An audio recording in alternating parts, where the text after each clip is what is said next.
data. It tells you I don't have access to exchange, so I can only go off the most recent information and sentiment. But yeah, if you give it a picture with the data, that's easier than uploading. That's a really smart. This man's smart. You're a very smart man. I didn't know you a lot. I didn't know you could screenshot a chart and put it into Grok. Yeah. The other day, be careful with that though. Be careful with that though, because I tested it the other day.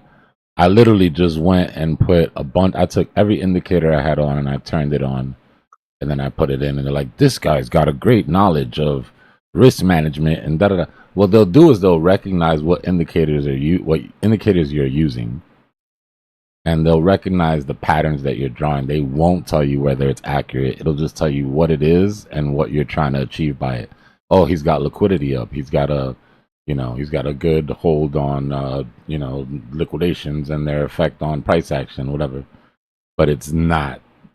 You'll test it out. You'll see what I mean. Yeah, exactly. Like, so I'm not taking no credit for this. I actually heard some dude on Dbloc's channel while Dbloc was away. Actually, I think he might have been in the background, Dbloc, but he was explaining how he went through and made. Me and yeah, it was like explaining how like they've done a bunch of different trades and it helped with their overall. And so I've just been messing around with it. But yeah, Dbloc's right. It's not 100% accurate. It goes off of what you put on the chart.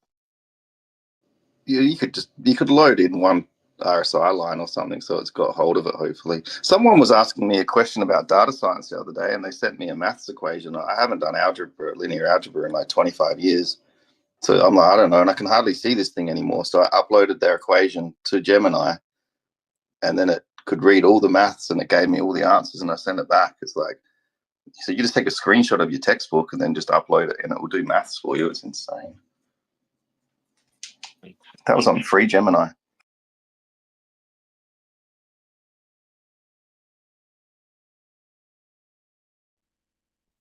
All the kids can cheat now. Yep, we'll all get dumber together.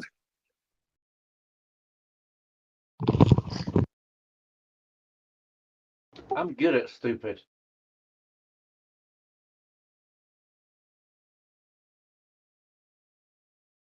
There's nothing wrong with cheating as long as you get the answer you need. Like, you learn to cheat when you try and do it yourself, and then you start copying people and you're still falling behind, and then you learn to cheat. Then you're working with the computer. That's how computers work. You think computers aren't always cheating? That's basically what computers are, cheat machines. Yeah, you're only cheating if you're doing what? Homework or a test. Yeah. You're only cheating yourself if you fail. So it's okay to put the spelling book on the right page under the desk. Got it. You just use your AI glasses in class now. Yeah. If a man cheats and he's not caught, did he cheat? Nope.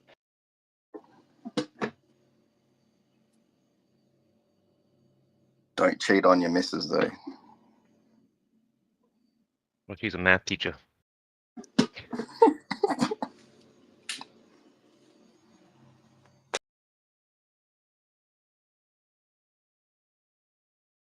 Nah, don't cheat on your woman. She can read your mind. Where have you been? How did you? Nowhere. She can just smell your clothes, brother. Right. It's like a secret between women. They know. That's why they do the laundry. That's why they do the laundry, man. It's because you're happy, bro. The smile gave it away. You walk in the house smiling and shit. Smiling, perfume, laundry, hungry. Like, whoa, he needs a little bit more washing and he's really hungry today. She know your schedule better than you.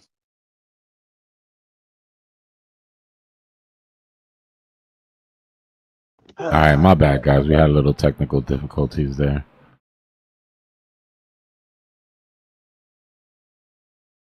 We might still need to reset the PC completely, but we'll see if this holds together. There's a lot of buffering still. I mean, Yeah, it looks like it. Trying to figure out what the hell is going on. Good for me. No, Neve, I'm trying to fix it now.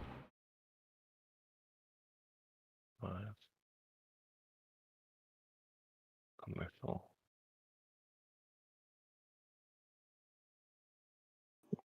start doing your missus's laundry. Then you see what happens.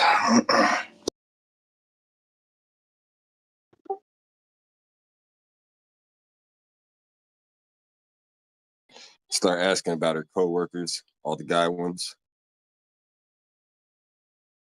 So yeah, what did Jim say in the break room? Start reading her messenger.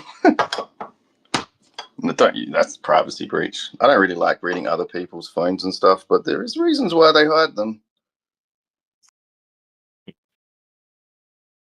You know when someone can be trusted, and you know when someone can't. I clearly don't.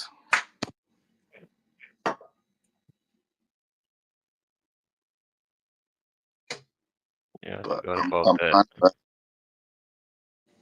I totally forgot about that shit, man. oh, man, I could write a book. You could. All right, let me know if that makes it any better, guys. I just adjusted the bit rate. So far, so good. Let me refresh, see what happens.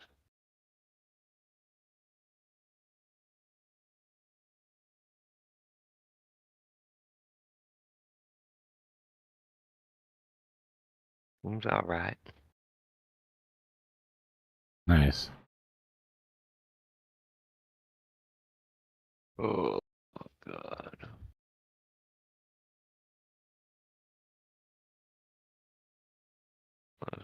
Weekend flew by.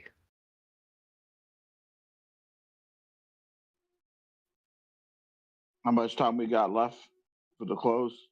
I don't know, bro. I almost feel like I need to stop talking about the whales unless they're gonna just shut down the stream. They're like, enough is enough. No. What time is it? Let me see. 3:47. I think I'm gonna buy it.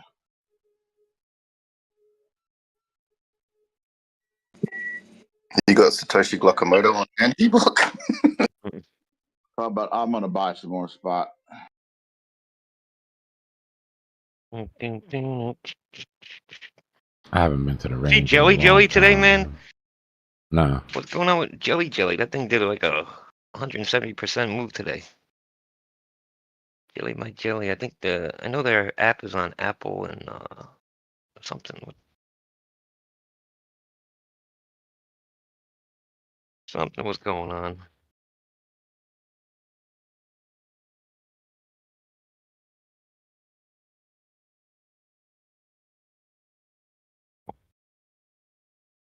Hey. It did 100 and so it did more than did like 200% over that.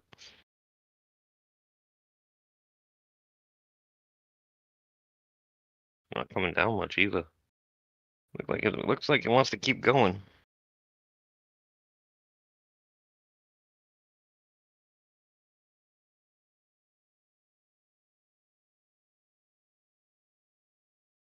Anybody who bought that last night and woke up today and said, "Ooh, thanks for the 2x."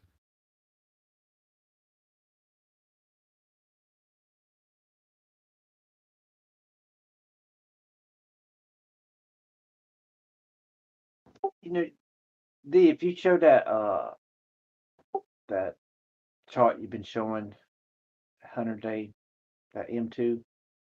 Yeah. If you do that again, could you map the 4-hour and have the 800 and 200 on it to see where that's at? Because that's about where the 200 will be on the 4-hour. That about be where the pullback would probably happen. Just beer math, maybe.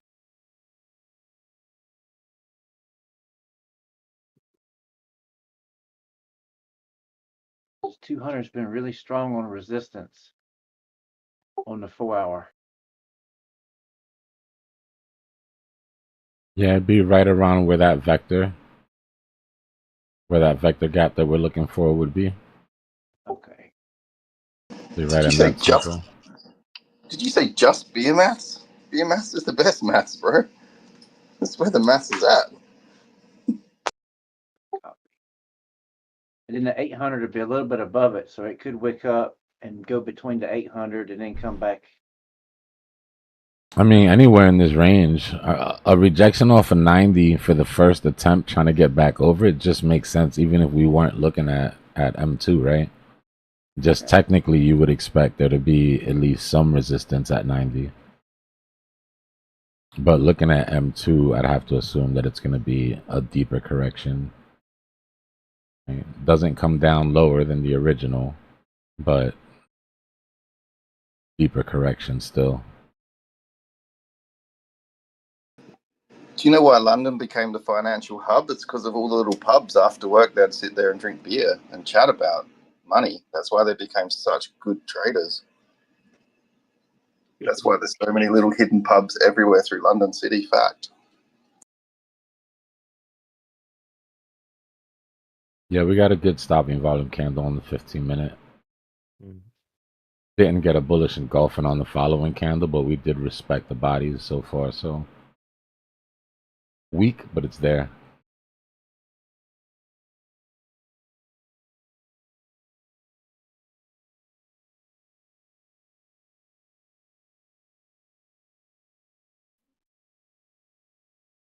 I'll take it. Eggs on croissant, breakfast of champions. Asia's waking up. Bye, Asia. Bye now.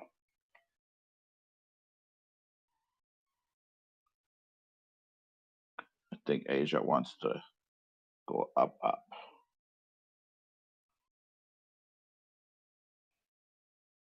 Did a chop suey.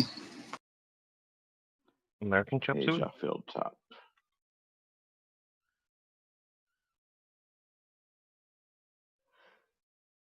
The balls on these guys, bro. Let's put these in order. In chronological order.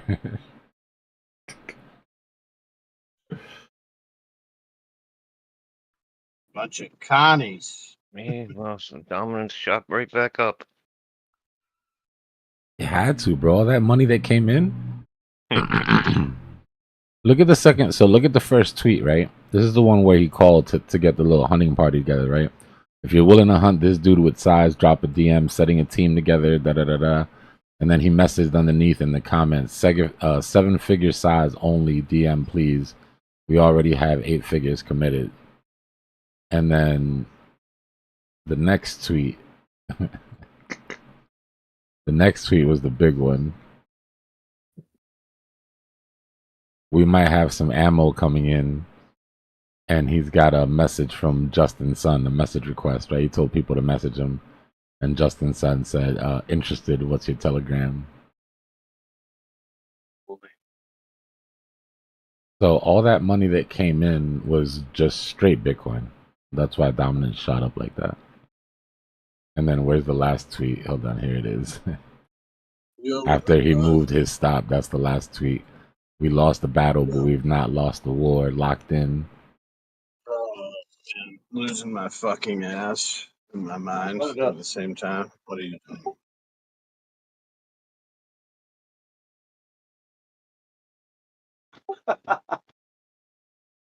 And Sun replied, huh? Wait, I just woke up. So did that whale get liquidated? Nah, bro. They're at war right now. It's great.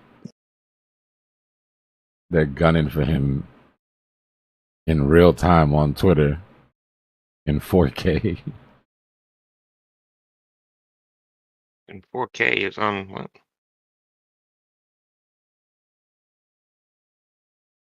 He moved. This was the original whale liquidation. He moved his liquidation up to here when they attacked. Well, we shot up quick, man. They were going after him, huh? Mm-hmm. I mean, look at the timing. Right here, when we broke that W, when we started to get bullishness, that's when he said, if you're willing to hunt this dude, hit me up. And then right on the retest of that 50, he said we might have some ammo coming in with that Justin Sun tweet. And here's where they pulled the trigger on him. And then here he tweeted, the hunt has begun. Back to like 100. God. So they want to go get in the, yeah, in the that's funny. span of fucking today. So I'm like, I think someone has an open I'm mic. trying to rectify all moving. And I was back up to like, well, I was down to like 4 3 guns. Guns, you got an open mic, brother? Down, fucking back up. I'm trying to. It's like the USDT. What is Grand U- Casino D-Block. $1 million just to enter the room. They won't even let you in the room. Yeah. Those What is- people, man. What is USDD? Is that a stablecoin on Tron? Tron, I That's believe. US double D. Double D, yeah. Doesn't sound so it's about to surpass 300 million.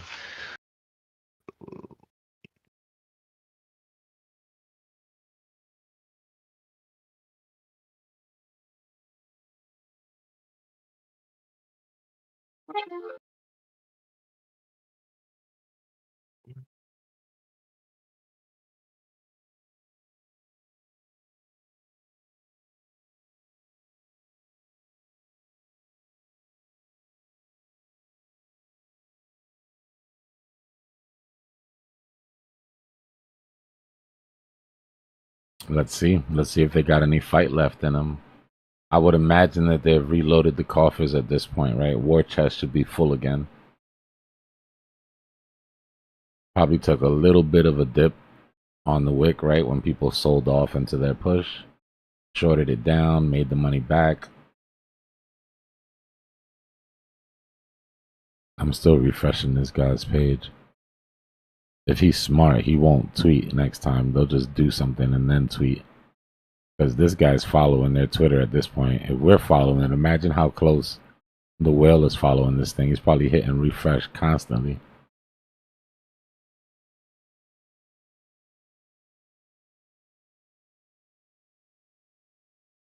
Beep, beep, beep, error, error.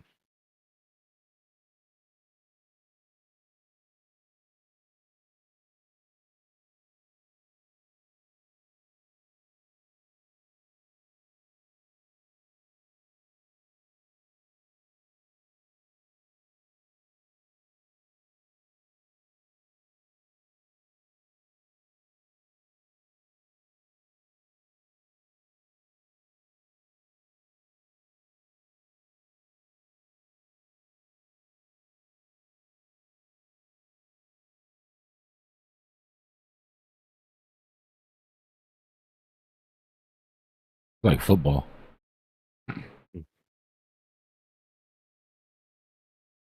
What, being the quarterback? Like Wales versus Wales.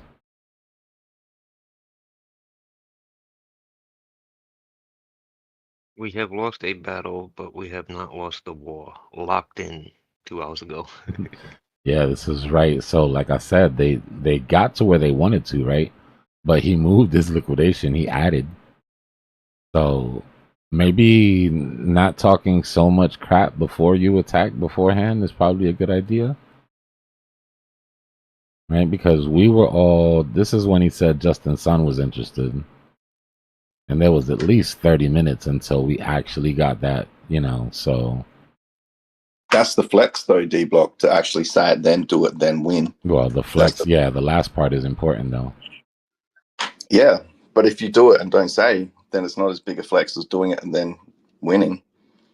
Win it and tweet it. He tweeted the hunt has begun right at the top of the candle where it looked like it was recovering that vector. It did a little bit of early celebrating there. And then right underneath it on the dead cat bounce is when they conceded.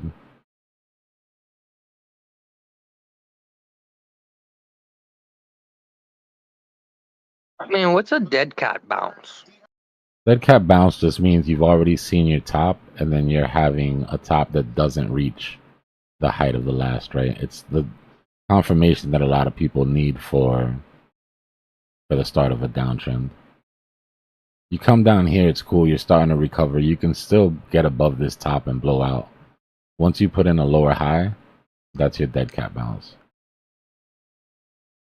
That means this move up was just a reaction to the drop. It wasn't a bullish momentum. right? It was Like when you just drop a dead cat, it just when it's you a drop the relief dead rally. cat. Sorry, D-Block. You're When you good, drop you're the good. dead cat, it just goes splat and bounces a little bit. It doesn't spring back up. But don't try dropping a dead cat. That's a great analogy. That'll for sure stick in my brain. Yeah, it's unfortunate how we ended up with that terminology, but we're here, I guess. It's like Yeah. Roger Rabbit. Where did you find out about this guy, this CBB guy? Twitter. Anand showed me the CBBB tweets, but we had been like sort of worried about this whale for a while, and everybody on Twitter was kind of gunning for him. That CBB guy's just the one that, like, I guess publicly organized that last little push, which tells me he's not American, because that is illegal.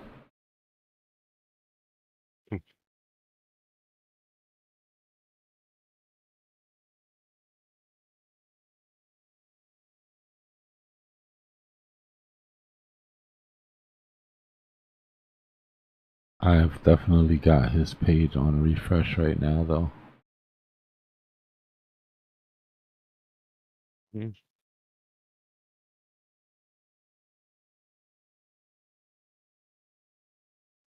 Well, I guess that makes sense when that crazy stuff is going on and dominance goes sky high. That's the whale gate, possibly.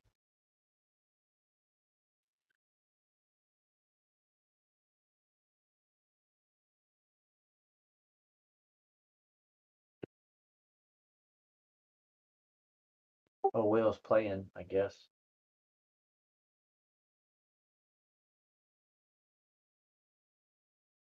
What on a Sunday? Yeah, let's go throw some millions around.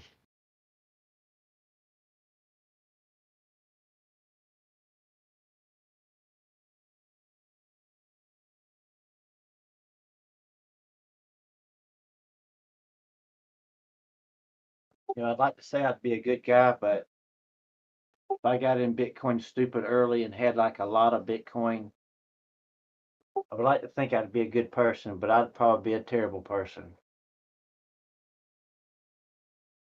Bad ego, all the money. I feel like there's a reason why everybody comes into money when they come into money. Right. Like, if I would have came into money earlier, I'd probably have the same issue, bro. I wasn't a good person, and money would have just sort of highlighted that. That's all it does, yo. Money doesn't really make you a bad person, but if you're like a shit individual, money's gonna put a spotlight on that, you know? 100%.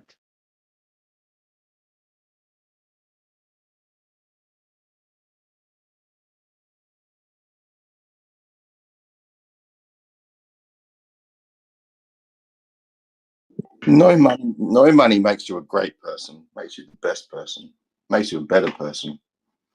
I mean, if you're a great person, more money lets you do great things. But if you're a bad what they say? person, money makes you, money gives you the opportunity to do bad things. So, You know what they say about absolute power, D-Block? It's because we're all human.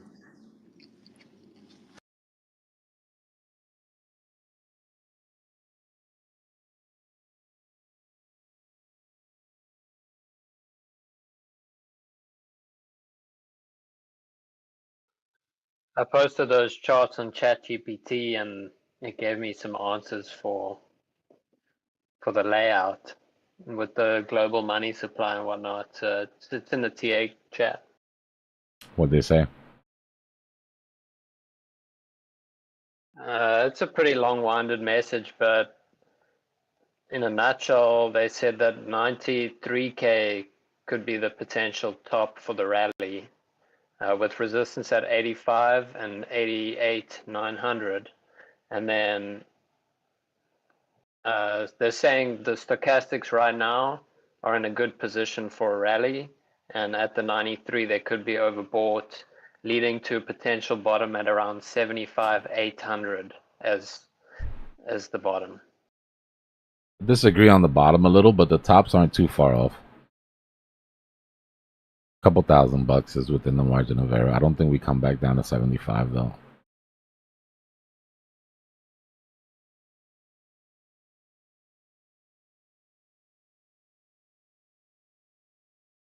Do you think like 77, 78 is more plausible, at least for price to hang around? 80 for me.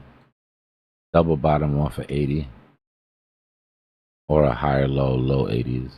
We're going all the way up to 90, right? Let's say we do get up to 90 and we get to those levels before things start to top out. That's a $10,000 drop. It's not, you know, there's nothing to sneeze at. That's a decent drop. Really going to depend on where our top is, right? If we top out here and don't go any higher, then maybe we could look at something lower than 80. But if what I think is coming, and we have a little bit more of a push for a couple days, a week maybe, then we can put some distance between us and some of those lower numbers.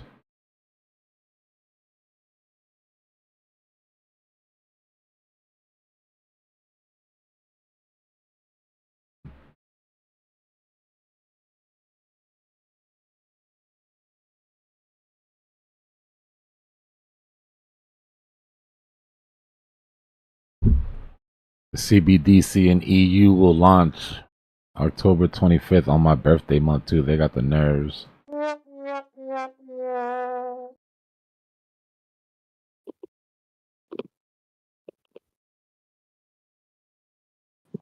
Them be fighting words, CBDCs. Yeah, that EU one's heated up now, hasn't it?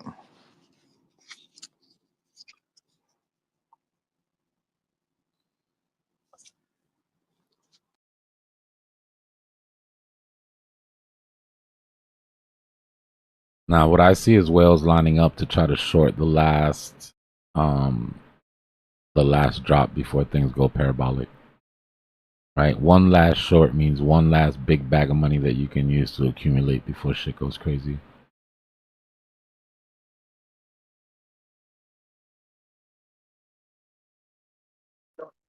Dbloc, so if this weekly candle opens red, do you think we'll be breaking the uptrend? I'm sorry, breaking the what trend? The uptrend? Yeah. Let me go to the weekly.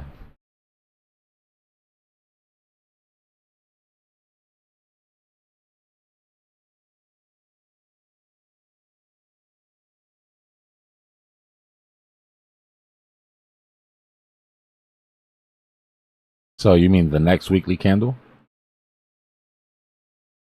Or you mean if this weekly candle ends up red in the next 3 hours? Yeah, if it ends up red. Yeah, that would be bad. We're not gonna, in my opinion, we don't see that. In my opinion, we're just gonna see a nice doji off the 50. Just a beautiful retest of the 50 EMA on the weekly. We might have broken something here.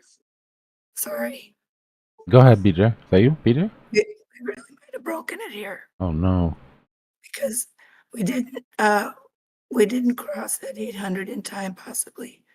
But if we don't do something pretty fast, we might have missed our opportunity. So that it's 800 pretty on the critical. 30. I hope you get better, BJ. That sounds painful. Feel better. Thank you. Sorry to hear that, BJ. Hope you get better too. Thank you.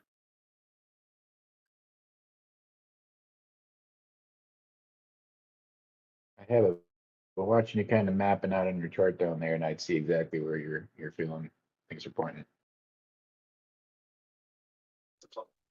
Yeah, not gonna lie, I've been watching BJ's chart as well. It's kind of overwhelming, but it's very interesting. BJ is very dedicated. I mean, coming in, really being able to talk, just to let people know what's going on. That's amazing. Yeah, very appreciated for that, BJ. Get well soon.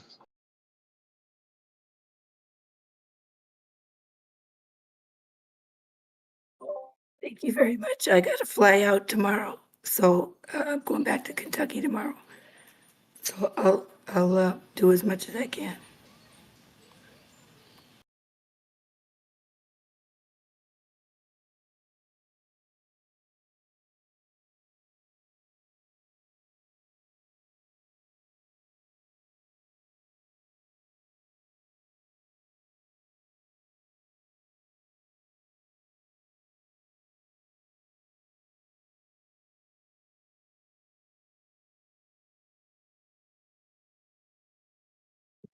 Altcoins might do really well after this European CBDC because people are going to be looking for ways to defend themselves against CBDCs. What's the European CBDC? They're officially releasing one in Europe, so the central bank's going to have their own CBDC. Most of the banks already have them, but they're just testing them out, but it's going to be launched. So it's be official. As of 3 months ago, every major central bank has an active CBDC pilot program. Yeah, all the big four banks in Australia have them. You can look them up, but you can't trade them. You can just use them for payroll. It's a wet dream for central banks to have that level of control after dispersion, right? Because usually the level of control ends after the release, right? After the money printing. But with CBDCs, I mean, you know, you're talking about being able to make the dollar in your pocket have an expiration date on it. I think, though, Dbloc, they'll have an incentive to hold it, and then hopefully they let us exchange it for a privacy coin immediately, or just let us hold it and give us an incentive. It's not that it's the Fed's control, right? So like, you see what happens when we go into a recession or something, and the Fed's like, you know, we need you guys to shop, and we need you to, you know, we need you to. Well, what happens when like they can take your dollar and say, okay, if you buy gasoline, we'll give you 10%. That's really 10% good for discount, but if you use it on luxury goods, you're getting a 10% tax. Or if they give you your check and they tell you, here, you get double on your check today, but you got to spend it all in the next 48 hours, and if you can only spend it in these stores. Yeah, so if they allow you to transfer it to a privacy, it's all right. But it's good, like the American government, when the US dollars go over to a different country, they can track which companies. They got a much better view on that, where the money's going and being spent, and keeping it within that ecosystem. Well, yeah, you'll get incentives for it, but if we can't exchange it for a private coin immediately, it's not worth the CBDC it's printed on. I mean,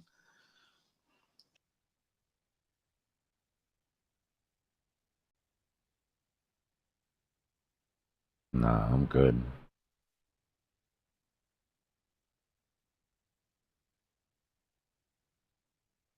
it is the ultimate evil, but every, you know, the yin and the yang, there might be a good side to it.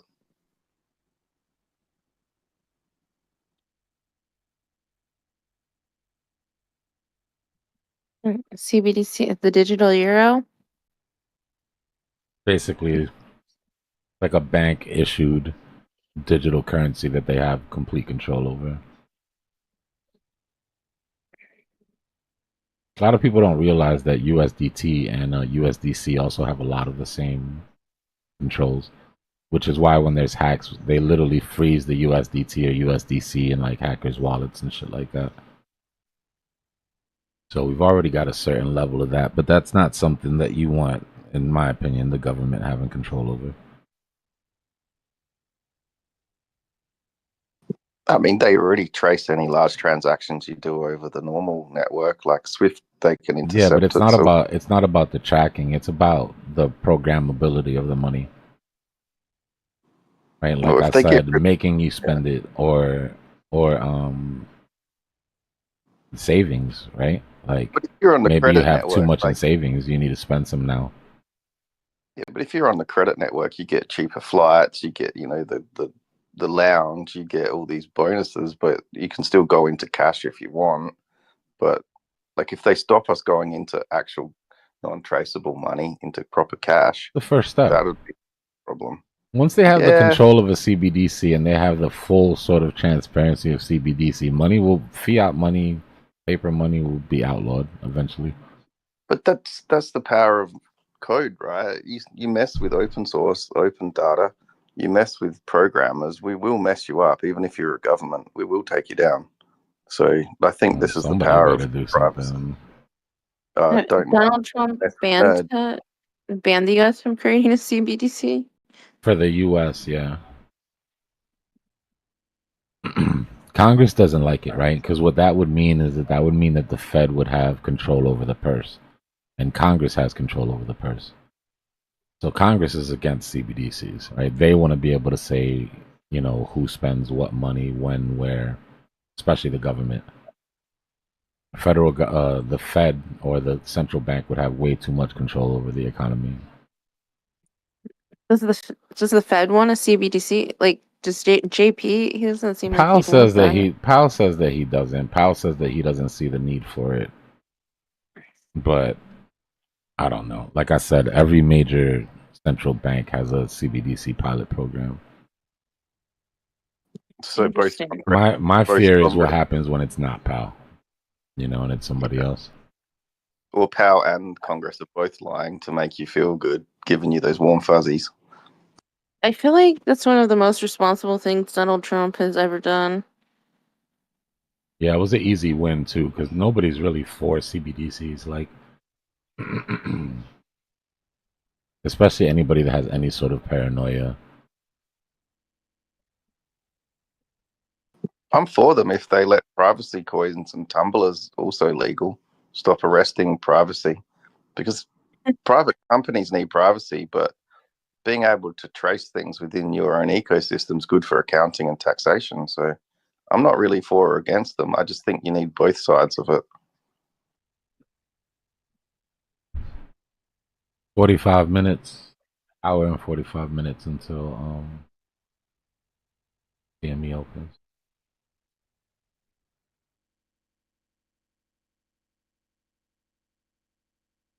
It's crazy. Before I got into crypto, like all the stuff that going on that I did not know about, stuff that doesn't hit the news, like these people opening these like crazy, I don't know, these like financial things, these big financial moves. Yeah, it's mostly boring if you don't have a bag invested. It's like, because a lot of this economic shit doesn't really affect your bottom line. They could tell you the economy is doing great, right? Like people say, oh, we had a massive bull run this year. Stock market did great. Crypto did great. If you weren't invested, you probably don't feel the same, right? If you ask somebody how the economy's been for the last 2 years, they're like, eggs are expensive as shit. My money's not stretching as long as it should. I'm not getting as much food as I'm supposed to. I'm getting paid less at work, right? So like, the whole sort of economic metric doesn't really have a lot to do with the individual person until it gets really bad and shit starts getting expensive. But just because they say the economy is doing good doesn't mean like your average household is doing well. They say, what's that 2-minute boring thing between the sports and the weather? That's the finance. Yeah, it's all really GDP based. Like the example that's always used is like there's a tropical island and they have $1 million of GDP selling coconuts, and then all of a sudden they have a plague that hits the island, and half of them die, and they develop a drug that keeps the other half alive. And the amount of money that they spend on medical bills and their output from the pandemic that happened has their GDP at $3 million. So when you look, it says the economy is doing well, but you go to the island and half the people are dead. Right? So it has no real correlation with how everybody's everyday life is going. It's really just a sentiment on how rich people's pockets are looking at any given time. And then eventually that trickles down.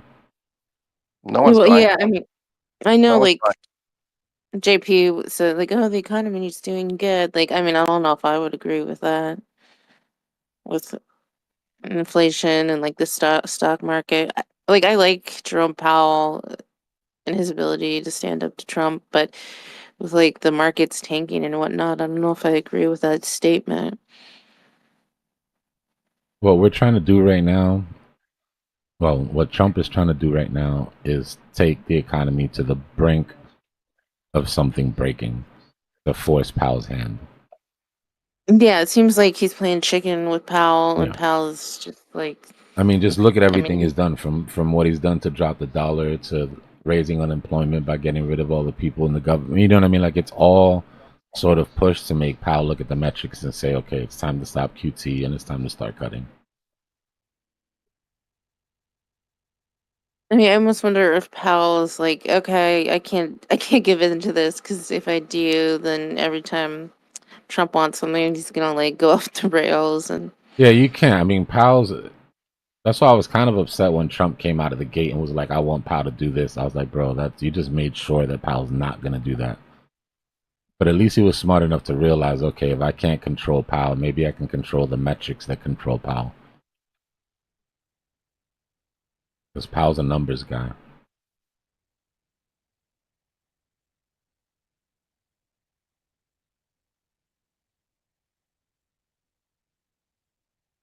He's got to do some like serious damage to the economy before.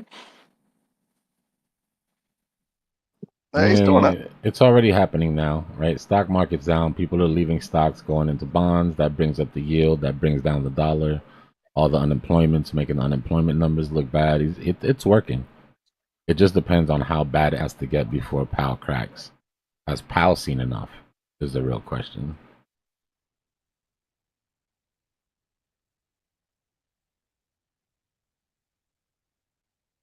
Yeah, you're right about that, Mattis.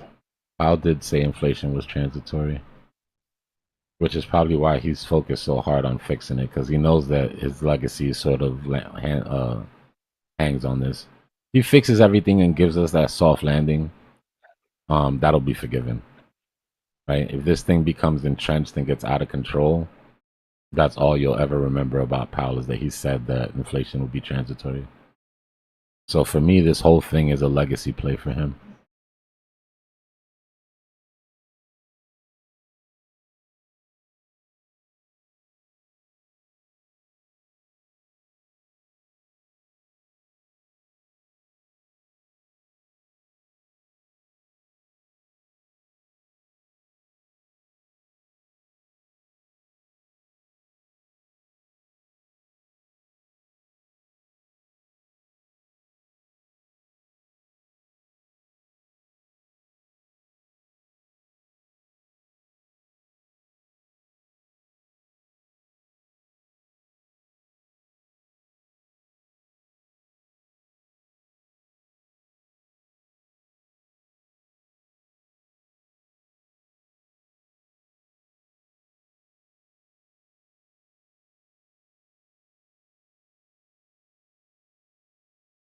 It's so funny thinking about turning on the money printer when we've printed so much already. It's wild. Right. It's like, oh, let's just print some more. Okay, we're already 100x leveraged on the whole economy. Why not?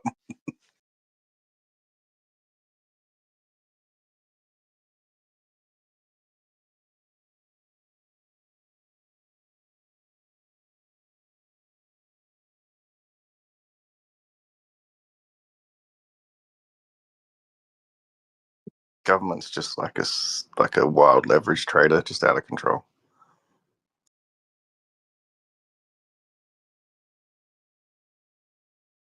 Doji, you think the majority of American people are smart money or dumb money? Or the majority of people in general? Right? Obviously, they're not smart money. They're just gonna act emotionally to the stuff. So yeah, they're gonna have to battle it out.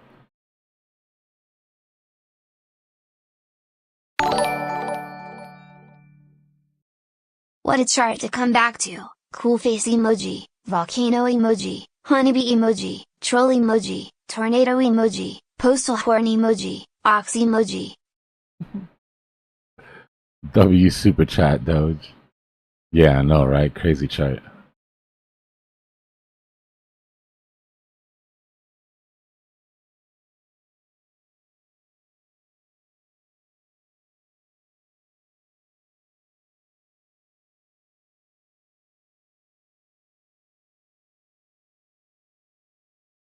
Well, you know the play, guys. It's Monday, and even though we feed the chap shorts, I mean it's Sunday. We feed the chap shorts, so we still have a 24-hour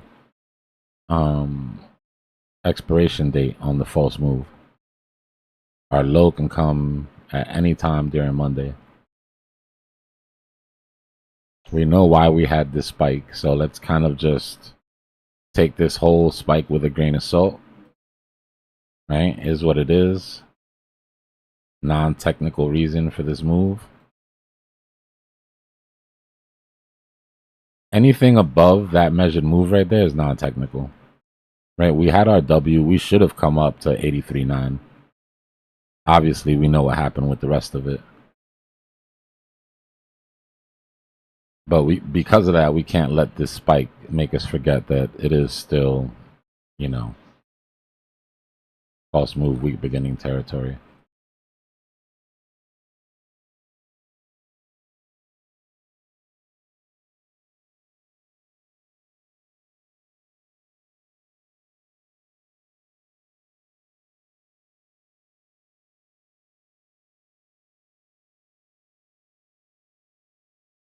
I love this shit sample.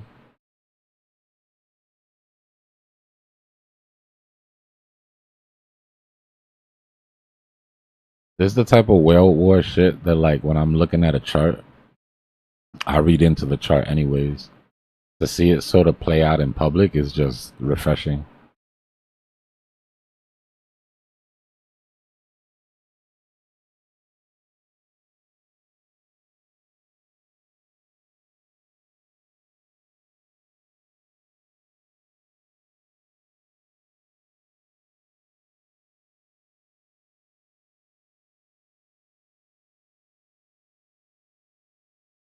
I mean, I would know that something crazy happened. Yeah, I would know that there was an influx there.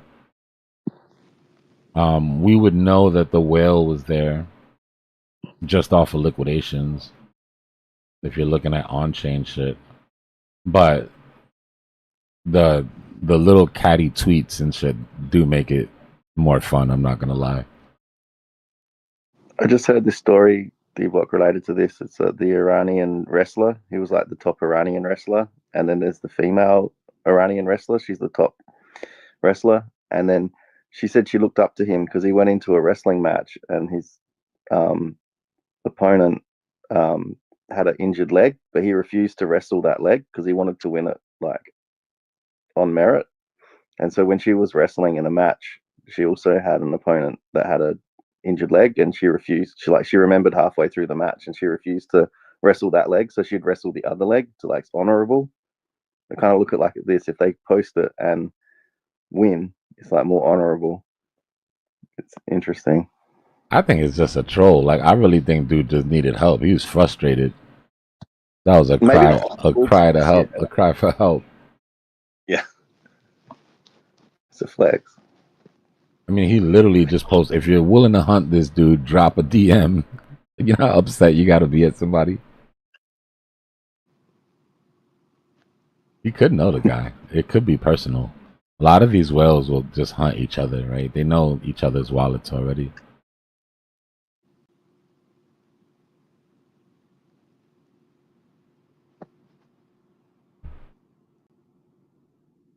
If you know how much money the other guy's got, though, makes it a lot easier to wreck them if you're rich. If you got double their money,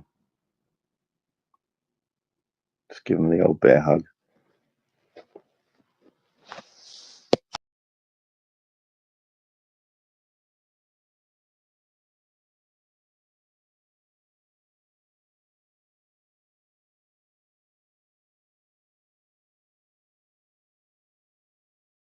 I'll be right back.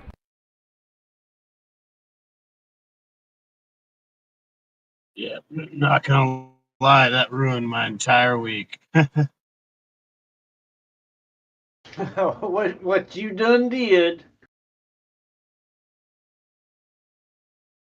Oh, I did it again. I don't know why I'm laughing. There goes the mortgage. It's gone. It's gone.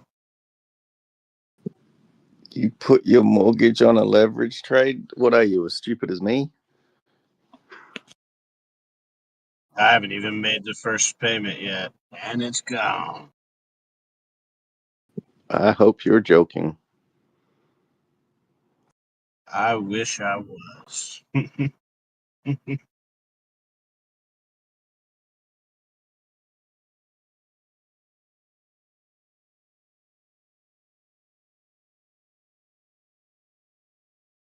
Nah, but we'll come back, dude. I ain't that worried.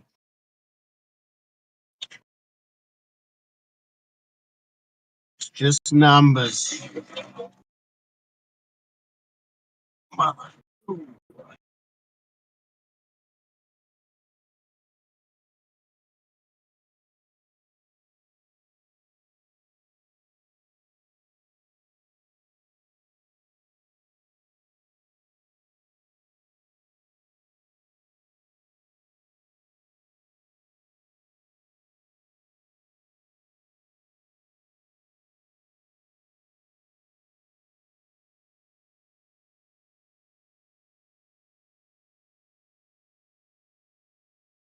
Well, there's only one thing stupider than putting your own mortgage on the line is putting your parents' mortgage on the line or your kids. Don't do that. Well, when you're convinced, Don't you're give me convinced. good ideas. I've never thought about it.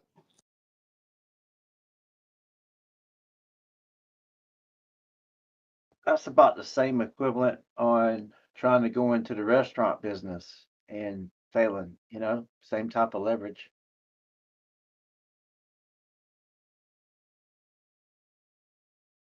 Drag your whole family into the restaurant business. Yeah, and fail. Yep, get divorced.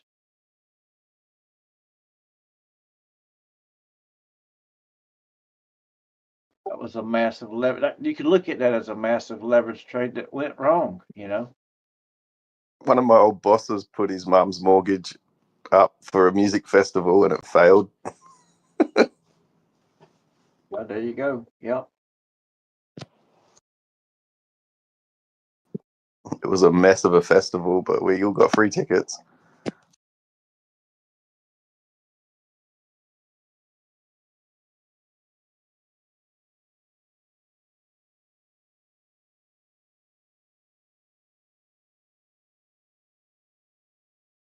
Well, a family member of mine my father was in the restaurant business. And I tell you, for 5 years, all we did was work for everybody else's, for the payroll for everybody else. It seemed like, but it was rough. Had great food, but it sucked. Doing all that hard, knowing you was a loser, but you still had to, do it, knowing you was all shit. Thinking, yeah, it's not fun. lesson learned, man.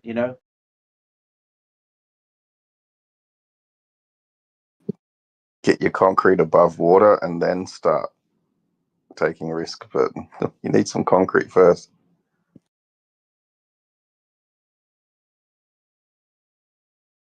Double the life insurance. Yeah. Flood insurance. Well, I would tell my dad, like, look, if they don't like the taste of the crab claws, you ain't got to sit at the table next to them and eat them,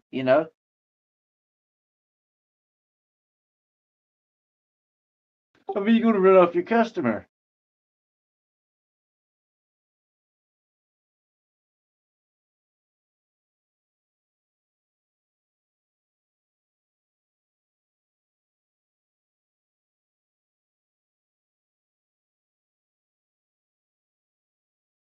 Yeah, there is dumber things than leverage trading crypto.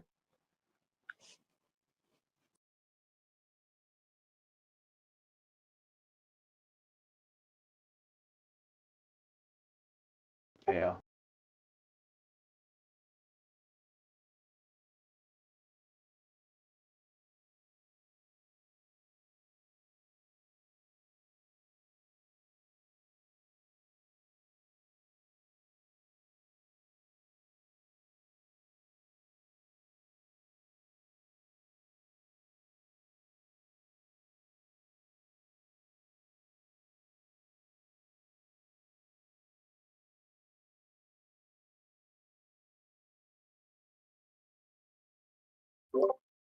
You're not gonna free them trap shorts, huh?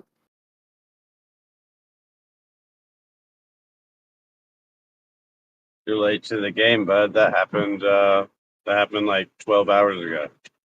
I mean now, dude, the ones below. No, they already trapped. They already freed them. I mean, he ain't over gonna there go on rip the them off. left. Oh, they freed? Yeah, dude. Sorry, I had to go do some life shit. No, they freed them They freed the shorts this morning. Actually, last night while I was sleeping, and the longs got probably freed with that whale assassination attempt. What happened with that? I don't know, a bunch of tweeter. Is he still in play, or assholes. did he kill him? Oh, he's still in play, dude. He came back hard. Knocked me out of the game. I'm not even playing any of that shit. Was that a real assassination attempt or just a financial one? No, I think they just meant they were going for they were going for his lick level. Ah. Somehow they assassinated me in my account. Finally, it's not me they're coming at. Pieces of shit. I've had 8 lives taken. I got 1 left.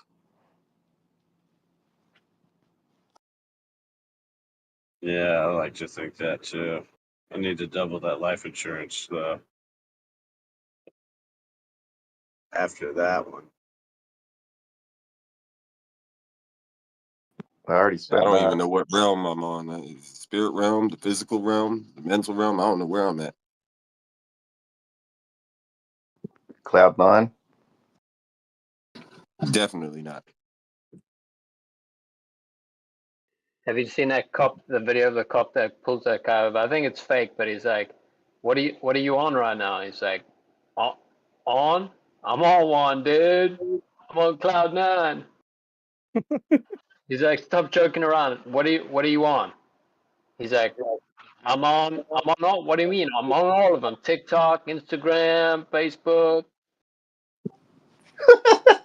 I remember jumping off a bus going to work when I was buying NFTs cuddled in the corner near a building trying to like cash out some purchase a drop. Man, I would have looked like I was on something. It's so good. I think it's called I'm on one, dude, on YouTube.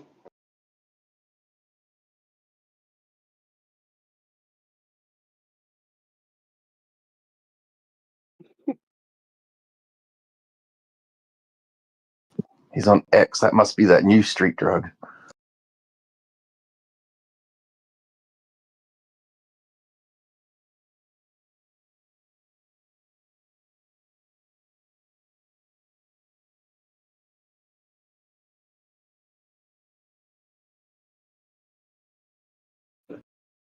Say, well, depression setting in again. Oh, you still suffer depression when you get liquidated? Whew. Early days, brother. Yeah, common knowledge, yeah. Well, ruined life again, boys.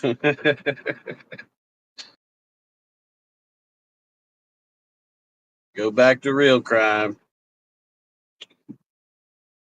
You had a short or a long got liquidated? Your long got liquidated, huh?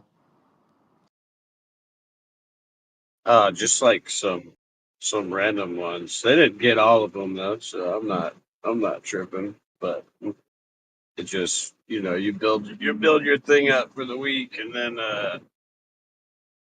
before you cash out, they get you. They get you.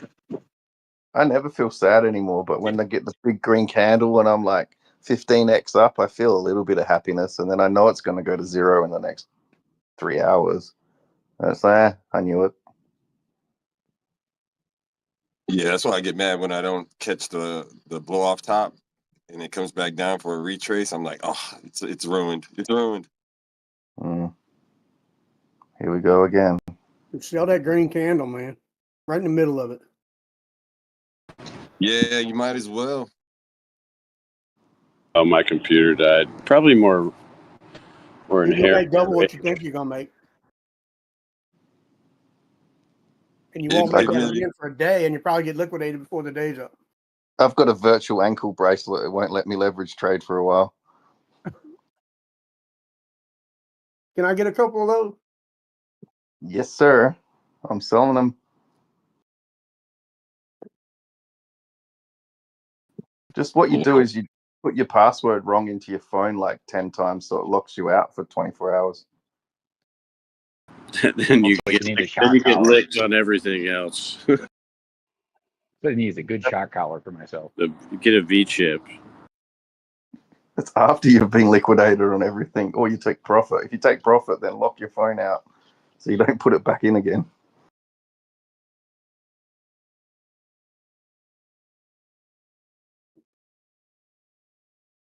Yeah, I hear insurance fraud is the new thing.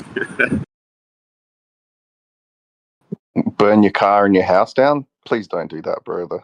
Please do not do that. No, we got a guy who will wreck it for you.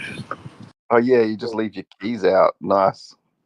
Your car, just leave them sitting out there with a sign on it. No, you got to be in the car, but they're pretty safe how they wreck into you. Ooh. The big boy. Nah. I hope we're still joking now. I doubt it. It's all true, but maybe we're joking. Well, Fly, you know your stuff. You got me kind of back on track because just started messing with that Trader's Reality, and I had all my MAs and SMAs on, and I was like, why the hell's the 200 in two different spots? And right at that same time you were talking, and I got it dialed in, and I'm just doing the Trader's Reality EMA and got the MAs off. Because I kind of was adjusting, I was wanting to have my cake and pie, have the 5, the 13, the 200, the 800, but also the 21 and some other stuff. And I kind of got dialed out, but got dialed in with that conversation that you I told learned everybody. everything from Dbloc, man. Well, I tell you, I just got the EMA and I got more stuff turned off on that Trader's Reality, and I got that 33% little bit of leverage trade after we hit that 82.5, but I had that marked. But yeah, I mean, I got a better understanding, so I appreciate that. Yeah, I could never get it. I'm pretty sure you just have the 50, the 200 simple, maybe the 8. I have to ask Dbloc the 800, but there's no point having a simple moving average on a 13 and the 5 and all that. You don't need that stuff. Yeah, I wasn't trading that much this weekend, so I was messing around, and I got dialed out, having too much stuff turned on, and then it was like, oh shit, and then it was like perfect timing to get back right. You're better off just having like 2 or 3 indicators and learning them than getting out of control. You get analysis paralysis. You really will trade better with less, and you'll be a lot more creative with less than more. And less is more. The 5's nothing but the price. Yeah, I was at less, and then I started messing around just this weekend, and then I got a little bit out of calibrated, and I felt it in my brain too. Just like, what have I done? I'm seeing 200s, and they're in a 2 different spot. What did I do? And telling on myself, because I don't have years at leverage trading. I mean, leverage trading is I learned different. a lot of this stuff from music because I used to do a lot of music engineering, and a lot of musicians will just end up with 1,000 sound effects. And then to be really creative, you should just get rid of them all. Just pick one and really learn your craft on that one, and you'll be a lot more creative. And it's the same analogy in trading, because you want to use everything, but you'll just make a real muddy mess out of it all. That's all. You don't want them to feel left out, though. Yeah, I have 300 effects on each channel. Got everything. You just end up with mud.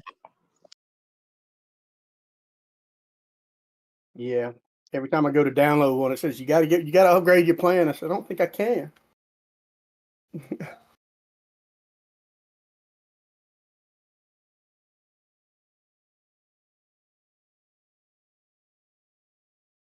open new layouts every time I learned about vector candles. I learned about liquidity levels. Or like, every time I learn something, I say, well, I'm gonna just go open a new layout, and I'll get all the indicators and see which one I like best. Well, then you start trading, and you got it over there. Now you have another layout with a bunch of stuff on it you don't know a whole lot about. Yeah. Become a mess. Yeah, I like the three. I like the 3 EMA, the 5, the 13, and the 50, and then look at the vectors and just stick with that. Keep it simple, but find some horizontal support. The vector candle on the bottom, man. That's it. What, the vector candles? When the vector candle comes, the next candle, if it's engulfing, bullish engulfing, bro, you can go long and just put your stop loss close. If you're wrong, so what? But every third time you're gonna get it right, and it's gonna be a long trade.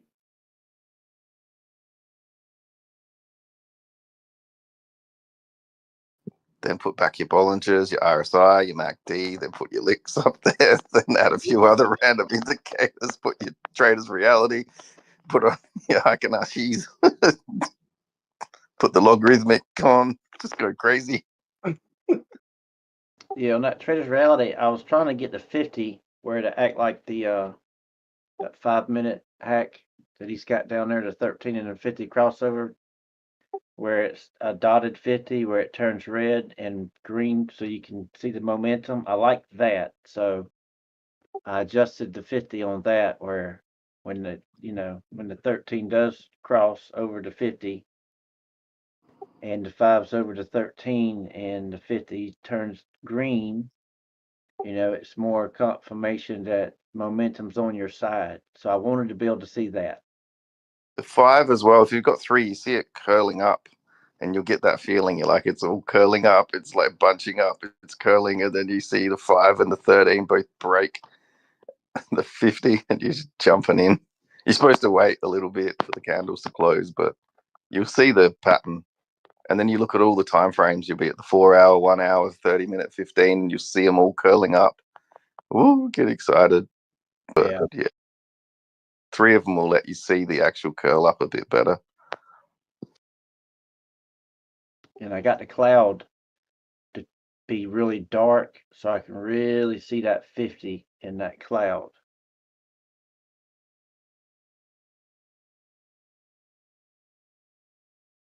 Not enough indicators, bro. Merrick, you riding this IOTX down, or you got out? I did ride Wolf down and XRP, but I closed those shorts and I'm actually in a long right now. I just left my long and put some margin in there. I don't think it's going down that far. I was thinking about buying some spot on Whiff. I was looking at it about 10 minutes ago, like, man, Is it still around that 49? 48, 46. It might be done, man. No, I lost everything, Ron. We're back to the drawing board, baby. Damn, bro. Well, get my EMAs right, but I had 82.5. A lot of the local bottoms and support I've been head marked for a minute. And that little bump that I got today, it just had that nice wick at 82.5. I didn't get down there. I got it I got it in like 82.8 and then got out at 83. Just a small move for high leverage. Just caught a little bit of momentum, got in and out real quick. But that's it. I'm not going to do nothing else. I want to tell myself I don't want to do nothing else today.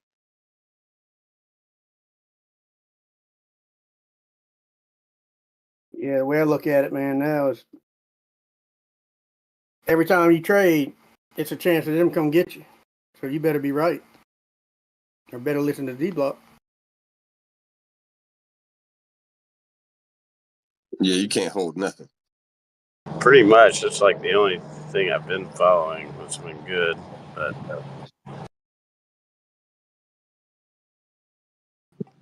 Even if you've got everything right, big market maker can come and change that on you. Oh, dude, they hammer me. They follow me around. This whole whale thing that's happening right now just like wrecked my shit. I'm not even in that shit.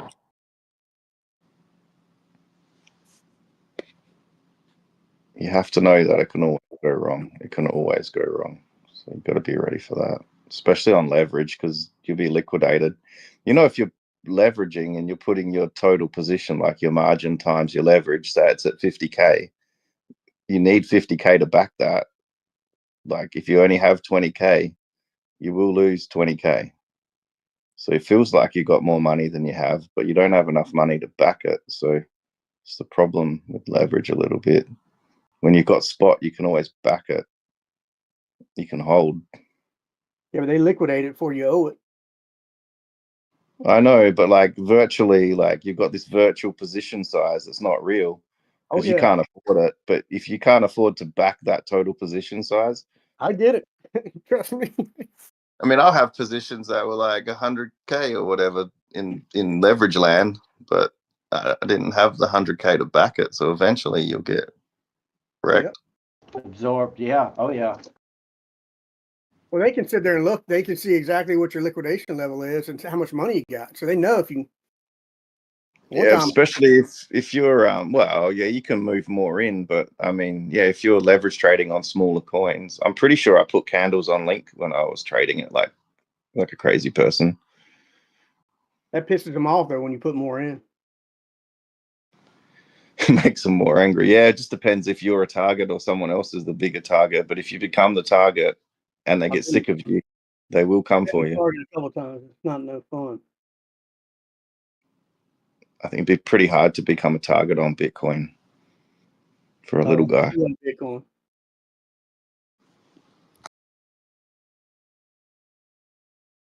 Was a target on AMP, I think it was. I saw it fixing to take off, and I jumped in there and did a huge position, man. Dude, he chased me around all night, cornered me, put more money in. I finally beat him, but I think that's the only time I won. And he hedged the opposite way and watching the robots go really crazy. You got huge positions both sides, and they get really mad at you. Yeah, they still figure it out though. They make you get in between where your short's higher than your long, or and you're upside down on both ways, and they'll sit right in the middle until both of them one of them gets to where it's almost your whole position. It's like there's no way it can sit right there. My money just drain, and it does. Crazy, dude.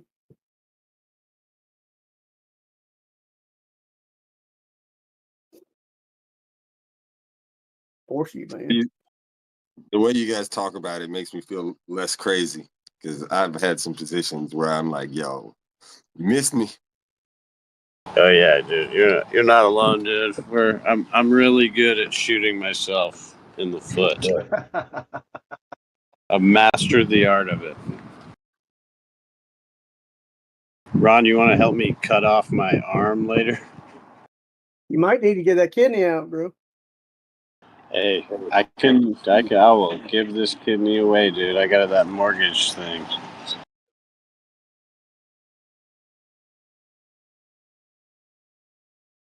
They accepted the offer.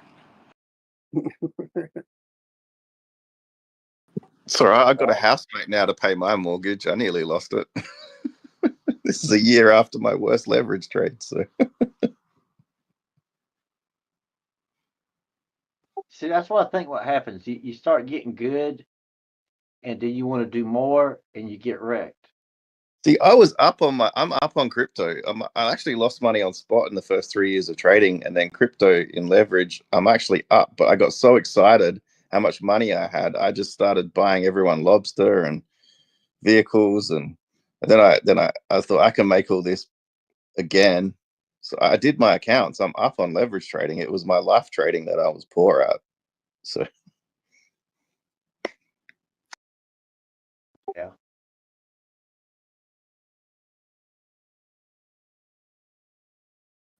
Taught me a lot about myself. Yeah, it turns out I am a huge piece of shit. Yep, I am. I thought I was a good person until I got all that money. It took me 36 years to realize that I have a what's the word I'm looking for? A risk. No, what? Oh shit! I'm thinking it's a dismissive tone. So I've my entire life I've been sounding like an asshole, and nobody told me.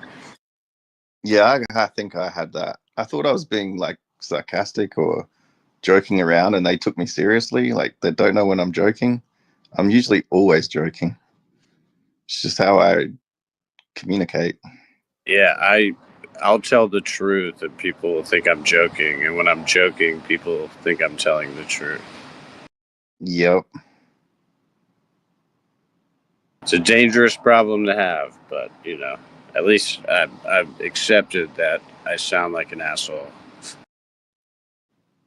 It's hard. It's one of those really difficult things to actually acknowledge. And then even when you acknowledge it, it's really, really hard to work out what people like. Is this, it's like people with anorexia, you got like this body dysmorphia. And when you have a dismissive tone, you just so hard to figure it out. Like, why do people think I'm an ass? I'm trying to be nice. It's like, look, hey, I'm listening to you, even though it looks like I don't give a shit. You've got to look out for people that always sound nice, though. Man, the nice people are the worst. Yeah, I fucking hate nice people. Sorry for the French. I think I'm nice, though. I'm just like a nice piece of shit. I'm nice to people I don't like. And then my best friends, I'm horrible. I'm so honest to my friends. Same. Keep your enemies close, right?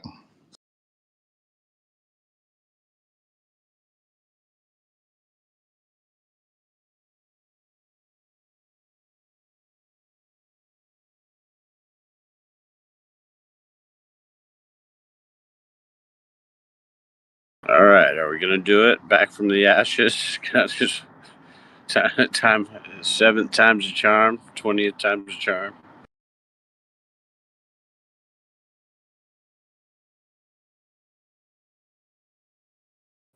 Come on, if you're 100x trader, you just need to get 1 out of 100 trades right. Yeah. Wait for Monday. Try to catch that false move and move the slider bar all the way to the right, right? Yeah, I mean, luckily that recovery sort of W we had, I don't remember which day it was, when we finally kind of turned around, I'm still in that Bitcoin long. That's like my only saving grace at this point.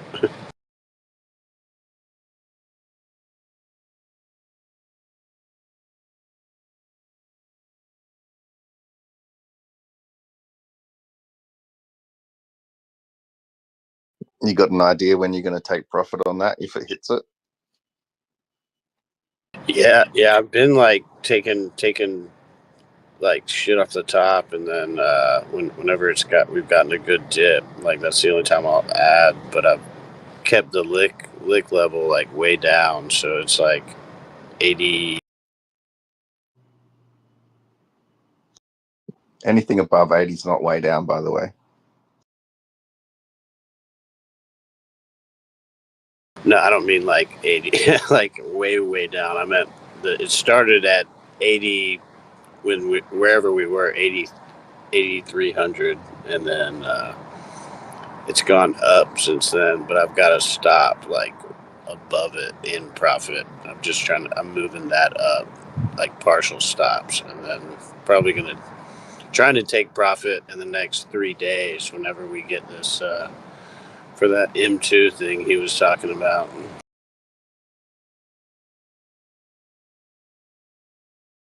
Oh, I hope you survive Monday, friend. But if you stops in profit, that's okay, I guess. What are we thinking the low's going to be?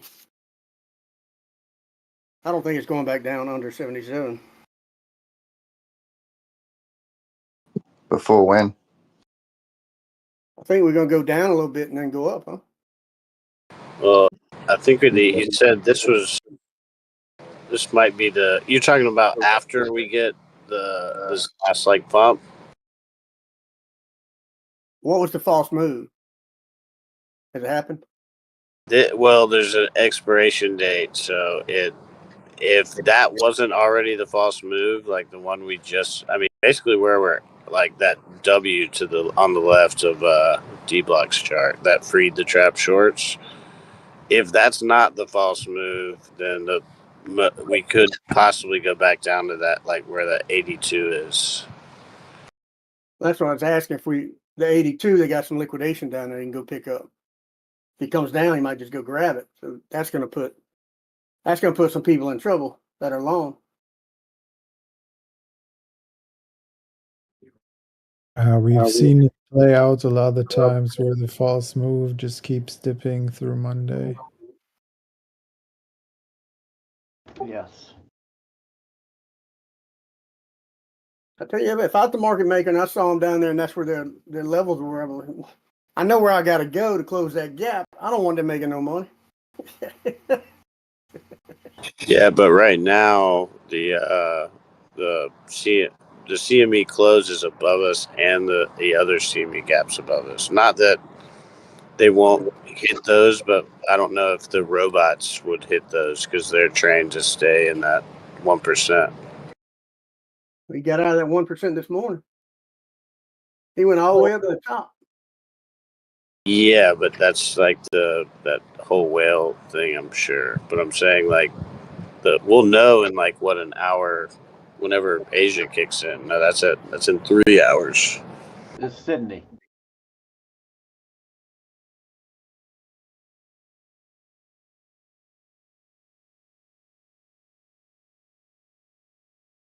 We'll see. It's actually nice not use all my margin to save something. Yeah, let me get some of that, dog. Yeah.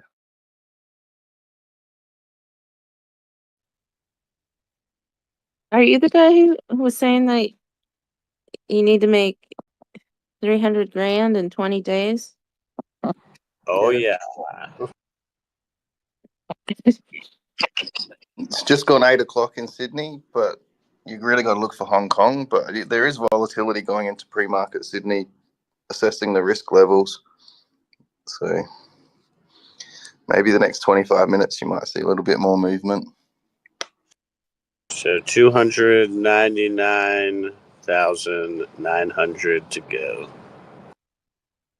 Quite the goal. It can happen. Believe. Shoot for the moon, you might hit a plane.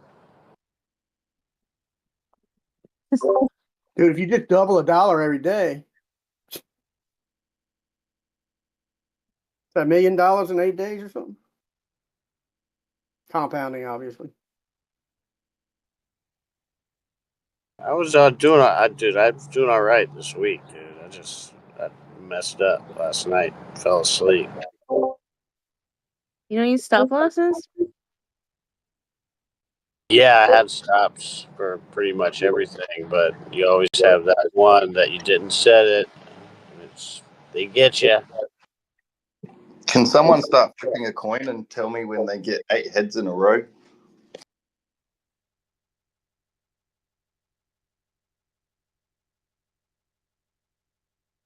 What, 8 wins in a row? Do you know the odds of getting 8 heads in a row? Especially for a 100% win.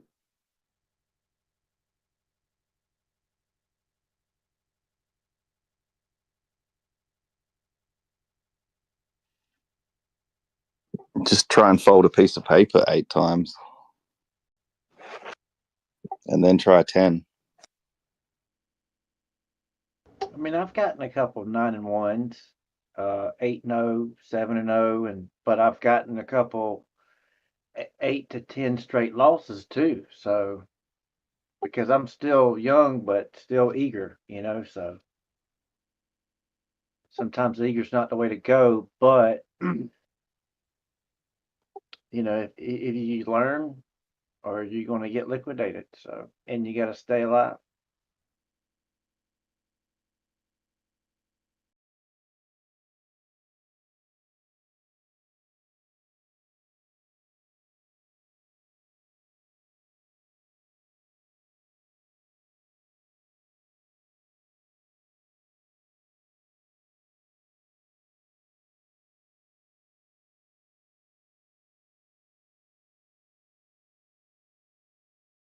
Yeah, I'm hard to kill, so that's one thing I got going for me. I think Dbloc said it's probably easier to do a 10x and then another 10x than it is like keep doubling your money 10 times. Right.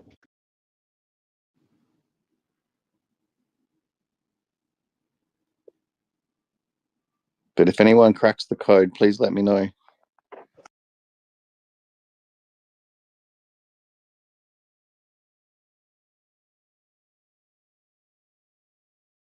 Well, if we just got to kill it in that bear, really kill it in the bear, and just relax, and then call it early. Easier said than done though, because life gets in the way. Yeah, you got to get your life in order before you start trading. I think it's always fun trading when your life's not in order. It's so much fun.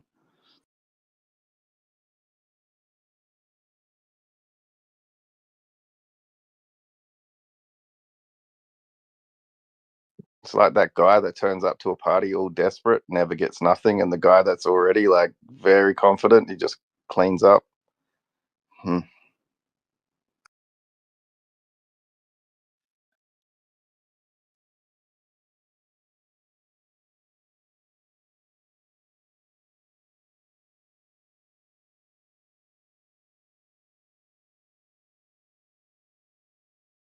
I don't want to brag too much, but I do have somebody that keeps me things that I don't have to worry about. It does make a difference in stability and not worry about certain things that feel humble and blessed, because there's a lot of stress that can be on folks, and that I don't have to worry about. So I'm lucky. There you go.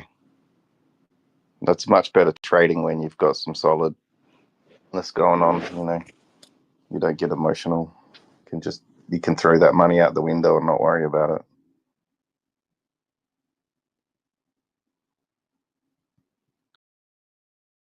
Yeah, it has its perks sometimes.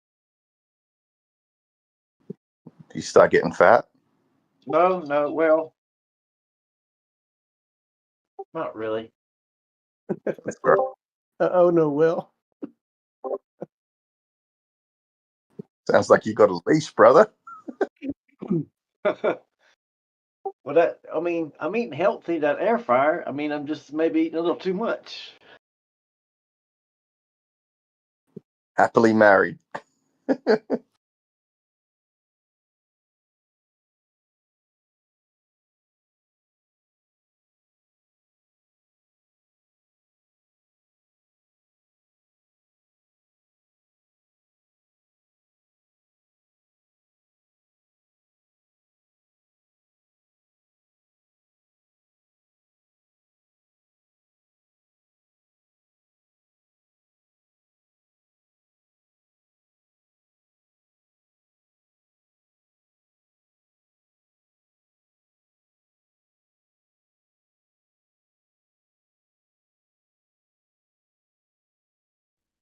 If you start with $1 and you double it every day for 8 days, you just get $256.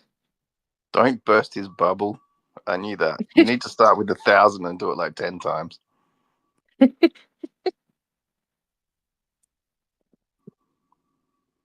Yeah, I've heard people say something like that so many times. I'm always like, there's no way, man. It doesn't take too many more doubles though. It's exponential, right? 256, 512, 1,000. 128. Yeah. Yeah, 1,000. So 2,000, 4,000, 8, 16, 32, 64, 128, 256, 512. You're at $1 million. Yeah, I hear people say it with like $1, $5. I'm like, that's not where, and like that's not where it can. But if you 1,000, yeah, I could see it. Well, yeah, I guess you just did the math.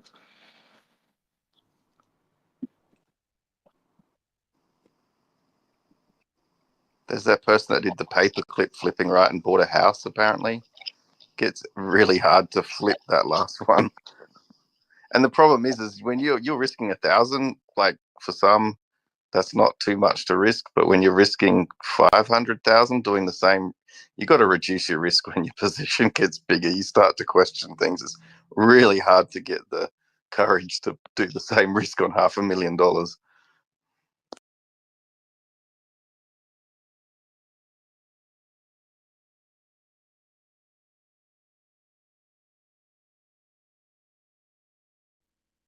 Paperclip flipping? All in red, $500,000. Let's go.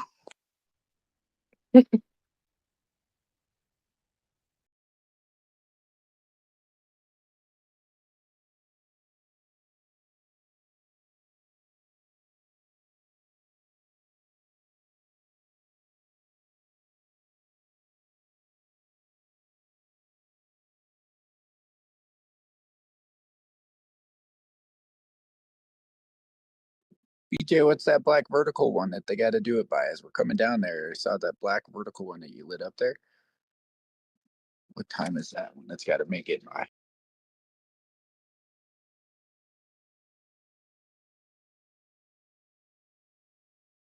So as they come down, these ones you're building, there's a vertical that shoots up down towards the bottom.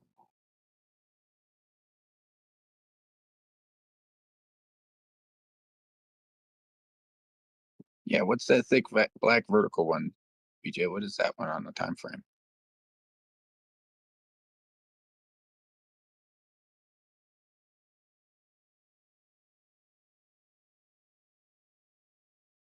I know she's like kind of lost her voice.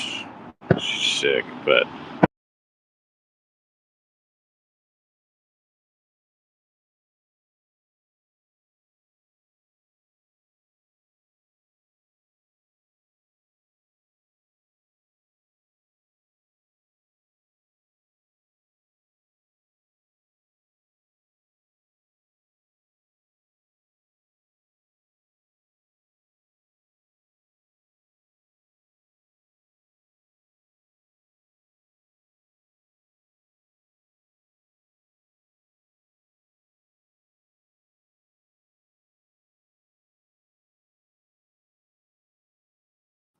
Send her a DM, Joe.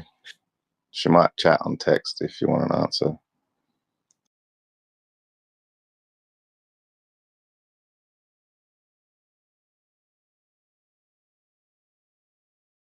I'm just watching. Keeping it real. Keeps it real. A lot of times it's kind of like a timeout. Whichever has one vertical line, it's something where it's got to do it by this time. If it doesn't do it by this, it's going to go to here.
Sometimes you just feel like you're standing there with your pants down. So I've heard people say that. That's why I said it about the double your money every day. But I think people explain that to explain the difference in between like spot and then compounding. You're compounding daily. So if you multiply whatever your balance is times itself, I guess is what they're talking about. Because that gets up quick. But yeah, just doubling it doesn't do quite that much. You double 4, it's only 8. But if you double 4, 16, you double 16, it gets up there. Instead of 32, you're looking at 256. So maybe that's what they're talking about. Yeah, it's the power of compounding, and that's supposed to show. There you go. It's also the difference in psychology between doubling $1 and doubling $500,000. Feels completely different. Same trade, you just did it, 15 other times to get up, but that last one where you're doubling up to get to your target, oof, completely different psychology. Man, when you're an 80K profit, your thought patterns do all sorts of weird things. You're like, I could right now. Oh.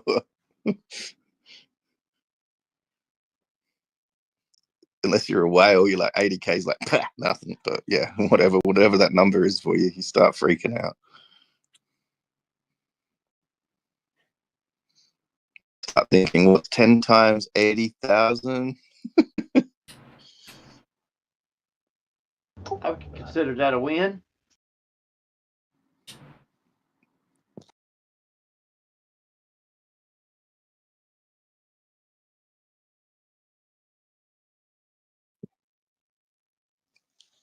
The psychology, you lose big as well, gets pretty nasty. You lost $1,000, you lost $2,000, you lost 50 grand.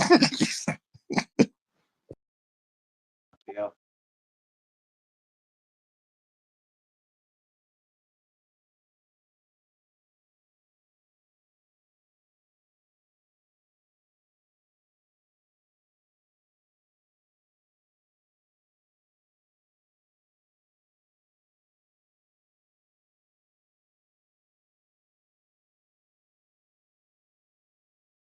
You lose $1,000, you lose some shame. You lose 2, you start losing, people lose faith in you. You lose 10, you lose a few friends. You lose 50, you start losing family. It's pretty bad. Where's 30 at?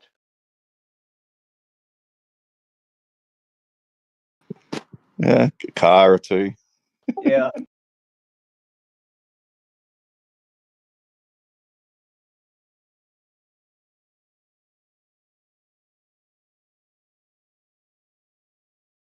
Deposit on a home.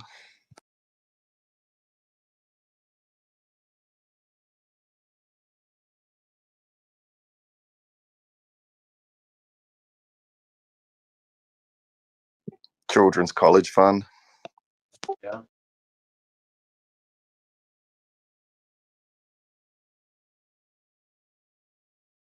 A really awesome party on an island.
Psychology is weird. Like, you could be trading and you'll be way up there and everyone thinks you're a legend, and then you'll lose half of it.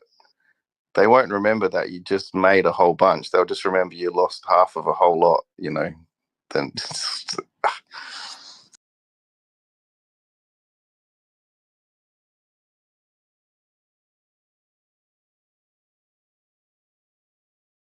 Yeah, I've as a young trader, get a bunch of wins and then one or two losses because of terrible risk management and that emotion of feeling like I got it, man, I can do this, and then you get slapped, beat down, and then you got to get back up over that emotion, and keep digging instead of not wanting to run off, and A lot of people don't come back from it, right? They just keep throwing that last dollars they have at the wall, and they just give it in, and then the market rips up on them, and then it's a terrible thing, really, when you lose if you don't have good. There's a perfect saying for that sort of situation. As appropriate as it is, very inappropriate, but there just really is no better way to put it. So you'll have to excuse my French for once. There's a saying that says you build 1,000 bridges and you're a bridge builder, but you fuck one goat. You're a goat fucker for life. Yes. Stavros joke. Yep, that's why it's so funny. Even the older you get, the more you get it. Yeah. All that bridge building, every good thing you did.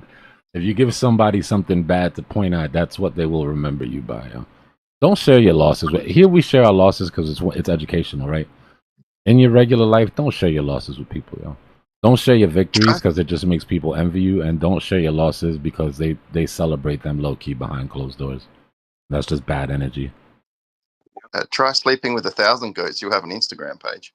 Right.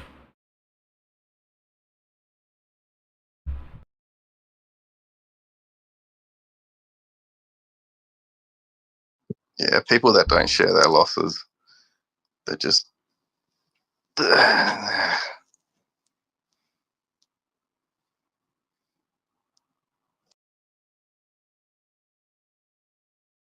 professional gamblers.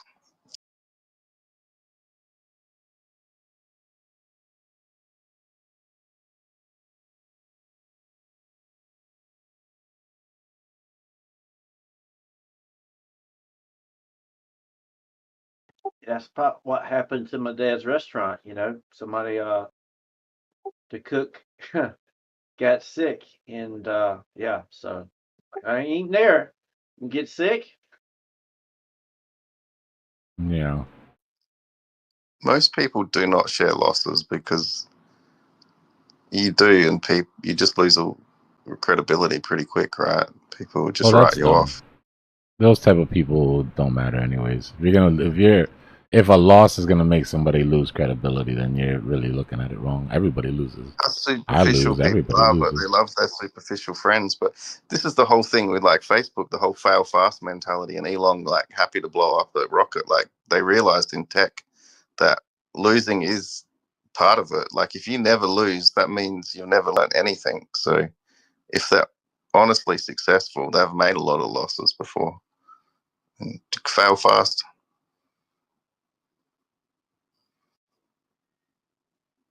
Evanji, maybe don't promote other people's YouTube channels on my chat. I'd appreciate it, brother.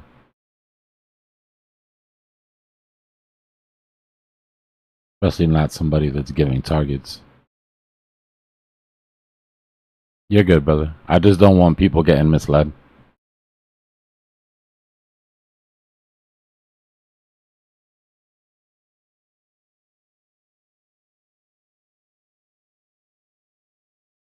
Whoops, I shared a Noam Chomsky video the other minute.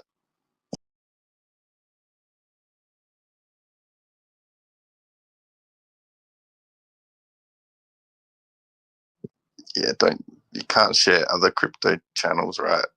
That like are selling stuff and It's just there's a lot of new people. I don't want them going somewhere that's got like 24-hour trade signals, and we know how those channels work already. Yeah. Just exit liquidity. Yeah. Plus, a lot of those links are actually a scam. Yeah, 35 minutes we'll have a more concerted push to get up to CME. And then if we don't get there naturally when Asia comes in at 8:30, that'll be their first move.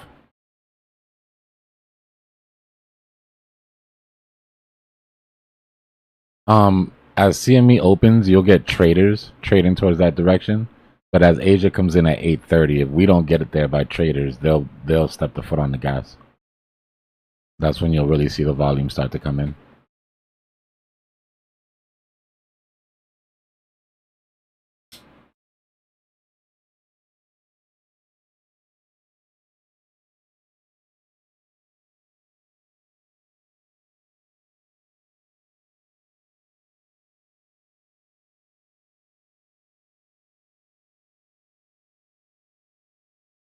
It's social media, bro. Social media has everybody putting their best life forward, right? You can't post anything on your social that's not perfect. Like, that's where you go to make it look like your life is absolutely perfect. But people get so stuck in that mentality that when they see flaws in real life, they feel like you're supposed to cover them up or something. Like, the fuck out of here, I'm human. You know?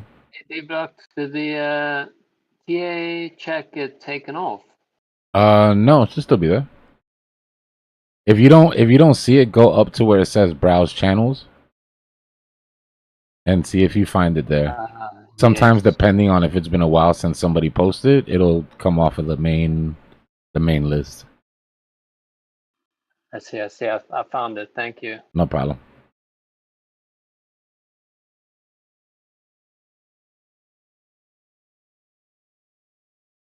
There you go, Dom. Give back some of those gains from earlier.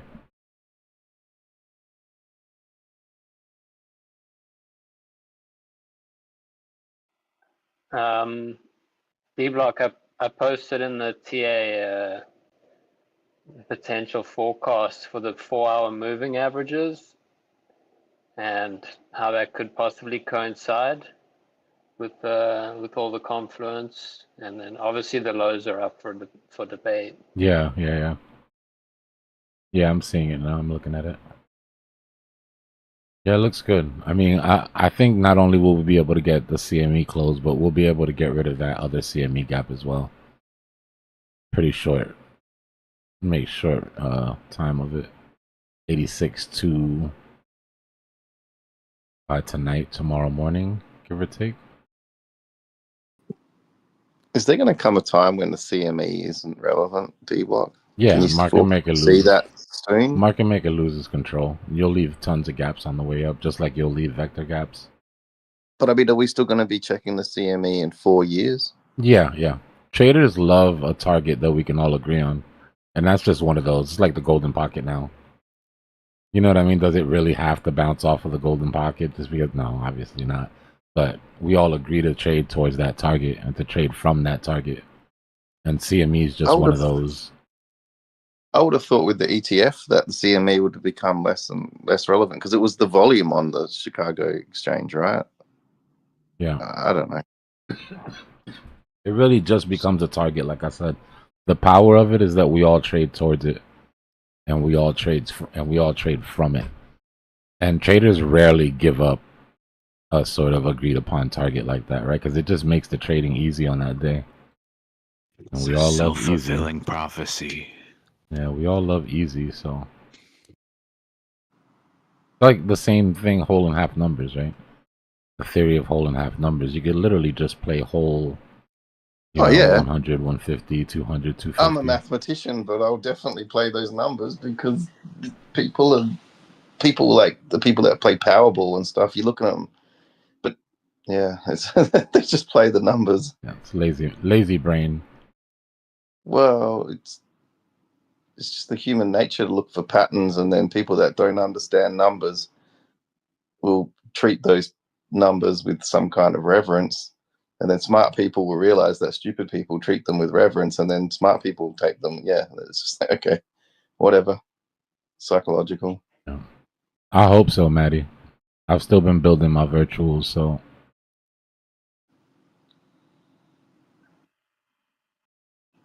All right, so Fly, if you're a mathematician, can you tell me the validity of this equation I'm putting in general chat? Go to general chat and check this out. I asked AI. What is it? Calculate. Okay, so it's going to be a bigger question. I can't read anymore. But what is it? It says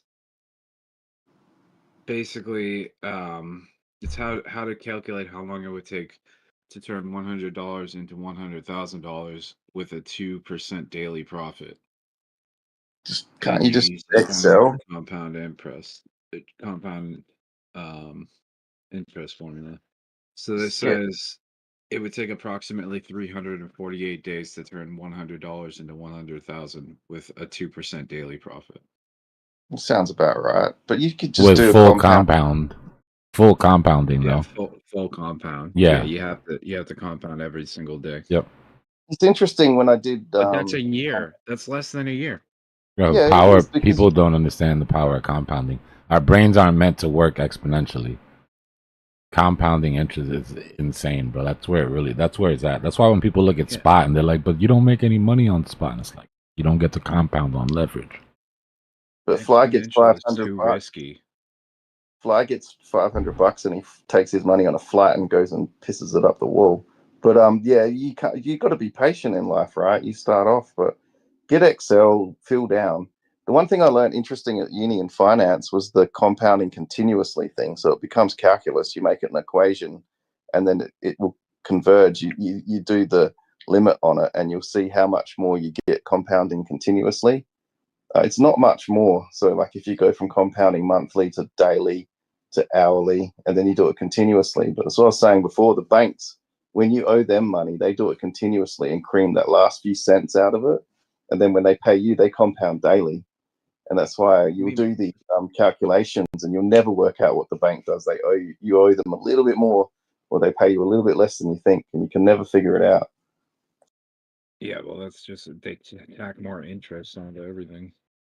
But what I'm saying is, it is theoretically possible to do just making 2% a day. You guys earlier were talking about, oh, if you just double your account every single day with that exponential strategy, then like by your last trade, like you want to turn that into $1 million by your last trade, you're risking $500,000. Where's your risk management? You know, like where's the All or nothing, risk baby. reward ratio? Where's the win rate? You know, like so Well, if that's the you first think thing you they can stomach seeing $500,000, you can stomach seeing that go back to $0 just for the chance of doubling it and turning it into $1 million on one single trade. one of the first Like I things they think in trading, right? And if you do professional track courses, they say have realistic targets. But yeah, well, people think it's quick money. They're looking for quick money, and they don't realize trading's not quick money. It's actually you have to be more patient than ever.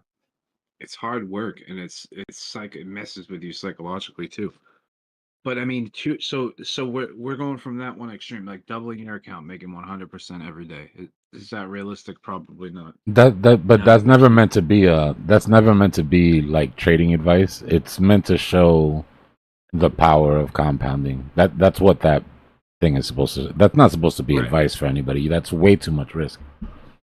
And everybody that thinks it's easy, like yeah, turn $1 into 2. That's great, but that last trade, that 500K to $1 million, guarantee you, your stomach's gonna feel completely different. Yeah. Trading defer delayed gratification, right? You just got to defer your gratification, and that's what people struggle with because I don't want to wait 12 months to get what I want. I want it now. Yeah, well, that's the problem. That's how traders get wrecked, and that's how the people that use the system make money off of them.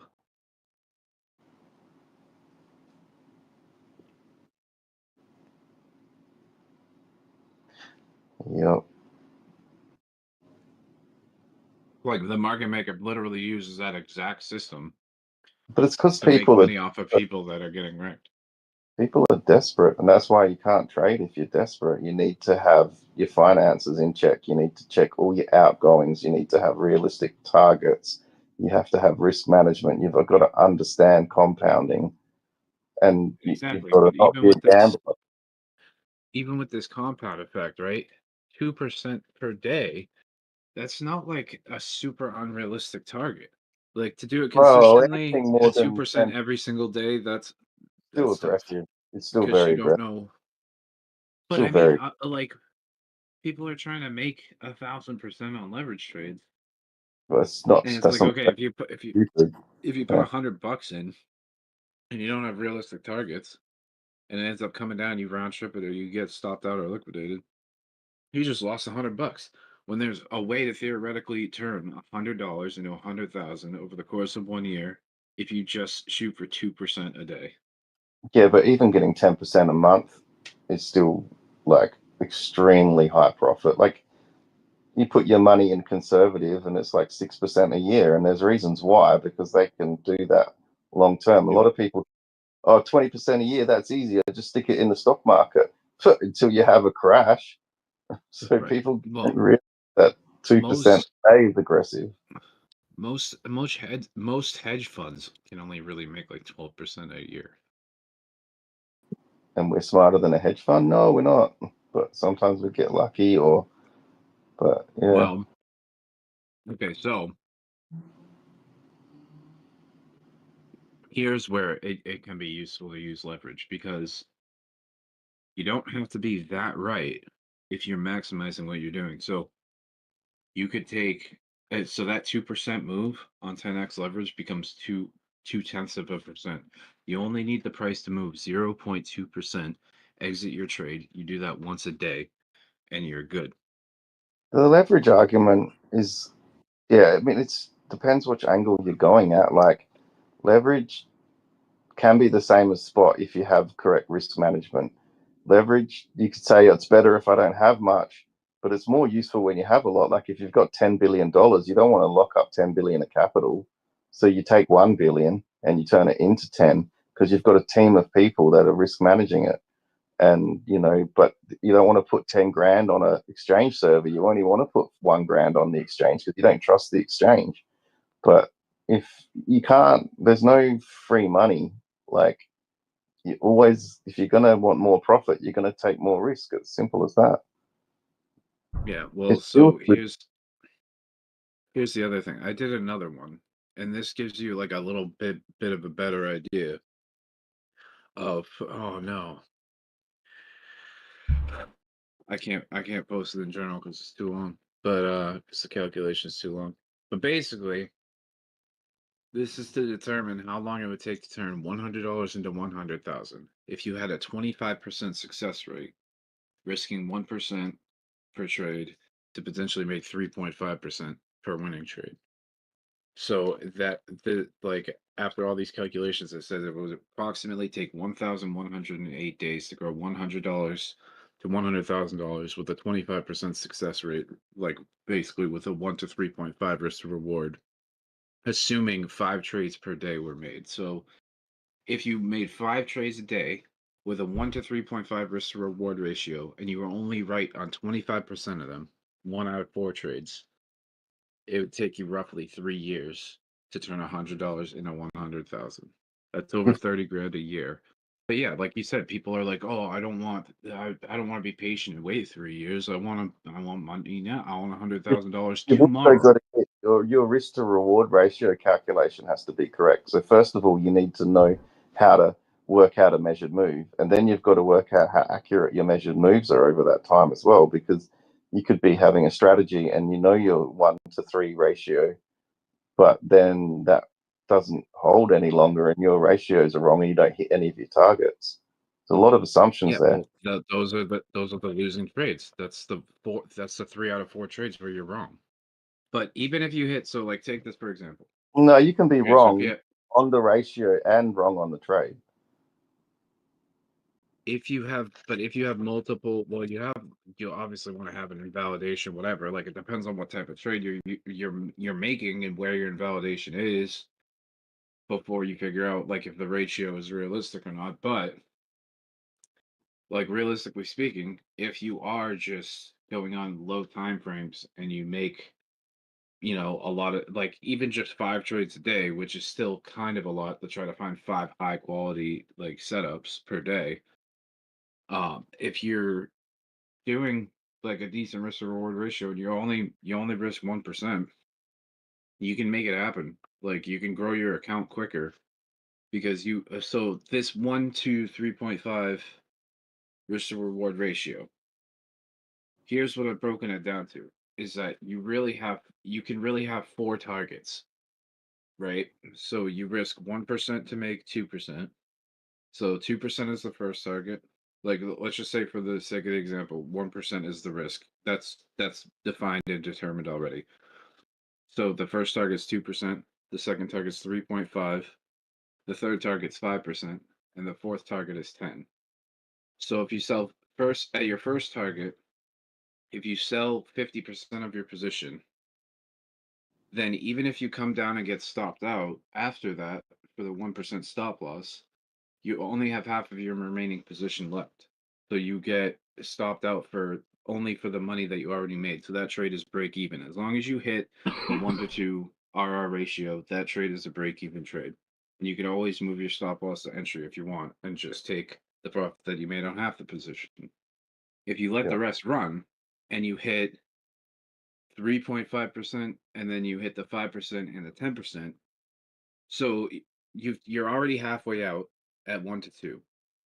When you hit 3.5, you take another half out. So now you're 75% out of the position by the time you hit 1 to 3.5. You know what happens to most When you people, hit, right? Go ahead, sorry. well, yeah, I just want to finish the explanation real quick. When you hit 1 to 5, you sell another 50%. So now you only have like 50% of the remaining position. So now you only have like 12% riding to hopefully make that 1 to 10 target. So, but you only have 12% of your original position remaining. Even if you left your stop loss where it was, Yeah. you're gonna lose 1%, but on only 12% of the initial position. So if You you know, actually make it up to 1 to 10 and you close out the rest of your position there, you average out to a higher than 3.5% over the entire trade. So if you close out your entire position at target, like the remaining position at target 4, you'll make more than 3.5%.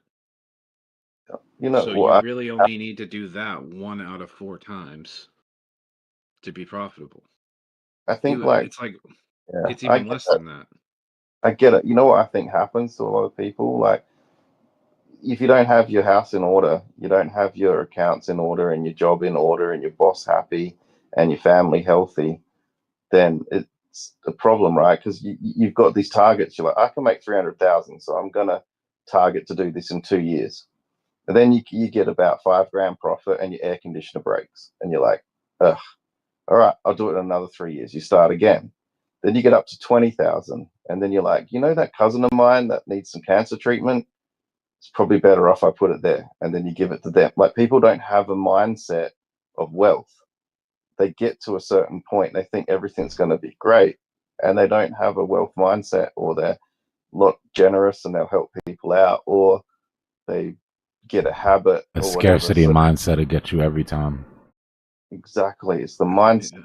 Get there, and you don't know where you're headed. You've never, like, if you've been there before and you know how to handle it and you know what that means, like you're used to earning 6 figures, then, well, you might be used to knowing how stupid you are with those 6 figures. You end up like, the more money you get for every dollar we spend, we find $2 more that we need to spend. Like, when you've got no, I've lived, you know, I grew up well and then I became poor and then I worked my way up. But I found the more money I had, the more things I would spend money on. So that credit card starts off at, you know, $1,000 credit card, and everyone's like, oh, you can't have 1,000 on your credit card. And then you're earning big money. You're like, oh, it's just 20K on my credit card.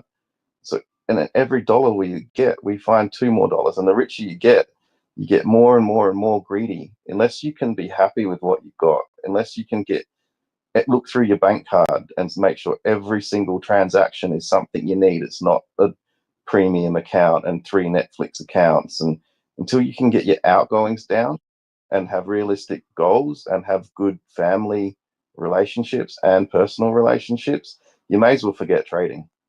You may as well just forget it, because you will not make it. I mean, but that's also the other thing is that people, I mean, yeah, sometimes you run into situations where you need money, but it's like that goes back to what you were saying before. You should have it figured. You Yeah, should have but your life in order before you like are really taking risks trading. when you're poor living But on the also, you think all I need is the money, right? You don't. But yeah, when you exactly. But I mean, the thing is, what are you going to do with that money?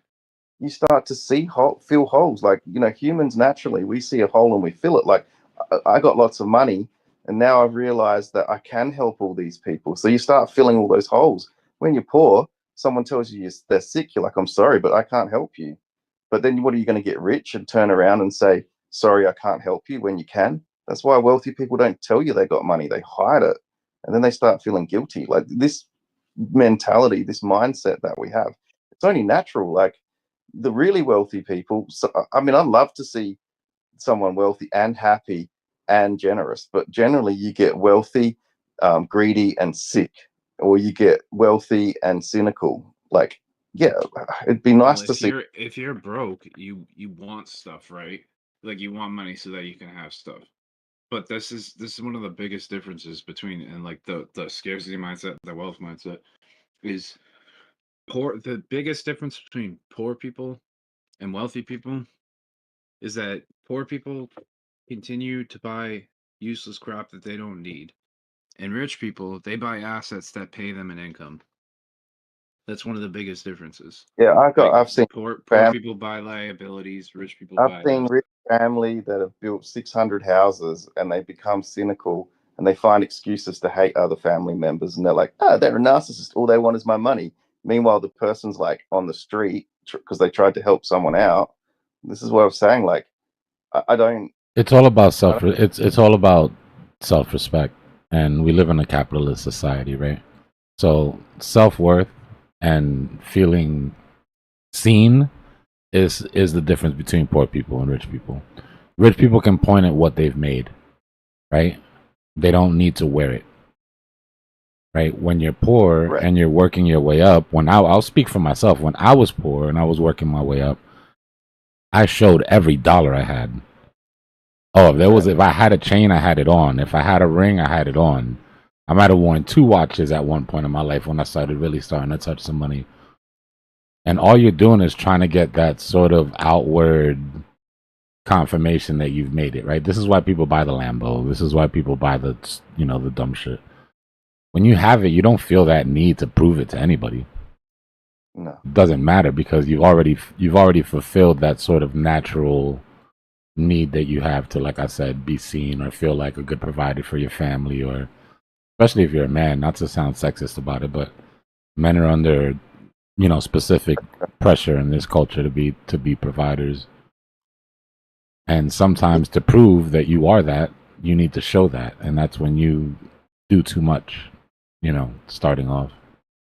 See, I'm not bagging on rich money at all because it's like I kind of believe in capitalism and Keynesian economics, right? I don't really believe in the Austrian school of economics, but it's the difference between, there's, I'm not religious, but there's like some story that goes, God gave got 3 people a big bag of gold and one and buried it.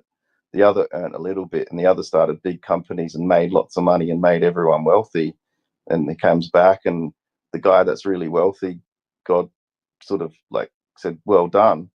And then the guy that made a little bit, he's like, that's all right. And the guy that buried it, he sent him to hell basically, because he's like, why did you bury it? You didn't even use your wealth. So it's what you do with that wealth that will then allow you to keep growing when you get that wealth, and you won't eat yourself up. Like, so I always look up when I was a younger software developer, I'd always be jealous of the top software developers because they're like not working, making heaps of money, going to coffee breaks.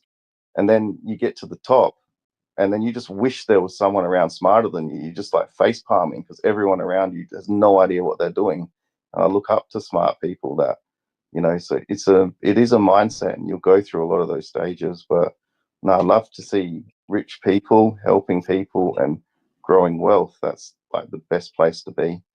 But if you just give it all away before you actually make money and build that generational wealth and stuff, then that's the problem. Takes a while to learn it. CME opens in 10 minutes. 10 minutes.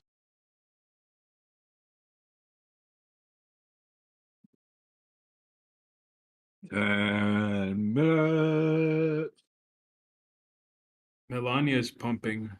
I mean, it did for a bit.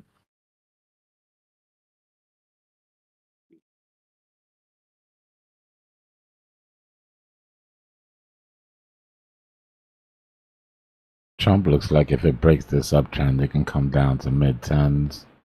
Got a vector cap underneath.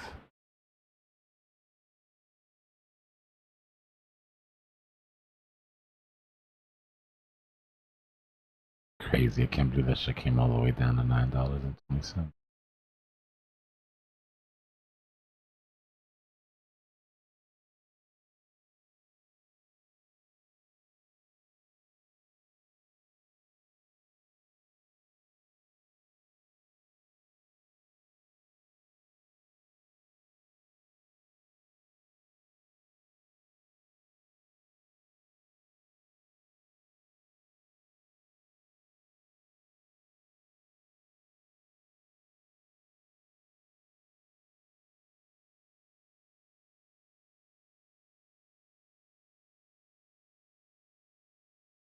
Hey Dbloc, what's up with the failed weekend trap this weekend?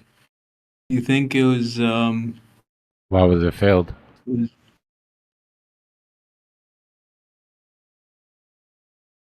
mean, was it manipulation because of this Sunday's not too early to get your false move down. all right. Like if we look at the price action that happened, right? Ignore all these tweets and all this sort of whale war that we had. Just the price action alone. Coming down to free these shorts. Drop in here. Perfectly normal. Right? Put in the W. Nice traditional sort of thing. No problem. The measured move for the W even would have been expected. This part. That sort of blow off top that we got from that excess money that came in. That's sort of the abnormal thing. And then price is already retracing from that at this point. So now we just have to wait until tonight, really, or tomorrow night. Right? It's still Monday, so price could still come lower. But the direction of the false move, in my opinion, is already down. Even though this happened, you notice how it didn't free the trap longs though. Right? Even this push up didn't go high enough to free the trap longs. Yeah. So if we just, and I know we shouldn't do this, but if we just put a box right here.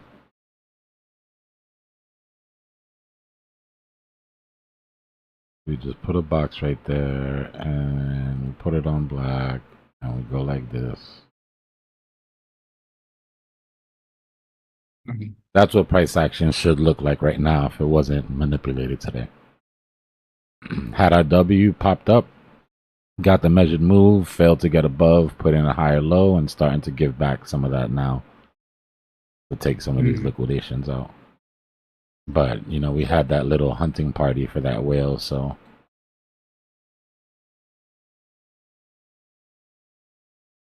Yeah, but that was also measured, it didn't free the trap longs as well.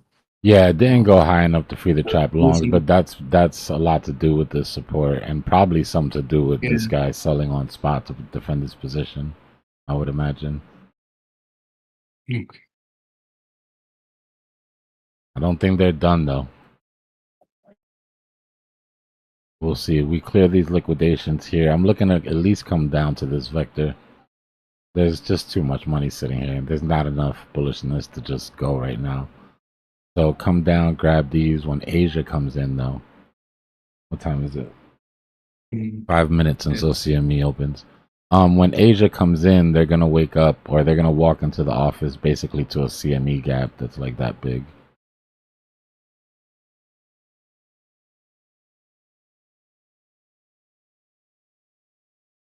Right? Yeah, the size there'll be a CME gap from 84 down to wherever we are in the next 5 minutes.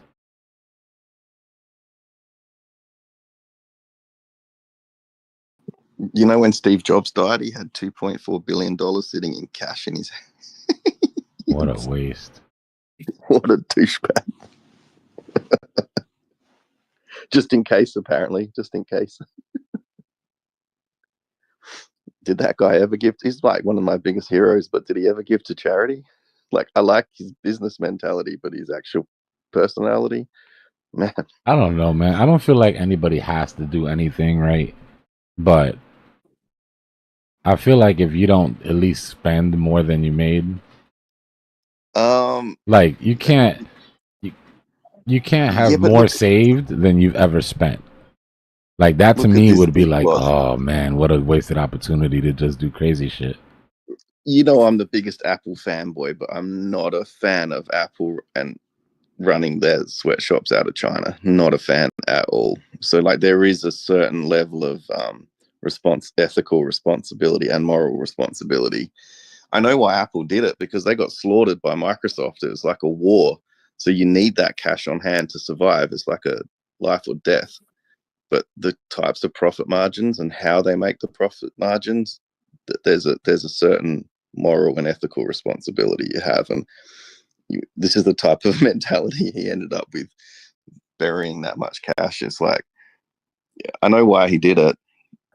They did survive and they beat Microsoft in the end. They won the PC war, but yeah, it's war at that point.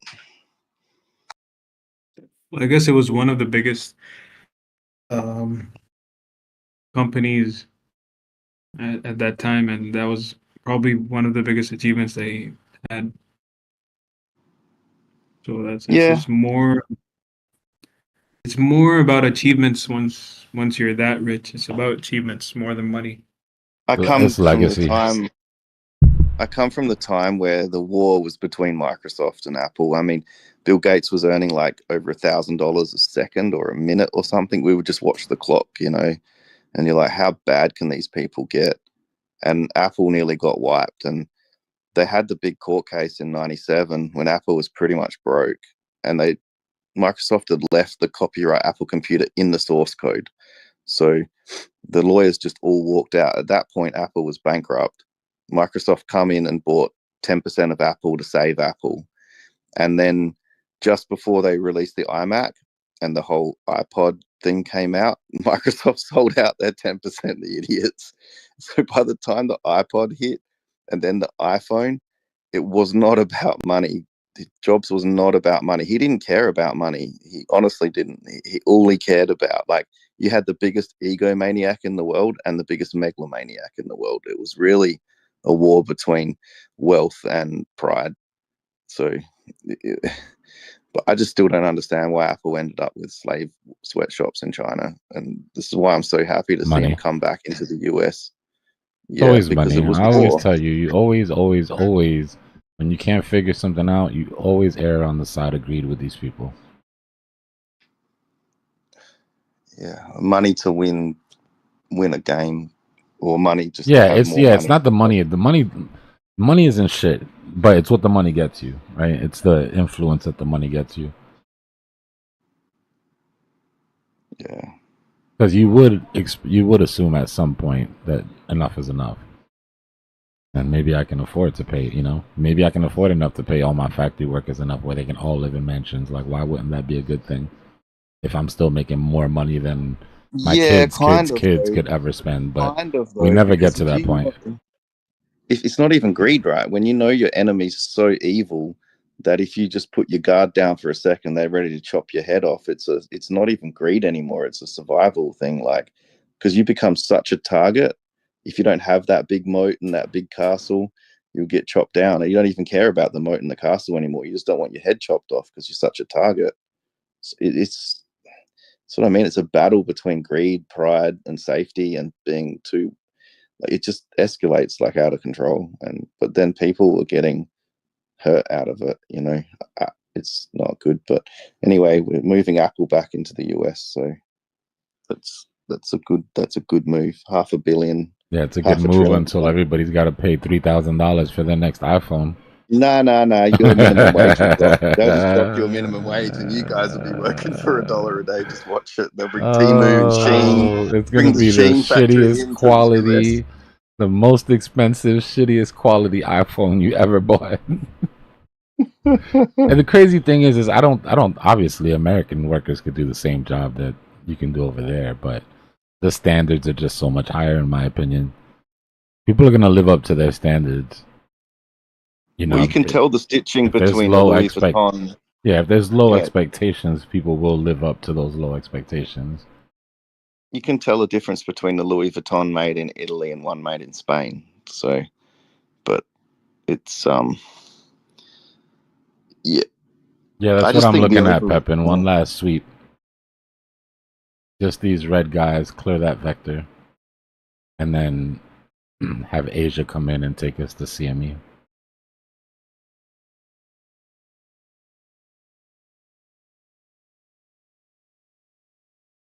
Wonder if there's gonna be any more whale games coming in soon. I mean, they said, I mean, if we're gonna believe the tweet, my guy said, we have lost the battle, but we have not lost the war. Locked in. So this could just be reloading, right?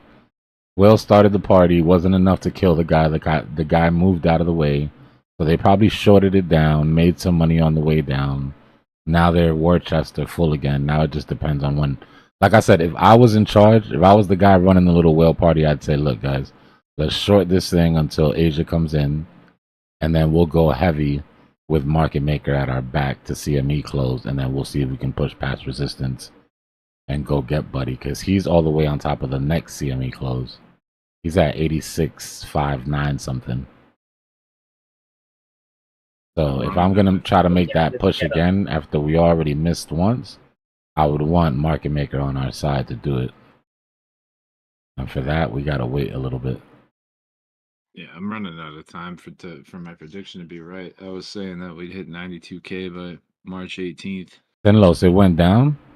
My bad, I didn't mean to cut you off. Somebody just said that his liquidation moved. 85,802. Okay, I'll move it down. Yeah, oh, he's even. Cut me off anytime you need to cut me off. He's even more in danger right now. Shit. All right, so he's in the middle of the old CME gap. Uh-oh. Spooky. Yeah, I think 19th as well, possibly 90K or so. What's the poly market on this? There's got to be poly market side bets on this already, right? I want to know what the over-under is on him getting liquidated. Which whale are they voting for? The one, the hyper-liquid whale that's shorting Bitcoin right now. I think he took profit on his Ethereum trade already, if I read it correctly.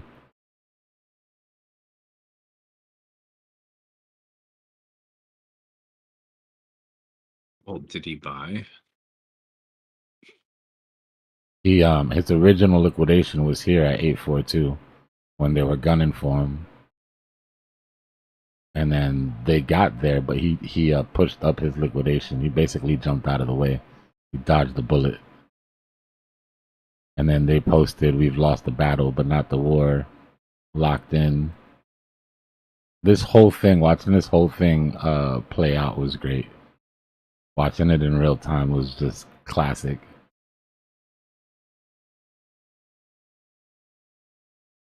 Were you here when we rewound it and did the replay?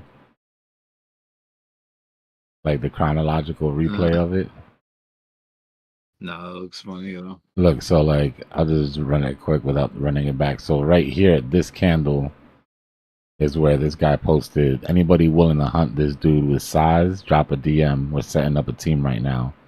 And we already got good size. And then underneath it, he said 7 figures only. Like, if you don't have 7 figures and above, don't hit me up. He's like, we've already got 8 figures locked in. And then on this candle, down here on the retest, he tweeted, laughing my fucking ass off. We might have some ammo coming in. And it was, hold on. And then he screenshotted Justin's son in his inbox saying, interested, what's your Telegram? Nice. Right, so now you got Justin's son on board. And then right after that was what I'm calling their first assassination attempt, right? This is when, as you were breaking, so they waited till a good technical spot to do it, broke the W, put in the high, retested, went to break that high. As soon as they broke that high, boom, they hit him. And he jumped out of the way right in time. So up here, Close, or did he? nah, he moved his yeah. liquidation? So up here, once it had retraced and then come back up, this guy posted the hunt has begun. I guess they didn't know if he had moved his liquidation level or not. And then here on the dead cat bounce, once they realized that it wasn't going to keep going, he posted We lost the battle, but not the war. Locked in. What's to say, Dbloc, that this whale Amazing. was friends and they're just drawing other people's cash in? I mean, I don't know because it happened so quickly, really, that I don't think anybody jumped in with. I mean, me personally, I didn't see it till after. I think they're really just publicly just gunning after the dude. I mean, it's not rare. We see it. It's just funny to see it in real time. That is super funny. It's like Hey. I think that it really is just like a chess match between big players, Mhm. honestly.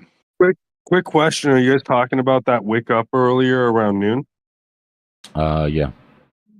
Right. So yeah, I saw an article 19 minutes before the article that some dude posted because I came in the end of this. You're talking about some dude that got liquidated for like 300 million or some shit. Nah, they were targeting this whale that was short. And they got a bunch of money to sort of hunt this guy, and they went after him. But I guess they did it too publicly because he jumped out of the way right in time. It's just been funny, this whole sort of thing today. There were some Ever decent since liquidations on the way up, though, because there was plenty of shorts above us. Let me see. Ever I was since looking that, at the whole GME thing, they've been keeping big tabs on what people are doing online, especially if they're coordinating in chat rooms and stuff. I feel like that was the whole attack on Telegram. Was like, yo, you need to show us what's going on in these chats. You're not allowed to be keeping this secret. He's up. He's had a great day, and he's about to start printing right now as we go through these liquidations that we were talking about earlier. He survived an assassination attempt. Made a perfect move right in 4K in front of everybody. It was great. So I'm looking at this. It says Bitcoin whale bets 368 million with 40x leverage on BTC decline ahead of FOMC. I'm going to put it in the general, but it says crypto whale is up over 2 million on a short position, faces liquidation if Bitcoin recovers above 85.5 or 85.592. It's what we've been Yeah, talking yeah, about. that's it. Oh, yeah. Okay. Yeah. And his You want me to post the position article, anybody size, still, or no? his position size is like 300 something million, but his margin is I think 9.5. 40x. Those liquidations moved 3 times already. Yeah, just post it if people see it or want to read into it. They can. Like he didn't bet 300 million. He bet 10 million with 40x leverage. That's pretty funny. Yeah. What's the running count Yo, now, hold on, Senlos? what's He's my- up 8 mil. It's a good What's Sunday my Sui afternoon. short down? I All right, shorted we're at Sui that. last night. We're done through those liquidations, and we're at that vector that we were looking at. Let's see So if what they you're take telling out me these 50s, is, though. what you're telling me is I can re-enter my shorts if I pay attention to where this dude is. They're trying to liquidate him. If you pay attention to the next attack, right? Because they said they're not done, right? The dude saying we lost the battle, but not the war. So the next time that you see a massive green candle up, if it fails to hit him, I would short that thing. Yeah. Not financial advice. Oh wow, Bitcoin just had a nasty candle. 82.2. This is the target we were looking at for the retracement underneath the trap shorts. This is still a false move Monday. 24 hours left in this move. So let's not get If too he's excited not about retarded, any sort of... he should peel off some profits. Big money is not always smart money, bro, like I always say. Yeah. They make it more and more obvious every day. They're also Maybe doing it's it for just- a purpose, I'm sure. You know. Yeah, maybe he's the reason I got wrecked this morning. Thank you. I entered right after I found that article. Shorted. So these guys are like that are coordinating against the who is it? He's like a liquidity whale, like a liquidity provider. He's just a big well Or, on... He's just a big well on Hyperliquid. So, but is he market making or is he No, just he's a like trader. rogue? He's a trader. Okay. He's you just can- trading and publicly gave out his position, so they're trying to wreck him. Is he on Dex? Is he? Is that what Hyperliquid is? Yeah, Hyperliquid's attacks. Oh wow. Leighton, what I was saying was if they are gonna make a second attempt at liquidating him, If I was in charge of the group, what I would do is wait till Asia comes in. Right, our CME gap is above us now. Wait till Asia comes in so you have market makers back in, and then just throw the house at this thing and see if it's enough to get them out of there. Really not that far at this point. 85.8s right there. I'm itching. Where can I post this?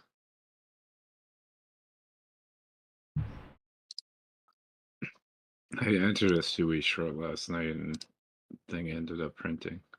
And he's sitting in the middle of the old CME gap, laying on top of it. Like he's smack dab in the middle of the last little bit of that CME gap that's left.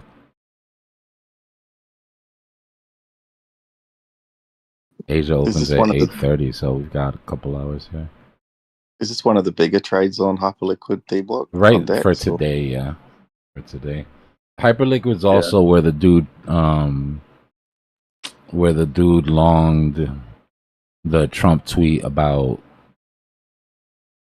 the strategic reserve for alts, and then he shorted the day after the tariff news. Yeah, right. There's just a lot of liquidity on Hyperliquid. If you're playing with big money, it's a decent choice. There's nothing scammy about it. It's just that's where the liquidity is right now. I mean, Dex's is a great place to do this, right? Because otherwise the exchange will go after you. That's cool. For sure. Well, on Dex, some people on Twitter will go after you. Bring it on. Right, that's fair. You just don't want Twitter will target you.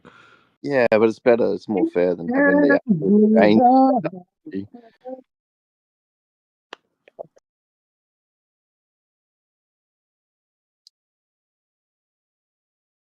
So here's a trade. I was just I've hit 3 targets. I hardly ever post my trades, but this trade's up almost 50%. Right, I've already hit 3 out of 4 of my targets. I keep moving my stop loss further down into the profit. The lower it goes, the further I move it down into the profit. So how many X? 10x.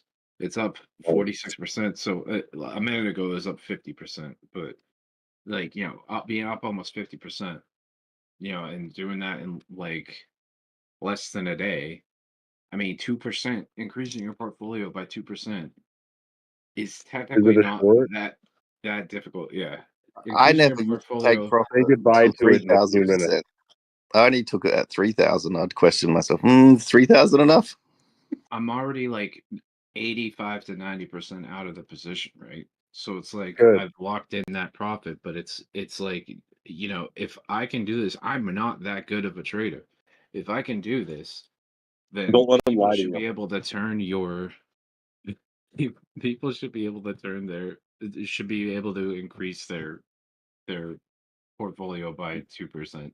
Like if that's what you shoot for, if that's your goal is 2% a day, is achievable. We all know this is leading up to some shit coin that you're in. What is it? No, What are we supposed to buy? I Jasmine? literally Jasmine? no, it's Sui. I took a long. He's I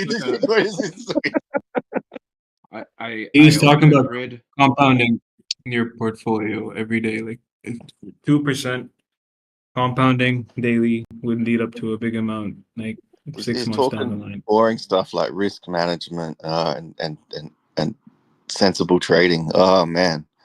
Yeah, I mean, if you want to go a little bit further, I hear a lot of people in here swinging for the fences. If you want to go a little bit further with risk management, you don't have to put your whole portfolio. Like, so I was saying, risking 1% to make 2% on a 10x, you only need 0.2% of price movement to meet your quota for the day.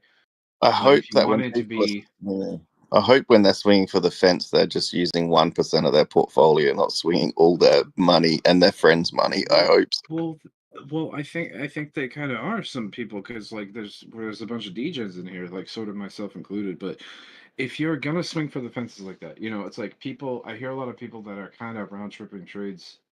Swing for the fences. I shouldn't say a lot, but I have heard a few people that sound like they're kind of upset because they round trip the trade. It's like if you were up and you had a successful trade, don't turn a winning trade into a losing trade.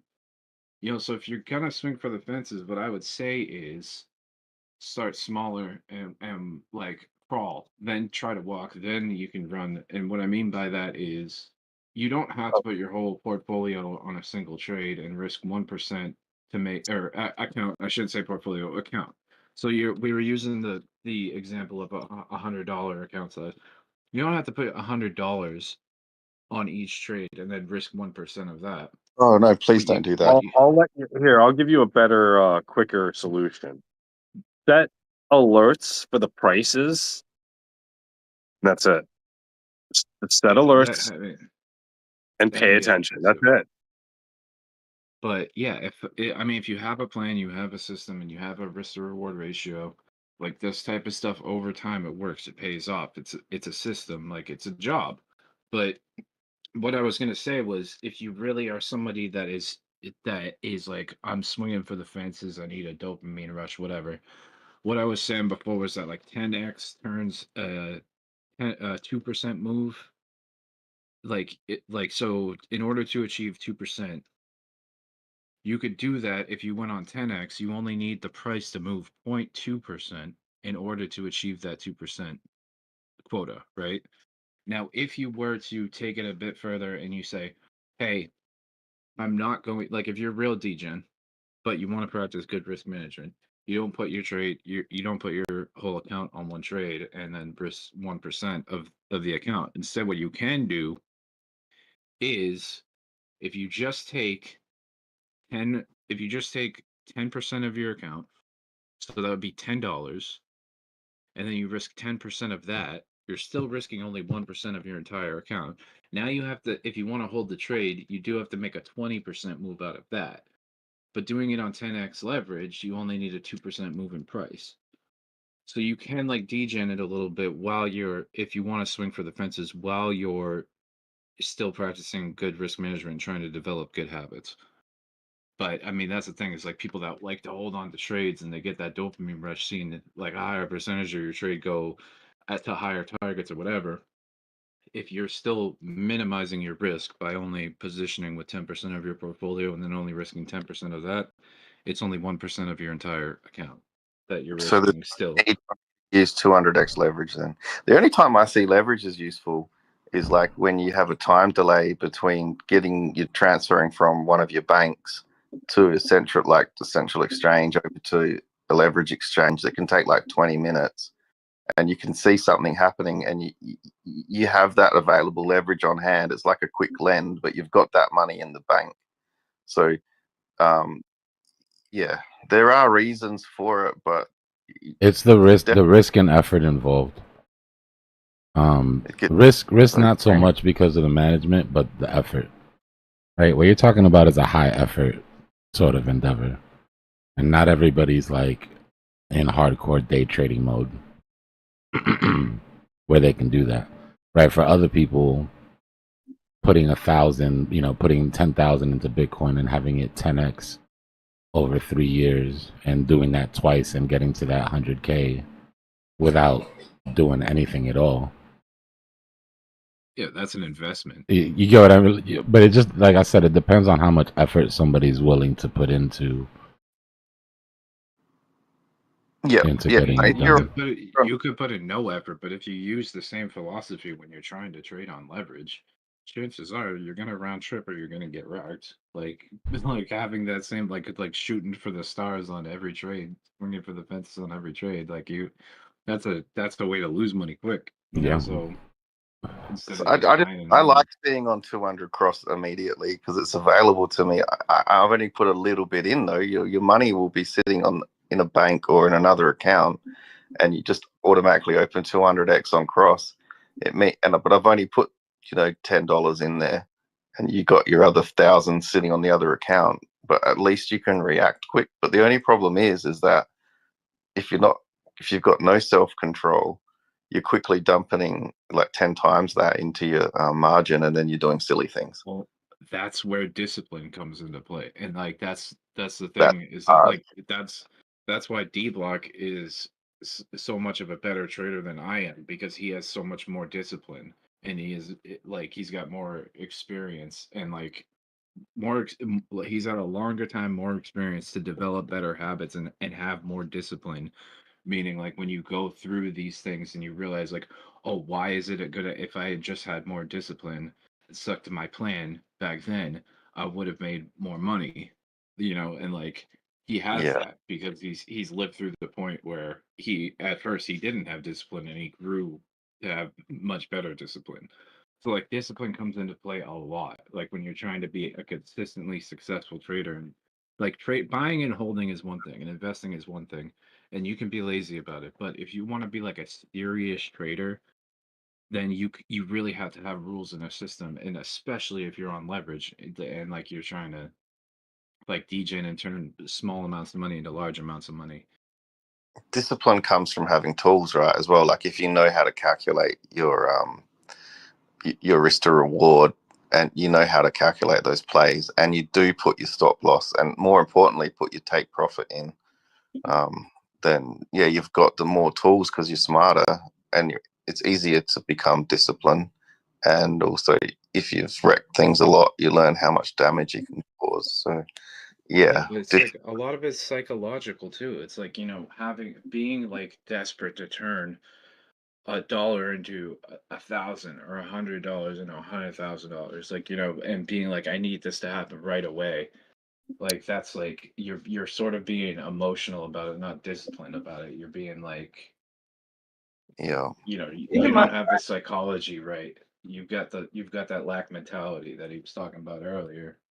That where it's like you just like really what is most important is consistency. To be a serious trader, you need to have consistency and rules and stick to your plan. That's how you become profitable. It's a job. Like actually serious trading is actually a job. And it takes discipline. research and stuff too. Like you got to do a lot of research and you got to practice.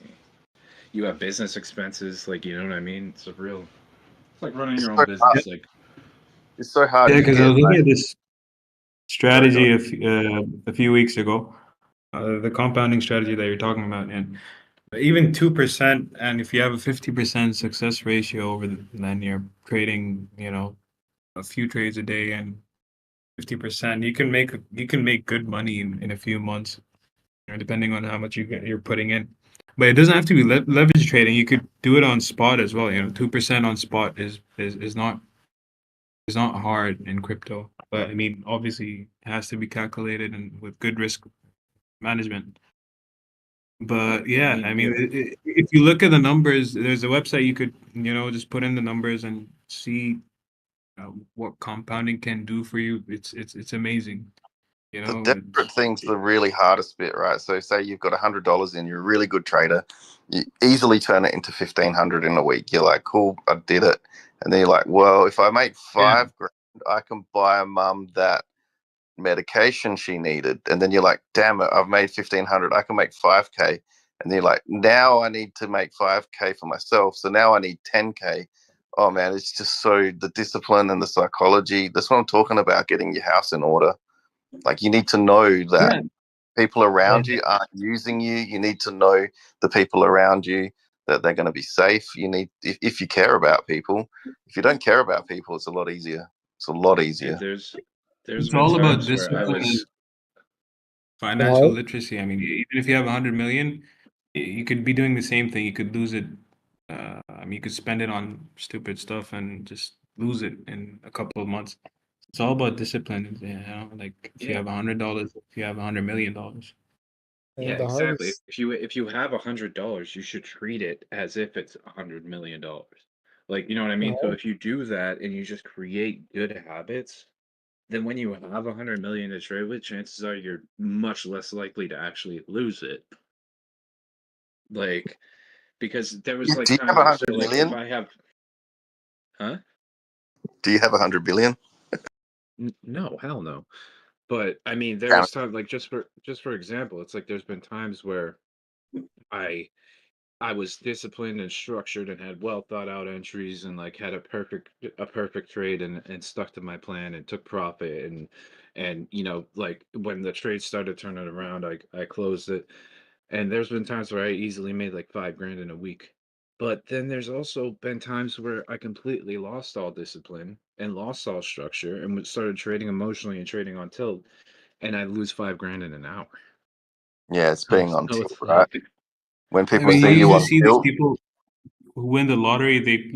They end up back at where they started because they're not smart with money, so they just spend it all. they start But helping their you need to They're family. not discipline. patient. They're not patient. They're not always stupid. Sometimes they're helping out family. You imagine how many family members turn up. They all It's rock up. not even that. They could be making the smartest decisions they've ever made with money, paying for things up front, paying for things for the year in advance instead of paying all the extra money. But they may not be patient enough to understand if they put it into an interest-bearing account or other things, they have the money to pay for it later. I think the hardest thing is to like not think about the money and not do it for the money. But that's what gets you to the next step, like doing it for the love of the game. It's super hard. It's with everything. If you just do it for the money, you're never gonna get super good. Yeah, well, I think there's people that do it. There's like three levels of people. There's like people that do it consistently that are not emotional, but they take it really seriously and like they make consistent gains and they treat it like a job, like they're doing it for money. But then there's the people that do it for fun. Sometimes they make money, sometimes they lose money, but overall they're having fun. Then there's people that it literally it's like a drug and they're like addicted to it and they just get like those type of people that just like typically get wrecked. Me. Like you like seeing it, so there's like serious job, but then there's like recreational hobby that you do for fun, then there's like, okay, I'm addicted to this is like a drug to me, and like Yeah. I Well, need to keep doing it and keep going in a downward spiral. it depends how you see it. If you're addicted to the dopamine rush, then yeah, 100% it's gambling. You're gonna lose everything. But like, I think the people who do it as a job successfully, they have a passion for it. Like, they are genuinely interested and nerdy about it and want to just know everything. And you know what I mean? Yeah, well, of course. It's like if they say there's this old saying where it's like if you do what you love, you'll never work a day in your life. Yep. There's another saying that if you Like, turn love into a job, you'll never love it again. Yeah. Yeah, so that same guy that put that BTC short in just put $2.4 million of Melania long. Are you serious? You guys see $2.4 also that million. CBD Bear Era tweeted, "Holy fuck! Please, Eric Trump, send help from the Divine Father to liquidate this MFer." But yeah, I don't know. It sounds like a psyops happening, but still, yeah, the Like, guy just really long long Melania, or you? $2.4 million worth of Melania on Sol. I But don't even told know. what if he gets you, liquidated? Then I'm even He further did. in the bag. He did it these on whales are 5x. friends. He did a Friends. 5x cross long. Where can you do 5x on that? I don't know. Oh wait, yeah, Melania is on exchanges. My bad. I'm thinking of some of the others. I could do 50 on it. MX, KSX, there's a ton of them. Bro, I've been waiting for this for months. I'm selling. So, but no, like here, Thank like I you. mean, it was like my first thought was like, oh, good, he can help me get me out of my bag of like a bag holding Melania. He can help me get out of my bag. But then it's like, what if he gets liquidated? Then I'm even further in the bag. No. We're taking his money. He is going to get liquidated. Thank So you. what? You're gonna short it? No, I'm exiting on his long. Okay, well, if it's on cross, then he must not be using his whole account. I don't care. Raise the price a little bit. But whatever he has, if there's a $5 million? How much Melania is that on 5x? Yeah, this is like a psyop or something. He's 10 hedging. million. He's hedging his Bitcoin long with the Melania. His Bitcoin short with the Melania long. He has 474K on 5x, so 2.3 million position on Melania. That's hilarious, man. Hedging a Bitcoin short with a Melania long. Oh, I guess if Bitcoin turns around, Solana could go up with it. If Bitcoin continues to down, Solana could decide to rip anyways. Man, what if as well as Eric Trump? What That's if what it's a lot of people are saying. Barron Trump? What if it's Barron? What if I it's was thinking that too, but I don't know. People are saying Eric. Eric and Barron together. They're both fake whales drawing everyone's Why cash. does it have to be any of the Trumps? They're sitting in a room with all the money stuck in both of the coins and a bunch of the coins going, where the fuck do we put it? Try a different coin. It's more fun that way if they're Trump, D-Block. Guys, Tindo. there's plenty of whales in the game with that type of money right now. But why did they long Melania? That's just super retarded, man. At this fun, he's having so much fun with it. He's just turned a little into a lot. Everybody's calling him one of the Trumps. He's probably like, watch this. I'm really going to screw Yeah. him up with this next player. He's having a lot of fun, man. Maybe it's CZ. Trades like this are how legends are born. Yeah. Them attempting to take them out publicly like that and failing is like, that's how myths are born. That was his villain arc. The start of his villain story. Villain origin story. If he actually is longing Melania, they would have to short it at the bottom here.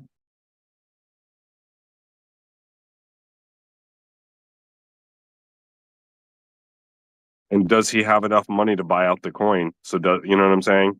I don't think If they're he's only gonna. I don't think they're gonna chase him across all his trades. They're really gunning for his Bitcoin trade. I don't know if whales are gonna waste money to try to, you know. Yeah. His Melania position is only 480K and its Bitcoin Yeah. position is 11 million. So, yeah. I think it just Damn. adds to the lore. It makes it much funnier. He could be trying to make Got some money to sort of 0.005. fill back up his war chest for the next attack. Make a little bit of quick money on Melania, and then have some money to sell some spot to defend his position again if they come after him. Wait, I thought the Melania position was like $2.3 million worth of Melania. That's a lot.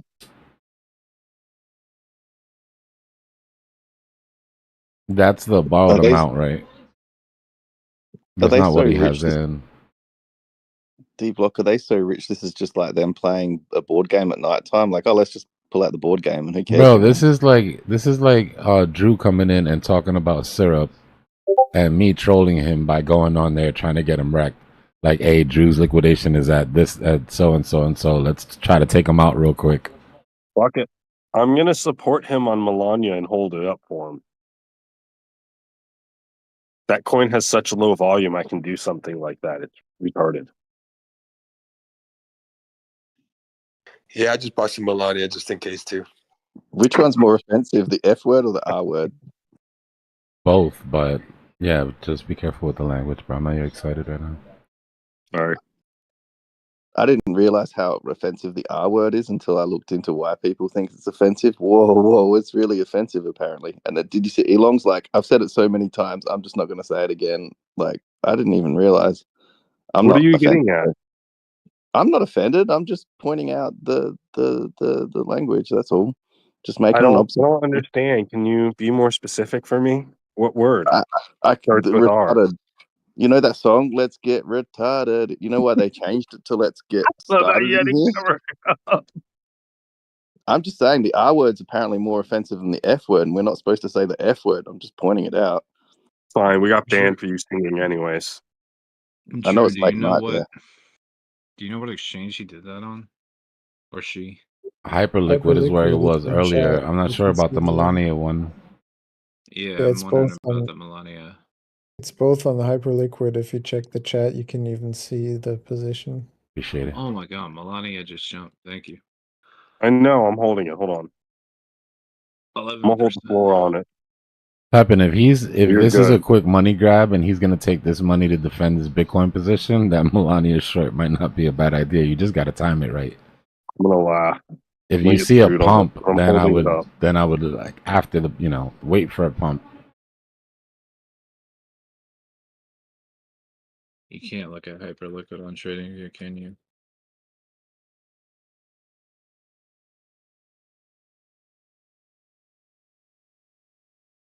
Yo, his Bitcoin position is not 9.5 million in profit.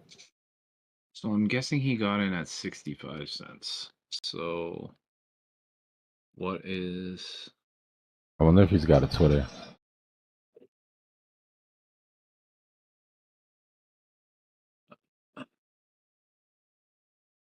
So his position size, if assuming he got in at 65 cents, his position size would be 17,692,307 Melania contracts.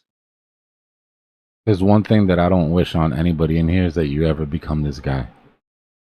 You don't ever want to be in the position that the whole crypto industry is just magnifying glass on you. I wouldn't mind being in his There's position. way too many. There's way too many haters, bro. It's already Who bad cares? They enough don't to know do who he what is. we're trying to do. No, but what I mean is like too many people playing against your position. You know what I mean? Yeah, you're in He the spotlight. has more money in his spare drawer than I do. I'll be him. Yeah, those are good problems. I call those good problems. Get a target on your back. I mean, it didn't work out very well for Do Kwon, let's be honest.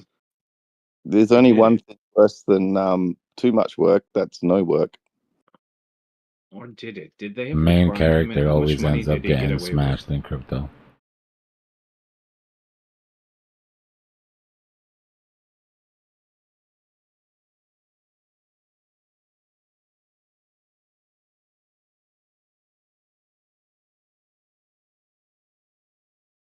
I can't believe how bad this thing crashed. I mean, I can, but I didn't expect it to. What, Melania? Yeah. Yeah, dude. Horrible. He got caught with the Libra bullshit. Add him up 22.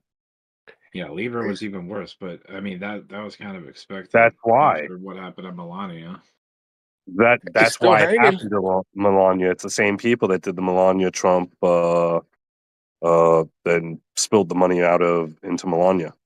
It's still hanging though, above 100 million market cap with half Melania? Yeah, Melania's at 100 million, 107 million.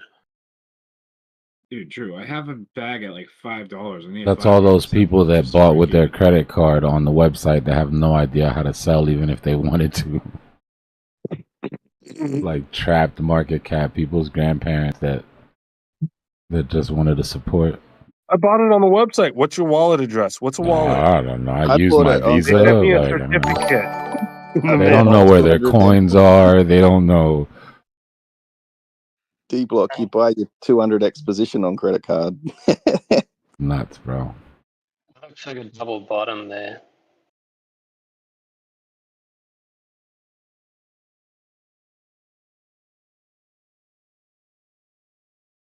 The volume on it is literally so slow. If you just make a tiny, small, buy a few coins every few minutes, you can hold it up. Drama, thanks for the sub, brother.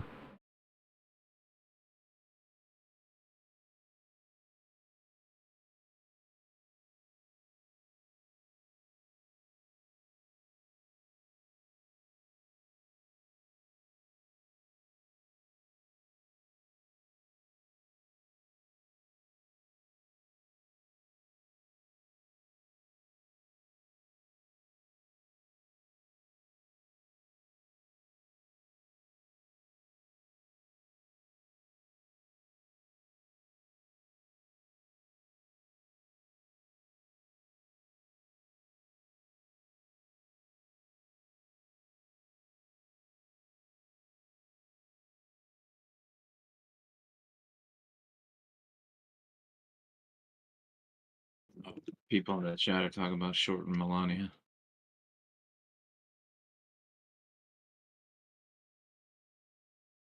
Probably a smart move. An hour ago. I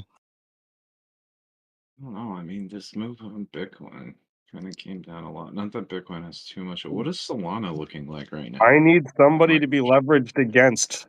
All right, if no one's shorting, the coin can't go up. The market maker will take care You of gotta it. squeeze them. There it goes.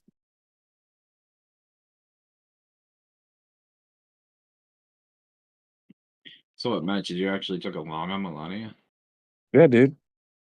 Where was your I'm entry? creeping in little tiny buys at an obnoxious leverage. Oh man! Every time somebody sells, I buy the bottom of the 1 minute candle. And you didn't have to add that obnoxious leverage thing. I already knew that. That's like your MO. So I'm buying like 5 coins at a time.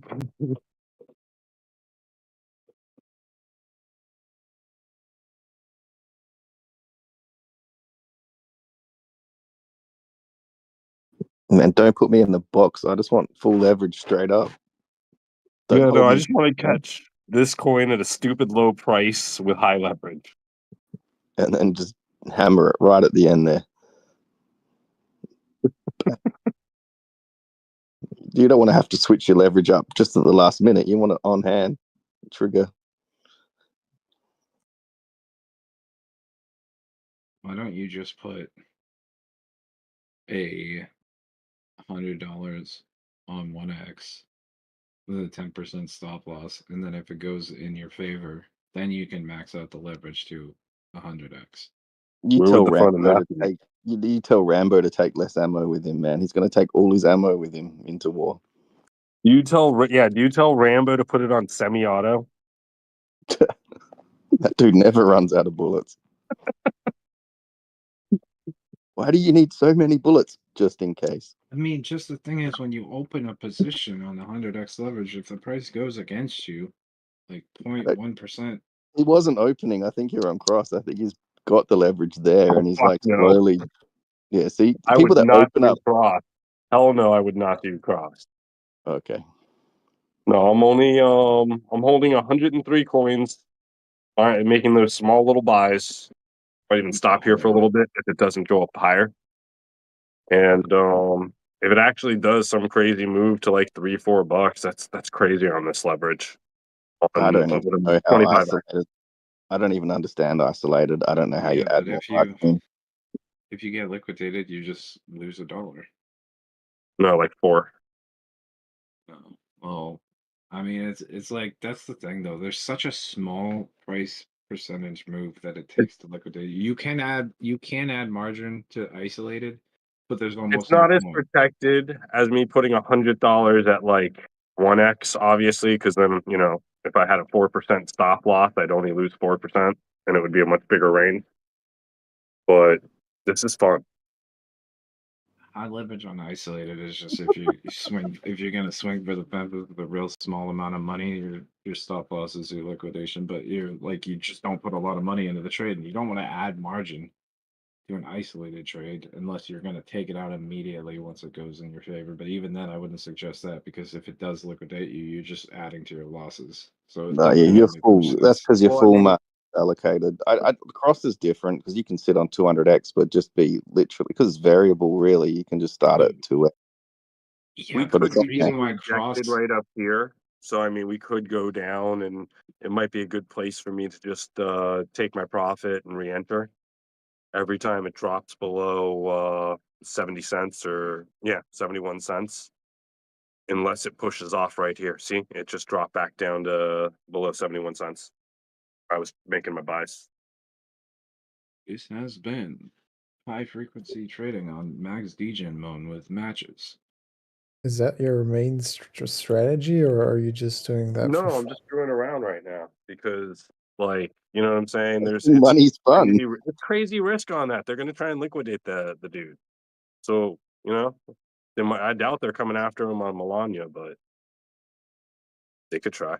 So He could also just sell out, like I think somebody already said, and we'll end up with him just getting more money to Bitcoin.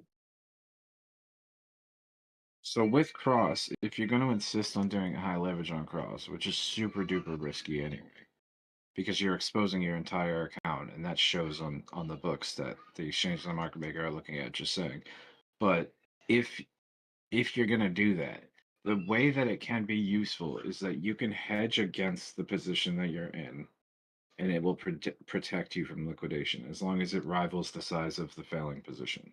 Yeah, you pull a short on a really dodgy altcoin and to hedge against your Bitcoin long. It's fun.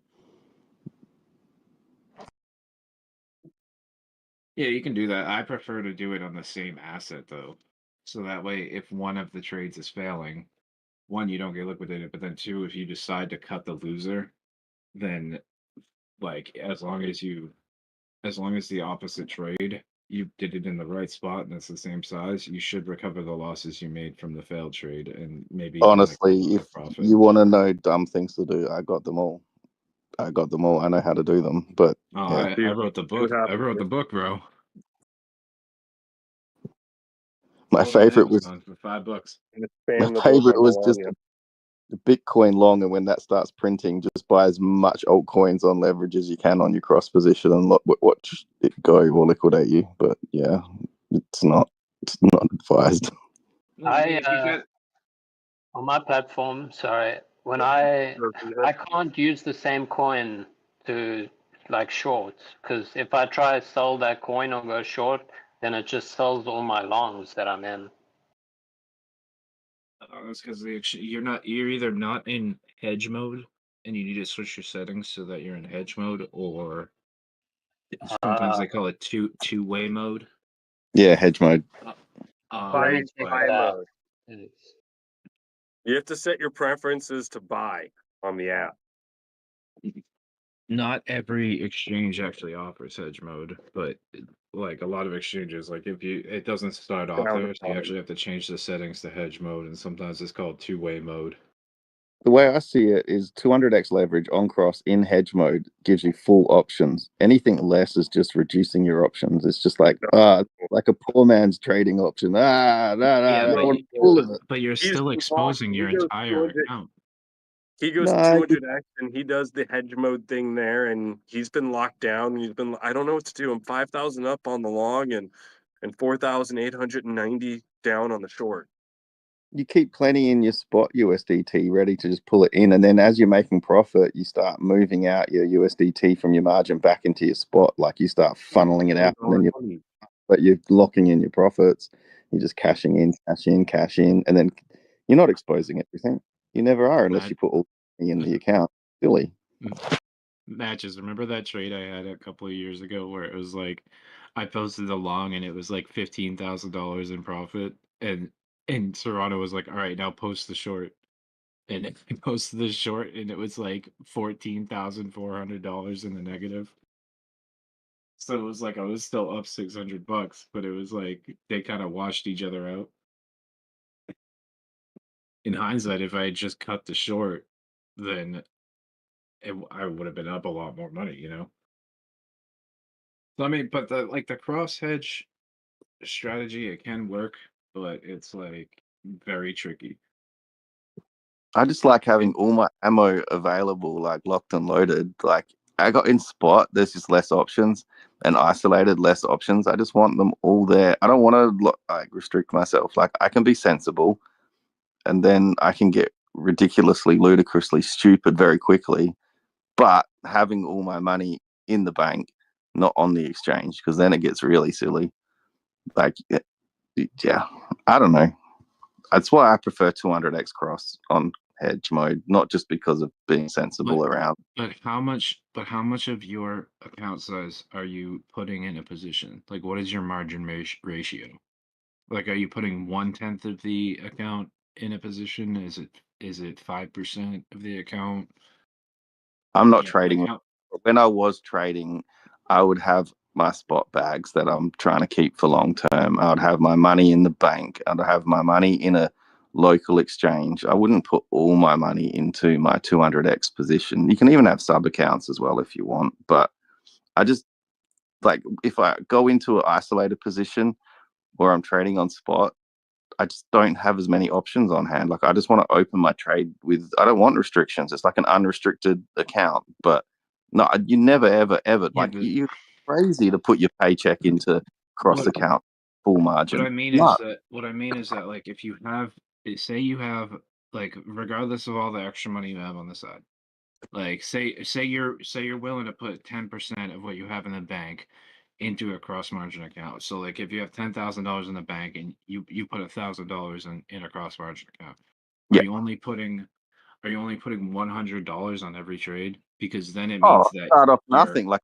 I have $1,000 in margin. I might just my first position might be only $100. Like not even that. Like I'll be less than 1x. Like, I'll only be using a little bit. Yeah. And often what I do is more like a swing. It's more like a Bitcoin guys. Bitcoin's about to make a new law. Sorry. oh, sorry, you're more like DCAing into a position, and then as support builds, I might leverage it up a bit. But yeah, like, but it looks cool when you print those screenshots. I'm up 3,000%. I mean, it means nothing. You have to show your margin and what you put on risk if you really have like showing off. But it's I just preferred it. I tried to work AI like 200x cross hedge mode. I just prefer it because every other type of trading style, I feel like I've just given myself less options. But yeah, at the same time, if you're not disciplined, it's very easy to just throw the towel in and just ditch it and just go full leverage. Like you have to be really, really careful. Also, I was trying to explain this. Like, so you say you have to show your margin, like what you're risking, but you're risking when you're on cross, and you're risking your entire account. I know, but if I say So I'm it's like, 3% up and all I had in there was $1 on margin, it's not the same as having $50 or $200 on margin sitting at 3,000% up, right? well, why yeah, sure, but whatever percentage gains is percentage gains as long as you take profit. That doesn't really matter. But the thing is like, if you have a margin ratio that's like offset by too much, so like you can put $100 into a position. If you have 900 extra dollars in your cross margin account, you have 9 times the amount of collateral that you have positioned. Well, So cross your margin, liquidation, your margin's at risk. Anything in your margin, you put into your futures margin, and that's all at risk at cross if you've got your position larger than your margin because you yeah, but I'm liquidate saying, above yeah, zero. exactly. But like, so if you're not gonna have a stop loss, but if you position 1/10, it's like you have $900 in collateral versus Yeah, yeah, yeah. position, so your liquidation will be much further away. But if you increase your position size to $900, now you only have $100 in collateral, so you only have 1/9 the collateral that you have positioned. So your liquidation will be really, really close. Yeah, and once you've got the full 200, I mean, I've had a position swing in my favor when I'm fully 200x leveraged. And then wow, and you've got the further it swings out of your favor, the more it draws from your cross margin. So now you didn't even add to your position, but if the position, say you're long and you have a position and it keeps going down, then But even worse, it will draw more money out of your cross margin. So now you only have even $50 yeah, instead of 100, and then it goes down to 25, and then it goes down to 0. When you have 0 left in your cross margin, your liquidation gets closer and closer and closer. I Like know. you know what I mean? I know what it does, but even worse, like I think on Bybit, you can spend your unrealized gains. Like on Mex, I can be 200x, but I'm like my licks at 0 because I've made so much profit already. But then you have to close positions to keep leveraging up. Like I've been in trades where I've fully maxed out my 200x. I'm in so much profit, I've got to start closing them all out and then reopen them. But in Bybit, you can actually spend your unrealized profit. It's crazy. I get it. Trust me, I know. I've played that game enough to know where it's at, but I still feel limited when I don't have 200x cross hedge mode on. I just feel like, I don't know. I It's mean just me. that's like max degen mode though. Like you're I am max like DJ. realistic. I've done max I DJ. wouldn't suggest like that still is I'm like not. even if you have a plan, it still is like much more like gambling than it is like trading. Yeah, I'm not suggesting it. I'm kind of sharing how stupid things you can do are. They're not really like my suggestion. Like I ended up in profit in leverage trading. I never lost on leverage. So for me, it was okay. But the money that I made from the leverage, what I did with that was the mistake. It wasn't the actual trading. So people would say, you lost money. Not on leverage trading. I didn't. But I'm not suggesting do it. I'm just talking about why people may do it and still have good risk management skills. That's all. Yeah. Because, yeah. I mean, in that case, though, even if you have it all laid out and you have a plan, then you still, in order for it to work out, you need luck, which is like a factor that you can't account for. Like you need to be lucky for that sort of thing to work out like in your favor. You know what I mean? So it's not even just like, oh, my PA's good, my entry's good, my blah blah blah. Also, I have this whole plan. You also need luck on top of it, which you really can't account for. Well, like I said, you can have it in whatever mode you want. It depends how much dry powder you're risking. If you're only risking 1% of your dry powder and, you know, doing a degenerate trade, well, your risk to reward's different because I'm going for a 1 to 100 risk reward ratio. It doesn't matter what you do. You can always spin it one way or the other. You can be degenerate on spot very, very easily because you'll just buy up heaps of dodgy coins. Like it doesn't matter what mode you're in. It's just that the certain modes give you more guardrails. If you already know what your rails are and you're good at disciplined at those rails, you can. I just prefer a mode that limits me less. That's all. But yeah, I mean, you can use that high risk strategy, but like if you have a predetermined risk, like if you have a predefined risk amount, and like I'm risking this much, yeah. then Like I risk then $10 a week. I'm just going to risk $10 a week. That's my plan. That's I'm not going to drink coffee this week, and I prefer to play in this mode. But that's not even an investment or a trading strategy. That's a gambling strategy. What I'm trying to say is that there are reasons to be in cross 200x other than being degenerate. Yeah, there's a lot of there's definitely like a lot of different things. You can have like a really simple recipe, or you can have like a really complex recipe. And that complex recipe is probably going to taste better. It's just well, like if it's more well prepared, like if you go through all of the motions and all of the steps that it takes. I found like a wine, usually the $50 bottles, or probably in US, I mean like $30 bottles are the best tasting, and then you can get the $2,000 bottles. You can appreciate the complexity, but it's not a better drinking wine. But yeah, I just don't want limits on my like a lot of the isolated parts and the spot part is to stop you doing dumb things. But if I want to do something dumb, I don't want the server to tell me I can't do something dumb. I want me to tell me not to do something dumb. But and again, also For us, it's the SEC telling us by doing what that. We can't do with our Yeah, money, but then they let us walk into a casino. You can walk into a casino whenever you want, but don't ever trade leverage. Yeah, exactly. But in saying that, I totally understand. Like Dbloc will drill it into us, stay on spot. It does make you safer, and trust me, I'm not anywhere near perfect. I have bad habits, and putting it in those modes, if I'm in a good frame of mind and I'm focusing on my finances, then I'll do a lot better than if I get some bad news and I'm sitting, I got 2x there, and I'm like So yeah, but yeah, I learn a lot about myself doing trading, more about myself than anything, Yeah, so I've learned heaps about myself trading. I'm a completely different person now than I was when I started trading, that's for sure. I just come from like technical background. Like I understand the maths, I get it. Like as a programmer, I want to be at the metal. I want to be like writing that game where I'm writing 100 frames a second and as many polygons as possible. Like I don't want to be restricted in some safe little framework that makes me feel cozy, because as soon as I want to do something complicated, I'm stuck. I'm like, I can't do what I want now, and I'm so mad. Like there's just this You're big trying to maximize the resolution.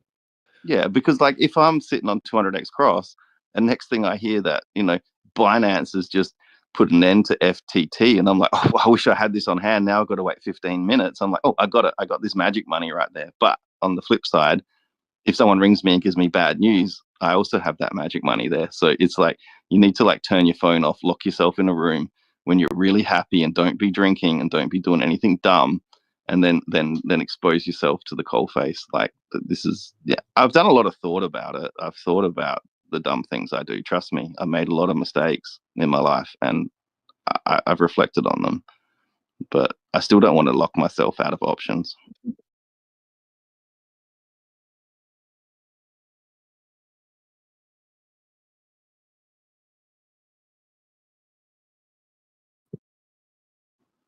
I love bare metal and petrol, man.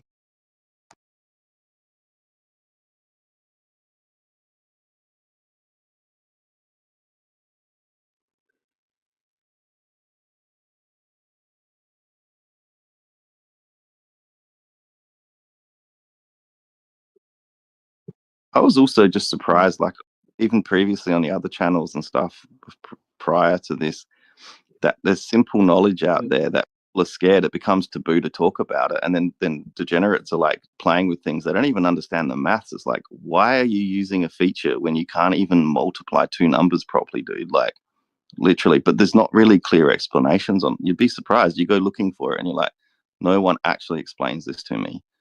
And maybe if they understood as well, they might realize what they're doing's dumb. So just educating people. The only thing I can say in response to what you just said before that previous statement is the TA is bullshit, but it fits my plan. So TA is not bull. The thing is, you got to that was realize. that was something that Zusi said. I know, because the thing people don't realize, TA, like crypto is the most speculative market there possibly is, and TA works better in a speculative market. TA works less well in a market that has like fundamentals. Like if you're doing TA on a business, all that matters is what the board says. But in crypto, it's purely speculative. So TA actually works better on crypto than anything else, and that's why it's very, very important in crypto to do your TA. Because crypto is so in depth, it has so many different things to look at. Like I think that a different type of TA, like you have way more different like metrics and resources to like actually observe and study to come to a conclusion. But I feel like traditional technical analysis, like old school stuff, it works fine on stocks, securities, and commodities, but it doesn't work as well on crypto because crypto is so much more of a like complex mechanism that you have to consider so many other things In before like traditional making markets, decisions. they'll read The Economist, they get up and read the news, they check all of the dividends, all the payout ratios, and then they just have a quick look at the 50 and the 200, and they're like, yeah, but crypto is almost the other way. Like we go in depth with all the technicals, and then you've also got to check the news. But then what's the difference between news and technical sometimes? If you're looking at hash rate, that can be news or it can be technical. So some of the indicators are sort of a bit of And both. metrics. Yeah, metrics versus indicators. Yeah, there you go. So, but if you think that TA is the only thing in crypto, then I think you're missing half of it. I think half of it's news. And people say news is created from the TA. Like that's an astrology, man. That's just like, but if you think TA is like funny pictures on a screen, you don't understand TA.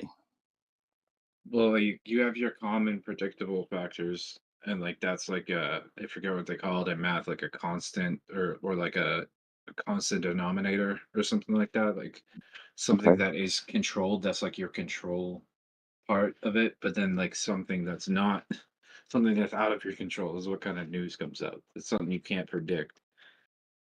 That's your risk management really kicks in then.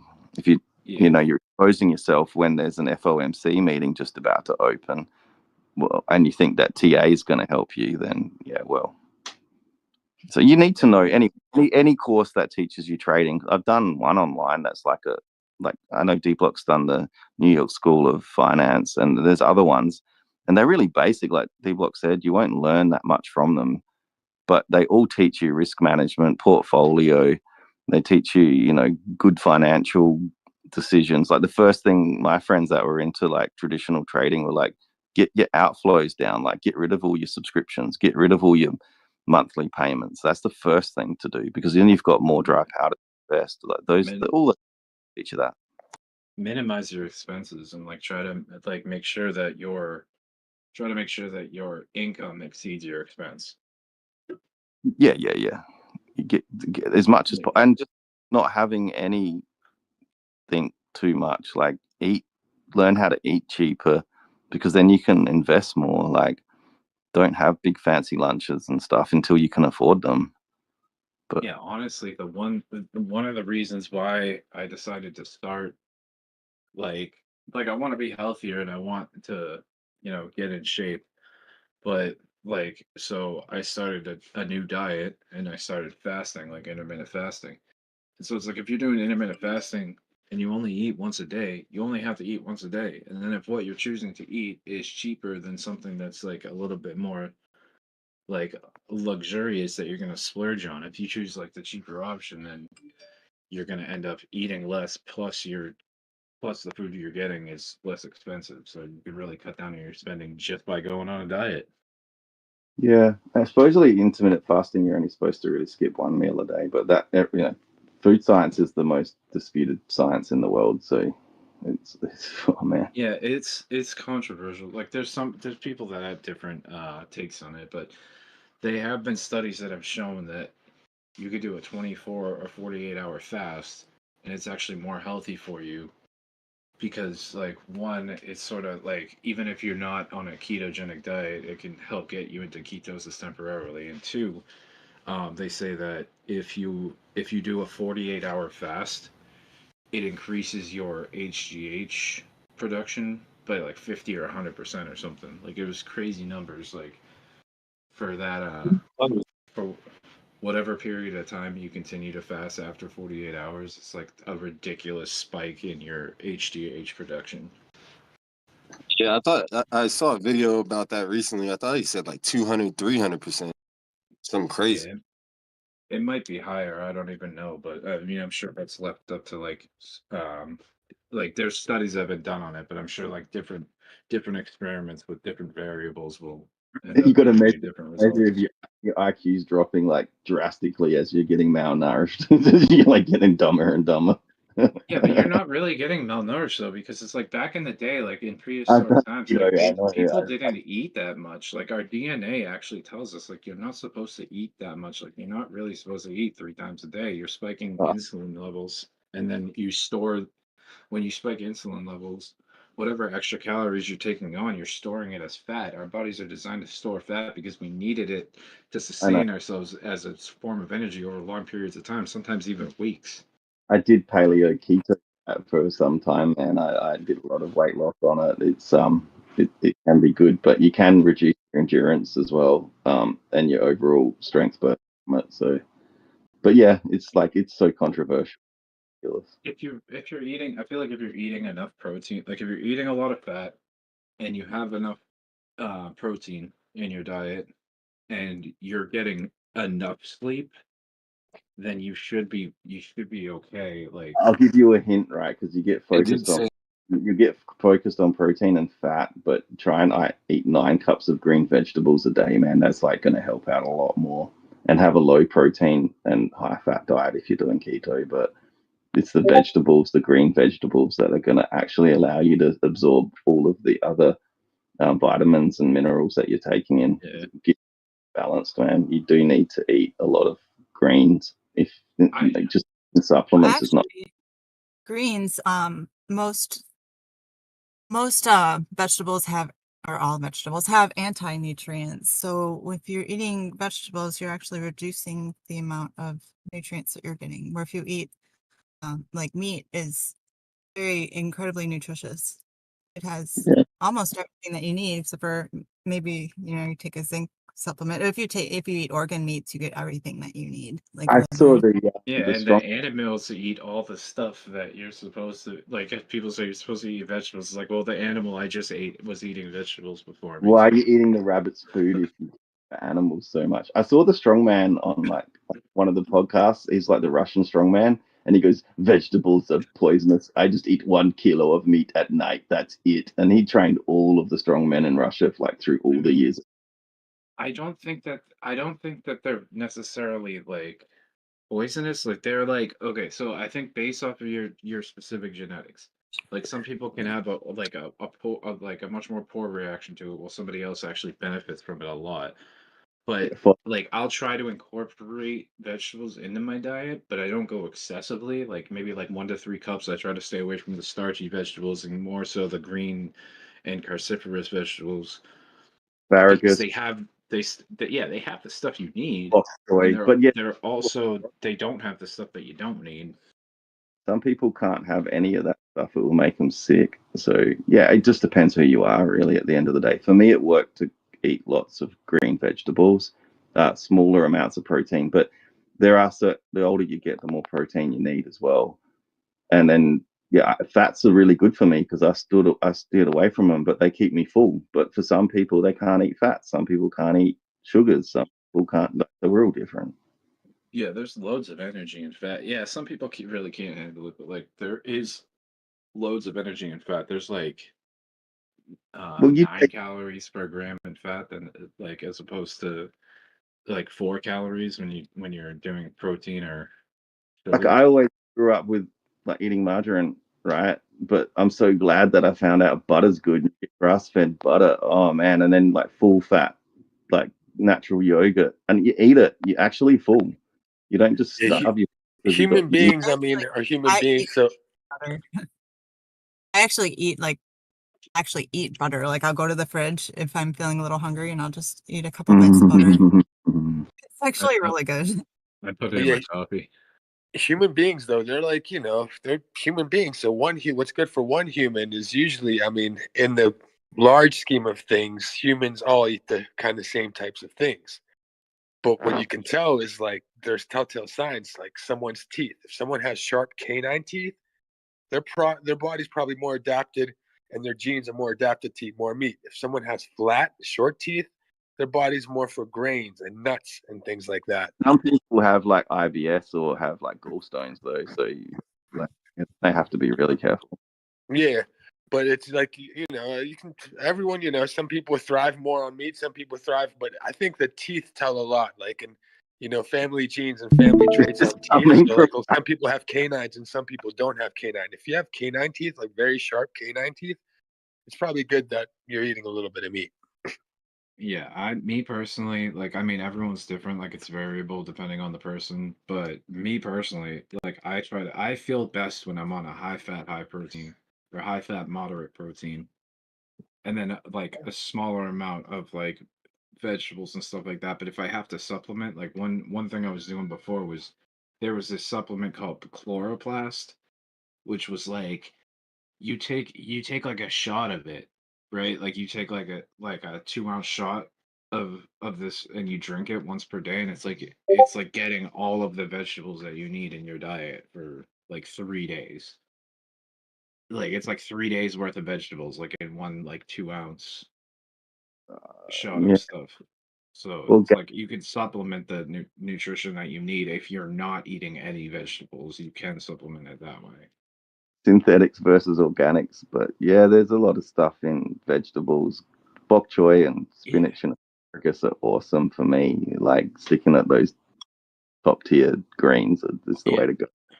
Also, there is something to be said about how like fresh, like raw organic vegetables are far superior to like some frozen crap that you find like in the frozen section of the supermarket. Like all that stuff is like flash Well, you know what? frozen. You'd be and surprised. It takes out all the nutrients. No, you'd be surprised though. Actually, freezing like right after picking, if you freeze vegetables, even like like cannabis, it saves the terpenes, it saves the flavor much better, it saves the nutrients much better. Actually, it doesn't zap them. And usually, shipping when like you're shipping fresh vegetables and they're not frozen, they tend to go bad. And if they don't go bad, that means they're usually sprayed with something to make them not go bad. So a lot of fruits, actually, it's like you'd be better off eating a frozen blueberry or strawberry a lot of times rather than eating a fresh one, unless you know it's fresh. And they put the best ones. They put the best ones up for freezing because they need, when you freeze it, you lose flavor. So they take all the best stuff and freeze it, and the rest gets sold as fresh. And lastly, well, like we used to get a lot of vitamin B from the dirt, so potatoes and stuff like that. And because we don't have all of those bacteria and stuff from dirt, like we used to eat dirt. Now we have to take vitamin B supplements. So there's a lot in it. Like I said, it's very controversial. Yeah, I You mean, the definitely question want to stay. is, sorry, I Go just ahead. want to say quick, like the frozen food coming into some of the shopping centers, like you have to also ask yourself, when it's picked, is it being sprayed with something to preserve it, to transport it, and then it gets cut up and frozen, or is it being frozen immediately from being picked? Because that'll tell you, if it's good or if it's bad, really. I feel like the flash frozen stuff, just to process it, like it drains it of all the nutrients. Like if you act like it's different from where the process is different from where like if Nah, you food actually storage, were to like cannabis freeze it base. over time If through you like want just a to, cold environment.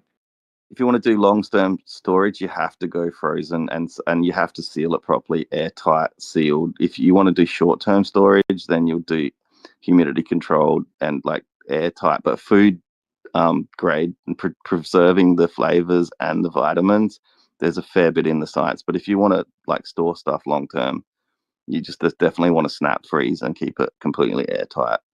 So a lot of the good stuff's frozen. It's not all bad stuff, but sometimes you'll get frozen stuff from like Eastern European bloc and it will come with rats' heads in it and shit. So I mean, you got to be careful. Yeah, I don't know. Maybe like that whole sort of thing, it depends on the source. But like with as far as like the pesticides and stuff and chemicals and stuff like that, what that they use to preserve it, like fresh fruits or vegetables or whatever. Most of it's Organic like, stuff is supposed yeah, to not have any of that. Like so like that's some why of, organic stuff will go bad quicker, but it's healthier in that sense because it doesn't have any of that stuff. some of those gases are just like CO2. It's not even that bad, and pyrethrum like isn't even that poisonous for you. So there's a lot of propaganda. It's so controversial. Generally, like organics are probably not as good as the other model, but it's just it opens you up to a whole bunch of things that you don't know are in there. That's the only thing, and it's not sustainable. Yeah. I mean, I try to stay away from fruits as much as possible just because there's like a bunch of like sugar in it and all the GMO stuff, like there's even more sugar. They Just literally like add strawberries and they berries. genetically alter it to have more sugar so that it tastes better so that you keep I'm eating it back. and then going back and buying more. It's like you're getting addicted to it. You'll miss out on a lot of the Just good enzymes and stuff if you avoid it altogether. But just eat berries. Like if you need yeah. sugar, have a strawberry Maddie or a said this blue. is not professional nutritional advice. No, this is not nutritional advice. You guys, This is just what happens when I nerds mean, get hungry, you guys are guys. making it a little too complicated. I mean, I used to worry about a lot of this stuff, like, oh my God, is it organic? Is it fresh? Like, I don't know. I went to school for dietetics, and a lot.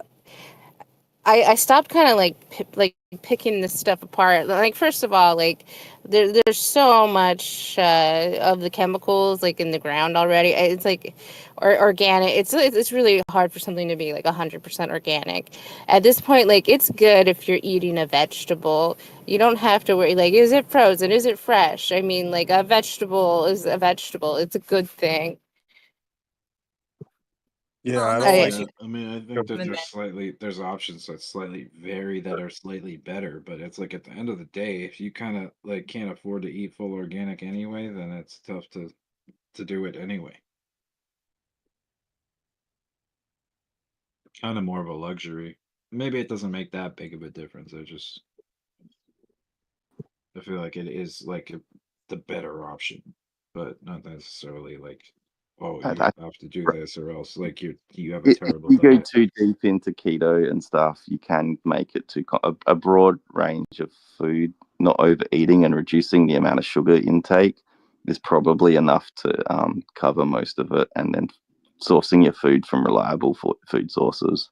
Yeah. Yeah, That's pretty much what I do. I try to stay low on the glycemic index, and I have like, certain foods that I eat, certain foods that I try to stay away from, and then there's like foods that I incorporate into my diet, but not excessively. And that's what seems to I feel like give me good results. carnivore is about as simple as it gets. You can eat meat, eggs, animal fat. We're Fish too. herbivores, so you're just like it's so I'm not. I'm a extreme. Like, carnivore. we have not evolved to be carnivores. I mean, you can do what you want as an individual, but like it's not like super long term sustainable and it's risky for your kidneys. Like there's a lot of things that could go wrong It's all in the propaganda. long I've term. researched every single one of those things that people say to death. I have researched high, low, It's not. again, many It's different not opinions. propaganda. Yeah, you have to actually learn the science before you actually like come out with the claim like it's hard for your I kidneys, did. but you I don't went to college. know. Like I studied hours It's So what's the the science? science What's the is science difficult. behind why it's bad for your The science behind what? What the science is for why it's bad for your kidneys? Why meat is bad for your kidneys? It is Because we can only process so much animal protein. Like we can't eat like that much protein. You're gonna go into process. What? You don't want like acidosis. So, what is the process? The process, like the process that involves if you eat, if you have too much protein, it is bad for your kids. It's just because that's the way the human body works. I mean, that's what happens to dad who eat that food. Let me jump in here, please. If you have Specific- too many Thank you, ketones in your blood, go ahead, Matches. You're gonna say it anyways. Yeah, if you have too much ketones in your blood, you can suffer from ketoacidosis. Your kidneys aren't meant to process too many ketones. So if your ketone content is way too high, you can develop ketoacidosis. That is true, but that doesn't happen from any sort of diet. That is a insulin thing. No, that's excess. You can't like. It can be caused from a diet if you have excessive ketones. And you're depriving yourself of other things. You're Your eating body- only. So then you only have certain chemical compounds unless you're eating other things or taking supplements or vitamins to get the other greens that you're avoiding, the things that you would get from them. It can absolutely damage your kidneys faster. But at some point, you have to find something that's not, you know what I'm saying? You have to give your systems a break and transition to something else, even if it's only for a day or two. You only need Also, 2 times grams of your kilogram in weight. So like if you're 100 kilos, eat 100 grams of protein. If you're like you're in your 30s and 40s, a little kid does not need much protein. An older person needs up to like 1.8. They need 100 grams of protein. Whether it's an animal-based or a vegetable-based protein is definitely out for debate. Animal-based proteins have been demonized because of sustainability, and also mono farming is a bad thing. But a lot of farmers know that now and actually don't farm in monocultures anymore. The big corn farms and Monsanto and people like this, not really good for the environment. So let's just cut to the chase. What's everybody having for dinner tonight? Because I'm pretty sure everybody's hungry as hell right now, no matter what diet you're on after that conversation. I don't know about y'all, but my stomach is growling. I just had a fat steak myself personally. That sounds good, actually. Pea protein, but how much? Let me reply.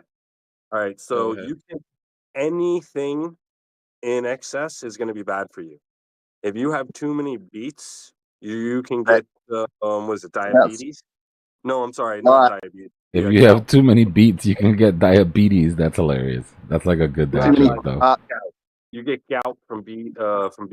You get different things from different foods. You get a sore. I think the amount of, just so you guys know, Matches does have a medical background, so the stuff that he says, like regarding medical stuff, is actually like somewhat credible. But I think it's like the type of person you are, and your age, your height, your weight, your gender, your like all kinds of stuff in your genetics factor into like what is too excessive and what's not, like for it to be in your diet. So everyone's different, but if for you personally you're excessively eating certain things, and because of that, the reaction that's caused is that you have too many ketones in your blood, then that is bad for your kidneys. Too much celery. But you have to go way excessive. Like you have to fly like way off the handle. At the end of the day, like your body will tell you when you're doing. Your body will tell you when you're doing too much of something. How do ketones enter your body? Is it through the fat cells that are being broken down, or It's created by the fat cells. Yeah, it breaks the fat cells that are in your body already. so it's just excess of dieting too well? Yeah, if you're too extreme about it, you can make yourself unhealthy. You lose all your muscle.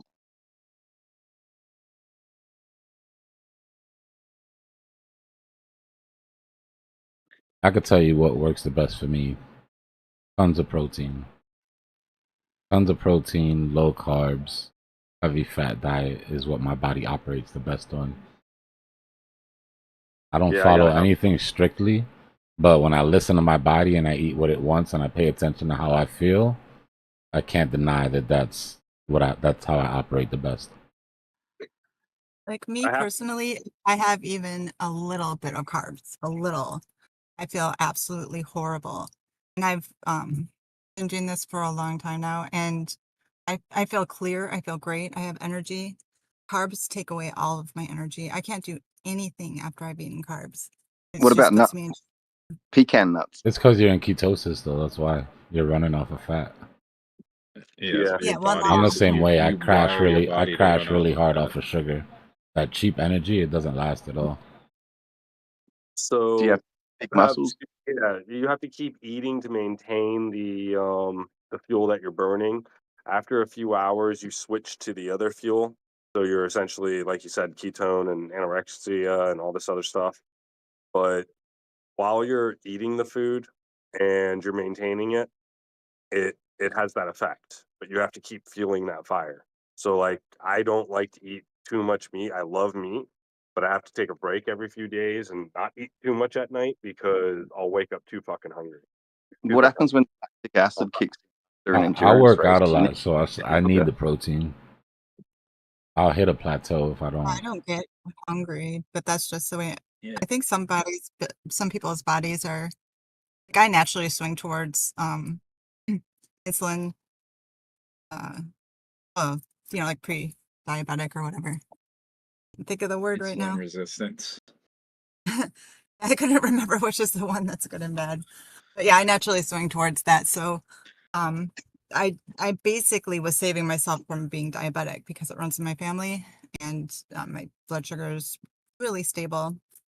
Yeah, keto's great for diabetes, but then muscle building for like when you're getting older and you need to keep muscle mass as well can be another issue. So I don't you need can have much. other things that are really great for the diabetes, like bitter melon, and there's other foods that you can add in that are not meat that are actually good for maintaining it and helping you to not need medication. If you're diabetic and you're having trouble controlling your sugar and you know somebody with a mango tree, get a big bag of mango leaves, boil it, drink a tea, test your sugar before and after, test your sugar 2 weeks after, 3 weeks after, and then DM me. Not financial medical advice. Oh, he's got the alpha. You're saying like regularly sip on the tea for a few weeks? It's amazing what I've seen it do after just one. Like the lasting effects that I've seen it have after just one. My grandfather lasted a very long time controlling. He used to have to inject himself a couple times a day. He went completely off of injections. So Dbloc, you can eat more mangoes, right? The mango tree's so Mango is great, but something about the leaves, I don't know the science behind it. You can Google it. It's on the interwebs. So just eat lots of mangoes and drink the mango leaf and you're good. Yeah.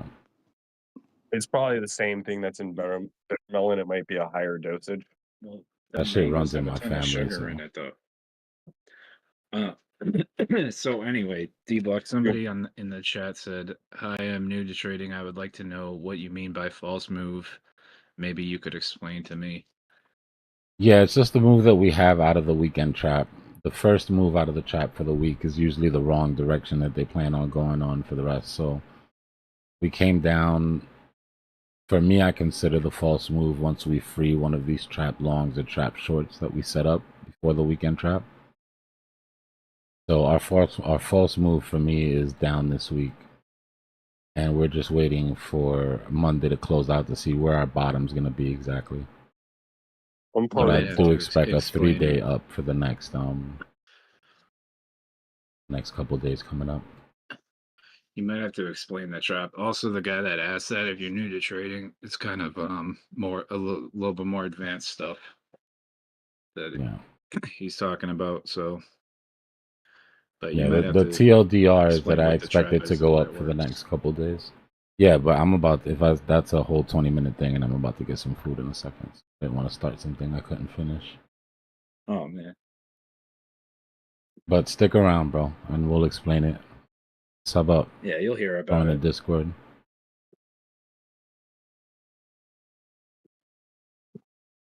You'll hear about it almost every other weekend. If It's you're always new to trading, looking to support and resistance. Come on, Melania. Break that resistance. Come on, you bleep. You nice old lady, you. Oh yeah, Dbloc, I actually wanted to bring something up to you. I think they call that a hag now. Is he still there? Yeah, well, no, I'm here. Yeah, so I guess it was kind of brought to my attention the other night. Like, there's more newer people that are in here or that are coming in than I realized, and people have been sort of pulling me aside and asking questions. So we were thinking maybe like we could do like a little side quest where once or twice a week, if people have like a certain badge or We'll have a goal, night or it's that like we they're can answer some newer people's questions. We'll do that for a couple nights. Not a bad idea. Yeah, well, I just figured if you wanted to take, because I remember like a few weeks ago you mentioned you were like, I don't even know where to start, like the beginning of like the basic stuff. So I figured if there was people that were just new and they wanted to learn like the bare bones basics, I could bring some people down. That would take it off of the live YouTube stream and take it away from like what you're explaining with the current like relevant price action. I mean, there's We could rooms run downstairs through if just a anybody few ever little wants to basic duck things. down. That's what the rooms are Well, I'm for, saying like definitely.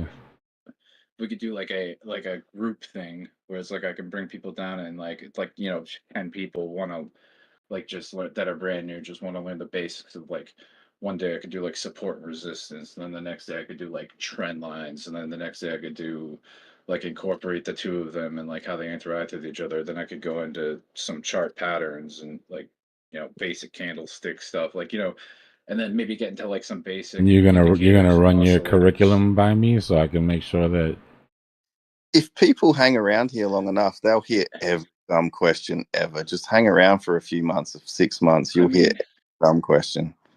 If you want, I mean, but the it's simple like, the simple questions anybody that anybody that's here that can answer. I just don't want to get into anything too structured and then have to. I'm not even talking about you. I just mean as a general statement, and then have to like correct shit, and then people start feeling some sort of way because they just told people a bunch of shit, and I'm correcting it now. And All right, we'll pay off Simmons then. What's a cat? Yeah, but to ban that word. yeah, It's I mean, I just know female. new people appreciate the help. I just have also gotten complaints about too much noise, so I'm trying to like find a nice thin line between helpful and then just too many voices, too many opinions when you're new. that's why I feel like the benefit would be to like, since you're doing like sort of more advanced stuff over here, like on the live feed, I feel like the benefit to it would be like we take all the noise out of the live chat and bring it downstairs, just so that way the people that already know the stuff, they don't have to be subject to it. You know what I mean? Yeah. It's only people that would really want to be like, oh, hey, we're doing like a little crash course down here. If anyone's brand new and wants to join up, like, Yeah. The only problem you have is you'll be banning people. They'll feel like they can only ask a question if they've done 10 hours of research. And the rule, I don't want to set rules, Dbloc, because it's your channel, but if there's price action and if something's happening in the market, then don't talk rubbish. If it's quiet, the air will just go dead as well. But Yeah, if it's having quiet, you to get. do I think you get more value if it's quiet doing that type of thing up here, where people on YouTube can actually hear, and all the people that would never answer the question, you know, or that would never ask the question, get to hear the answer. But yeah, if times are busy and you know anybody's asking questions and in the middle of doing something, that's why the rooms are down there. Yeah, I mean, we were talking about it the other night. Like people that were in the YouTube chat were like, "Oh, that sounds awesome. I would definitely do that." I'm like, "Well, are you in the server? Like if you are in the server, like, or if you're not, try to jump into the server so that way, like, if it does happen, we can make you involved." But it's like also people that already know all this stuff don't want to hear it, especially if there's like raging price action going on. If there's like, you know what I mean, like if there's massive volatility and stuff Well, that's yeah, relevant but that my needs to be point is talked too about. that I don't want new people missing that. Yeah, Right. true. So I want to do it scheduled. Like I do agree, we should do it scheduled. We'll do it focused, but I don't want people missing the volatility because you learn a lot from that too. Like I feel like here you get your feet put to the fire, you know. But there's definitely space for all of it. I'll be right back. Hold on, I think my food just got here. price action and TA rule around here. If anyone has some good TA or price action, then everyone should be quiet and respect it. That's all. Well, there was like this one guy that was like, "Oh, if he like," because somebody was asking me questions, and then somebody else came in. He was like, "I'm so glad that you're asking all these questions because I wanted to ask them, but I'd feel stupid asking them." It's like you don't gotta. Yeah, they get on the Discord and then they can ask you to come chat in another room, and then we can all thrash that out. I can I answer mean, dumb, but I not mean, good I ones. think somebody should like take the time out and do like write the curricular, then send it to Dbloc on how you're gonna There explain are, it, just so there are, he's not yeah, but just so he's not there are trying to. websites like that. You can do the New York School of Finance, and there's ING. There's quite a few. Like you can go to AI and ask dumb questions if you want. Like it's pretty easy I to. mean, There's a lot but but it's out. a little different accent. It's. I feel like people will take to it more when they can ask the questions to people that they know that are doing this all day, every day. You know what I'm saying? It's a little bit like you go to school for business, but your teacher doesn't even have a business, but they're telling you about business. You know You what I'm can jump saying? in when it's quiet, like usually early in the morning, and there's no price action. Someone will answer any question for you. But when it's like really busy, Yeah, no, I understand that, but it sounds like you guys want to do it in more of a structured way. You know what I'm saying? yeah, I know. I think a big benefit would be that, like, so yeah, you can go on YouTube and watch a ton of videos that cover all the stuff that would be mentioned, but at the same time, it's like there's a huge benefit to actually it being an interactive thing, and you're able to ask questions in real time, and then somebody else is able to show you like an example, like, as like on the chart, like based on the question you asked. Pretty much 24/7 here. If it's quiet, someone will answer your question though. There's never a time you can come on here where it's dead and ask us any question, and someone will answer it. Yeah. These are Yeah, the only stupid question is the one you don't ask, really. But Correct. it's just sometimes there's so much stuff going on that there's so much stuff going on that there's not really space to answer basic questions, and then the people that want to ask them don't feel like they should ask them at that time. You know what I mean? Right, but at least we could start trying to set something up for, the next cycle. You know what I mean?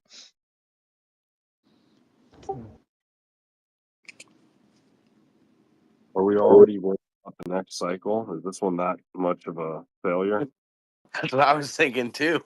I mean, they go week to week now. Melania coin made a little higher high, so it's probably going to move to slightly higher level. Get a nice little pop at 82. Little $500 move here might if you missed it, it might be a continuation here or be exit liquidity, right?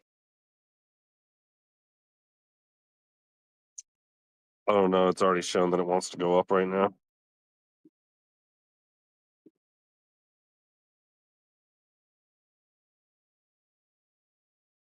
Bitcoin, on the other hand, struggling on the rebound on the smaller time frame. Yeah, it's coming into that previous low and looks like it's so far acting as resistance. Yeah, probably a sell off a little bit right here. I mean, a lot of high leverage got into 82. They're probably out now. Maybe some more buyers wanting to come on in for a continuation, maybe, but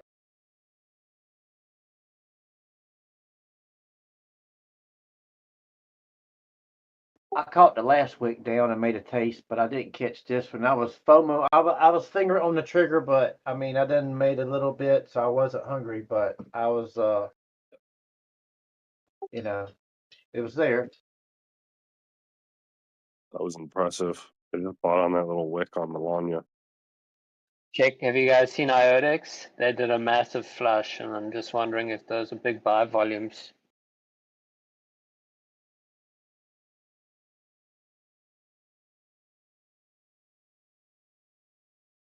I guess I'll put a stop loss and profit. No reason I could fail.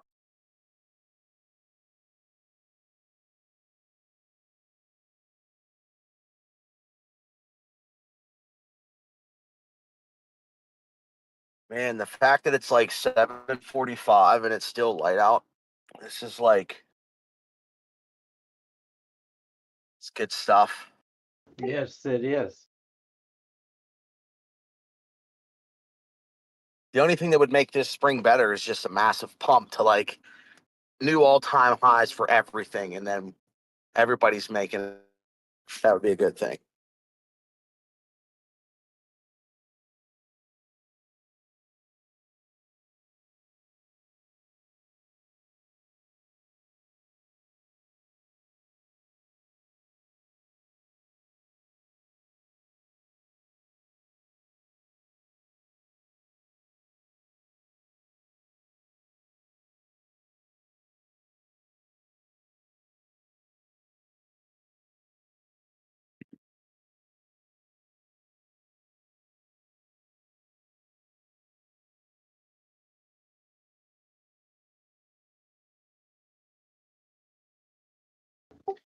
Yeah, Clay, I like listening to you, man.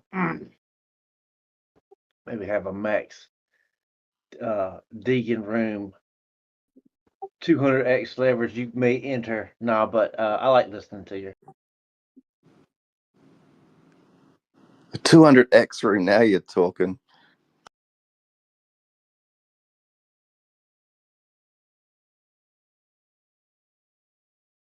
No, listening to the real ones. I'll tell you, I've got my chart a lot better. That's going to help me out a lot. Oh my goodness, it's amazing. And you've got to have some retail traders around so you know retail settlement, right? You got to have a couple Kramers around so you know what not to do. All right, Bitcoin, is it at the top or is it going to try and pull higher? Top, but is it is it running into resistance technically? Yeah. Yeah, I think it's at resistance. I think it should turn around right here.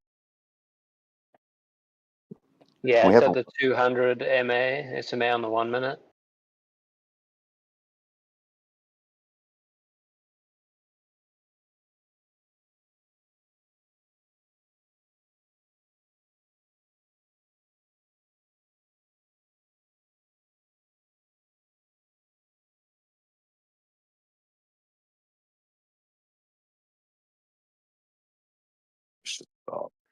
The good thing is we got the 15 minute above the 20 SMA and the stochastics are coming up. Stochastic RSI is 70 on the 15 minute.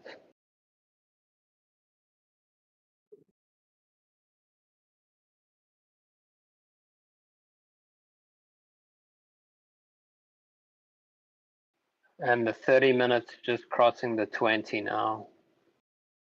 BTC?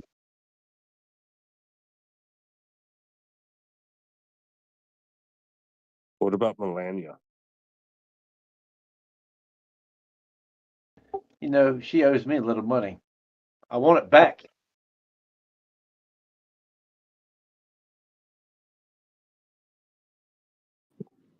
We need a whack-off channel. Let's take it down there.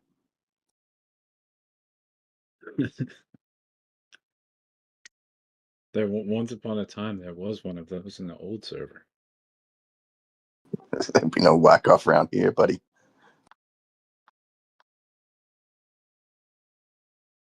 It worked well until Jack got off. Jack's crap.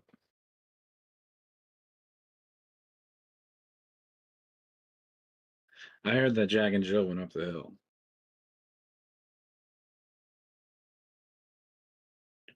Were they going to fetch a pail of water? Yeah. Come on, Melania. And Jack fell down and broke his crown. Something like that.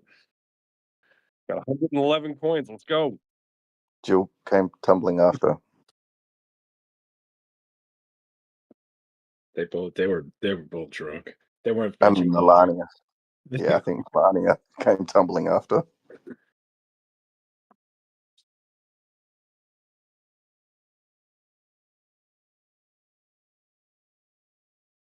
Can't believe she got 73 cents. All right, you guys, I'm gonna take off for a bit. Food got here. I'm about to go eat. Trade safe. Looks like we could have found that bottom. Asia opens up here very shortly, and CME should be the target. The stopping volume candle so far looks decent on the 5-minute. Stopping volume candle, bullish engulfing, vector candle. As long as we can get over this 50, we'll be fine. We got some alarms set in case everything goes to shit, but if not, you won't hear me till I'm done eating, and hopefully we're way closer to that CME gap. Yeah, Melania's at 74 cents, guys. All right, I'll be back, yo. Thanks, boss. Enjoy your food. Yeah, like right here, like you missed it at 82. Do you want to have a continuation? You're thinking about it now, right? We hold this 82.5, 82.6. Volume's looking right. Get over that 50. Yeah, Pepin. Oh, go ahead. No, my bad. No, you give it to you. No, I'm done. I'm quick. Jackrabbit trading. There you go. I just wanted to respond to something funny someone said in the chat. He said, Drew, I'm shorting the crap out of malaria. And yeah, Pepin, I am bearish. I'm personally bearish on malaria myself.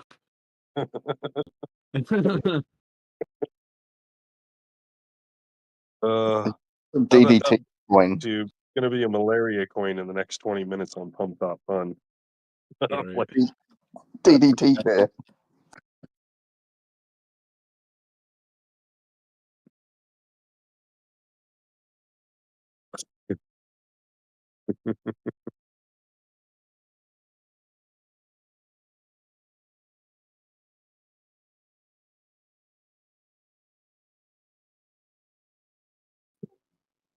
Prophylaxis. Could it be a JDV malaria coin?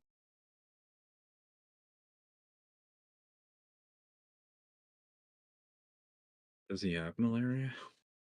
Malaria sucks, man. We need to eradicate that. Not with DDT, though. You're so offensive with your genocide of microbials. There's certain things I don't like. Mosquitoes and malaria are not on the list of things I like. We can get rid of those mosquitoes. They only eat us, and they live within a few meters of us, and no animals eat them. There's so many types of mosquitoes. Frogs don't eat the ones that bite us. They need to be gone. Gone. But they eat us. There's no point. They just feed off us, man. Why can't humans destroy just such a little, tiny little thing? We're so pathetic and futile. Because we need them to carry diseases. That was just Mutants. out the population. Oh, now they're numbers. So they can kill all of us, but we can't kill all of them. That's not fair. But we can kill a lot of them.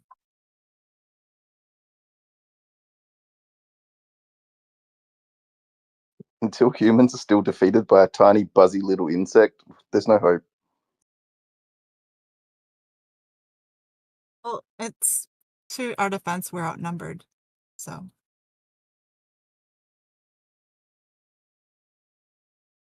Yeah. Not if I Russians Earlier, really been. Pepin said, "Oh dang, I gotta add more Mariah shorts."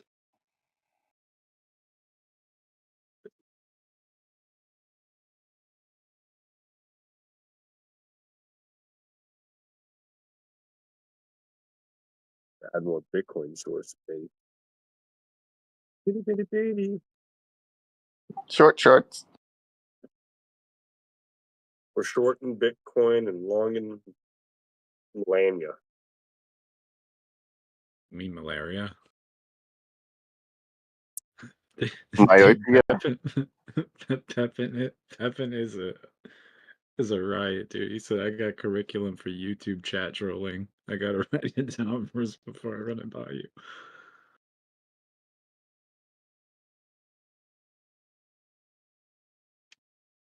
Yeah, I forgot there's one thing that's more important than price action and TA, and that's Pepin's jokes.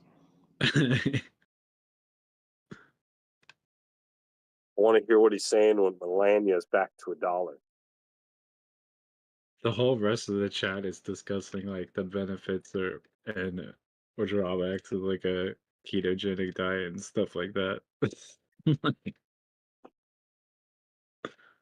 Oh, if you want to start a fight, just bring up dietary behaviors.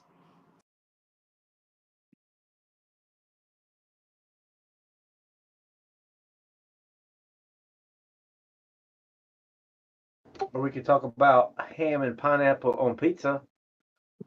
Oh man, everyone knows Oh, pineapple on pizza's the don't go best. there. We can't go there. That's too controversial. That's like, we're gonna start a real fight in public.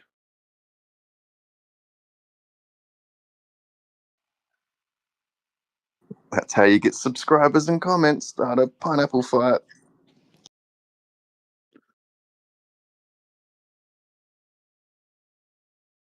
Hey guys, I set take profit to $75 for Melania. Pretty sure he said take pineapple.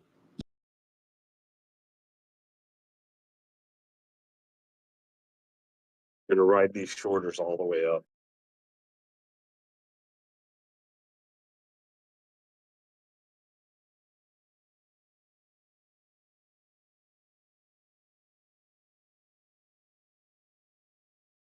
Y'all gonna mention cauliflower in the chat now? Damn.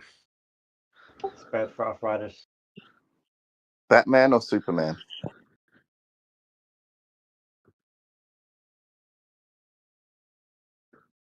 Or Spider-Man?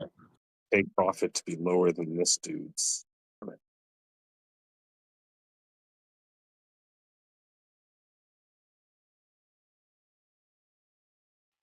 gonna let it roll. I'm pretty sure Wonder Woman would take out Robin. Chat, we've got 181 people watching and only 64 likes. Give it a big Will Smith slap. Oh well, You that's guys why can- the charts are. That's why the charts are Yeah. pumping. That's the Yeah, problem. exactly. Yeah, we found the problem. The YouTube divergence indicator. Let's go, Melania. 75 cents around the corner. Are they shorting the like button?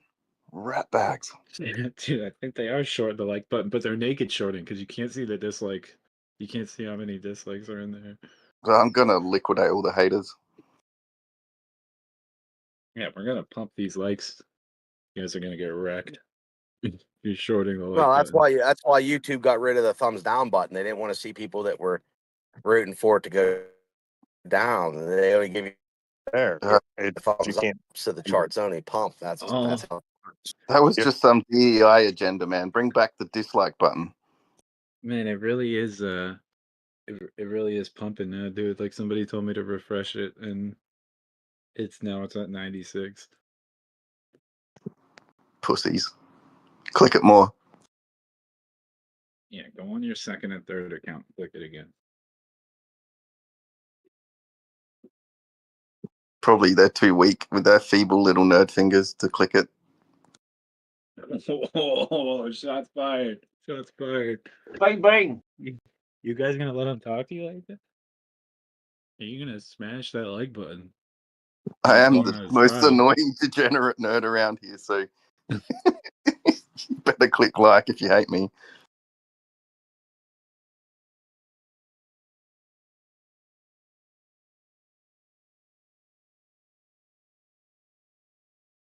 Teach you.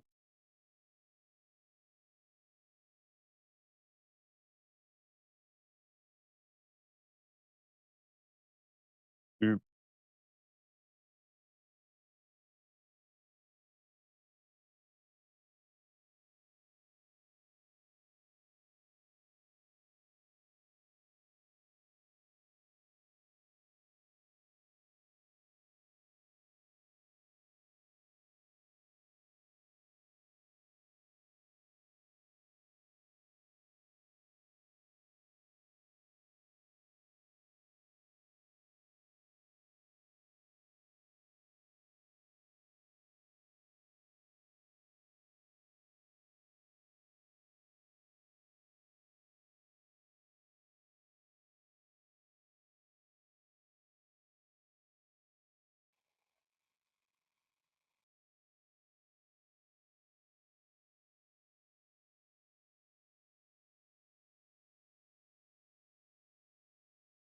Gloomy going almost below the belt with me there.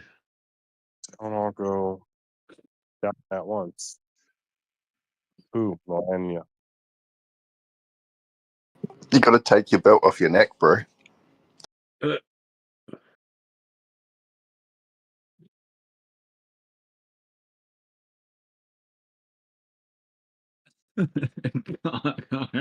Connors is waiting for Qui-Gon to try and serenade Peach when she comes back. Oh, those were the days. She did a whole thing about the cat fractal because it was like the cat head and it looks like a Wyckoff. Just saying. So I should Yeah, put she was in that Gartley stuff too.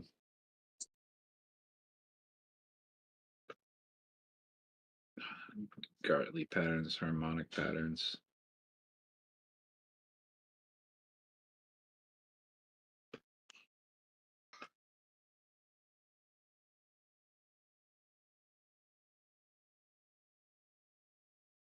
Point has been struggling here. Wow, Pepin is shorting the crap out of malaria. Should be shorting the crap out of Bitcoin. I see you're short, and I'm gonna buy up that little bullshit candle that you made. Hold on. Pepin suffers from myopia. That's why he keeps shorting everything all the time.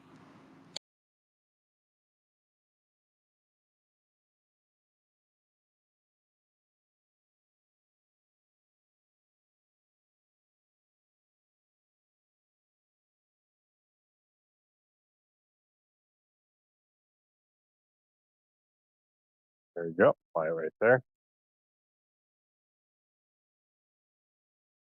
No. Buy it right there. You gotta stay above the 7 a.m., my friend. Might get a little pump here. No, he might get a pump to the downside. He might get a short.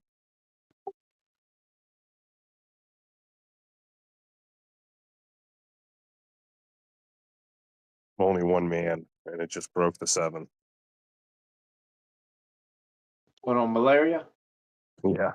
The volume is so low.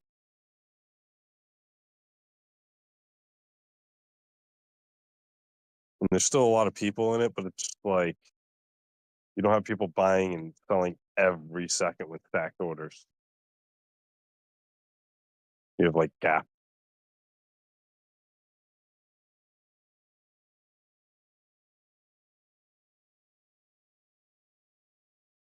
I gotta stop buying. Yeah. Yeah, I helped buy some of her clothes that we saw in the White House. That hat, I can contribute to that hat, damn it. No, I didn't put down a lot, but I got a little. But I'm waiting. All right, I'll buy it there. Bye. Oh, it's gonna go down. I get kicked out with my profit. I know it. Is it a fake out to the downside? Probably. They just want to nick me out because of my high leverage before they take it higher. Once it goes down enough, they're going to think it's a good buy. And they're all going to jump in and FOMO. Tokyo.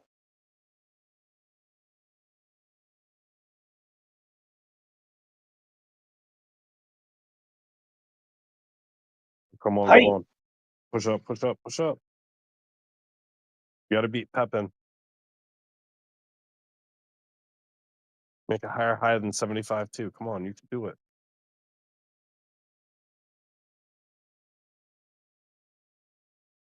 Which team are you on, Match? Are you long or short? I reckon Pepin will be schlong on Melania. Pepin shorting on Melania. I'm longing. What? Oh, he's shorting malaria. He's got a hedge long. He's just tricking you, man.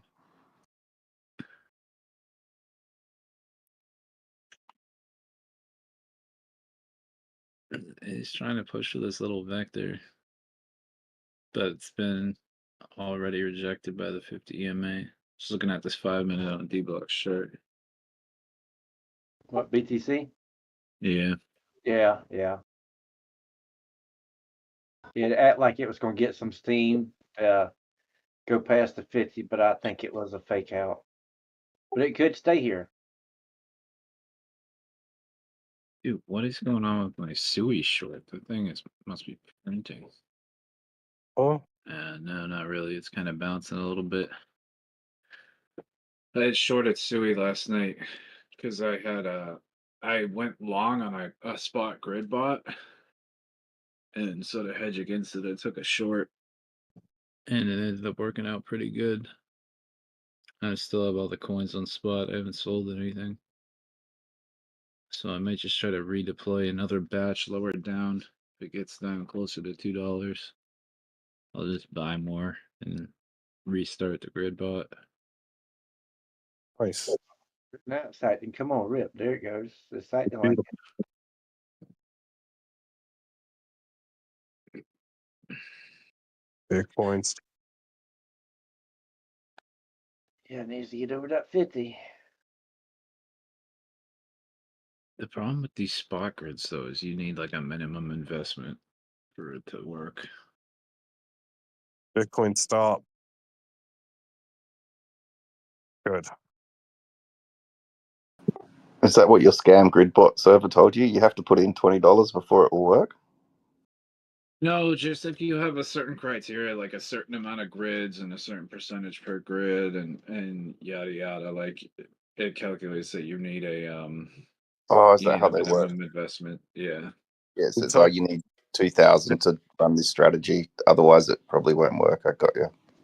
Well, it's just like it can't set up a grid that will actually like execute for the amount of coins that you're trying to sell per grid, unless you have a minimum amount of coins already. Yeah, that's interesting. Thanks, sir. Yeah, that's another thing. This sideways trading action, right? Like people try to trade it on leverage. Grid bots work way better if you're going in a tight sideways range and you can walk away from them and stuff. If they work out, they work out. If they don't, they don't. I've even traded futures grid bots and had them work out pretty well. One time I made like $200 in 2 days, and I didn't even look at my screen. I looked at my screen like 3 times for like 5 minutes, 5 minutes each. What, you put 10 grand on it to make 200 in 2 days?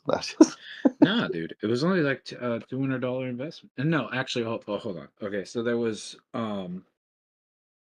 I had to hedge it. So there was a neutral grid bot, which was trading in both directions. And that was, I think I put $200 on that.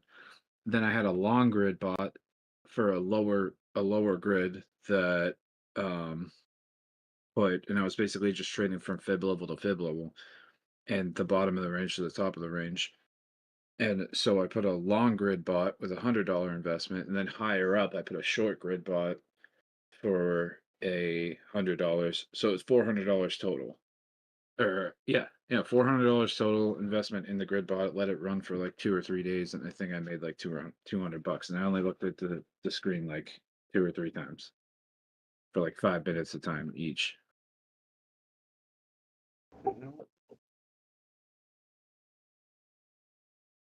Yeah, you really got to know your ranges to set them up right. They're only good in the ranges, and man, yeah. I mean, you can run there's an infinity grid bot you can run, which is like it maximizes on like upwards volatility, and then you can also run a martingale bot if you're in a downtrend, and that helps you accumulate a lot more coins the further down it goes because you're selling off on bounces and you're DCAing as it goes down. The infinity grid just buys and sells constantly, like as the trend is going up. I feel like if you could pick the trend that well, you could probably trade pretty. Like that's the hardest bit, right? But yeah, the grid bots are good. I'm not saying they're bad. I'd like to have. I mean, honestly, like the people that are brand new, that like are kind of trying to comprehend advanced stuff. It's like realistically, like some of the first things you need to know is support and resistance, and then identifying what the trend is. Like whatever the prevailing trend is, and this is where I went into the primary trend, secondary trend, and tertiary trend. But whatever time frame you're on, you need to figure out what the trend is for that time frame, or if the price is trading in a sideways range. And then randomly throw darts at the board. Just go yes. I mean, realistically, if you can identify what kind of trend you're in, up, down, or sideways, on whatever time frame you're looking at, then you can much more effectively plot out your entries and exits, and you build the strategy off of that. Like you can use different strategies for different market conditions.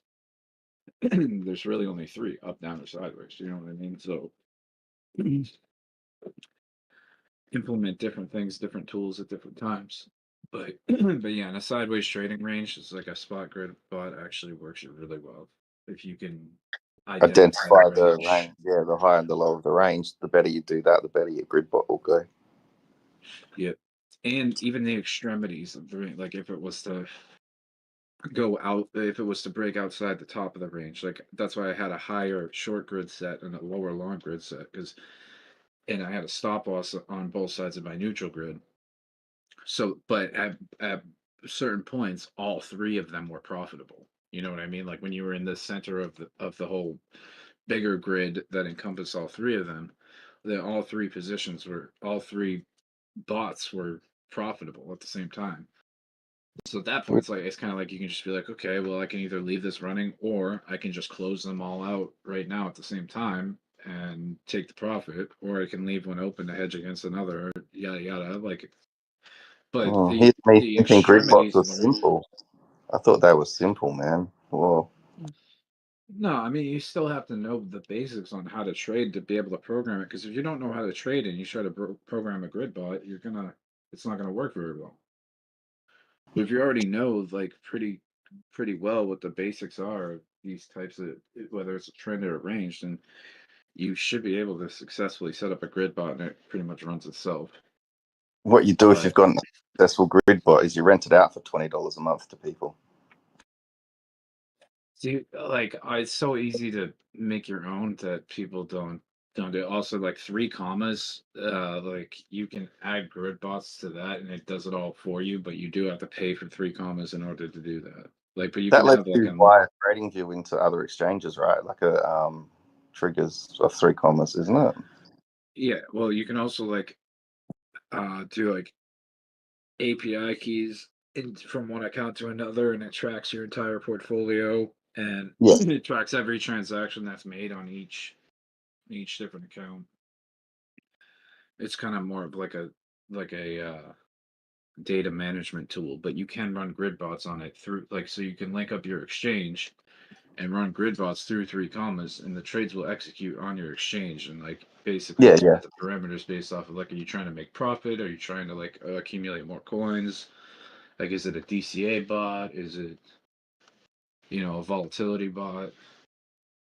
so you have different things. But like if you, and I think they actually let you run like 1 or 2 bots at a time with the free version. I'm not absolutely sure about that because I never got too deep into it. But there is a paid version where it's like $30 a month or something, and you can run as many bots as you want through it.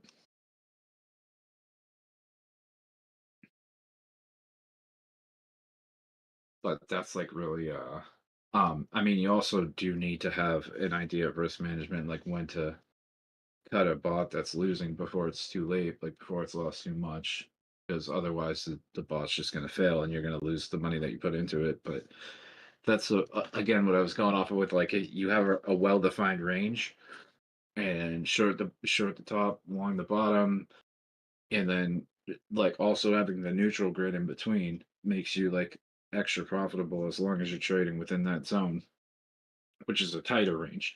But then you have the extremities of the range. So like how far out of this, how far out of the range can it break before it's like one confirmed and two like a confirmed breakout to one side and two like a signal of continuation.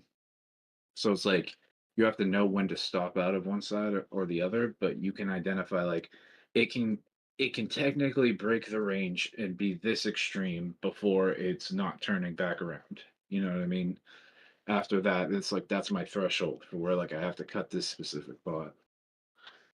And you know what I mean? If you just have those, you still do need to like stick to the rules and stuff of whatever type of strategy you're trying to implement. But yeah, That's so beautiful. what was that?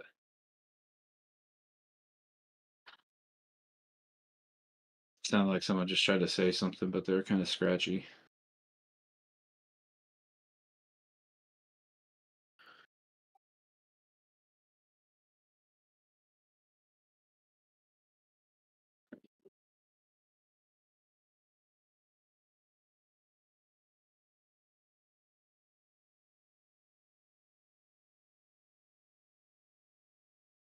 I guess not.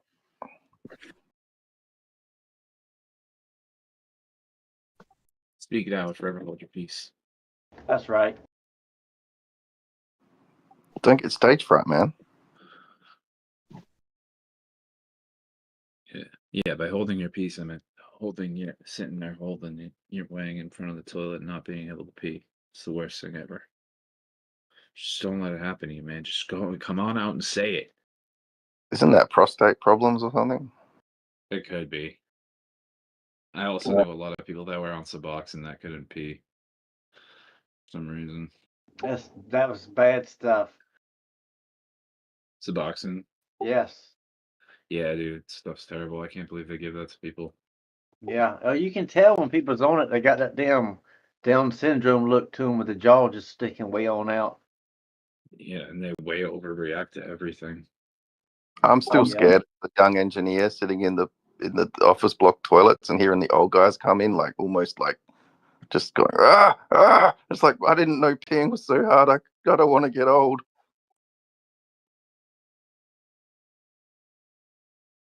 Maybe it was just Suboxone.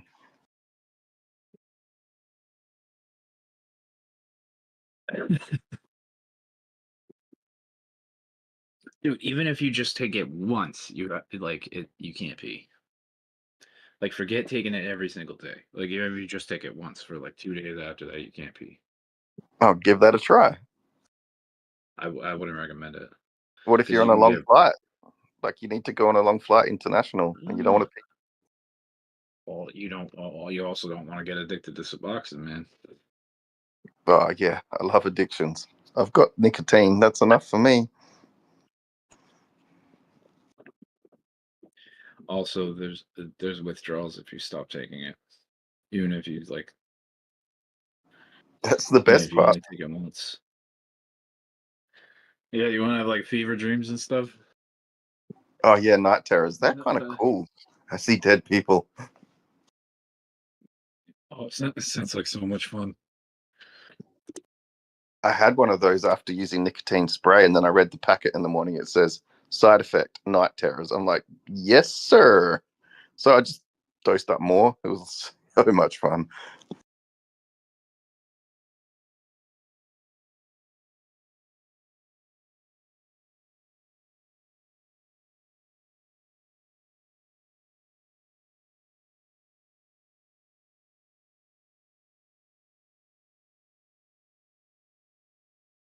I'm just filling out my script for Suboxone Online now. Thanks, bro.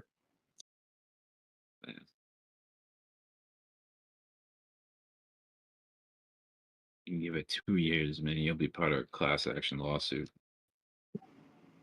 Always suspicious when you've got a problem and they're like, I can fix it with a pill. Okay.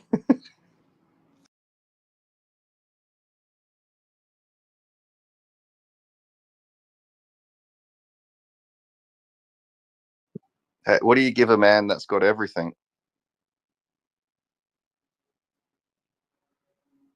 Nothing. Antibiotics.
Really, you can fill that stuff out over there?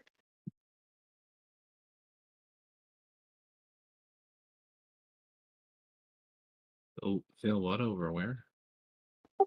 Nothing. Not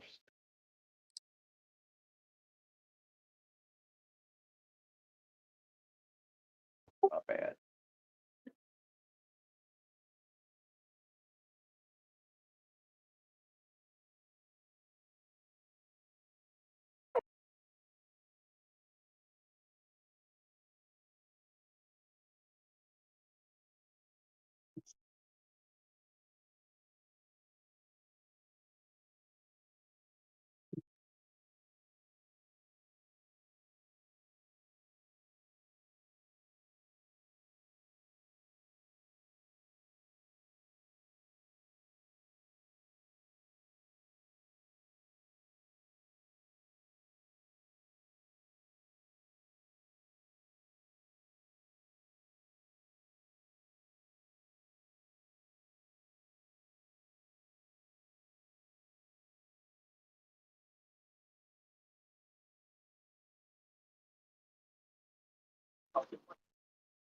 Oh, yeah, I think this hyper liquid whale is starting to take profits and closing a short out and opening a long position.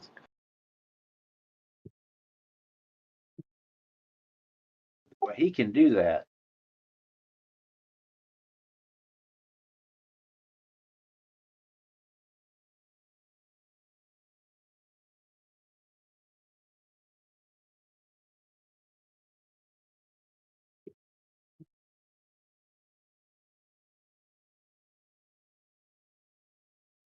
Wait, what makes you say that?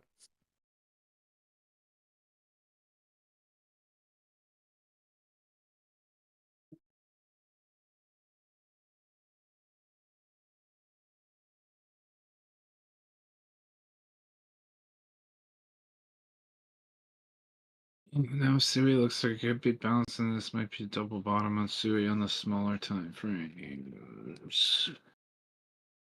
Let's see if I need to reverse my position. I did hit 3 out of 4 targets. My stop loss is in the profit, but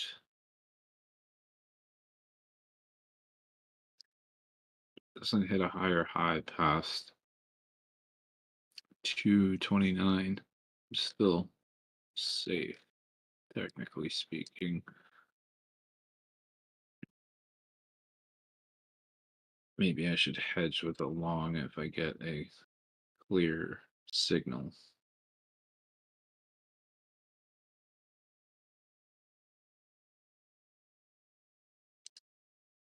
I think I'm gonna actually try this challenge.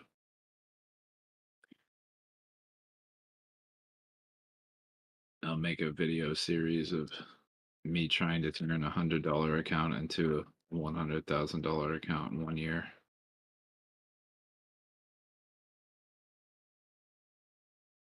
Do it. Yeah, I feel like that's something people would actually watch just for like the entertainment value of it. I tried it 6 months back. I turned 100 into 15, and then I took another swing and turned it to 0, which is kind of opposite to what you're saying. I get that. Yeah, I mean that's a lot easier though. What, to go to 0? Yeah, I win every time. There's nothing like due diligence and patience, man. I respect that. Yeah, I mean, so I did the math and kind of like I was like, okay, if I get stopped out, so if I need to have, if I'm running a 1 to 3.5 risk to reward ratio, and I need to be right 25% of the time to be profitable to the point where I can do it within a year, that would mean I would need to be, yeah, I would need to be at least, I would need to have at least a 25% success rate. And basically I would be trying to meet a quota for the day, and it would increase over time as my account increases in value, and it would decrease if my account loses value. So like basically my threshold would be I do 5 trades. If I do 5 trades in a day, like let's say worst case scenario, like I have a threshold of if I get stopped out 5 times, then I stop trading for that day, and that's just a losing day, right? But also on the upside, if I only do 1 trade or 2 trades and I meet my quota for the day, I can stop trading for the day anyway because I met my quota. That's interesting. So you got a 1 to 3.5, which is just a bit over a quarter, and then your hit rate has to be 25, which is a quarter. So you're relying on the compounding to make up the difference. Interesting. Yeah. So like with that kind of setup and that strategy, like you'll be profitable over time. So if I have a maximum of 5 trades per day, then that means I could do potentially as over the course of a year, or it would really have to be like 16 months because there's like 114 days out of the year where the market doesn't do anything, or because the stock market's not open, it's not trading. So in that case, so that's almost exactly 16 months. So if I was to do that, then and it was a maximum of 5 trades a day, that'd be 2,400 trades. And if I would have to win at least 600 of them. You could work half as hard driving Uber and get twice as much, though. Get what? It's about as hard as driving Uber by the sounds of it. Well, that maths. That's harder. Yeah.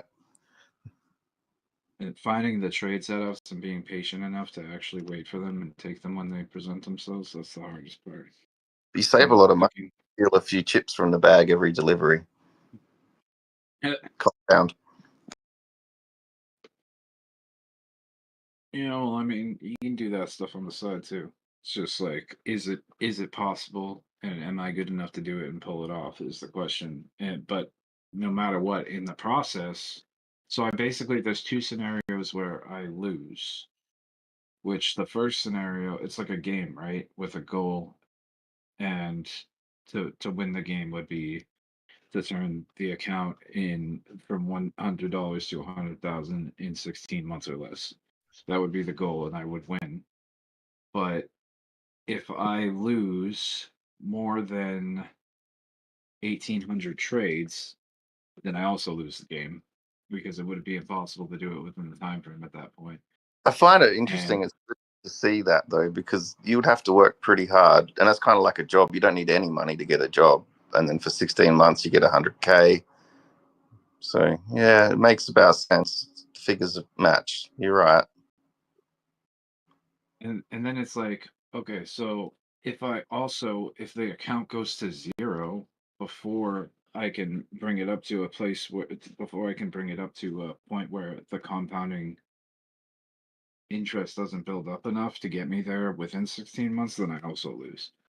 So, like basically, if the account goes from 100 down to 50, and the 50 down to 25, and then 25 down to 0, like and I'm not able to recover it within a certain amount of time, then I won't have enough time left to reach the goal before I actually lose the game as well. If you have $1,000 and then you have to employ 10 people and make them work and then take some of their money, this could work. We can sell the book for $20.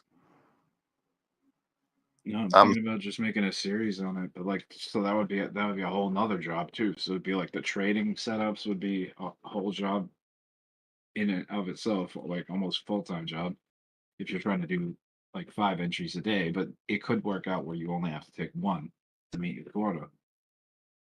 But if you take 5 and you lose, then you didn't meet your quota. Plus, you need to gain like 6% to get back to break even. So it's like, I don't know. You know what I mean? There's a lot of different tricky dynamics of it. It would be more about like risk management, trying to stay consistent with the system to see over time if it's profitable. But at the very least, I would be gaining experience, creating good habits, like practicing good risk management, and just like straight up seeing like how good of a trader I am. It would be like creating a whole diary, like a whole trading journal, and I could go back and look at it and look at the previous day and see, like, if I had a losing day, what did I do wrong? If I had a winning day, what did I do right? And just Now sort you're of always back trading. testing yourself. Yep, trading diary. It is good. I wonder how they. There's a lot of day traders that get out of the business and say they'll never. It's not worth it. That it's only worth it if you're trading someone else's money and getting paid per hour and stuff, and with bonuses. But you have to be smart to make money in this game and well behaved. You could use a funded account.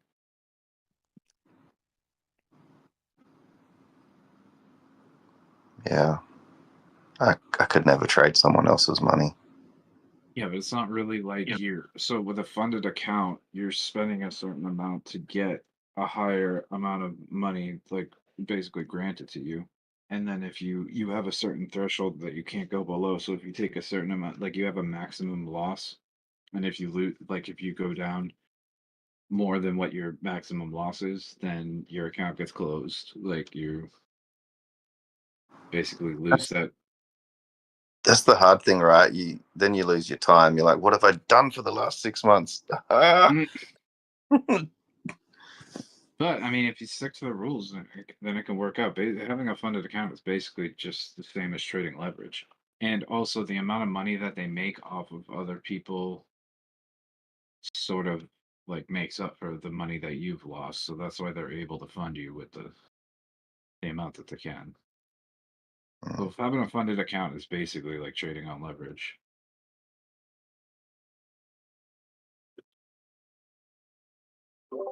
Aren't there a bunch of companies out there that don't pay? And I watched a couple of videos on that.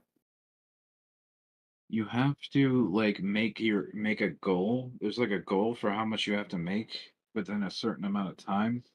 This is the bad part because it's like you have to set goals for yourself, and then you're under pressure to reach your goal. And when you're under pressure, you typically don't perform as well, and you make mistakes and stuff, and you get desperate and more risky, increase your risk, and then you end up losing your account quicker. But if you reach your goal, so I think there's like a certain criteria that you have to meet. You have to have a certain win rate. You have to maintain like a certain win rate percentage, and then you have to make a certain percentage or a certain dollar amount on average.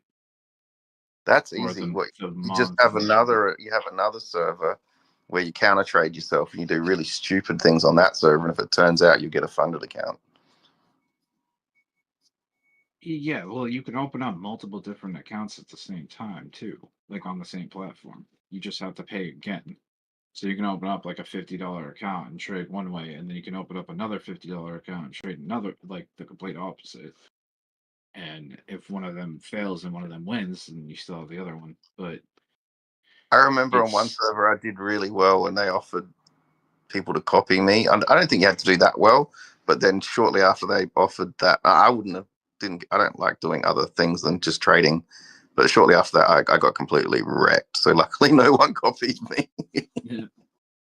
yeah, copy trading is pretty dangerous. Like even if you're following someone that's pretty good, they can get you in bad positions, and you're stuck in them and whatever else. But yeah, the whole not being able to withdraw. I think you have to make a certain amount of money before you Yeah. can I withdraw know the those guys. winnings, and Yeah, then they they give you also money. take they take some of your winnings, Yep. like for providing the service, and like so they take a certain percentage of your winnings, and then when your winnings alone, once you reach a certain level and you've won enough money, like then you can withdraw it back to your account, and you take your winnings and they take some off the top, and then that's pretty much it.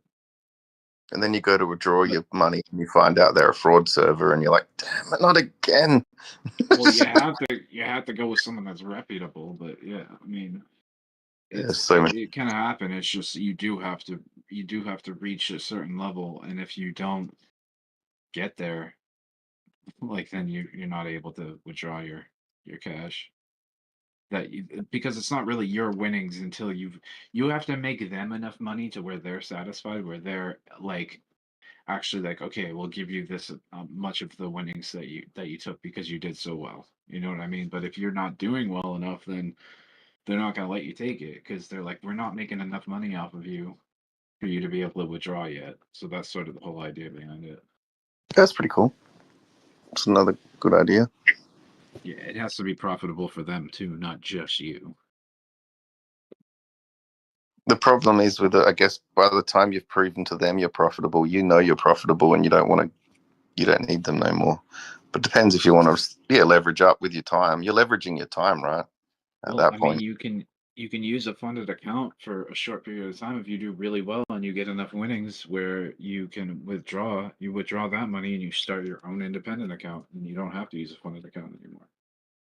Because now you have enough capital to make the same amount of gains, but it's your own money now instead of borrowing it from someone else. Smart. Yeah, there's a reason why these things exist, but they don't do it. They're not like doing it out of the goodness of their heart or doing it for free. They do it because it's profitable for them too. I always assume if something exists, there's a reason for it. Like, there's a lot of things you look at, you're like, there's no reason. And that's what intrigues me. I'm like, why does this feature exist? But often it's just to make it more confusing for you.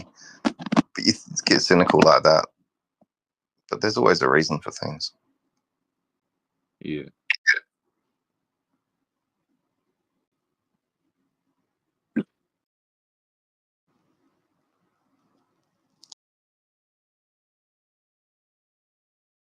Okay, so what do I got going on here with this here Sui trade? Sui is doing pretty well. Let's try to climb up out of these depths. I don't know if I trust that the trend is reversing yet, but it might be something to keep an eye on. If it has successful retest and like stays above like 222 or something, might consider. I did a 400x short up there. That's why he's coming up there. I'm trying to get him to come up there. I'm long. I'm on short. I'm short on Sui too, but I'm No, considering opening a long. Bitcoin. Oh, Bitcoin. Trying to get him to break up. Yeah, Sui's a whole nother different animal, man. Sui's like a beast. Sui doesn't care about the rest of the market. This guy's loco, 400x long. Woo! So if you go wrong by 0.25%, you're out. No, I did a 400x short to get him to go up there because I got a bunch of long positions. Oh, you're tricking the bots.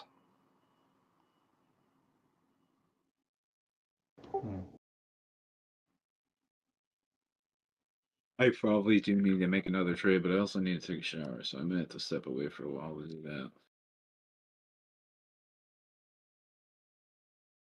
I don't really necessarily trust this trend just yet, but I will probably drag my stop loss down a little further.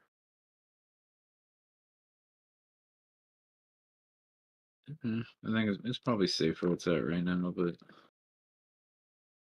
we'll see how that develops over the next hour or two.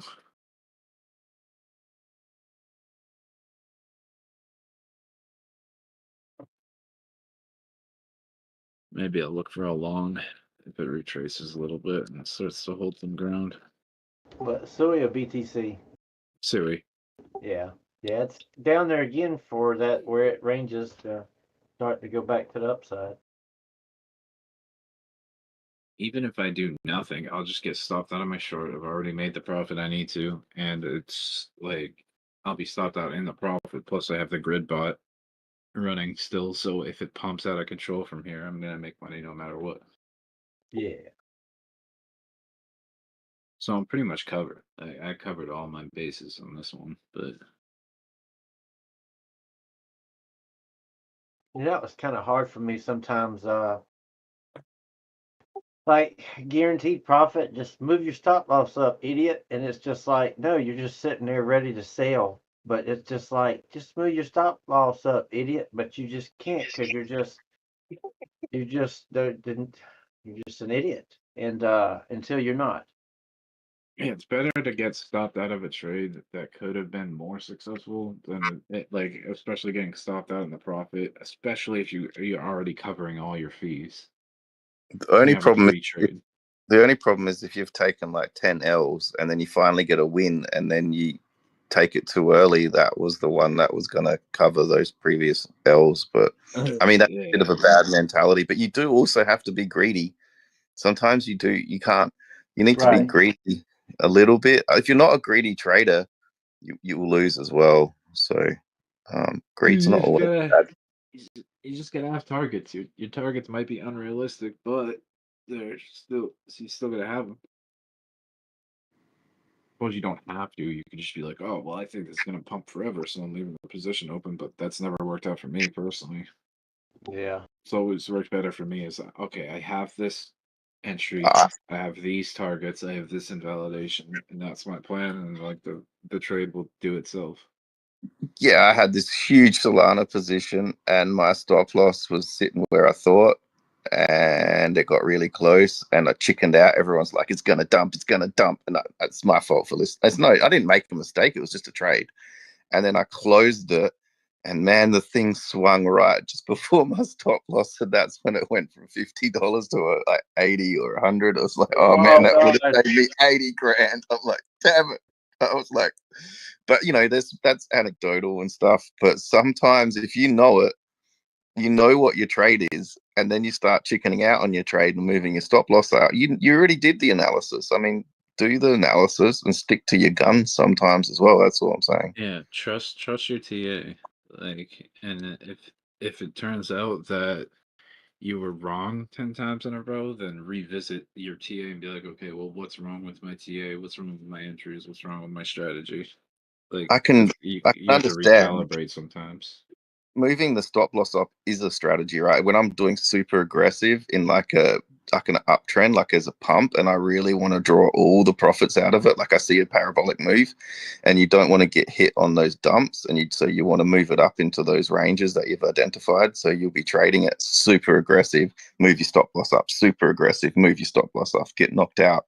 But that's a strategy in itself. If you're moving a stop loss up when you've already decided what the move is, that can be a move that can go against you as well.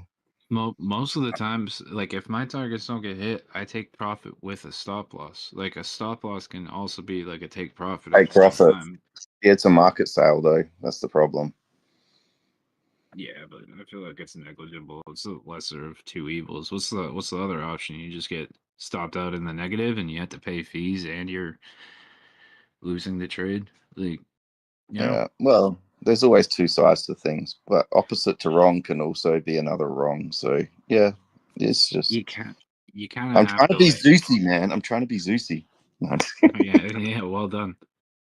But yeah, I mean, on that token, it's like I don't know. It's like you're paying the exchange because they're offering you a service, and you know it's the cost of business. Really, it's like it's like I was saying earlier, it's kind of like trading. When you're trading seriously, you're kind of like running your own business. You're gonna have business expenses. Fees are part of those. Snapouts are part of those. It's not a fine, it's a fee. Yeah, I know. I never minded paying the exchange if I'm making more money. Yeah, as long as you're making more money than they're making off of you, it's a win. Yeah, I'm just really bad at not doing market buys and sells when I'm getting. I'm just talking myself out of it, really, because yeah, I'd just be seeing stuff and jumping straight in, and I don't care if it's market, but it is better to premeditate those things. I mean, it's better than just jumping out. Like if you have, I think it might actually execute as a limit if you have a stop limit, like a. Yeah, It it's a stop limit. That's right, but on leverage trading, a stop loss is market, so you can do it. You can put trigger. I feel like you'd rather get out of there.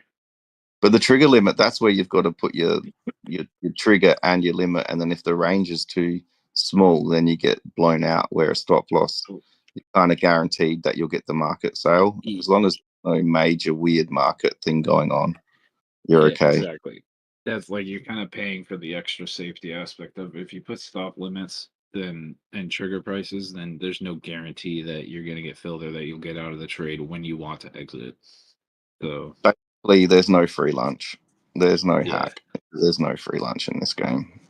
There is not. You gotta just roll with the punches.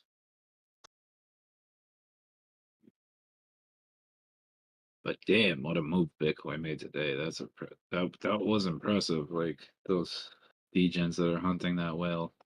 That was really something. They got it up to target. I feel like they must have dropped their positions though when it hit a certain target and they tried to redeploy and they failed. After that guy's stop, or after that guy's liquidation was moved higher up, they're like, all right, now the target's too high. I don't think we can actually accomplish this at the moment. So they kind of gave up. Now down. And look where we are. Back round trip. Everyone round trip. That didn't take profit and go to lunch. Yep. I think everyone that bought into the hype of that was like, kind of ended up becoming exit liquidity. It's so funny. You've got $10. Charge. You've got $10 to go to lunch. You take your trade. Your unrealized profit's 100. You could be eating caviar, and then you think, this is so good. You keep trading, and then you're eating a $2 lunch about 4 hours later, and you're hungry. Yeah, you went straight to the tuna fish sandwich. Half a tuna fish sandwich.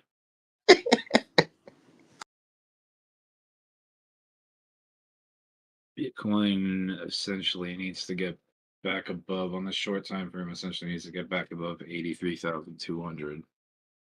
Close at least a 5-minute candle above there before we get any sort of character change.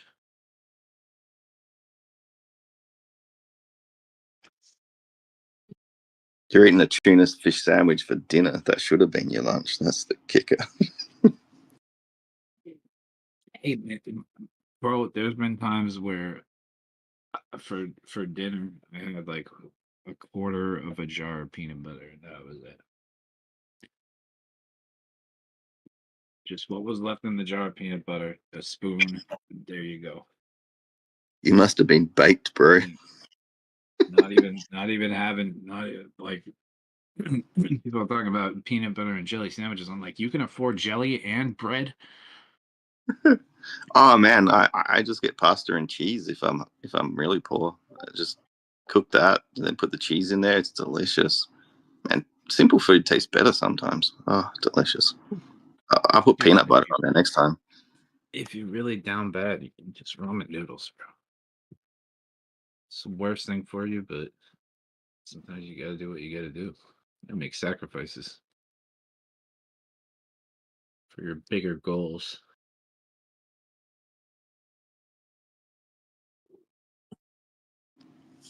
Yeah, I could get some dry powder this week, but I'm going on a flight. Got my goals.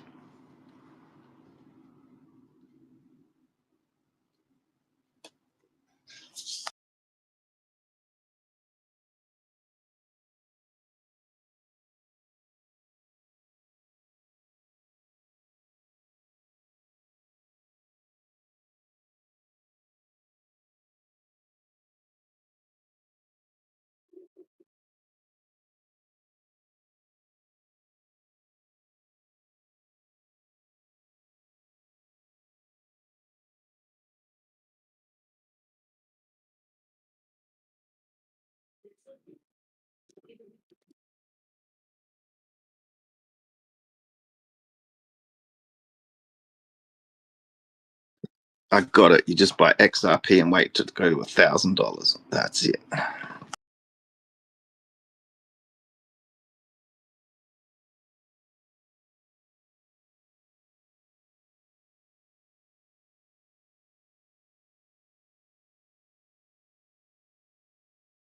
Yeah, that's the cheat code.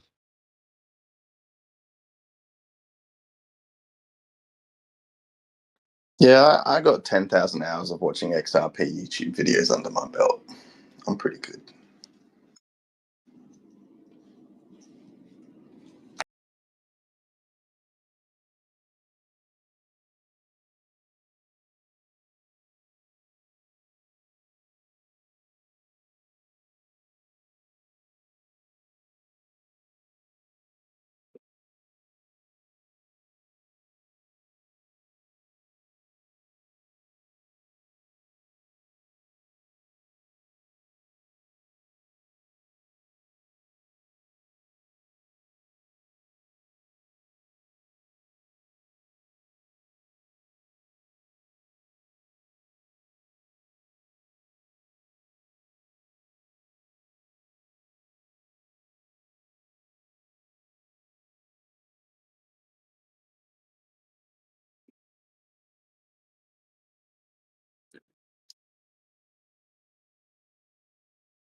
Hey everybody, my Grammy wants me to tell you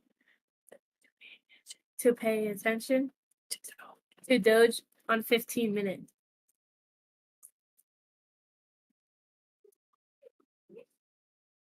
Thank you.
Oh, buddy.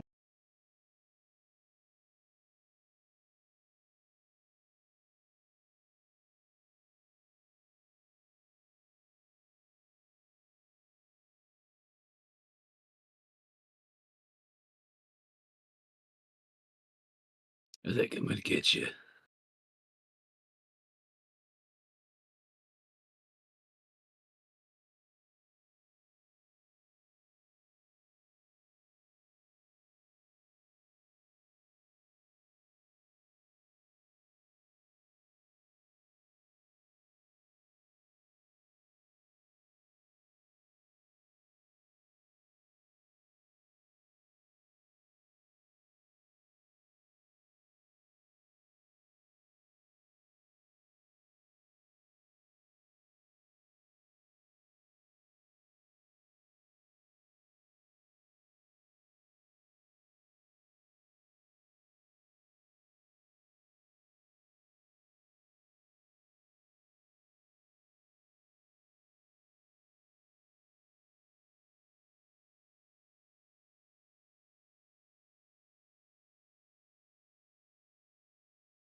XRP.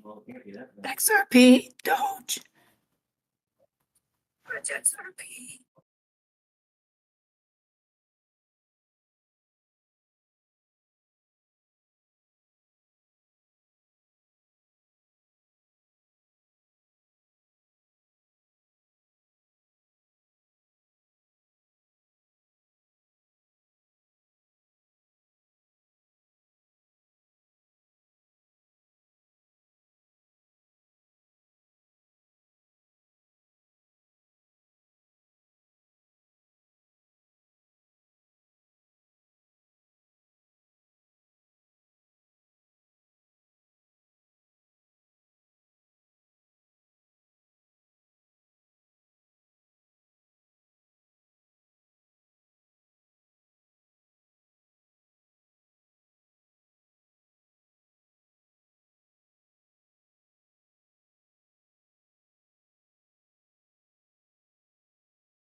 Wow, really interesting move on Sui here. Up 4% in the last 2 hours. That thing, I believe it had a bullish divergence on the shorter time frame. Well, for the 1 hour chart. For the 1 hour chart at the end, you did make a slightly lower low, which could have been a liquidity grab. I'll have to look at the liquidation heat map. But you made a slightly lower low and a higher low in the RSI. But overall, you could say technically since March 13th, the low of March 13th, you've been putting in, if that was a low for Sui, you've been putting in higher lows. Well, the RSI is getting more oversold. So that's actually a hidden bullish divergence. So I'd say either that's more of a higher low for Sui, or the hidden bullish divergence doesn't get invalidated until you make a lower low below $2.11.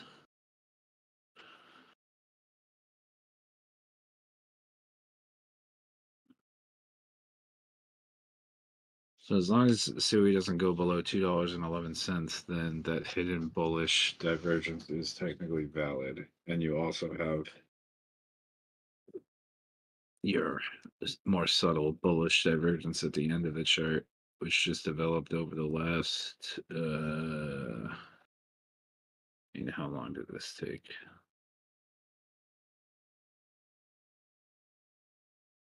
Basically 11 hours.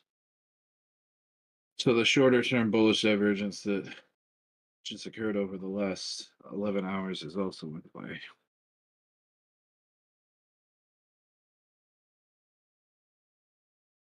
But technically the candle that it formed on is only happened 2 or 3 hours ago. So Sui might push here. If it's able to close a 1 hour candle back above that 200 SMA, then it's probably going to continue its momentum.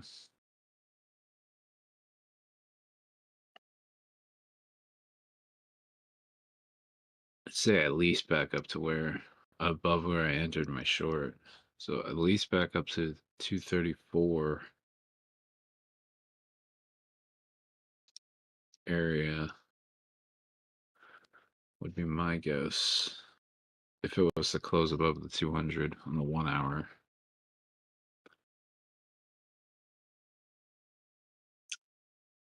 But if it closes below it and it rejects from here, then we'll just see if it puts in a high or low.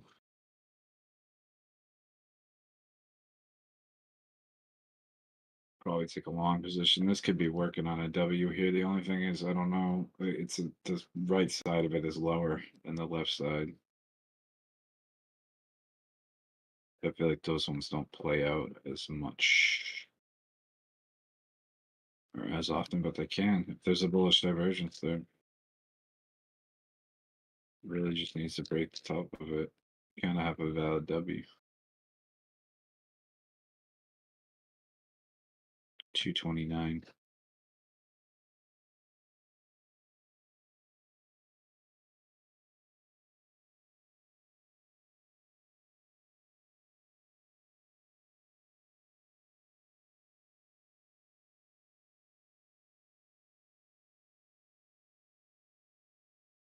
I think like Dbloc likes for the W's, the right side of the W to be a higher low though, so he might not actually agree with me on that take, but could be a little double bottom there. I'd say the higher target would be like 240 area.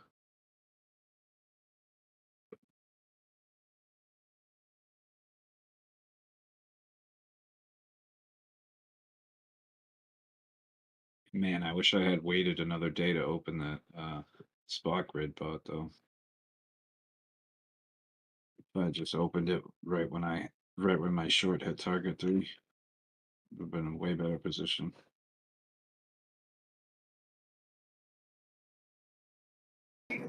Man, you're gonna have to do some push-ups if you keep talking like that. I know, dude. I'm gonna have to do some push-ups anyway. Or you're gonna have to do some other exercises that are more painful. Cock push-ups?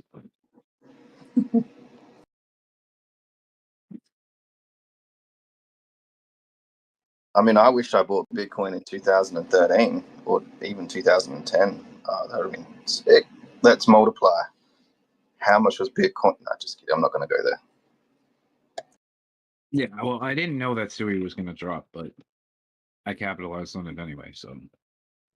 There's no excuses for weakness. No, you just gotta, like, plan A doesn't work out, have a plan B. Just move on. I'm never wrong. I'm just moving on.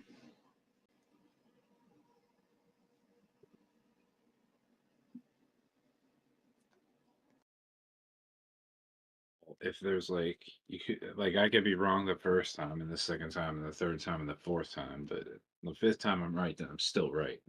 Just like a bad girlfriend, you don't worry about that. You look for a better one. It's all good. Move on, move on. Yeah, that's it. It's getting bigger and better. Or not as big. Yeah.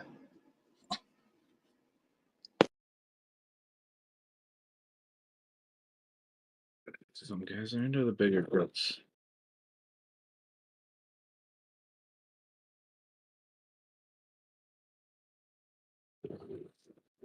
You ever seen a really short guy with like a super tall girl? Yeah, girls are not very good at geometry, right? Well, it's just like, man, like, are you trying to use her as a jungle gym or something? Like, what's going on? Who's usually on top? Have you ever seen a poor guy with a rich girl? Nah. Yeah, I have actually. The chicks that are like wealthy and affluent, but they want like a scumbag bad boy that's like that deals drugs and stuff. Spends all their money. Yeah, just spend all their money for them. How about a Like, super hot chick that finds like I need a really hot hobo dude on the street with no money that smells? Is he going to like pick her up and say, "Hey, dude, I'm going to clean you up"? Well, I'm pretty sure there's some pretty good-looking guys that are picking up some hobo chicks. So that depends. Like in the case where of a wealthy chick picks up a hobo guy, like, you know, like it really honestly depends on if he can play guitar. Oh, true. There are musicians. Prove me wrong. I hate you. It's like Beauty and the Beast or something, or the Frog and the Prince, and the it's like fairy tale. It never happens. No, but like those girls, with rich girls that just want a bad boy or whatever, it's kind of like they're looking for someone to be toxic and abusive to them as well. So it's like they're kind Yeah, but only for about 3 months. They're not going to keep them. They're not like a keeper. Diamond in the rough. Forever. But, no. Like, just going to toy them around, use them like a yo-yo. If you're a bad boy like that, like, I mean, you can capitalize on something like that if the opportunity's there. Oh, I'm bad. What you mean? These girls love them long-term toxic relationships. Yeah, so look, can't get enough of it. Actually, they did say that, with all due respect, because my daughter is African, that apparently affluent African women will date blue collar. And I was married to an African surgeon, but she did kind of ditch me after a while. So yeah, brother. Proven wrong again. Dude, well, it's like, it's almost like women sometimes they sometimes they just have daddy issues or something weird going on. But sometimes you don't want it's to like date women. Yeah, well, I mean, that's kind of, you know, to each his own, but like, honestly, it's like women, they kind of feel like I feel like sometimes they feel like they want to fix somebody. Like they want to, like, they start dating a man and they want to fix him and like turn him into the man that they That's actually like, yeah, want, but like, they enjoy the challenge yeah. of trying to like it's like a project for them. Like they see I it as know like a it's like an project. restoring an old car, but you don't get something with too much bog in it, right? Yeah. Yeah, if you get a card, it just ends up turning into a money pit, and it's like, all right, screw this. It's taking up too much of my time and money. Like I'm giving up on it. Plenty of guys It's go never for gonna. money. It's never gonna run. Yeah, plenty of guys go for money pits though. We are fools. It's because we're not as smart. Yeah. Ain't that the truth? I know I went through it. We just think with the wrong head sometimes. Most of the So time. two heads are not better than one. No, they're absolutely not. But I think it's necessary to hold things in balance.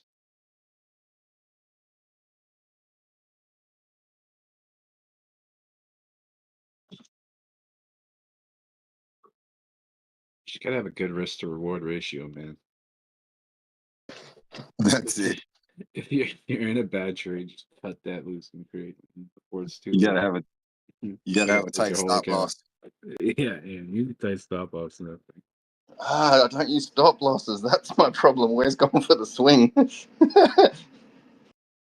Bro, if you're in a sketchy trade, if you're in a sketchy trade on a dodgy coin that you know nothing about the fundamentals or like the developers or anything, you better wear a condom.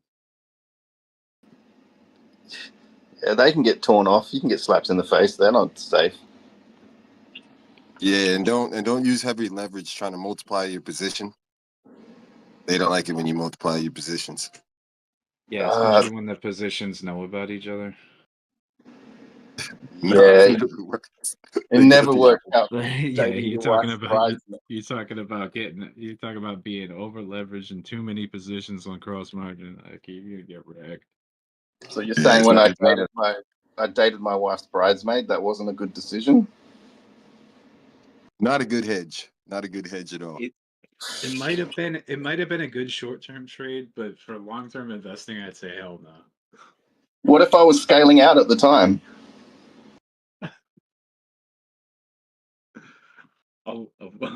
Which position? Uh-oh. They got him. Unexposed entry. You got a DCA into the strong project. That's all it is. Yeah. That's what it's about, the long term. Shout out to the long term, baby. It's about that organic growth over a long period of time.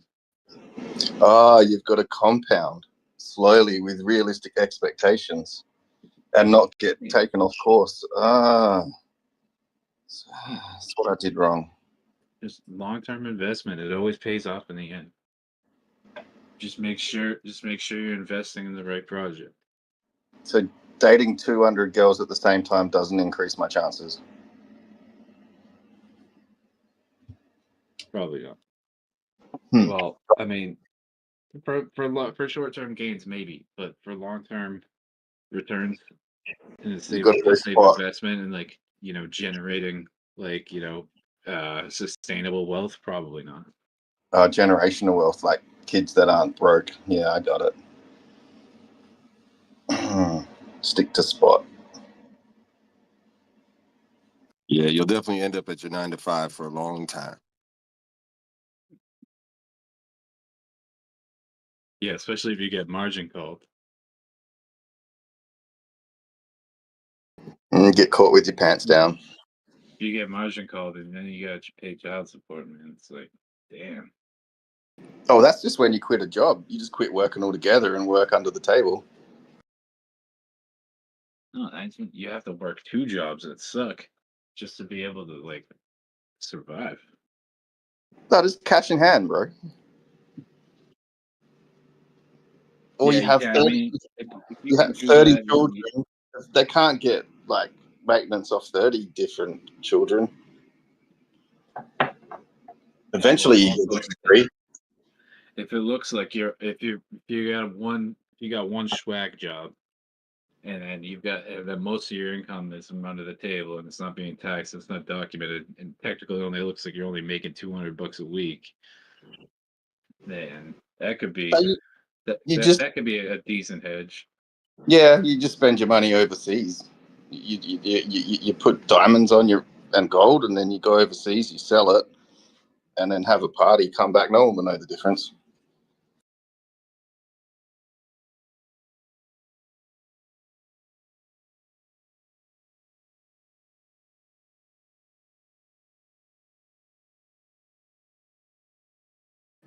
This is not based on a real person. None of these events are factual. Yeah, it's not financial or relationship advice. Purely humor.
Man, we are down bad, bro. That whole conversation just enlightened me to the fact that I put way too much time into this.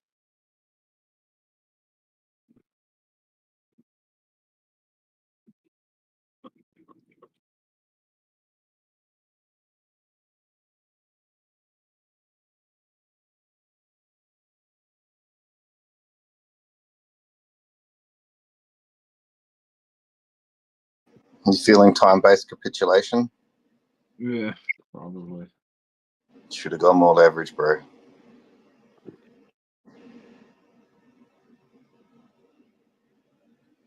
You waiting for the perfect one? Yeah. I mean, I keep searching for my soulmate in all the wrong places, using 10x plus leverage. Yeah. Finding your soulmate at the bar is probably never going to happen. In those altcoins, I mean. I mean, like, skipping straight to Tinder. I don't know. I like If those. you're above 25x, you're above 25, 50x leverage. You're straight Tinder. You're like 50, like, so 25x leverage is like Tinder free version, and then over 50x is like you got Tinder Platinum.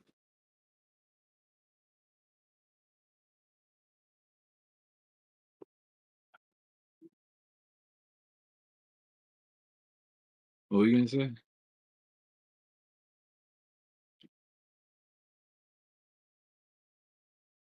Were you gonna add to the ridiculous content that people like and subscribe for?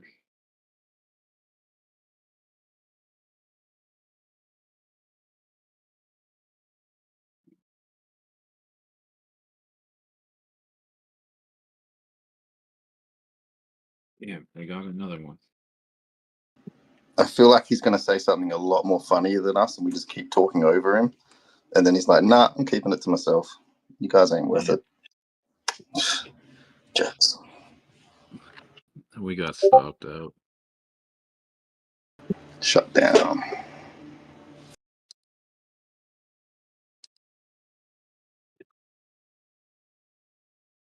It's funny because when I was studying computer science, my lecturer kept saying to me, don't worry, you could obviously become a comedian if you don't make it through this degree. So I just kept studying and failing and coming back until I passed. And now I kind of feel like it with trading, but I'll keep trying. Comedy doesn't pay enough.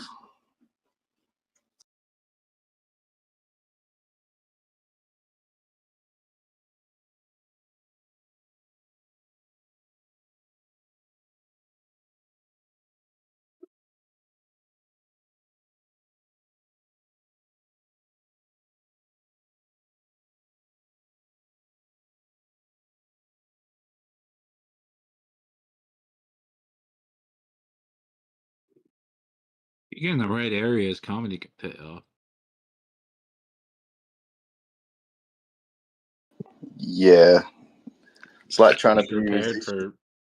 for Yeah, like someone for some reason to be at your show and then get offended and try to punch you. Jim Jeffries. Yeah, but like everyone, DJs is one of the most high-paying jobs in the world, but everyone wants to be one. I mean, that's why I picked writing business software. No one wanted to do that, and it paid bank, so I gave up my DJ dreams. The job has benefits, and the pay doesn't matter as much. Like, you could be like a DJ at a strip club.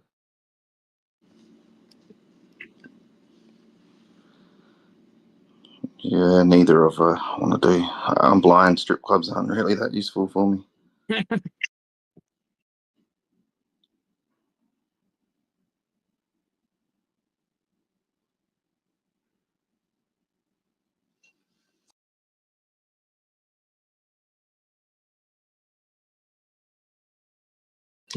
They smell all right. Not really in a good way, though. Why do you drive? Hell no, brother. You crazy? He flies, obviously. Why drink and drive when you can smoke dope and fly, man? No, I don't. I could have when I was a teenager. I could have passed my my license. I could have fudged my way And through why it. did you? I was smart enough, well, because if I had have killed someone, I could never have lived with myself. So, yeah, I could have got a couple years out of it. I chose life. You got that condition where you like see like it's blurry around like the sides. Yeah, they always do those funny little blurry pictures to make you know what it feels like. And I put it this way: when I was in primary school, some blind guy came to our school, and he sat there and gave us a lecture, blah blah. No one was listening. And then he said, "Everyone, close your eyes for a minute and see how it feels." I closed my eyes. I'm like, I have no idea how that would feel. I can't ever imagine being like that. That was way before I found out this was going to get worse. Anyway, you don't know until you know. But basically, it's kind of like getting Vaseline and rubbing it into your eyeballs. Best way I can describe it. Some days less Vaseline, some days more. My brother-in-law has some type of condition where his vision is getting worse and worse. He's still driving. Yeah, macular degeneration. The biggest cause of blindness. Yep. Is that what it's called? He Well, described it as blurriness. Likely, yep. So most likely on the sides, like he could only see in the middle of his eyes and not on the sides. The peripheral. Yeah, that would be macular degeneration. It's the number one cause for blindness, and really mostly affects men. Men are the biggest sufferers of blindness. And then the second most common cause of blindness is called retinitis pigmentosa, or RP, and that's the one I have. And then there's about 100 types. What causes that? What he has, is it just a genetic thing, or? Well, I think retinitis pigmentosa is caused by my very wealthy British ancestors keeping the money in the family. I'm pretty sure that's what happened. Someone probably married their cousin at some point and created the mutation, to be honest. Oh, wow. Yeah, it's great coming from a lot of wealthy aristocrats. I'm Maybe sure that's someone. why he has it. He's not saying. I don't know. I don't really know what causes. My sister's husband. Yeah, I don't really know what causes macular degeneration, but I have a sneaky suspicion retinitis pigmentosa. I think most disease mutations, well, some, I shouldn't say most, I think some may stem from that, a lack of genetic diversity at some point in your family tree. But it just doesn't make any sense. If it's genetic, how could it just automatically start getting worse at an older age? It should always be like that. No, because what happens is you've got a defect in the cell, and cells regenerate, right? So every day or every week or every year, that cell will regenerate. And because there's a defect, it may not regenerate correctly. Like some of the times it regenerates with a defect in it. So your cells start to degenerate. Have you tried any of those supplements? There's Dude, a lot man, of supplements that regenerate your cells. Dude, man, I almost flew to St. You might not know about. I was contemplating flying to St. Petersburg and have peptides injected in my eyeballs, man. I've researched everything. I really have. since about 93, I've been researching stem cells, gene therapy, prosthetic retinas, carbon nanotubes.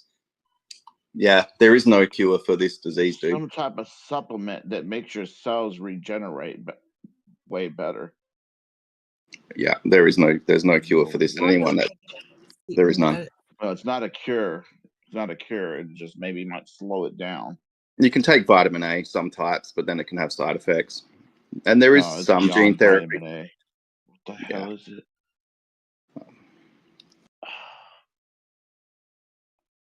When I see it again. Resveratrol.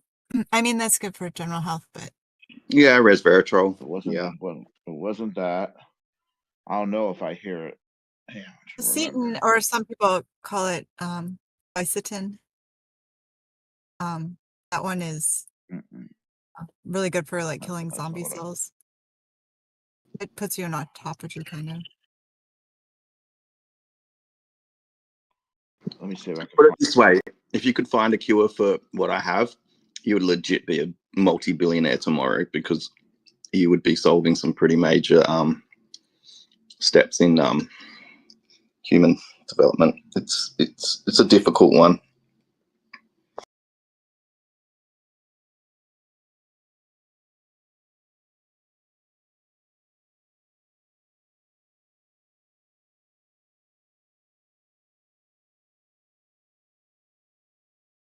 Omega-3.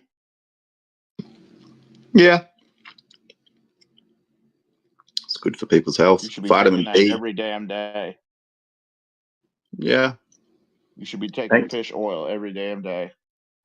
Put it this way: my eyes are like a 400-year-old person's eyes. It doesn't matter how much omega-3. Maybe I'll only have 388-year-old eyes now, but You gotta there's have, you need the what's it called? You need the amino acids too, like lysine is supposed to be real good for your eyes. It doesn't matter though. It's like in order of magnitude, it's not going to make a rat's difference. Yeah, I'll get. Are they? Do you just have bad eyesight, or or is it like degrading like over time? In the last 2 years, I've had to start using a cane. I'm 44 years old. I never used a cane until 2 years ago, because I ended up getting into fights. I'm not a small guy, so yeah. I mean, yeah, I played lacrosse for 8 years when I was a kid. Dude, I used to fight, and like my body is so messed up. It's like in ways where like you feel like you'll never be the same. You know what I mean? Like some injuries you just don't heal from completely ever. Nah. It puts a bigger strain on your body, and like you just can't do the things you used to. To be fair, I'm feeling better. Most people in their late 40s or whatever have got something wrong with them. I'm only in my early 30s. I feel like I'm approaching 50. That's why I gotta have a healthy diet and take vitamins Well, and like work out more and stuff. yeah, luckily I kind of stopped playing lacrosse, right? Because my other friend that got into it ended up with shoulder injuries on antidepressants, shoulder surgery, lost his job. He was working as an aircraft mechanic. So yeah, doing exercise is really bad for you. Don't do that. I'm not talking about like high intensity. Just like talking about like, working out enough to stay in shape, get in shape, stay in shape. Have your energy levels like, higher. Yeah, cardio, healthy diet, bit of muscle building. Yeah, I mean, I'll lift weights and stuff, but like I don't go super crazy. I'm not trying to be like a bodybuilder. I'm just trying to like maintain like my muscle function and stuff. It becomes anaerobic, right? It's not good for your heart. Just doing straight muscle weights. You need to do cardio with it. Screw that. Yeah, I'd rather have good cardio than be super muscular. But those and like just to have a healthy heart and everything too. But those high intensity interval training, like that can really give you a huge boost. Like when it comes to losing weight and trying to boost your HGH levels, but it's like it's tough. It's like demanding, and it's super like I don't know. It's like it's not for some people. You know what I mean? Yeah, and the muscle will help your metabolism, right? So it is a balance. But when I did this was years ago, because honestly I haven't done that for a long time. I was doing weights and that. That's when I got into cardio and running, because I was like, can't be bothered just sitting here pumping weights. So I got into running, which was good. That was the big win, but I don't do that anymore.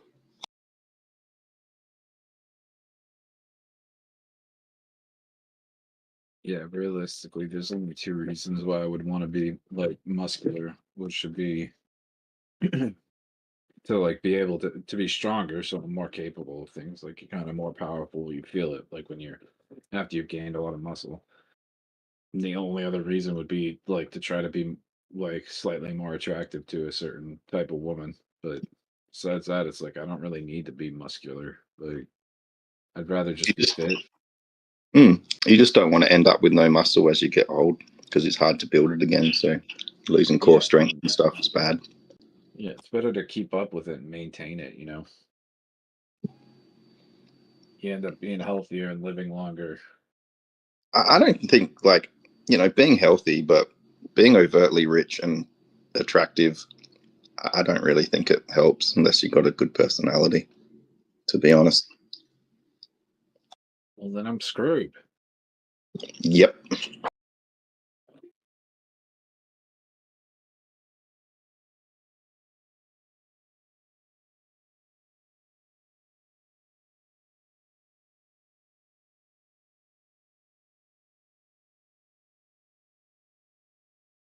I better get really good at something.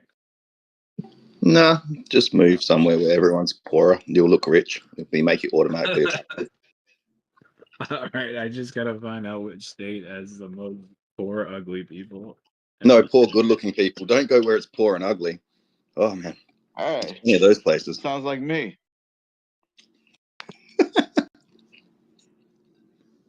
Yeah, I need to move back to the hood. Perfect. Oh yeah. You'd be surprised. You'd be surprised. It's great. Dude, I kind of had more Mind your success, own and I was never bored. But I had to deal with hearing sirens like at least every 5 to 15 minutes. Depends. The last Find a hot nice chick quiet I corner. dated, the last hot chick I dated when I was in the hood, 5 years later, he got out of jail and beat the F out of me. Oh damn. Find just a nice dangerous. quiet corner. Mind your business. Hey, I didn't Become do a anything, homeowner and man. don't look back. It wasn't my fault at all. I just happened to So date the wrong. The ghetto I used to live in for a while was like there was really rough parts, like depending on what street you're on. So you could be on a street that wasn't really that bad, but there was the street right next to you could be really bad. But then it was weird because there was also like this hill that like went up, and like the higher the elevation you went, the more like wealthy and safer that particular area got. It was still in the same city, but it was like when you drove up this hill, the further you drove up the hill, the nicer the houses got. Like the wealthier the people got, the more police, like all the police lived up there.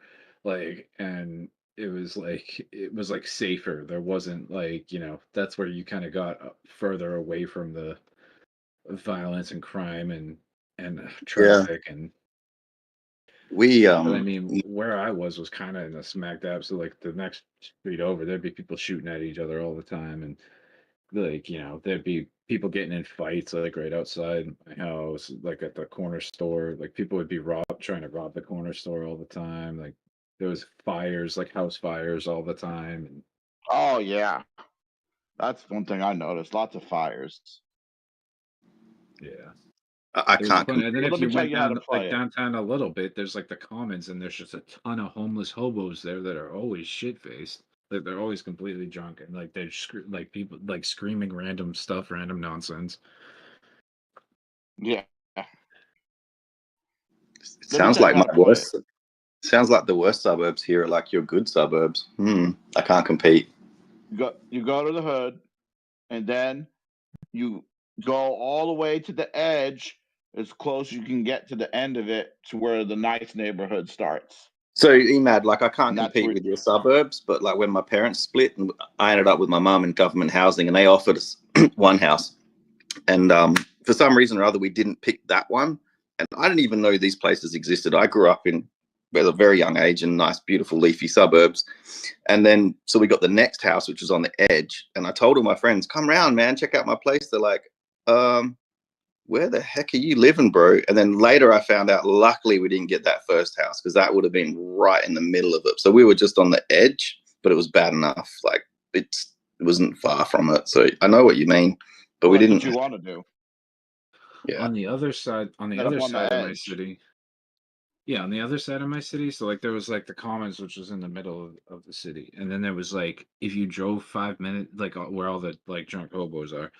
If you drove and like there was projects and stuff, but if you drove down further, it was funny because like a lot of all there was like liquor stores and like Chinese food places and churches and projects.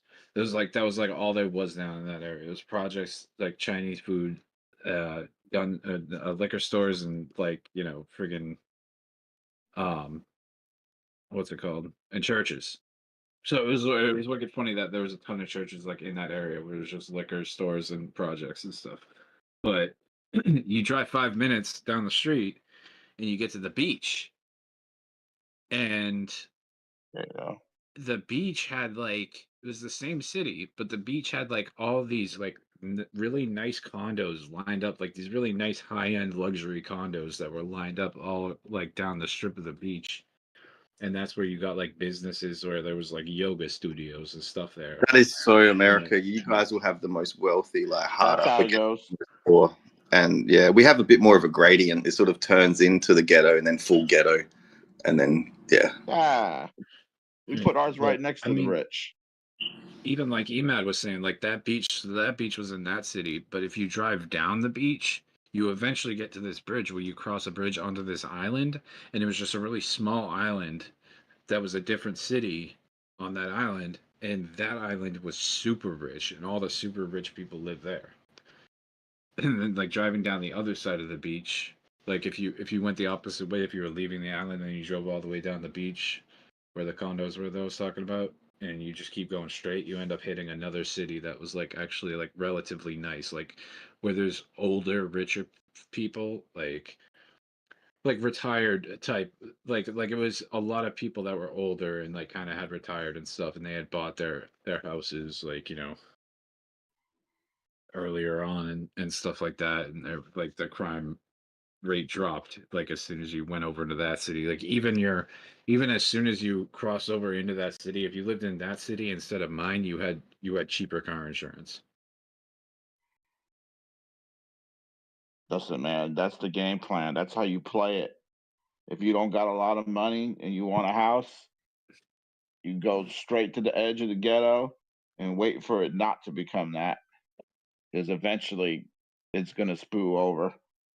I couldn't go back. Once I got out, I had opportunity to buy back in, and I'm like, I'm never going back. Never. But I probably should have, could have. You must have bought in the wrong part, or it don't work like that over there. I don't know.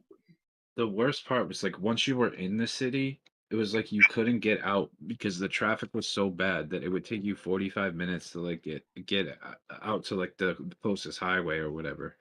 And like not only was there terrible traffic and like people cutting each other off all the time, there was car accidents all the time, like just people driving around these beat up cars cutting each other off and like running red lights and stuff and like not giving a crap. Like there's car accidents all the time. That's given. Fences knocked down, metal poles, street lights knocked over. Yeah, a lot of the street signs. Everything. A lot of the street signs that were on the like you could see a street sign on the sidewalk, and it would be bent in half, like because someone crashed into it. You know what really got my fences dented in? You know what really got my goat? They had a study where they checked out where the best fruit and vegetable is, and the richest areas had the cheapest and the best fruit. The middle areas had the best fruit, the highest prices, and then the poor areas had the highest prices as well and the worst fruit. Because the rich people, they ain't willing to pay nothing. That's why they're rich, and they need the best fruit. So you go and buy your fruit and veg from the most rich area, and then you'll get the best. Yeah, and then you take it if you get it cheaper and you bring it to the ghetto and you sell it, you'll make a killing because you're like, yo, I got the good fruit.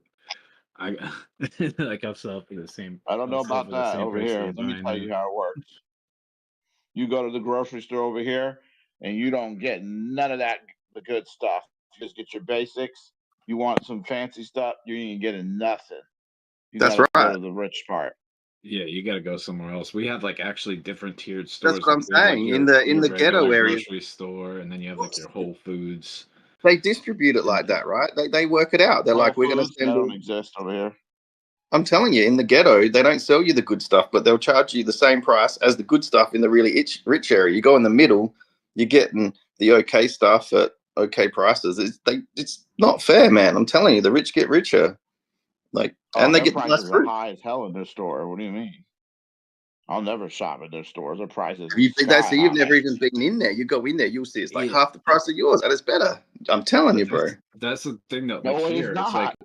if It's you're if more. you're in the like in my area, it's like if you're in the hood, right, and then you got your regular grocery store. You even got like corner stores that are like it's not like a chain. It's not like a grocery store that's part of a chain. It's just like an independent grocery store. You could buy stuff from like other countries or whatever. But like you got like rotten fruit and stuff. Like you get fruit that's like halfway rotten or whatever. But then you have to travel like 2 cities over to go to like a Whole Foods where the food is way more expensive, but it's way higher quality and it's much fresher. Like Oh, where is that? What city is that? that was when I was closer to Boston. I was in the Boston area back Oh, then. but you can't even compare to what I got. Yeah, I can go Emad's to Whole hardcore. Foods No and one can compare with you, Emad. I heard your New Year's Eve I party. can go to Whole Foods in less than 10 minutes driving down the street, surrounded by the rich, straight up out of the ghetto. Well, what used to be, now it's kind of the middle. But still, Yeah, the nonetheless, greater Boston I have area is full huge though. access. I already know how it goes in Boston and Rhode Island. It's not the game that it is here at all. I know people that live there. I can literally access all rich people's stuff within minutes. Can't do that over there. He's the king. Yeah, like freaking the greater Boston area was like you had like the city of Boston, then all these cities that surrounded Boston, and like it was like basically a hit or miss. Some of them would be wicked ghetto and wicked hood, and then some of them would be richer and like have money. But like the places that were really ghetto, they would have trash all over the ground, and they'd have like holes, Oh like yeah. potholes in the street. Like the streets would be all messed up, and there'd be like holes and potholes, and like the None puddles of would us run are by judging, everyone. but And we've all been there, right? So we know we can say it's not like a judge. It's like straight up. That's happening. Sorry Well, about it. here's the deal. Like and nobody fixed People anything think because they didn't have any money. The city didn't have any money to fix anything, so they just left the everything that was city broken or messed up. They would doesn't just mess everything. They would just leave it. they don't Abandoned pay. buildings that were They don't, broken when you go into to and stuff. wealthy areas, they pay. You see people walking on the street with uniforms and trash buckets on wheels. They're littering out there just the same, except it's just getting picked up. Yeah. Yeah, they have the city, like they have the money to pay people to go pick it up. That's someone's job. Yes. But like in the other city, they don't have enough money to pay someone to pick up the trash, or they don't have money to pay someone to fix the sidewalk or the streets or like the Well, the thing telephone is, the poles or city's whatever. supposed to distribute the money. Maybe that's privately hired people because the city can't do that. That's discrimination. Yeah, in my city there was tax money like going to drugs and stuff. Like it was bad. Or like there like I don't know, dude. There was like crooked judges and stuff like that were being You paid just by stop it. You should have just stopped the judges, man. You didn't have to say crooked. Yeah. I mean, no, but they were corrupt. Like they were getting paid off by like stealing Yeah, money, that's what I mean. cartels and That's what I'm saying. Just stop cartels the judges, bro. and drug peddlers and stuff to be able to like The judges. yeah. Well, if you're in a really nice area, it's like the judges are. It's kind of weird because it's a catch-22. Like if you're in a really nice area where crime doesn't happen, then the judges don't have anything to do. So when they get something to do, they'll really push to try to convict you for something, even if what you did wasn't bad. Like even if what you did wasn't that bad, they'll try to push for like the maximum sentence just because like their workload is smaller than that in a Cool. bigger Again, city. call me cynical, but they're going to work out who has the most money. and they're going to take the most money out of that person, and there's not going to be any justice, and everyone's going to leave worse off except for the judge and the lawyers. Just saying. Dude, sometimes it's like you didn't even do anything wrong, but you have to appear in court for like once a month for like 6 months to a year, and then they say like, okay, well, we'll find you not guilty, or we'll do like a no process, but as long as you pay all the court fees from the last year. And then they're just basically like, just pay all the court fees, and then like you're off scotch free. Like I looked it up here. put you through hell. I looked it up here. If you do a victims of crime, right? I looked at this data up. It's going to cost you more than the compensation you'll get back. And then if you're lucky enough to get it funded by the government, you end up with less than your lawyer. Either way you work it out, the court and the judges and the lawyers, they all end up with all the money, and everyone that turns up to those places ends up worse off. Yeah, they just try to extract money out of people any way they can. Even the cops, like with tickets, you know, they'll just try to write tickets, and then like, well, yeah, if you decide to fight it, you might get a little bit of a discount, but most times you still have to pay the ticket, even if you're not actually like guilty of doing what. I worked at state treasury here. Half of our state's money is transport fines. The other half comes from stamp duties and levies and bits and pieces. But the state, half of its money literally comes from transport, like speeding and red lights. And red light cameras are actually more dangerous than That's not. what happens when there's no crime. But even if They're you didn't searching break for up stuff.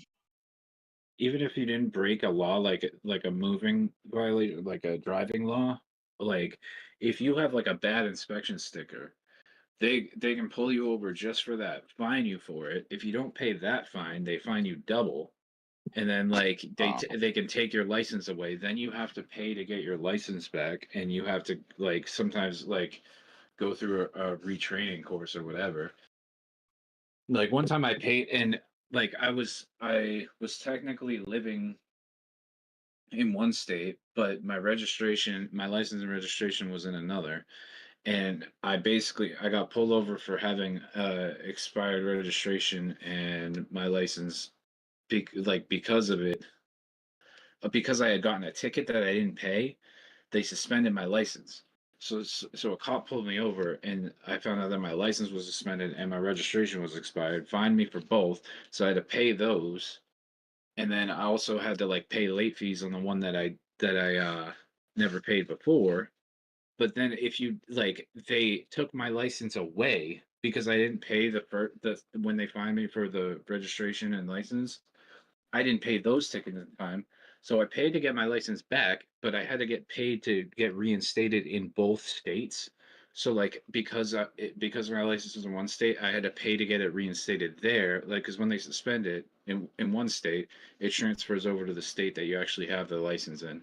So I had to pay to get it reinstated in that state, then pay to get it reinstated in the second state to have a right to drive there. So I had to pay twice to get it reinstated. Then because I didn't pay the two tickets, the citations for the thing on time, they suspended my license again, revoked my license again. So then I had to pay all of the tickets, and they all had late fees. And then I also had to pay to get my license back a second time in 2 states. It was ridiculous. And I still had to go to court. I still had to go to court twice for 2 different things. Hey, I want to say one thing. Fly, I found the stuff, and I'm gonna send it to you on Discord. All right, I'm done. Thanks, email. I had to. It was like okay. So I not only did I have to appear in court because those were moving violations, driving without a license and a suspended or a expired registration. So those were like 2 charges. I had to go to court for that, and they told me to show up, and I like missed the day that I went to court. So then I had to appear in court, and I was charged with not charged, but like I had to appear in court because I missed the court date for the stuff that I was charged for. And then I had another fine, and like I ended up having to pay all these court fines, and it took like almost like 2 years, and like everything, like to actually like pay everything off with like the tickets, the late fees, the suspensions, and like getting my license renewed in 2 states multiple times, and like like having to pay the court fees and stuff. Like it was ridiculous. Like I shoveled like I had to shovel thousands of dollars into it over the course of like 2 years. Like, when in reality, it all stemmed. What you Yeah, were doing? Should have it just all got stemmed. first place right away when you got in trouble. Should have went to elder court and should have done the things. It's like, oh man. Well, the reason I was really summoned to the comes around. court in the first place was because I got the initial speeding ticket that I didn't pay on time, and if I had just paid that speeding ticket on time, it would have been like $130 or something. And like and it would have saved me all of the rest of the That's kind of what I'm getting to. That you learn anything Yeah. in the whole process. The whole process of it, you probably should have just taken care of that first one right off the bat. Yeah, What about I was red light gonna get- cameras? Do you guys have red light cameras?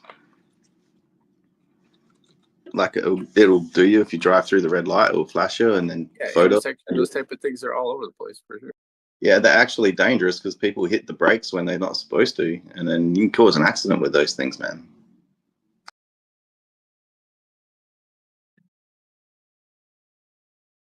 It's just a revenue machine, man. Yeah, here with the camera, it depends on where you're at. If it's like a broke city, they're probably not going to have them. Or if it's a city where there's not a lot of crime, they probably don't have them. But if it's a mixture of like, there's a decent amount of crime, but they also have the money to install them, then they'll probably have them there.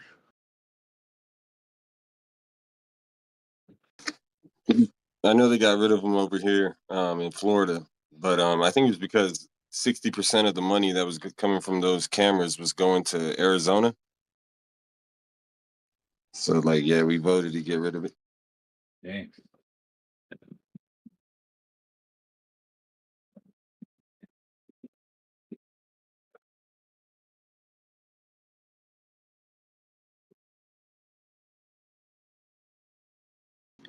The governments usually have revenue targets, so they'll do a campaign when they need to reach their targets. They'll come hit you up on the road just for the heck of it. Yeah, they have a quota. So if it's like the end of the month, they're supposed to pull over a certain amount of people, write a certain amount of tickets like each month. And so they'll try to find a reason to like if it's the beginning of the month and they got a ton of time, then they're like a little bit more lenient. But if it's getting towards the end of the month and they don't have nearly as many, like if they haven't met their quota and they're not even close, they'll look for any reason to pull you over for the smallest thing because they just are like they're itching to write a ticket because they have to be able to meet their quota. Discretionary power. See through walls and stuff when that happens. Like I saw you driving recklessly through 7 cars. Yeah, if it's getting closer to the end of the month, the closer to the end of the month and the further away they are from their from meeting their quota, the more strict they'll get.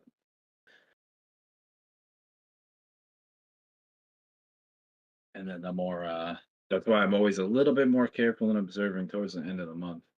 And like, drive a little safer, more defensively. And then I'm a little bit more relaxed about it in the very beginning of the month, depending on the area I'm in. But it's like, yeah, they'll be more lenient at the beginning of the month and they won't care as much. But towards the end of the month, better watch out.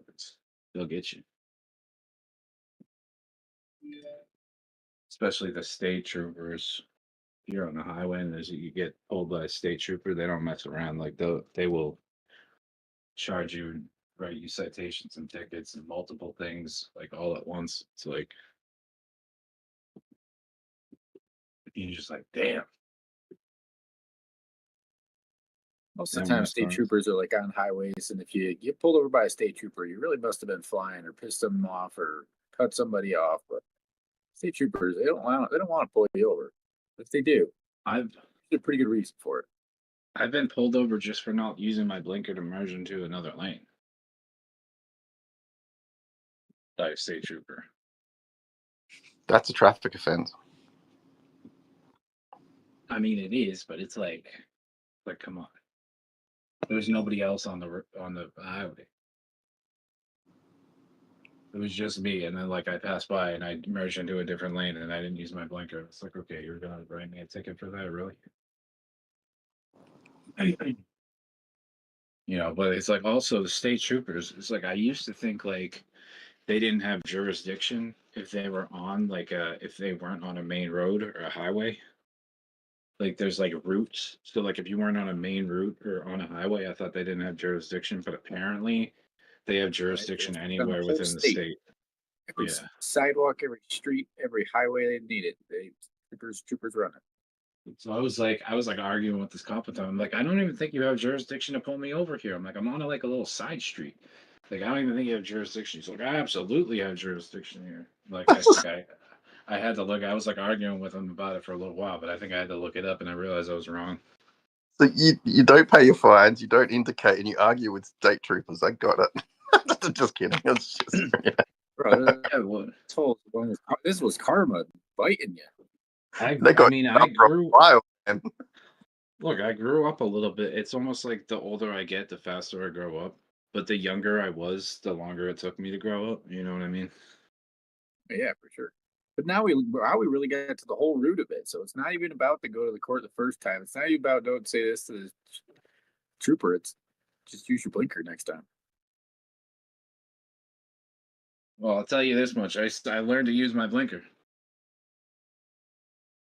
Even if I don't see nobody, I still use it. I'm like, nah, I'm not giving them any ammo to work with. I'm like, yeah, think about it. That's like butterfly effect. That's like that. You not using that blinker changed your life that day.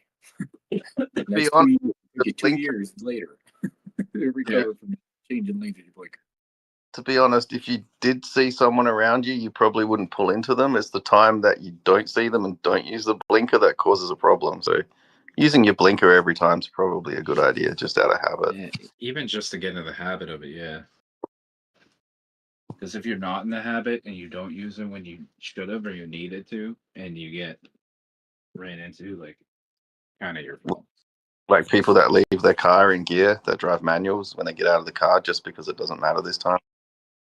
Dude, well, I mean, I drive a manual, but like you best believe that e-brake is on and you're in neutral. Like, you know, like if you leave your car in gear and you get out of your car and it doesn't stall, then there's probably something wrong with your clutch. Like if you like just, but if you park, say you park on a hill, like your car won't keep running. Like if you leave it in gear and you're not giving it gas, then it will stall. But if you shut your car off and you put it in neutral and you don't use your e-brake and you park on a hill, your car's gonna roll down that hill. I don't drive, but you may be using your handbrake when you park. You're supposed to use your handbrake when you stop at a traffic light, right? When you're sitting at the lights, in case someone hits you in the back end. What does I that? do that. I just use my regular foot brake, but like you're supposed to, the handbrake, that's actually, they call it the emergency brake, but really it's a parking brake. Like you're supposed to engage it every time you park. Yeah, because if someone rear ends you and you pull your foot off that brake, you'll edge forward into the person in front of you, right? I mean, you could, but like, I mean, when I'm just stopped in traffic at a stop sign or a light, I don't engage the parking brake. Like I just use the foot brake because like if you have to like say you're at a light and the light turns green, you want to be able to just get off the brake and onto the gas right away. Especially if you're driving a manual. But you could engage your parking brake every time, but then you're gonna like wear out the cable, like if you're doing it constantly. And it takes an extra second or two to disengage it. So, and sometimes you don't remember and you go to take off and like, you know, you put your car in gear, your car's in gear, like you either have your foot on the clutch or you're in neutral and your car's still running. If you're at a red light, if it turns green, you know, and you put your car in gear and you go to take off and you forget to disengage your parking brake, then your car's going to stall. Or in some cases, like you could just leave, like in some cars, you leave your e-brake on and you actually like you're in drive and you pull forward. Like if you don't have a manual, you put your car in drive and like just start driving forward with your e-brake engaged, and then you just mess up your whole e-brake. It's all worn out and messed up, and I think that like driving tests here, they tell you to use it, but no one drives like they do in a driving test, right? They'll ping you for anything when you're getting your license, depending state your license is in. I mean, If it's a when I was in manual, you're driver's school, supposed to use it on uphill. I don't need it. It'll Do you have start. a manual on automatic? I have a manual, but so you're saying like if you're stopped on a hill, Like in the middle of traffic, if you're stopped going upwards on a hill, then you're supposed to engage it. Is that what you're saying? Yeah, that's what they teach you in the driving school. Yeah. I mean, I can see how that makes sense. It's like clutch control and then handbrake, slow handbrake release, and then gas and release clutch. Yeah. I mean, but because then that way you don't roll back into the car that's behind you. Yeah, exactly. But I'm good enough at driving stick where like I don't need to worry about that. Like I just can I can give it enough gas as I'm taking off the clutch. I know I know how much to give it to be able to not roll backwards. When you're going into a corner, you're supposed to drop from fourth to second and pull on the handbrake, right? Oh yeah, and you're supposed to whip your wheel to the left first, and then whip it to the right really quick as you're pulling the handbrake. And then you smash the gas. Bounce off either side of the road into the gutters. Yeah.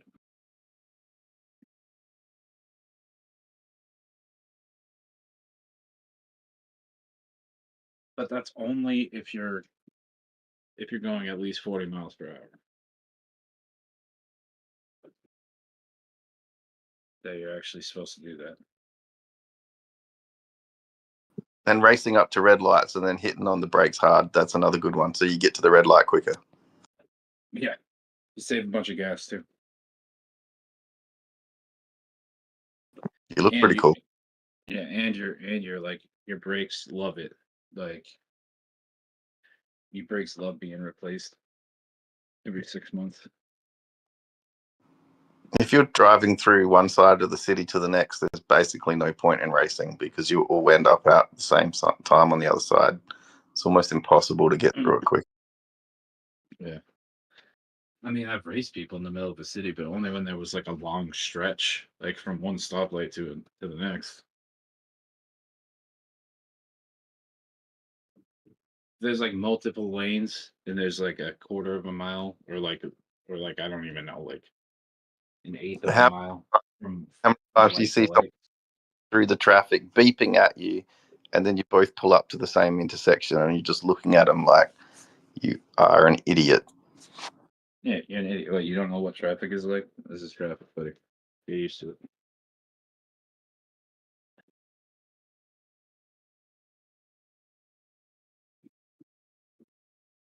When we were younger, we loved being hooligans, but like not in the city, not around traffic. In traffic, sit right back, chill out. If you're out in the middle of nowhere with no one around, then no one's seen you do it, right? But yeah, racing through the cities, never a smart idea.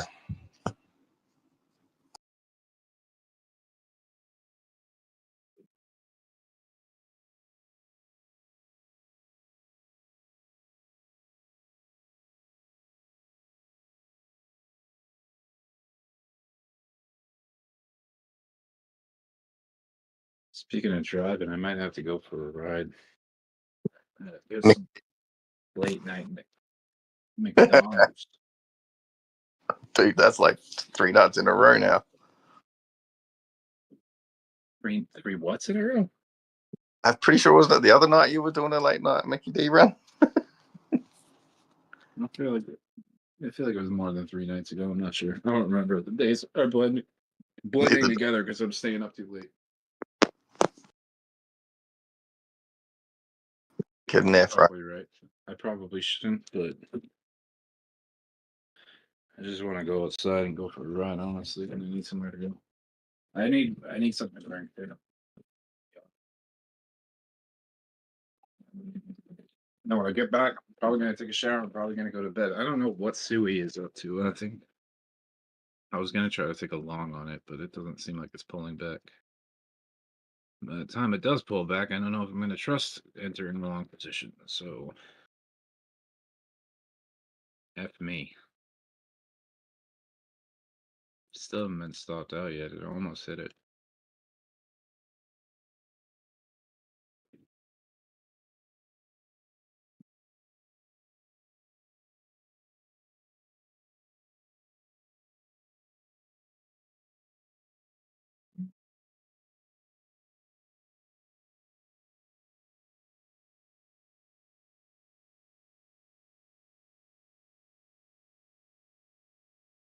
Well, enjoy, mate. Nice to talk to you again.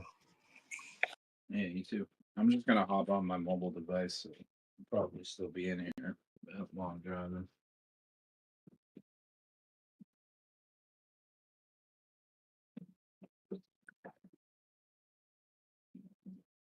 But when I get back, I definitely need a shower and bed. Damn sure.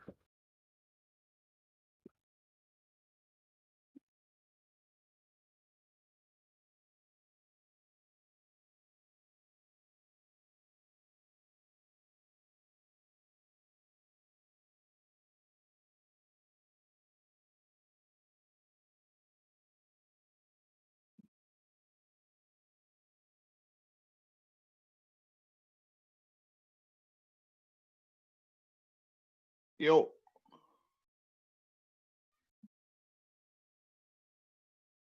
Yo. Yo.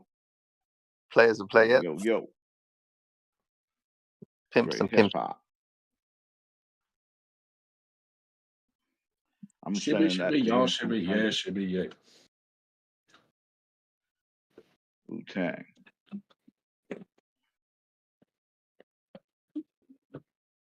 Ain't nothing to mess with. Got something for you. Can you go to Amazon? Is this another show and tell, Emad? What have I got to do? No, I found a product for you. Oh, that one. Yeah. To be honest, Emad, I'm at peace with it, man. I'm going to send you the link. Yeah, I'm most happy when I don't worry about it anymore. I spent a lot of my life researching, man. I've been to conferences. I've talked to professors all around the world. I've studied courses. I've sat with specialists for hour after hour. I've had everything you can imagine. And, I'm kind of just happy to not, I'm fine. I'm very, very blessed and very happy, man. And I have tried I've tried everything under the sun, brother. You sure? I'm 100% sure, man. Everything? Yep. Like I said, Maybe send you something. I could have flown to Russia and had peptide injections, but apparently that's not safe. I don't know about that. I haven't researched it. But I do know this product that is something I've considered getting for cell repair. You said that's the result of it. No, I agree. There are a lot of techs out there now. There's a lot of stuff. It's even beyond repair now, though, man. It's like if you catch it when you're young, there is treatments now that can stop it getting worse, which I'm happy about. But by the time it's all too late, you would have to reverse it, and that's whole nother level. Well, the thing is, you don't want to sit there and do nothing. You could slow it down, though. I'm not really. I'm not saying you're going to cure it. Not much left, bro. Well, you want to draw it out as long as you can, don't you? I'm fine. I'm at peace with it, man. I don't really care. You don't even care? No. It's on you. You don't care. You don't care. I mean, not send it to you anyway. Yeah, if there was something, but like mentally, I'm in a place where it doesn't bother me. That's fine. I'm still going to send it to you. Yeah, I know. Where you at? Is your name Fly on here still? Yeah, Fly Crypto. All right, I gotta find you. What's it called? What's its name? There you are. I found you. Gotta click on you. Okay. Okay, message. There you go. There's that. And then message you this. Oh, I didn't know you gave me an address. Is that address still valid? Yeah, that's my address. I'm not gonna say it, but it's like the number 301 in it? Yeah, that's my address. Okay, I'm gonna send you CD for free. I was gonna buy one at some point. Okay. I can't wait for my friend. I'm hoping today I'll hear if my mate moves in with me, but he's a pretty sick MC rapper, and he's pretty cool. He's one of my old friends, so I'm hoping he's actually going to be my roommate soon. And he's like, oh, I got some decks and stuff, and he's like, oh, we can get that out, so that'll be cool. He's pretty cool. Okay, I'm looking for actually someone to do scratch hooks. Got to be really good though. He's not a DJ; he's an MC. My other mate was a mad DJ. They used to up together a bit because that's what I'm. Who does he listen to? He's like a hip hop drum and bass, like somewhere between. Man, everything. We used to listen to everything from Redman, KRS-One to I don't know what exactly he listens to, but we got into like a lot of fast drum and bass MCing stuff. Like if you ever look up Skibbity or MC Ribs, these old school guys, like it was pretty cool. You say them names, but anyone that's you were probably like this group called Anticon. Probably never heard of them. They were do some experimental type stuff like that. I sent you that message. All right, thank you. It's called DNA. It's called DNA Force Plus. Let me tell you a little bit about it real quick. I tried a lot of these things before. I even tried quite a few things that I ended up subscribing to. I tried diets. I'm 44. I've been researching this since I was 13. So this is the only reason why sometimes being always optimistic and hopeful can be more painful than just chilling. I'm just chilling. I tried every DNA supplement and. Have you taken these ingredients? ELEVATP.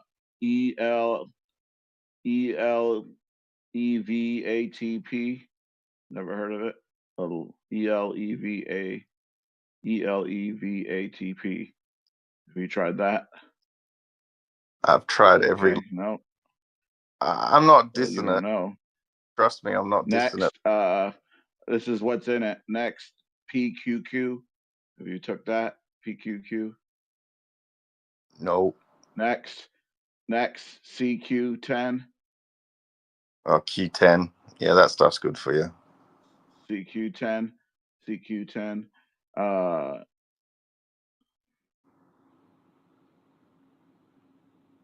This helps you rebuild cellular production.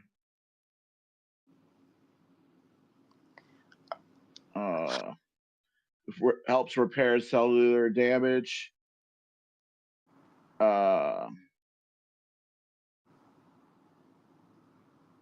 Reading about it. I sent it to you. Yeah, thanks, E-Man. I'm not dissing it at all, man. It's just that I spent a lot of my life chasing this stuff. And it's Well, I know you have, but you haven't tried this. Yeah, I know. There's always that. There's this condition is pretty important to a lot of research labs, and there's quite a few. Probably the most famous guy that's got this condition. He was the boss. Was the owner of Kellogg's. Oh. And he started up the blindness.org foundation where they scattergunned millions of types of research.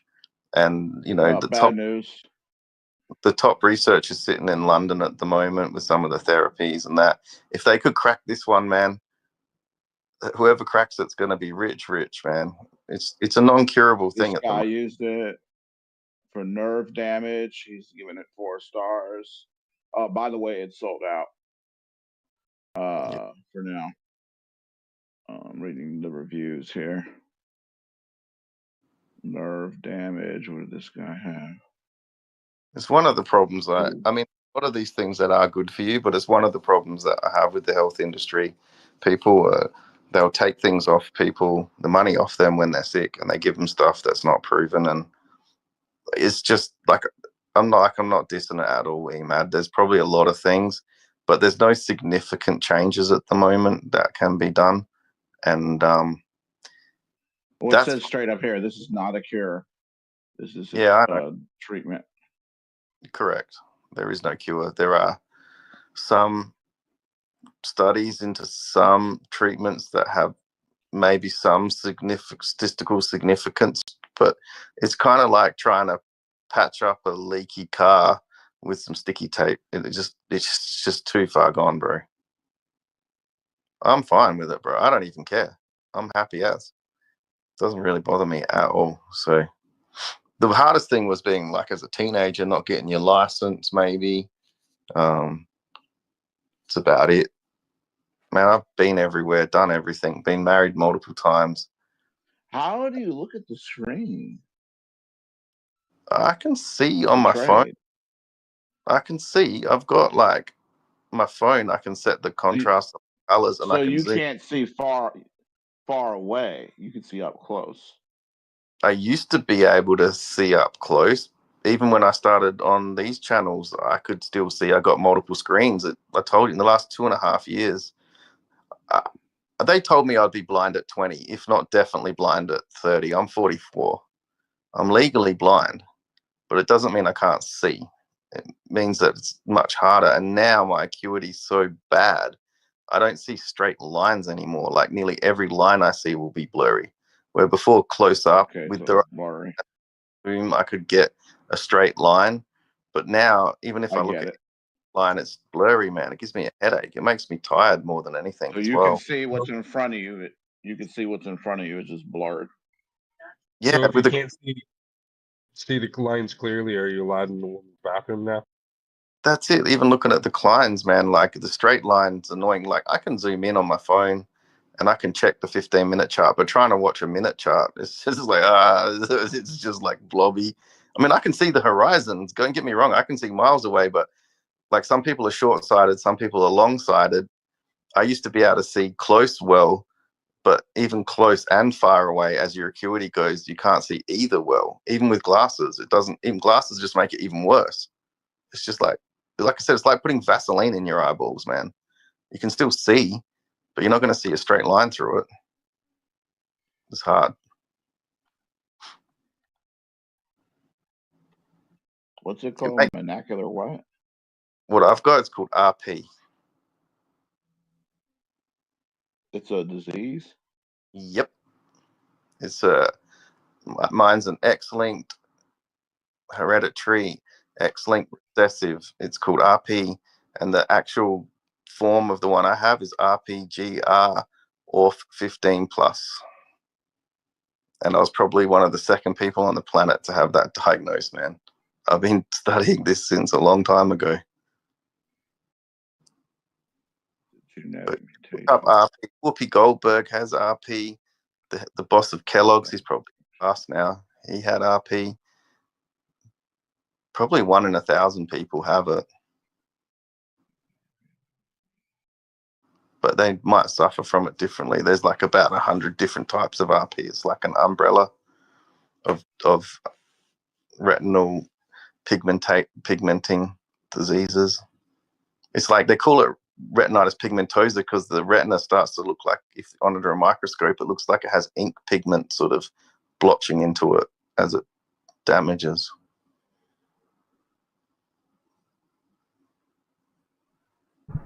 Yo, Dbloc. What's going on, Fly? Chilling, man. I'm waiting for a sale at the moment to get some dry powder to buy a flight out of here. I'm hoping to fly by Thursday. We'll see. Just waiting for a sale, and my roommate to confirm he's moving in. So maybe I'll be cashed up by the next couple of days, and then I'm gonna book a flight out of here for about 10 days. Nice. Looks like we're halfway What's up, to our Dbloc? long to see a me close. So far, so good.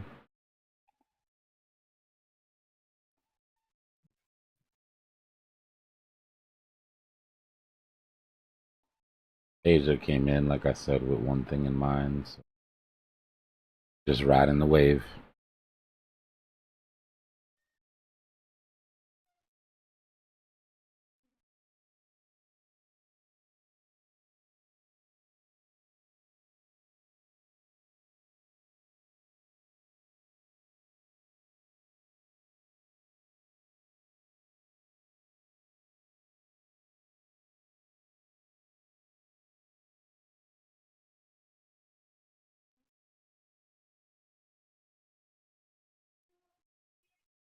Well, Fly, you can get an eyeball transplant. Yeah, the first eyeball transplant kind of worked the other month. A guy had a whole eye transplanted, man. He couldn't see through it. But retinal transplants are not easy. World's first eyeball transplant, this dude, but he can't even see through it, man. I don't even know what the point would have been. Just put a glass. That's step 2. Step 1 is getting it in. Yeah. And not getting rejected. Step 2 is actually making it function. Exactly. Man, eyeballs, you wouldn't believe. Like, the retina is the only part of the brain that's outside of the skull. So it's like the most researched part of the human brain and nervous system. If they can solve these problems, they'll solve spinal cord injuries, because your brain, your spine is part of your brain. Like, neurologists study the spine and the brain. So rejection around the eyeball, man, you'll be rich if you can solve this stuff. I've done my research. It says stem cells are promising treatment. Yeah. Gene therapy, stem cells, prosthetic retinas, neural link, blind sight. You ever heard of Muir Schneider? No. He was legally blind, and he did eye exercises to. Oh, have you heard of Bates? No, but Look up he did Bates. eye exercises to Look up Bates. regain. Well, he regained his vision basically. How much did he charge for the book? I have no idea. Probably $20. Yeah, look up Muir Schneider though. No, look up Bates. Who's Bates? Look it up, man. It's a famous bit of history, the Bates scam. Exactly what he did in 1920, and people have been rinsing and repeating that for a long time, man. Some of my least favorite people.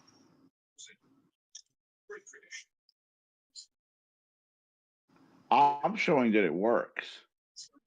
They injected the stem cell from your bone marrow, and the patient experienced measurable improvements in vision. Correct. It'd be in phase 1, and they have shown some improvement in some stem cell injections. But they have induced potent stem cells instead of fetal stem cells. They're more ethically viable. I've been to stem cell. I was married to a neurosurgeon, man, and I used to sit at the neuro AGMs. I've done my research, bro. Yeah, I've done this already, man. When I first found out, I was like, I'm gonna fix this. I'm gonna find something, and then it made perfect sense to me that him being the one with the issues already like on the cutting edge of anything that has even the slightest bit of possibility of working. The best thing I can do is accept it, and now I accept it. I got my stick, and I can get around a lot faster with that stick than just bumping into people. So just accepting things, man, and I'm at peace with it. Like, as long as my kids, I don't pass it on to my kids, and my daughter does carry it because women are carriers of it. They don't suffer from it, but there are treatments for them, and then you can test their baby. And if my grandchildren and we can eradicate this thing, is more important than I actually get cured, man. I don't care. I'm just going to put my feet up at the beach, man.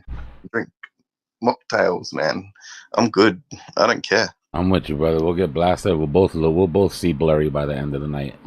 That's it, man. You have a lot of fun with your eyes closed, squinted sometimes too. So you can do what you want, bro. Thanks, Dbloc, for understanding, man. Yeah, of course. Man, what do you guys think of the 23 million token unlock on Melania on Tuesday? Dumb.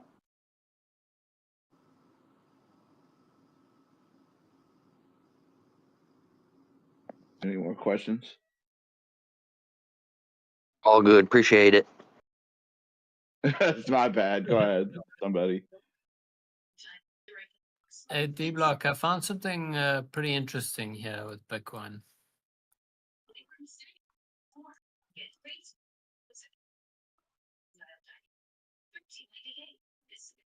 What's that? So I don't know, on the macro, on the weekly, we're actually making a descending wedge. Have you noticed that? I mean, ascending wedge. I'll take a look on the bigger scale.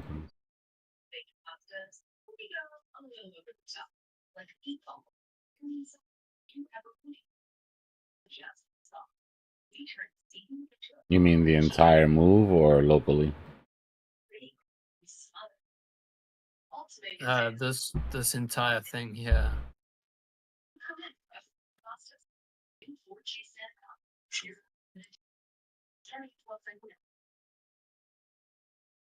What time frame are you on?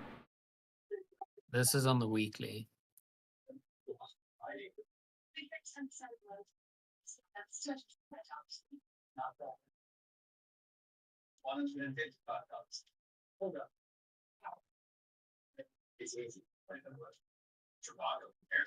I'm guessing you're talking about. I'm trying to see it on my own chart so I don't catch a bias. But I'm guessing you're talking about this.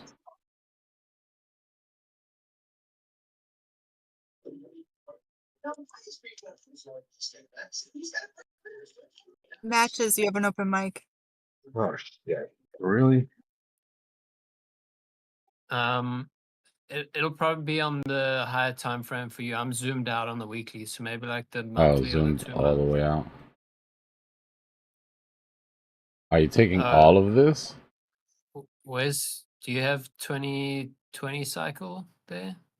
This is just Coinbase. It starts at 21. So you're The taking chart like that longer. You're taking this thing. Yeah, from 2017, Okay. basically. Okay. All right, I'm with you. So if we can break above that, usually when you break above ascending wedges, you go like super parabolic, right? Yeah.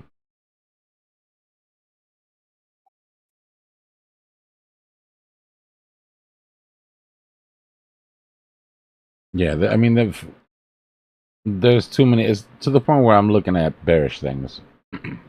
Like, there's so many bullish things that I'm just trying to look at bearish things now because my sentiment is already hella bullish. I can't get any more bullish than I am right now on Bitcoin for the macro. I'm just trying to keep it tempered.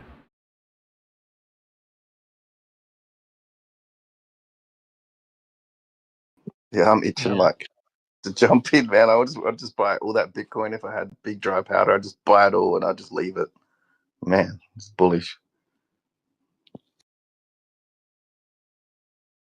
No, I don't mean like bearishly though, because usually if you, I don't know, maybe I'm wrong. If you have an ascending wedge and then you break above the resistance of the top trend line, then you go crazy price action.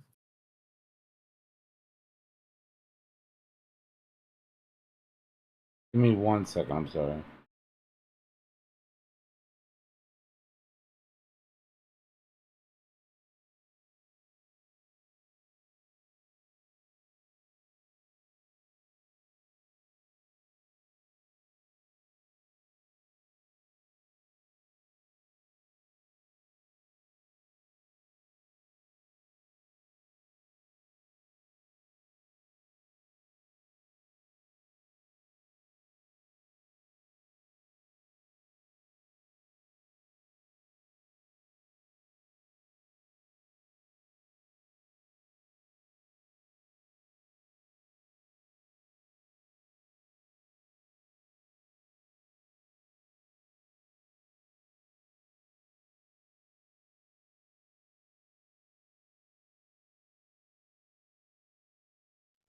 bigger cells coming through.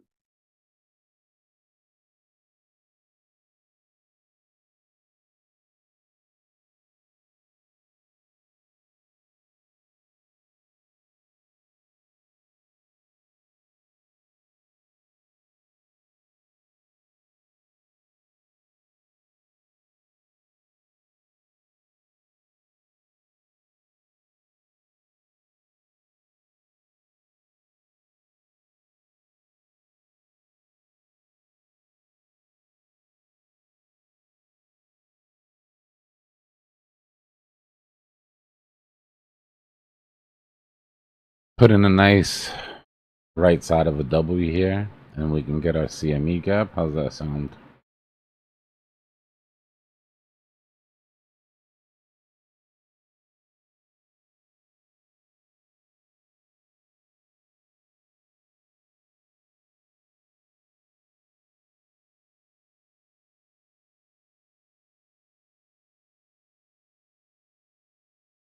All right, my bad, bro. You were saying something about being on top of that ascending wedge?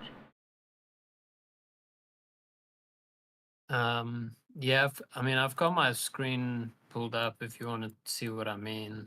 Yeah, give me. Maybe it's just easier.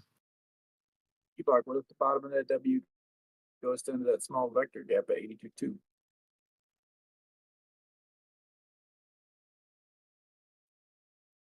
All right, I've got you pulled up.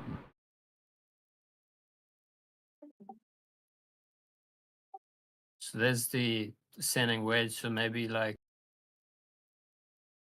you know, price consolidates up, tightens in here, and then actually explodes out of that.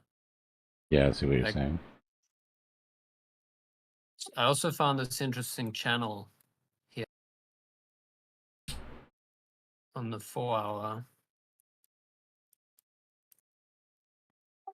This red and green channel, prices reacted off it like crazy on this downtrend. Here we got a bounce and we pumped off of it. We tested then, pumped off of it, and a lot of times, like there, we retested it and dumped. You know, so we've reacted off of it quite a lot. So I'm just wondering. I found this trend line as well. So where we touched there, tapping these bottoms over here too. I'm wondering if that's maybe potential targets, like one more reaction off of that line and tap that trend line too. Which, you know, it's between 79 and 8,000, but I'm just looking at this trend line, Yeah. see where, hopefully where we tap that.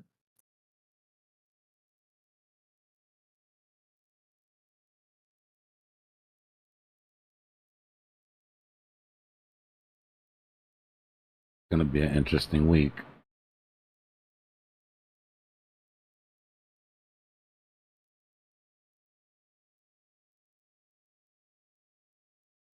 Definitely is. I was going to say that to you, Dbloc, and then I was thinking about a few hours ago. I'm like, this time it's different. This week, this week does seem pretty interesting in price. No, this is, yeah. A lot of Been things a are lot. lining up for the end of this week. There's been a lot of pressure on the resistance at the moment too, so Bitcoin's itching to jump.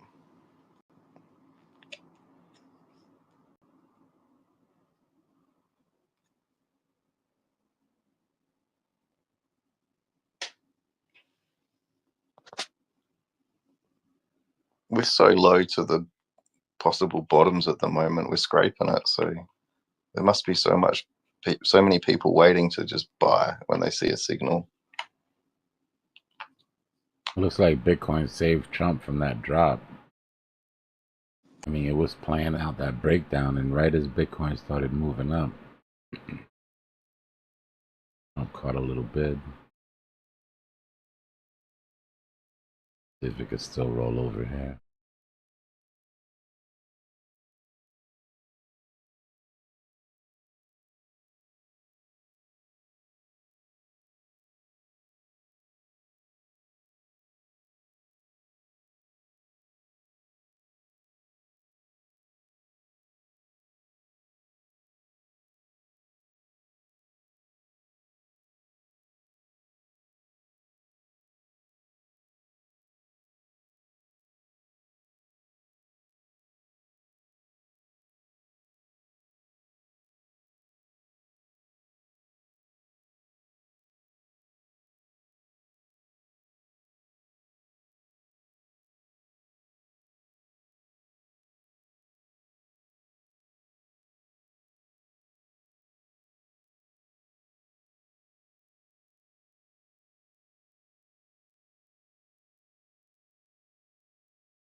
Well, I think Trump didn't it bounce from like 9. Yeah, it got all the way down to 9.5, something like that. 9.2. That was the other day. So now, I mean, damn, it comes below that. It's a reverse price discovery.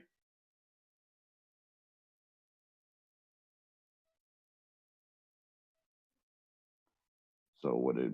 I mean, it's got the unlocks. It's coming down. I mean, I forgot when they were, but it's inevitable.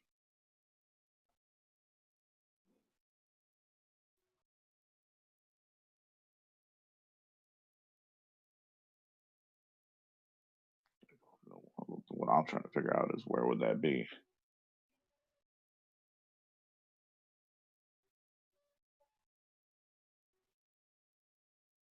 I guess you could draw a fib all the way from 70 to where it's at now. Or draw a fib from 70 all the way down to 9, whatever. Or does it not work like that?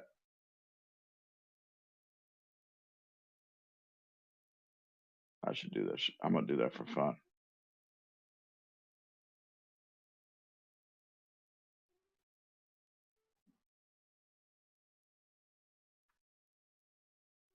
I bet you it's like $5. Just guessing.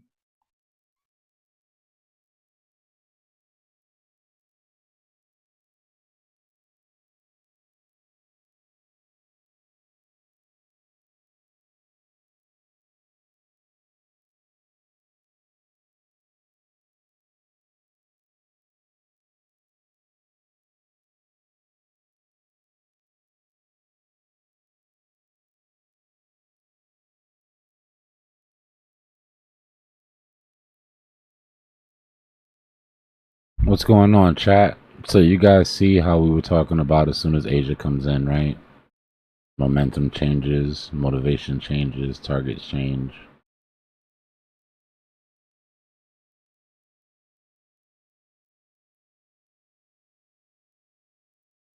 Get this CME closed by the night and see if we can get even more. Might have to wait for UK for that though.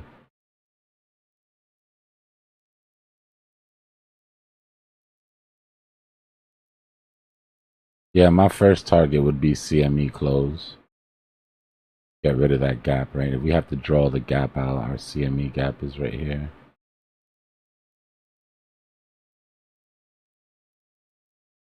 That's what's left of it.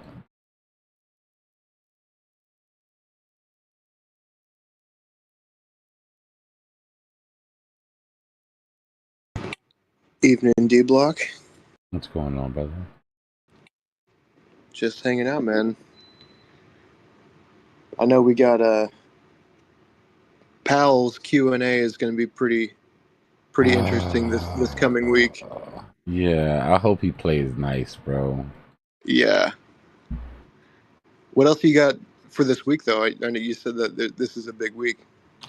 That's really it. We need to hear if they're done with QT, more importantly than anything else. Give us some sort of something to price in, you know. What day is that Dbloc that Powell? It's like 3 days away. Yeah, let me check Wednesday? the calendar. Yeah, I believe so. Wednesday, 8:30 a.m. like normal. Yeah, let me double check. The CME predictions for the Fed rates is like 2 days and 15 hours from right now. And it's at like a 99% chance of a pause again. Yeah, But what's going to be more telling? Wednesday, 2 p.m. Yeah, there you go. Yeah, the Q&A is going to be what's probably going to cause the most volatility because everyone is expecting a pause. Yeah.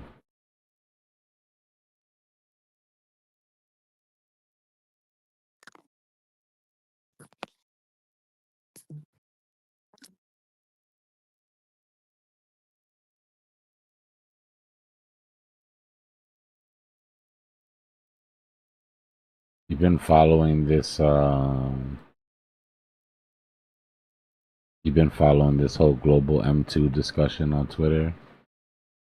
All the TA nerds fighting. What's that? I think I missed that. So go to the daily. So you know, Bitcoin, S&P, everything basically follows global M2, but it's on a bit of a offset. So there's been an argument about what's the proper offset to use, right? How many days forward do you have to offset global M2 for it to match with what's going on, and you know, when do we take off? Because central banks are already printing, right? There's already money coming in. Global M2 is flying right now, but we haven't felt it on risk assets. So the big two were like 45 and 75-day offset, right? I was sort of in the 75-day offset camp. But somebody coded up this little handy dandy tool a couple days ago to check the correlation between global M2 and Bitcoin. And it has a thing where you can set the offset, right? So when we looked at the 45-day offset, like in the last 540 days, there's an 81% correlation. So that's decent, right? But everything else is shit. Negative 60% in the last 30 days, negative, you know, whatever.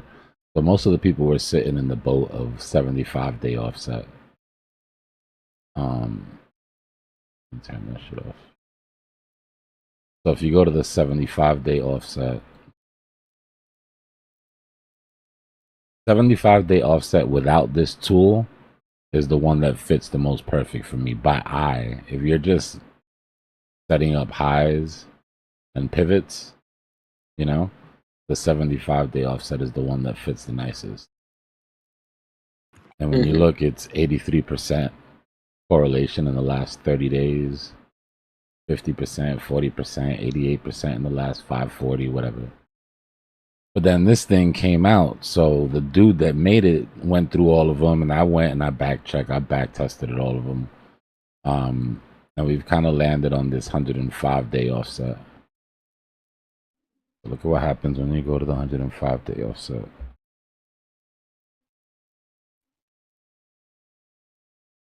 %91 correlation in the last year, 90% in the last 180 days.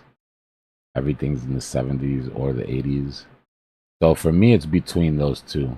It's between the 75-day offset and the 100-day offset.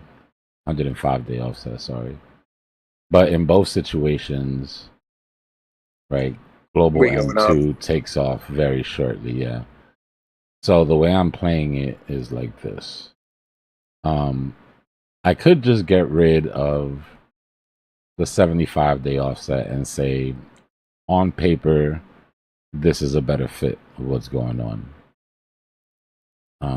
I mean, perfectly. Even so, this is the most actionable part of it here, which is that we have a bump, but it retraces, and it doesn't go back as low as the other one. But we are going to have a sort of liquidity sort of issue here coming up.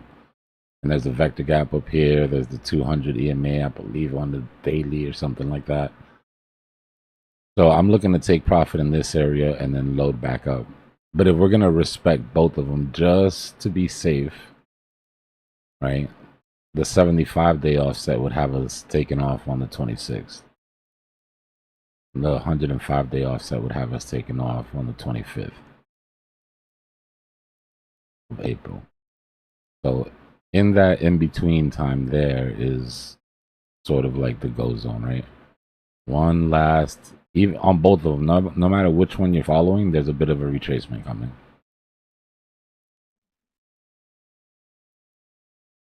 And in both situations, it's a good idea to probably buy that dip, right? If we're here and we're just going to retrace and come back down, it's still a good idea to buy this dip because it takes right off after that. And if we're here and we're in this big one, and we're taking profit and compounding down here, it's a good idea just because that's a great compound, right? That's a good, you know.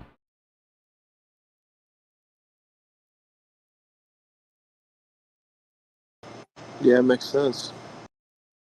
And then if you put on your, hold on.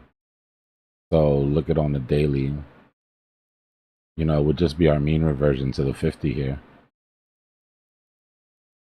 Mean reversion to the 50, one more rejection, and then gone. But that would line up with, you know, global liquidity turning around here a bit.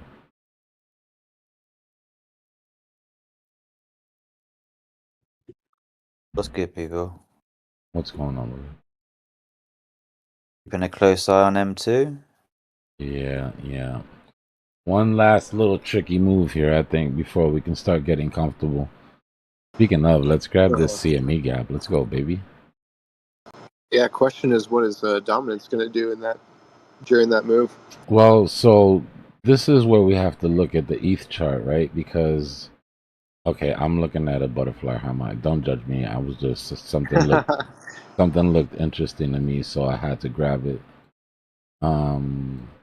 Hey man, you can speak about butterflies as long as you don't speak about cats, man. I've been confused over the last few streams, man. What's going on with that? So here, hold on.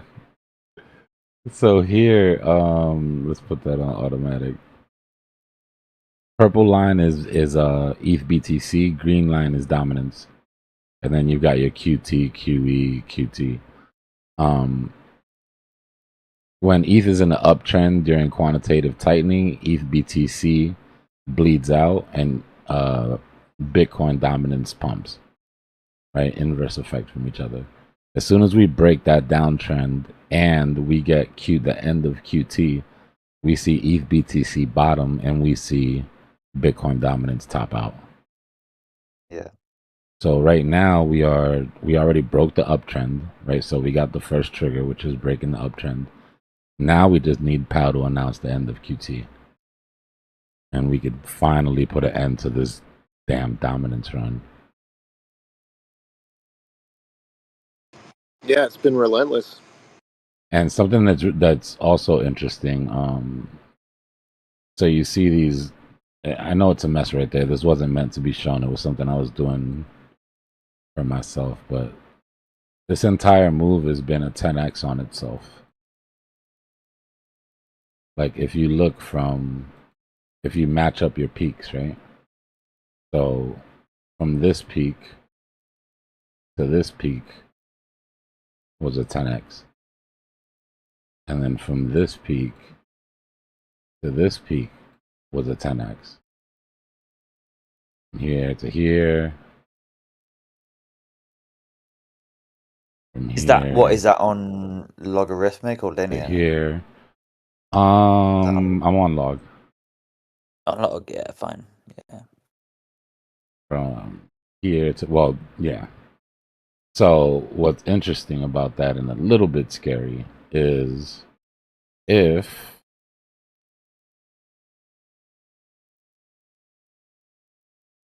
we're going to mirror the move that matches, we're talking about mirroring the COVID move. And if we're talking about mirroring the COVID move, we're talking about a move that starts to drop in February and ends the drop in March. And what did we do here?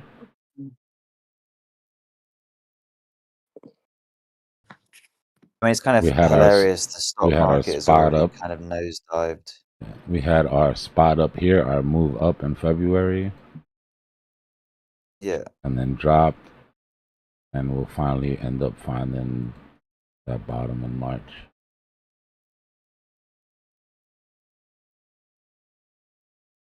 I'm positioned to like. I remain suspicious. Like that's my vibe at the moment. Like I'm positioned. I'm in trades. I have have my risk set out, stop to entry, whatever. But like I want to feel comfortable. Like, I want to see a leg up distribution, and just be like, okay, happy days. But like, the problem is you're gonna have to go through some discomfort first. Yeah, and that's the because thing. Like, I just can't it's not buying when it's feel. scary, and then Yeah. holding off until so when everybody else is getting that confirmation to jump in, you're already up off the bottoms. You know, maybe No, you're adding more to your I'm position. You know. I'm cool with buying when it's scary. I just want to see some sustainable price action. No, I hear you. Like, you know what I mean? Like, I just Yeah, want yeah. to see some like, let's go. Like, is it on or is it not? Because you know, since Shit or get off the pot. January the 20th, essentially, Bitcoin and everything else has been in the downtrend, and it's just Yeah, like, yo, okay, fine. But you know, that's the reality of the situation. Everyone's looking for the swing. You know, me personally, right now, I'm looking for a relief rally, and I think it's very possible. I think a relief rally up to, you know, plus 90 is doable. Absolutely, it's doable. I mean, you know, it only takes one tweet in order to see a 10% move, which of course gives it all back, but we know it's doable. What makes the most sense to me is a move to 90, to the 90 psychological, and one rejection. Yeah. One retrace to buy into, and then the next move past 90 is the one that sends us. Well, I hope so. We've got 89, 90. Well, and then look we've got, at let's look at just off of M2 what we were looking at here. Yeah. It just fits, right? The 50 EMA is sitting right at 99.03. Probably will come down a bit. Chances are we don't get past that 50 EMA on the daily on the first go. So any rejection off of that, any vectors that we leave on the way up that need to be consumed would be our sort of retrace that would be in line with M2. And then we'd go to is that a higher low, or is it a, because I'm under it would the be, for me, it impression would that, be a lower high. I'm expecting a lower high here. I'm not expecting anything that breaks these local highs at all. A lower high, another retracement, but a higher low. Because this isn't, obviously, it's not science, but your M2 caught a higher low, right? You didn't put in a sure, lower it's just low. concerning for me right now because fine, we're in an extended cycle, and I think that all indications would lead to that we are. But essentially, if we've got, you know, let's just say that the low isn't in for Bitcoin, and maybe we can sweep down to, you know, 72, 73, whatever. It's kind of like, well, we kind of need to get a move on after that. That's the thing. Because I'm not convinced that we're in an extended cycle. I think we have plenty of time to make the move that's expected from Bitcoin and the alts within the time necessary. I've said it from like the beginning. I've said it from like almost the beginning of the market. The only thing that would extend this cycle is if the United States buys Bitcoin during the next 100 days. Like literally buys, goes through Congress, gets the bill passed, and starts to put Bitcoin into that strategic reserve. Then that starts your nation state game theory, right? That could be something that gives us blow off tops into 2026. But I'm trying not to let my head get too sort of, you know. Right now we're not far. You know, 125, 150 is a absolute W for this bull run for Bitcoin. It really is. Nobody's gonna cry about a 10x on Bitcoin from 15 to 150. Oh yeah, definitely. You know. But Hey, some of I these have a higher question. numbers, like you know, you start to run out of time after a while. How are you? Yeah, what's going on? Not much. You. I just have a question. The gentleman who said that the cats are confusing.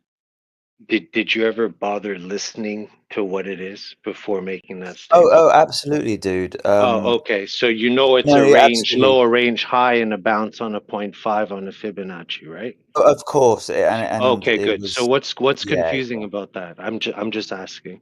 no, absolutely, With no and due respect, no disrespect.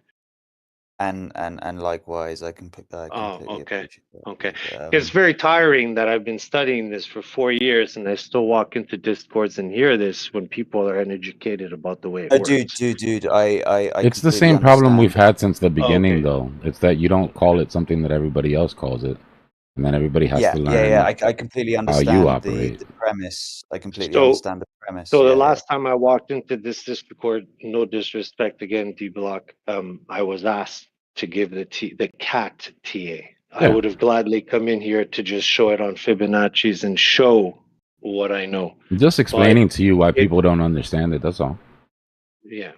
So But it's not even that. So like, let me answer your question. Like, I do understand it, and it's good. You had a great yeah, response. yeah. Like You don't have to I explain. completely appreciate it. It's It was a perfect. joke, but Yeah. like basically, like there's like 1,000,001 ways to like call something. Well, because you're worried about what's going on right now, right? Let's say on the chart, but on a micro level and taking both extremities and having your weekly that's crossed on Bitcoin at the moment, right? It's not a I mean, given that I we're can going to have I can climb, have a but strategy. I can have a strategy which is like, I don't know, let's just say like a liquidity grab, swing failure pattern, and I could just call that anything I want. And then I could just teach people that, oh, it's called this thing, and that's fine. It doesn't make a difference. It's a winning strategy.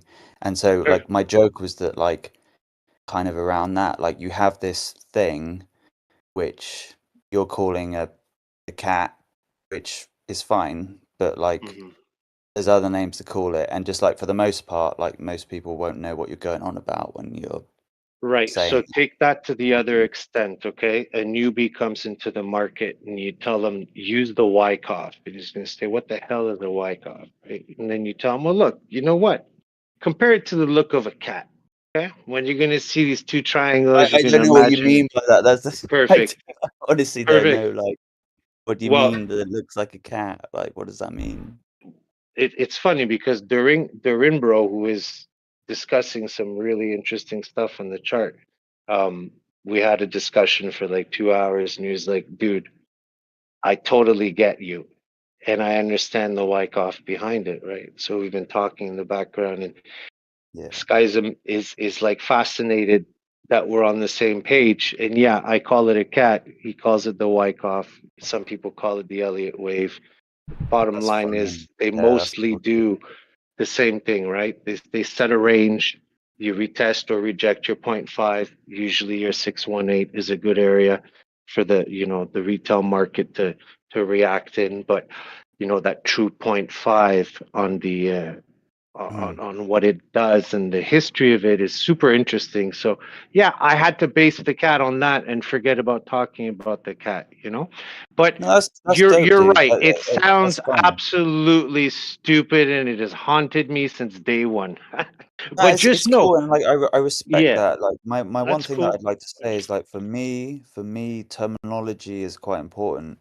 Um, especially when we're talking about price action, we're talking about setups, and I completely respect if someone wants to call a setup or a particular, you know, array of price action something else, and that's completely fine. I just think for like the broader audience, and for me included, like yeah, I got a laugh out of it, but like when I was listening the other day, and then like I think maybe it was you, perhaps, explaining what was going on. I was like, oh, okay, yeah, fine, the cat system, but like for me, like my terminology is completely different, and I know that like, well, for most people, they probably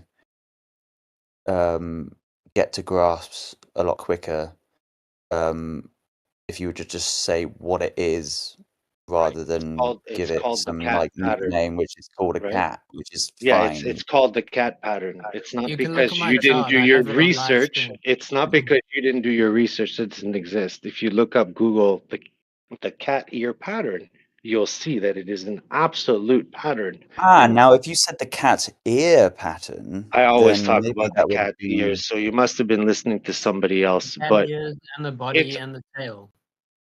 but it's okay. It's fine. I'm just here because I have made a name in the community for myself. And when dude, I hear I'm only somebody playing, dude. mocking my TA, it puts me in a bad spot. And I'm being Nah, very it's cool, dude. respectful, but I'm I not come in not here trying to to take a hang jab just here. as I'm not much. trying.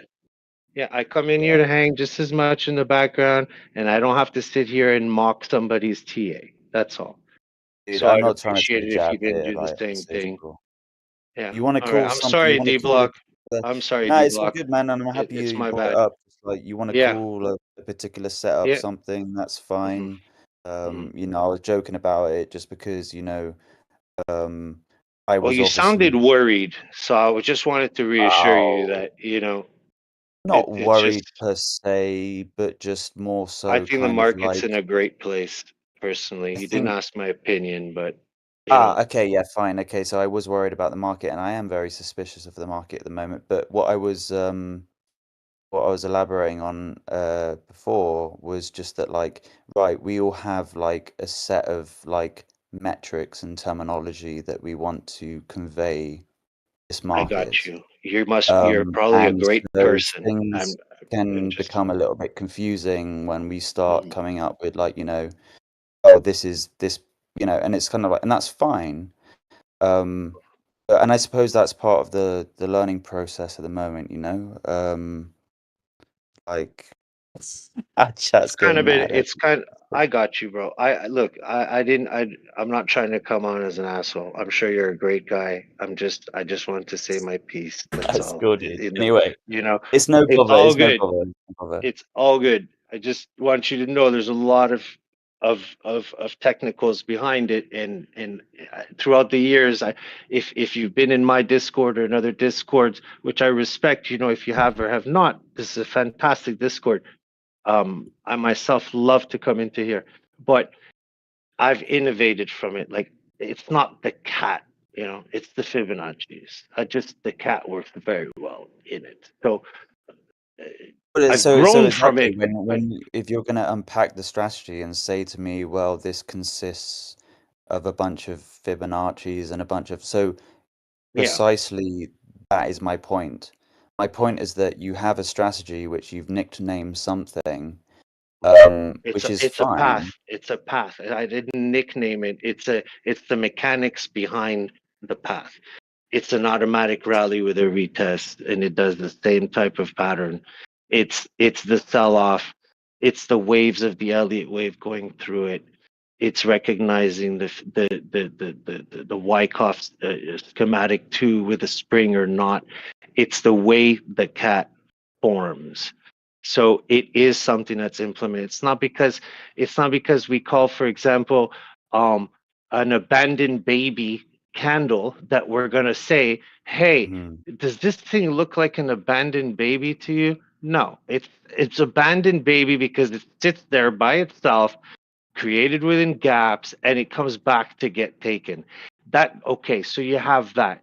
But it's just people spend too much That's time. a prime example right there. Even the Yeah, fact that somebody's come along and gone, oh, actually, this candle, we're going to name this an abandoned baby candle. It's it's like, it's the crazy, same kind right? of thing, and that's fine, and that gets, endorsed over time, like, and recognized as like, okay, this is an abandoned baby candle. And I guess that's kind of like where I was getting at. It's just kind of like, Yeah, man, it this is still kind of sounds ridiculous. funny as hell. It sounds Yeah, yeah, rubbish, it sounds like we're talking about things that don't involve serious, like, this is money, we want to we want to be serious about this. And yeah, but okay, it's gone on it's a too nice long. way to create like an analogy out of a situation, right? To visualize something that's going on, To soften it up. and To be yeah, like, soften it it's up. not always a bad thing, you get a body down, it's okay, you're in a sell-off, you have a 0.5 that, you get the tail, the automatic rally. If it's a so it's the way to say, what, listen, it's not always doom and gloom. This is what the chart does, and it expands, and unfortunately, we get into the higher time frames and it just does a bigger pop, And there's a chat is move on down. But yeah, fire, man. I'm getting a good crack on chat what's your tonight. name, by the way? That came Kula. on. This is hilarious. All Yeah, right, man. cool. Yeah, nice to meet you, dude. All I don't right, know if we'll we've leave it never at that, chatted but I before. appreciate you hearing me out. Yeah, no, I appreciate you too, man. And like, there was no disrespect. It was just kind of, like, we all have different terminology, and I think that some of them cross over, some of them do not. But that's fine. And there's, no harm here. So, what I Gotcha. wanted to bring up earlier on, I appreciate your time, uh, Dbloc. which is like what Yeah, you're everyone good, was bro. talking about earlier on, because we were aware of this huge short position, which he's still in the clear, right? What's his liquidation price That now? shit He was added to a it? soap opera today, bro. Yeah, dude, absolute soap opera. 85650, something like that. I've got it at 858. I think it's probably close to Yeah. where it is. Watching those tweets come in real time was just top class entertainment. Yeah, sure, man. And you know, they nearly got him. They nearly got him earlier on. They shouldn't have been which so was loud. the. You know what was crazy about that is it was the fake out weekend move. So we freed up the trapped shorts. Yeah. And actually, we seem to be holding it so far. No, that's it. That's the move. We're on our 3-day up as far as I'm concerned. Like I was saying earlier, this part right here, this manipulation here from them hunting that give me once. You take that right there and just black it out. Pretend that none of that happened. This is what the chart should have looked like. False move down, freeze the shorts, created a W, popped up, got the W, consolidated, fell down, created a new low just to squeeze some licks. But this whole thing right here was all that money they got thrown out of. They got thrown at that hunt, trying to get that whale. And it got given back really quickly. Right? These guys didn't just leave their money in, right? Once they didn't hit him, they probably took out, opened some shorts. And that's when they tweeted, where is it? Right here. We've lost the battle, but we've not lost the war. Locked in. Target, target, target. He's still on the list. They're still gunning he's for on the him. list, dude. And to be honest with you, I think he's going to get wrecked because we do deserve a relief rally. We've come down to the golden pocket. I mean, we could come down once more and, you know, down to kind of, as long as we stay above 80, I think it's like fair play. And I think that we could really push up towards, we have a CME gap above us, which we haven't completely filled yet. That's where the whale is sitting. The whale's sitting right in the middle of the Yeah, I mean, his CME gap. liquidation zone is like literally sitting at like the fill of that. Yeah, this is what I'm kind of looking for this. Come up right now, fill this CME gap, right? Come back down, hold on that SR flip, put in a W, and then have this play out over the next couple of days to give us that CME close and take that whale out. For sure. But we still got, there's a lot of ifs between here and there. It's interesting that Donald Trump, that sounds funny. That Trump's move happened 2 weeks ago on Sunday at like 10 a.m. And it got taken back in the same pattern that we got our move today, and got the move taken back again, sweeping the local lows. It's really interesting. It's almost like it was 2 hours further than when it happened. I don't usually look at those things, but I don't know. I found Is it the same? Is it the same wallet from the insider trader from before? That I don't know. You guys are way more ahead with that stuff. No, it's not the same guy. That would have been crazy. It's not the But he same did- guy that didn't he, longed the Trump tweet and then Didn't he shorted the rename? terrorists. Didn't he rename it like? He renamed what was it it, March 7th, and then he Did he? renamed it Eric. just to troll people. Dude, that's Funny thing like, is what? that this guy today also, I think, did the same thing. He jumped on Bitcoin. They tried to hit him, take him out on Bitcoin. He jumped out of the way. Then he shorted Ethereum, made a quick buck on Ethereum, and then he threw some money in Melania just to get the whole rumor mill started going. As soon as he did that, everybody's like, "Oh, it's Eric. It's Baron." It's probably just a degen. Yeah. Well, he's obviously got some money to play with, so He's even more so now. See what he come tweeted 5 hours from ago? Nah, I haven't seen the last tweet. What was it? Holy F. Please, Eric Trump, send help from Divine Father to liquidate this MFer. Yeah, Yeah, boy. that's Dude, real Eric Trump's hate, not gonna bro. When help you're you now, losing man. sleep, when you're like living rent free in somebody's head, where you've got the entire crypto community just like literally there's a line on people's chart at your liquidation level. I don't ever want to be this popular. So my concern is at the moment is that every move up we have here, which I'm very happy about because I'm positioned, is a move up to we have resistance at 90, we have resistance at 96. I mean, you better hope that you get back up to 100 again. I mean, that seems like a distant dream. So for me, I need the market to prove to me right now that things are still on, because as much as I want to remain bullish, I am struggling here. Like as long I'm positioned bullish, but That's what's important. I don't think we're completely out of hot water yet. As bullish as I am, I still make allowances for being wrong about this. We're not to the point where I can basically kick my feet up on the desk and not worry about it yet. Like I haven't started going into my alts at all.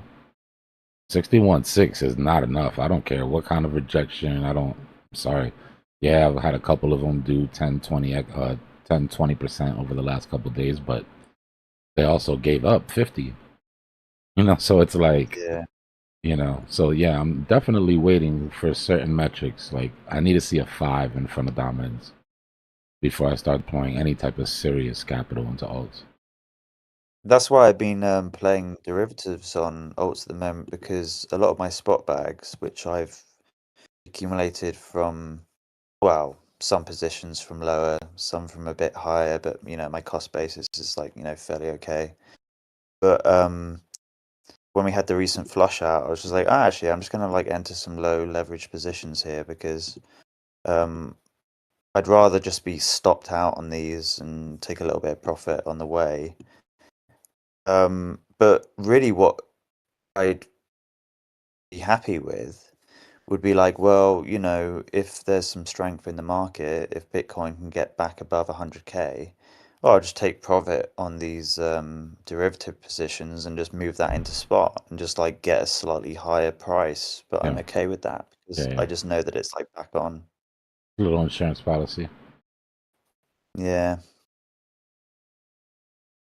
Anything can happen now in this, I mean, dude, it's going to be a really interesting year, man. Really interesting year. So on the macro, obviously we don't want any losses, right?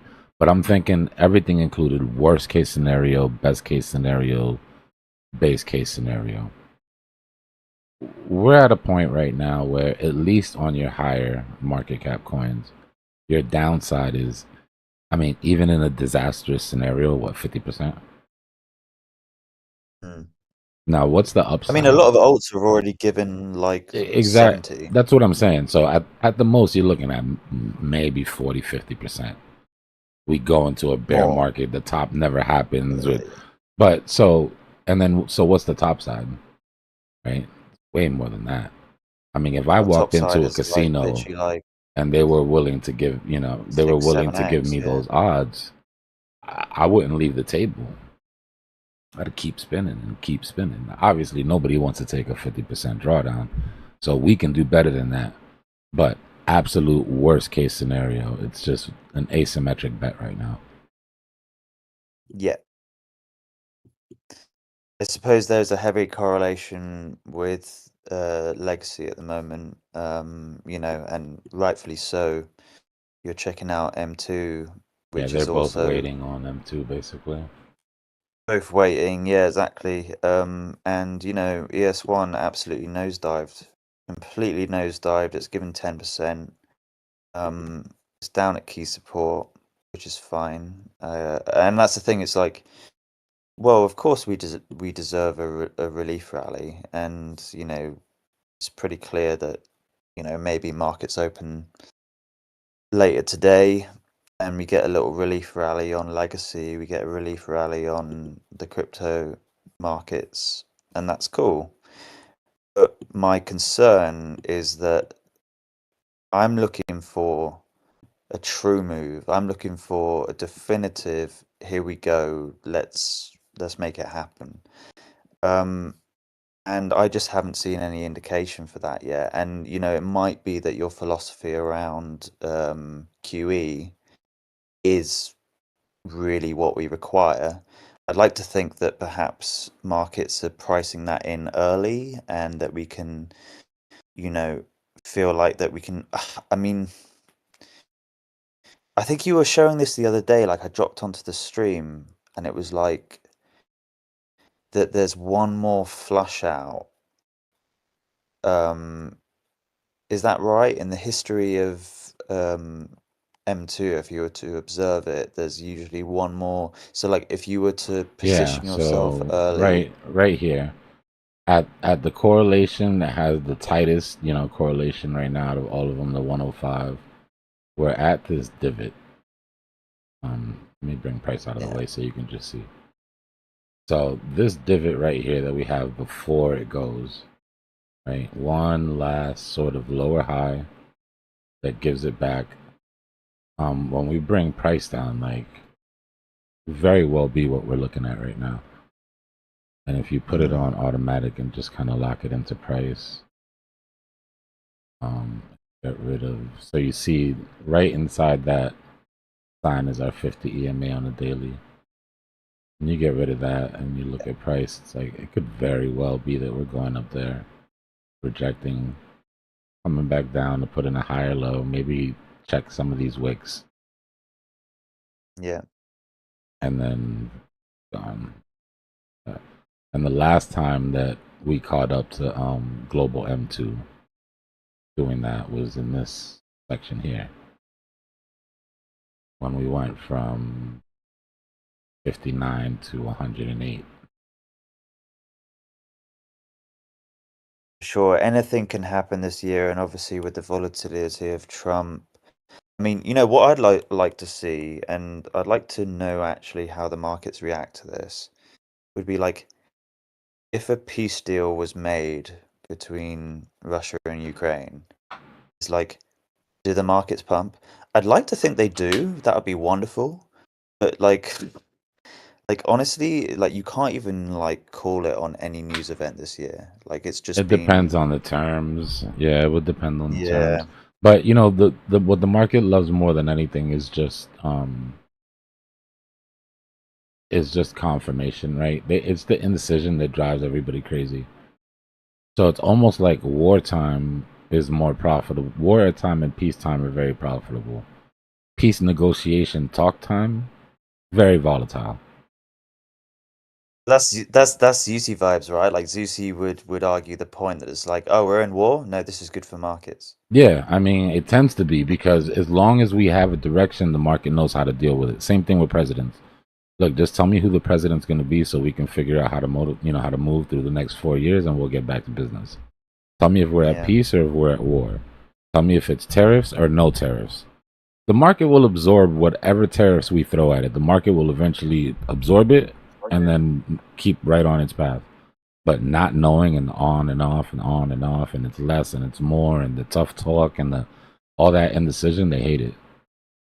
Well, and that's the thing, that the more that these, you know, tariffs or any kind of uncertainty lingo is thrown around, well, you know, it affects the market initially, but over time, the market's just like, well, we know the deal here, we don't really care, and it adapts, and we can move on.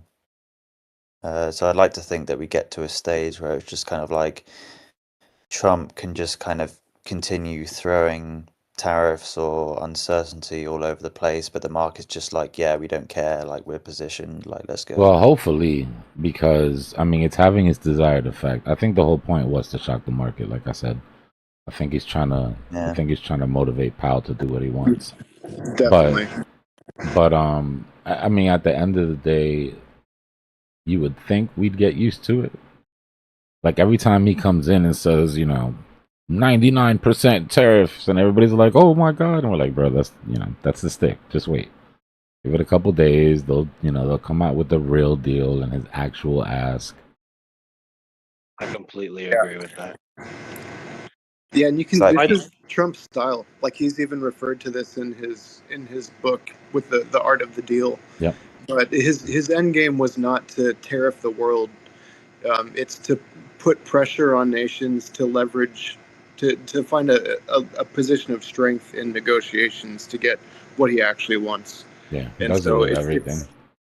so it's good to not get scared by the tariffs. It's something that likely is only temporary until he gets what he wants, or it's just like I'm not going to get what I want, so we're going to get back to a somewhat of an even playing field. And it's a lot of intellectual dishonesty coming from traders because a lot of them know better, but people don't let any sort of bad news go unexploited. Right? Even if they know it's not long term, it's like, oh, the market's spooked, let's short. Hey guys, 4-hour USDT dominance. I'm not sure, but if you look at the top that we did on Bitcoin on the 4-hour or on the daily, my bad, and you look at USDT right now, you're starting to form the same type of distribution pattern. So I think personally, if USDT dominance starts to drop below the 520 mark, 519, you may get that acceleration towards the downside to the 20 EMA on the 4-hour. That's 497.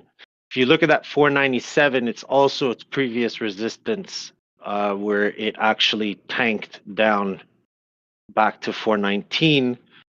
That was a good little run for Bitcoin. So do if you know what we hit on USDT dominance? as a high, Yeah. 585, which is not even close to my target. Yes. Like, what was that? What was the confluence around that level? Just a previous resistance, but in the pattern that USDT dominance is in, you're certainly not out of the woods with Bitcoin. Not even close. Like, I wouldn't be surprised if you went to the 73K, but in the instant, like in the next few days, you might actually get your rally that you're looking for. Well, what's really interesting, and the reason that I bring this up Mhm. is USDT dominance hit the golden pocket. Oh, okay. Total hit the golden pocket. Total 3 has hit the golden pocket. ES1 has hit the golden pocket. NQ has, it's kind of overshot it, but this is good ass. And the Russell picked up like a huge liquidity grab from April 2024. So for me, when I look at like the market as a whole at the moment, which is part of the reason why I was like, oh man, I need to get in right now. And like all of these notifications go off at the same time, and I was just like, dude, this is like make or break levels right now. And it's not to say that we can't have one more surprise flush out and pick up some early longs, which would be me included, and I'd try and get back in again. But it's like when all of these different metrics come together, it's just like, dude, like really, like we kind of need to move now. I suppose. You may expect a liquidity grab before that happens. It's not uncommon from Bitcoin, in the market to do that. But I'll tell you what. In my way of looking at the charts, we're safe unless we pass. It's a little bit far fetched, but 678 on USDT dominance. Now I have my reasons for that, but it's also a trigger. If that gets hit and surpassed as a high, then I've already, I've told my people I am out until we hit. And I know this would scare people, but okay, I'm not saying we're going there. 952 on USDT dominance. Now, let's say that would happen.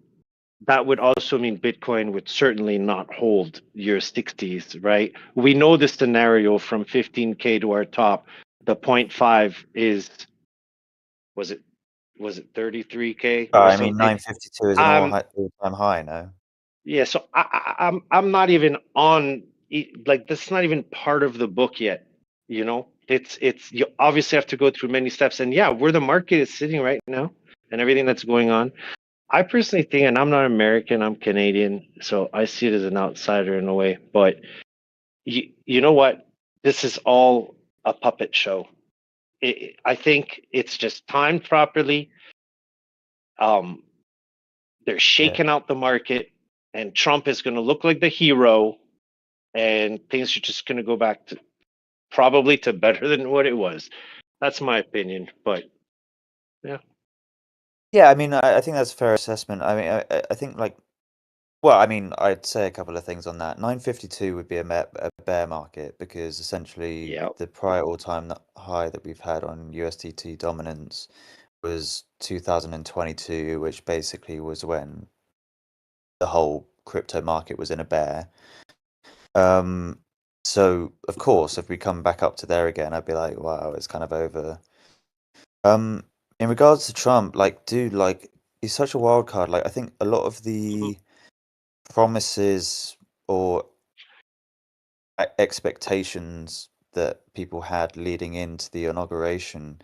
Let me just remind you guys that the inauguration was the high, which I hate that that's the case because I remember monitoring that price action and just being like, oh, that's like a short position. But I'm just not going to take it because it's this is quite bullish right now. But it was just like, dude, that was it. That was the high.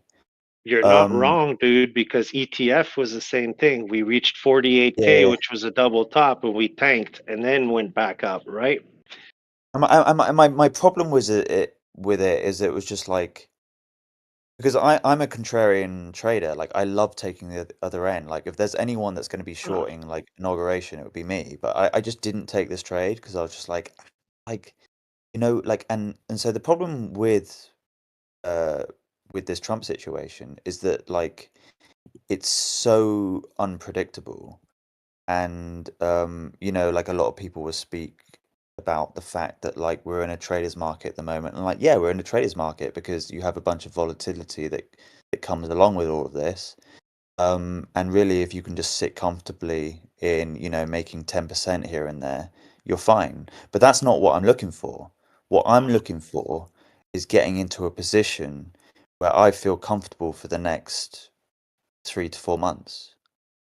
And I just really kind of haven't really been able to find that this year so far. So it doesn't really kind of fit in with my style. And I've been adapting a little bit, oh, fine, I'll long and short, where I see fit. But really, what I want is for the markets to pick up and for us to get a move on here because we have a looming recession, which I think we can all agree is eventually going to happen. We have a soft landing, which in my mind just delays the inevitable. I hope so. That's what's going to give us our drop for the bear market. I'm looking forward to the recession. For sure. I think we're going to see a recession for sure. If that happened, do you think we hold 33K? If we went into a bear market, I'm not even sure that. No, I mean, for me, I'm talking end of 2025, 2026. We'll start to see the real. Yeah.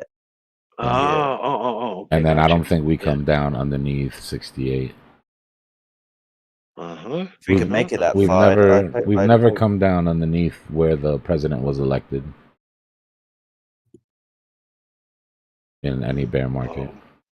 and election day was 69.8, I believe. Yeah, I Taught think me something. this next bear market, I think, is going to be very important as to how far we retrace. Because I agree, that is something that we can see in the past, is that we never go below that high before the, with the elections. And so like 68K, 69K, that should be a level that holds according to that. But also when you zoom way out and you look at the diminishing returns and then the levels that we tend to visit in, bear market after bear market, that would point to around 2 to 2.5 times the level that we visited in the previous bear market, which would be like 30, between 30 and 40K.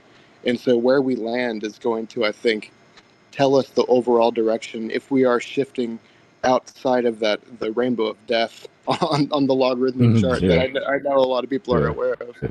So that I'm going to be paying very close attention next bear market. Yeah. So what he's talking about is, so that 69.8 where Trump came in, just willy-nilly throw it there, right? Typically we won't come down underneath that during the bear market. The problem is typically we also see 75 to 80% retracement on Bitcoin. We saw a 77% retracement last time. So the problem with that is to have a 77% retracement and not go underneath that line. 138K. Oh, it's a huge problem. It's a massive Right. problem. So one or two right metrics now. are going to break, right? Either we top out over $250,000 for Bitcoin, or we're going to have severely diminished returns to the bottom during this bear market. Because I'm not expecting to go up above 150, 180, maybe close to 185, 200 if we start to buy Bitcoin, like I said. So it works on log. One of these metrics would have to break. Yeah, something's gonna have to change. Yeah. Either way, I think it works on log. Yeah. Either way, it wouldn't. Either way, It's you huge, wouldn't. If you're at 150, you're still talking to get a 70% retracement. You're 40s. Oh, sure. So Yeah, you'd be breaking that metric. Yeah. You'd have to get up above, 180, like I said. Bro, people would be getting decimated. But at if you that think price. about it, I mean, we had 85% retracement during the last bear market before this one, and this one was 77%. So if that's any sort of measure for what our diminishing returns are for the losses, then we could be looking at, maybe not even breaking 60%. Maybe high 70s. But I think it will be lower than everyone expects, but so even to if it your was just a point, 60% if you were to be retracement, conservative, we're conservative and we say 60% retracement, then we're still looking at 187.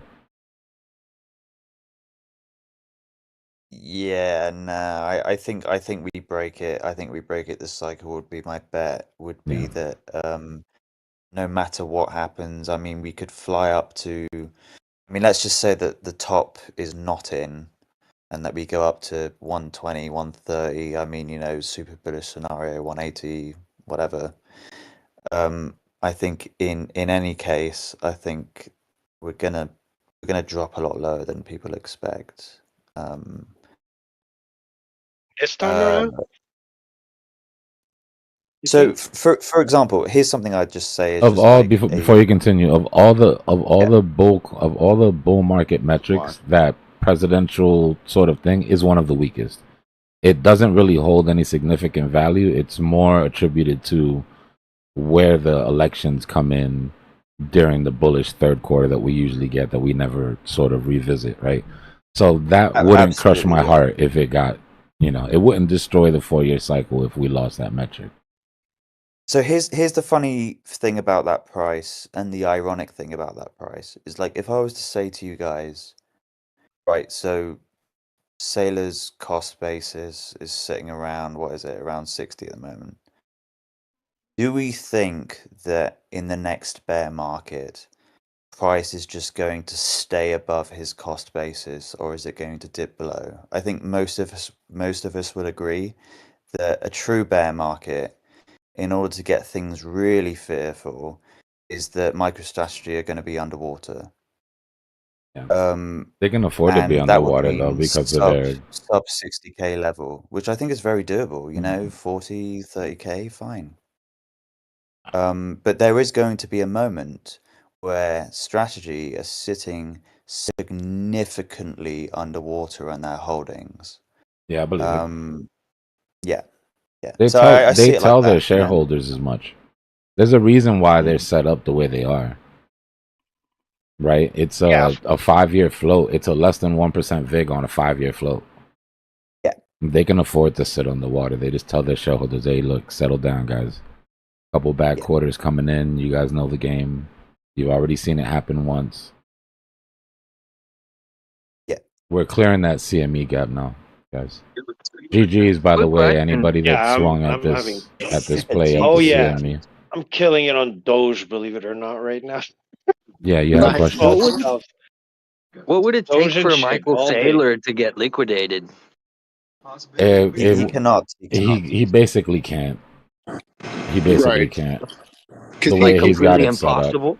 he Yeah. accumulates exclusively on spot, right? So he's not ever looking at liquidation. Yeah, and he won't. And the people that give him loans will never margin call him because the terms he has on the loans are so favorable. There's no Yeah, way. it's like Listen, if you got imagine if you got zero 5 years, you get a loan, they're charging you less than 1%, and you got 5 years to pay it back, and you're using it to buy an asset that cycles every 4 years. So it's like 1 See that year of being strings? underwater, and then bam.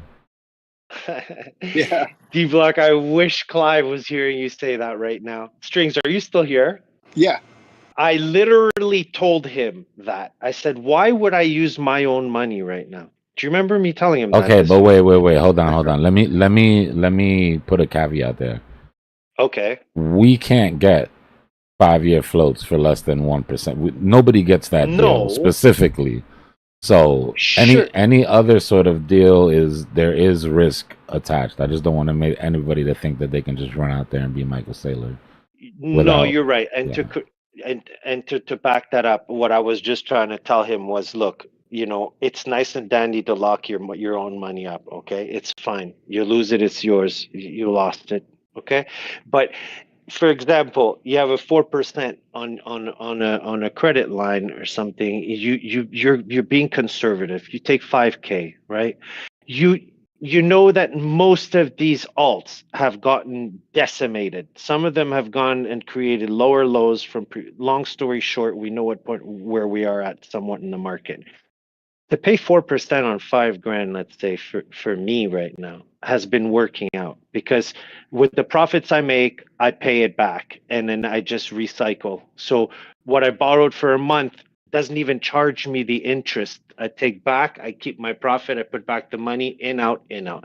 But these guys, it's also, I think, collective, right? Like if he has like a 10-year plan, I'm sure he's got other people that have a more of an agenda, right? He can't be the only one. Like, what happened if He BlackRock also has goes, an for entire example? company to back him up where he can just literally Sure. sell shares. Yeah. Whenever Like, wouldn't he you be wants. more worried about BlackRock in a way than Michael BlackRock's just making Saylor? money. BlackRock's just making money off of transactions. Their long game is accumulation because they settle their ETFs in cash, not kind. Which means it's not like a gold ETF where you can't redeem it for gold. You can't redeem it for Bitcoin. You can only redeem it for cash. So person A goes to BlackRock, buys Bitcoin. BlackRock goes, buys Bitcoin for person A because they have to hold 1-to-1. Person A then decides that they want to sell Bitcoin. BlackRock gives them dirty fiat that they've made playing their nasty games for the the last 200 years or whatever. Person B comes now and buys Bitcoin. Instead of BlackRock selling that person their Bitcoin that they got from person A, they go back to the market and buy another Bitcoin. And they do it again. And slowly as the cycles go, BlackRock's just going to be accumulating Bitcoin. So they're turning all this big, nasty pile of fiat that's just getting debased year over year. They're slowly turning it into Bitcoin. That's their play for the ETF. Yeah, they're in a pretty winning strategy. Yeah. Win-win, for real. Yeah, but I mean, hey, it's BlackRock. What can we expect? Nothing less, right? Masters of the universe. Yeah.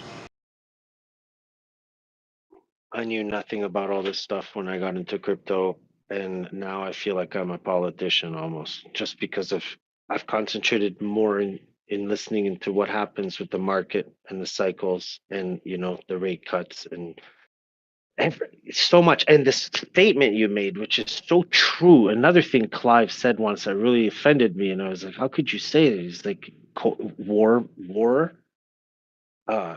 moves the market." I was like, "You're nuts." He's like, "No, I'm telling you, because it does." And I said, "I can't believe you would say stuff." And I've learned, you know what? It's like yin and yang, huh?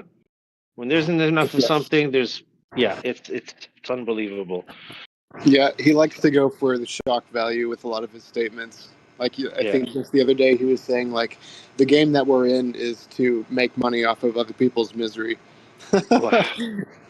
And I mean, he's if people here aren't familiar with Clive, he's like a 70-year-old old money, been in stocks and trading for years and years and years, but doesn't really put a lot of faith in technical analysis.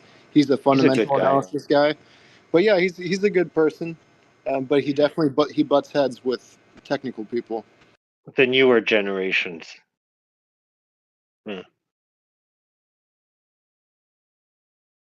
I would be honestly fascinated to hear a conversation between Clive and Dbloc.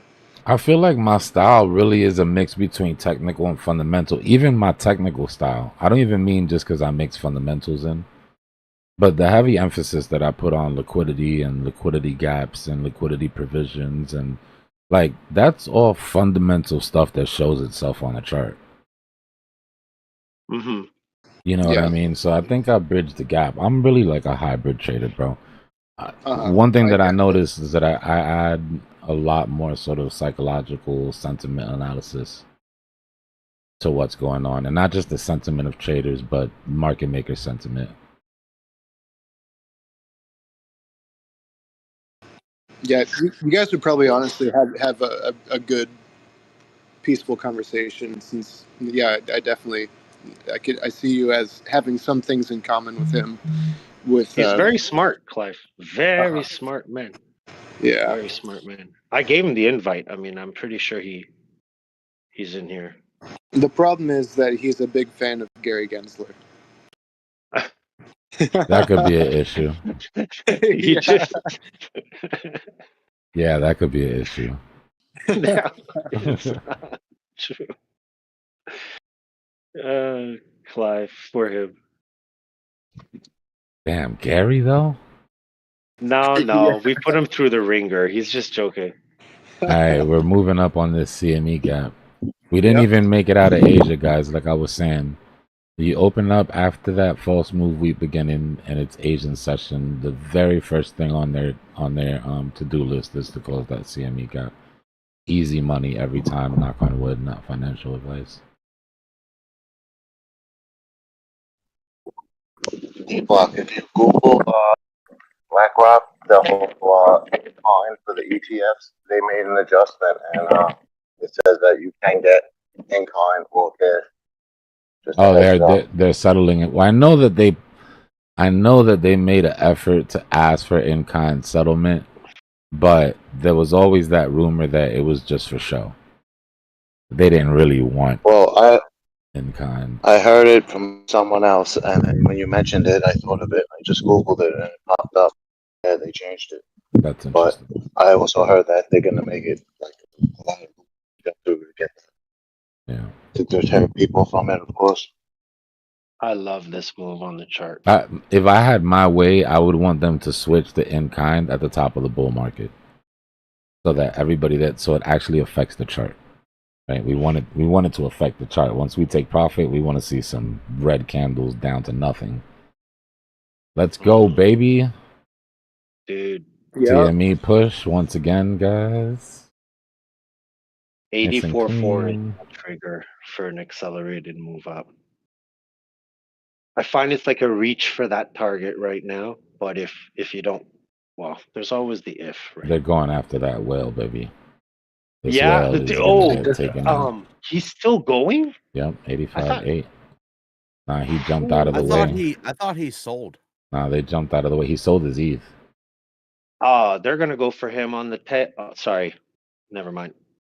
Oh, is that the one that was like shorting with a ridiculous amount of like leverage and capital? Yeah. This guy What about CVB Soto? started a He's whale trading party. right now. This guy CVB started a whale party on Twitter. He was like, if you're willing to hunt this dude with size, drop a DM. Setting up a team right now, already got good size, right? So I looked into it, and he's like 7 figures or better. We already got 8 figures. We're going after this dude. Get your harpoons. Right? So then after that, and this was right at this W when this W was forming. So he tweeted right here on that candle. And then at the retest, he tweeted again and said, we might have some ammo incoming, and then put a picture of the message request from Justin Sun saying, interested, what's your Telegram? Oh my god, that's so funny. Right? So then... I thought he changed it back. Come on. So, We're in a simulation, man. So There's then, no way. this is what I'm calling the first assassination attempt, right? This is when we obviously got that injection, and it went... This was his original... he moved just in time, put his thing up, and then right around... hold on, where was it? Right around here, where they thought that it was going to keep going so that they can chase him, the guy tweets, the hunt has begun, with a target on it. And then when it broke apart, retested, and then got the dead cat bounce, the guy tweeted right here, we've lost the battle, but we've not lost the war. Locked in. Target, target, target. Yo, they're on his ass. So what I was saying the whole time was, if I'm going to take a second attempt at this, right? If I'm throwing a little whale party and we struck out on the first swing, we're going to take profits. We're going to short this thing down. At this point here, we've already got our, treasure chest already filled back up, our war chest. Asia comes in. You know that they're going to shoot for CME. So let Asia make their push for CME. Get all of that push from market maker that you can. And this around here is where I would attack if I was them. Cut through these liquidations, create a short squeeze, hit them with that same type of liquidity that we had here, and you could probably take them out. If you can catch them sleeping, you could probably get them. Please teach me this. What you're saying, the CME gap, China, yeah? Asia. Are you saying we look at it daily, but are you saying weekend specifically? Yeah, so the gap that's left on the weekend is like the biggest mean reversion that we sort of. So the CME gap for the weekend. Got Yeah. Yeah. And then the Asian session is the first market maker session on duty after CME opens. So their motivation is to close that gap. So if I was a whale and I wanted to start a party, I wouldn't just start trying to willy-nilly throw money here. I'd wait until CME got filled. Wait till market maker already exhausted all their funds and got us as high as we could, and then sort of attack from a higher level using these liquidations to sort of push. But I mean, it's all, who knows, man. Maybe they were just talking shit and they're somewhere licking their wounds because they got No. played, That's fine. Well, let's say that we would have established a range regardless of having that wick up, right? Yeah. And you had Asia come in and fill that CME gap. For me, pattern-wise, my 2-step down and then the bottoming, the way I see it, even with that sweep of the lows, this is something cool to think about, because that means that if I see that pattern somewhere on a Sunday night and we have that CME gap, you want to, would you imagine? So market would open at the same price that it closed on Friday, yeah? Yeah, type of thing? the pattern that I play on the weekends is the weekend trap, right? Where we trap longs, trap shorts, and then price gets trapped in a tight range. The move coming out of it is our false move week beginning. It's usually the false move for the week, meaning after that move, you'll get a 3-day in the opposite direction. So for me, my go signal was that we had our false move down and we hadn't closed CME. So if we're underneath CME, CME still left the gap, and I know that the false move is down because of feed the trap shorts. I throw the house at these type of plays. So now I'm expecting our 3-day up, which means on Wednesday, going into Thursday, which is our midweek reversal, will be higher than we are now, right? The trend will be up. So how high always depends on liquidity and everything else, but the directionality, I mean, for everybody that's been here, they can attest to it. The directionality is pretty on point. I believe it. I mean, I see it in the pattern right now. Now that you have the whale up there, that's you. Anyways, we'll leave it at that. That's good. That's very good. But That's I don't have a hilarious. target higher than 90,900. I don't know where your move is going there. No, I can't see 90 the I think numbers. is where we reject. Like if we look at, like we were saying, we were looking at M2 money supply, and we were looking at where our deviation is for, hold on, for our offset on the daily. This is why I'm looking at 90 aside from everything else on the micro.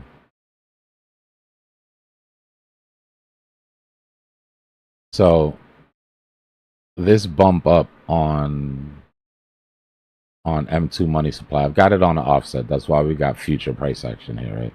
On a 105-day offset, best correlation out of all of them. So this is what we're playing at the moment.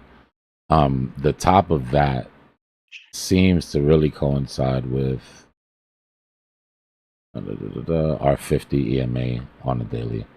So coming up to the 90, rejecting one more time 50 EMA on the daily, absorbing some of this liquidity drop from M2, and then accumulating and really ripping up. So for me, worst case scenario, because since this has already happened, right? M2 has already increased. Global liquidity has already increased. The difference is that we haven't felt it in risk assets yet because there's a delay from the time that it gets increased and the time that it actually hits the market. And for me, in my opinion, that delay is 105 days, which is why this offset is set the way it is. So even if global M2 stops going up right now, we still have to absorb this type of pressure, right? This type of money coming in the market will find its way into risk assets. And the last time that we moved up that way, which is right here, we went from 59 to 108. Yeah. Right? That's the effect that M2 money supply has on risk assets. And it going down has, you know, like I said, the opposite effect, but there's a bit of a delay on when we catch up.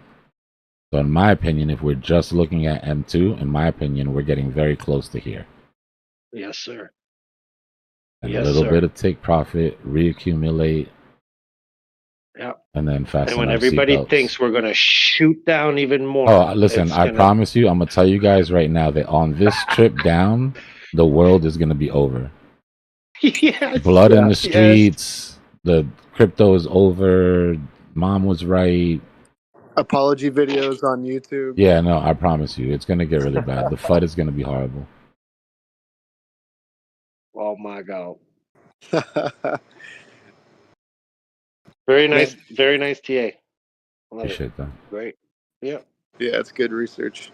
That whale hunt is going to make this coming week even more entertaining. Oh, this is fun, bro. I live for this right now. I'm so invested.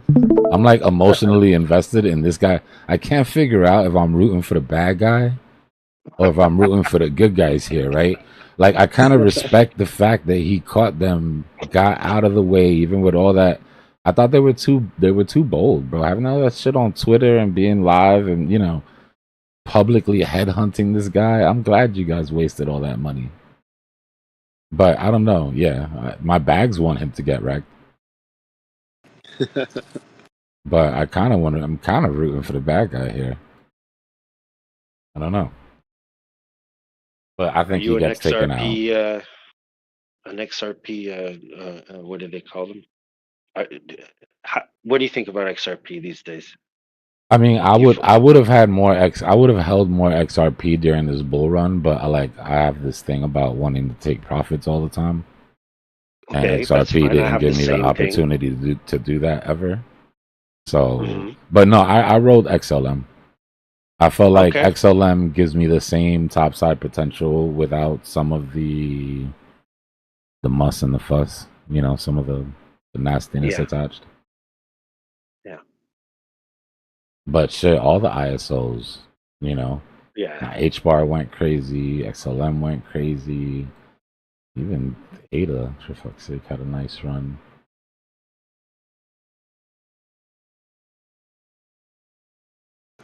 What was that with this? I know over this past week there was some sort of, and I don't know if it was just false news but there was some news that was being rumored about that caused XRP and XLM to jump. And I heard some people saying that SEC is finally going to drop the case against Ripple. Yeah, they're still doing that, bro. And all right, unpopular opinion, because I know everybody on XRP likes to hate everybody on ETH or just anybody that doesn't hold XRP in general. But every time that these fake news stories come out about the case being done in the next 24 hours or there being some magical deadline that everybody waits for, the Ripple Foundation is selling XRP at these tops. You can see that you can see it on the wallet. It's not, there's no secret about it. Like the price suppression that you got at 50s was because they would not stop dumping. Every time it got up above 55, 60, they sold off. Just, it's very similar to me what I see with Ethereum, where it's like price suppression because of accumulation purposes. But nobody ever points their picture at, same with Ethereum. Everybody's mad. Everybody points at everybody but Ethereum Foundation, when Ethereum Foundation admittedly just 2 months ago figured out that they could put their ETH into Aave and make yield instead of dumping on Ethereum holders every time the price went up. Like, gee, thanks, you know?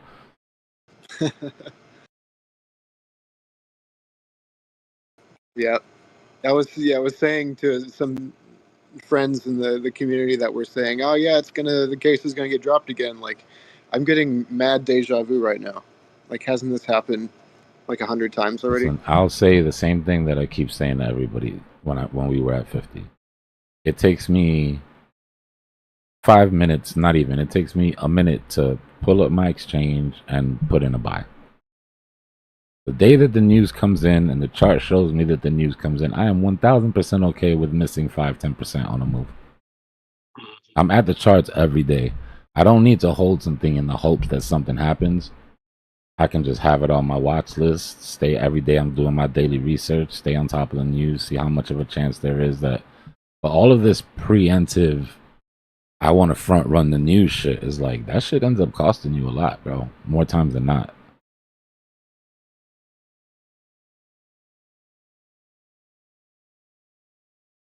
I remember why I liked you in the past. I talk a lot of shit. No, it makes sense. It makes sense. I'm very much like you, by the way. My way of trading, I mean, really pisses people off. I take profit all the time. I hardly hold anything, like literally. I mean, I know you do, maybe in spot or whatever, but I'm more of a leverage guy in the same manner. But I'm all about taking profits, man. A run up gets absorbed. That's it. That's all. Then I don't get affected, right?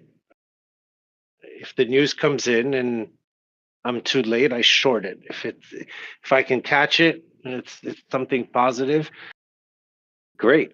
But that Trump news, the other day, it felt like a trap. Like I woke up past the run, and when I saw it on the chart, I didn't even think twice. I sold instantly. Like I was, as soon as my friends told me, it's like, oh my God, I'm selling. That's it. Thank God I did. But I also made very good money on that, thanks to him, because I was positioning myself for a tail on XRP, and the damn thing pumped the way it did. And yeah, I mean, I made almost 12K on that move.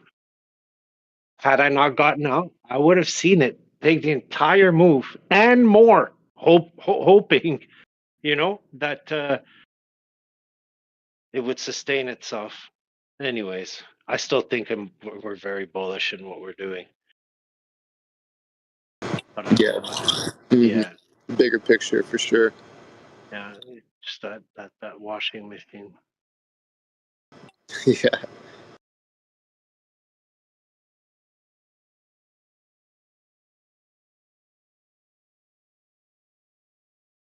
I'd almost feel like it would get an itch from me if we went to the 73, 74 mark. Like a super nice 0.5 hit would be very reactionary, I think, on the chart.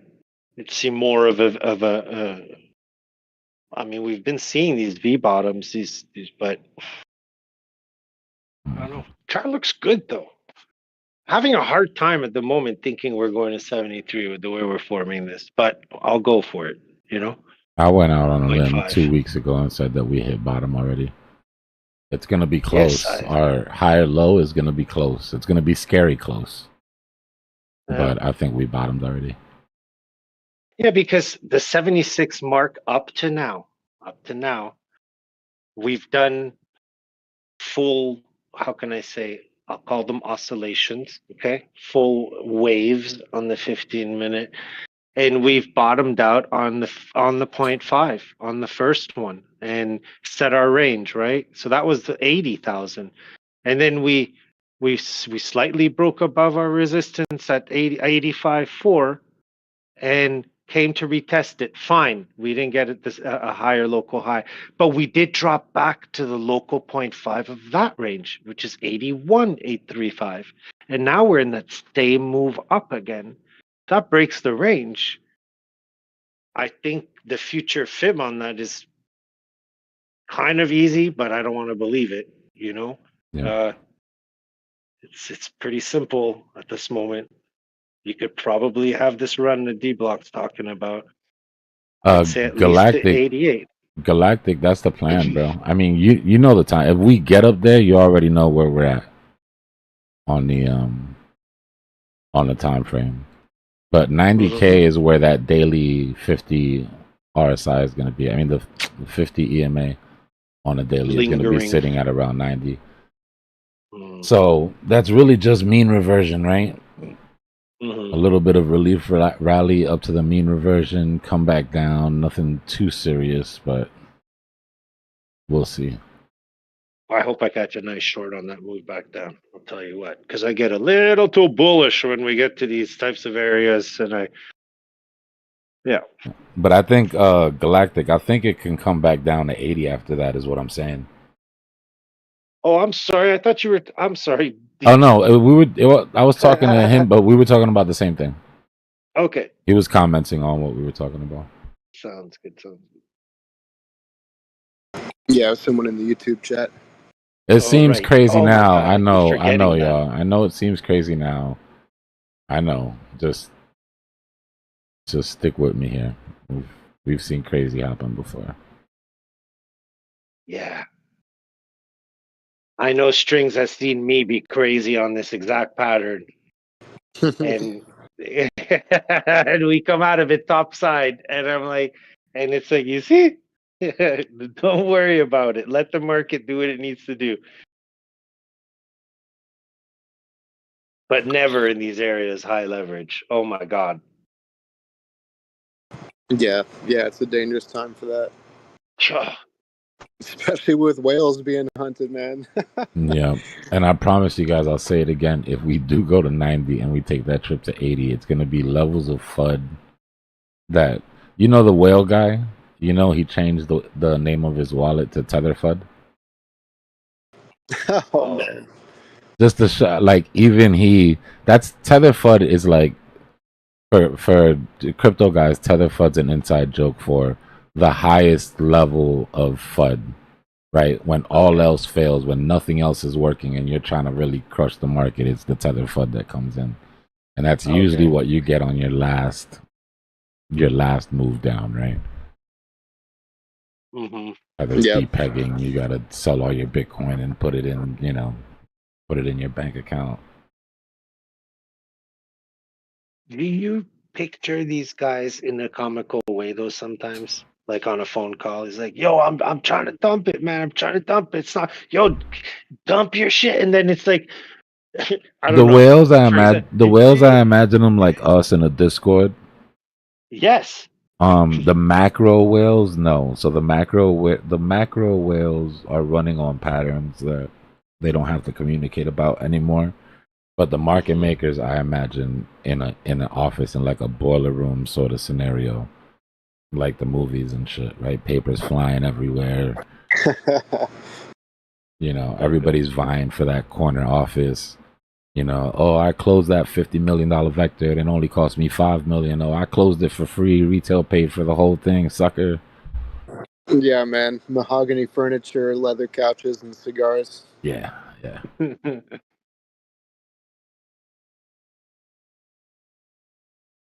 Well, we're fortunate to be able to be in these discords in the YouTube community. It's nice. This Nah, I love Discord. YouTube, chat. YouTube keeps me sane. Yeah, man. Yeah, I didn't even know you were on YouTube last week, dude. I was completely like caught off guard by all of that. Like I came in here very like I don't even do the whole YouTube thing, you know? I mean like I don't go search for people on YouTube is what I'm saying. I thought this was the community. And then I heard like, oh no, he's got a YouTube channel. It's very active and everything. I'm like, oh my God. Oh no. Okay. I went on to his YouTube and started talking about cats.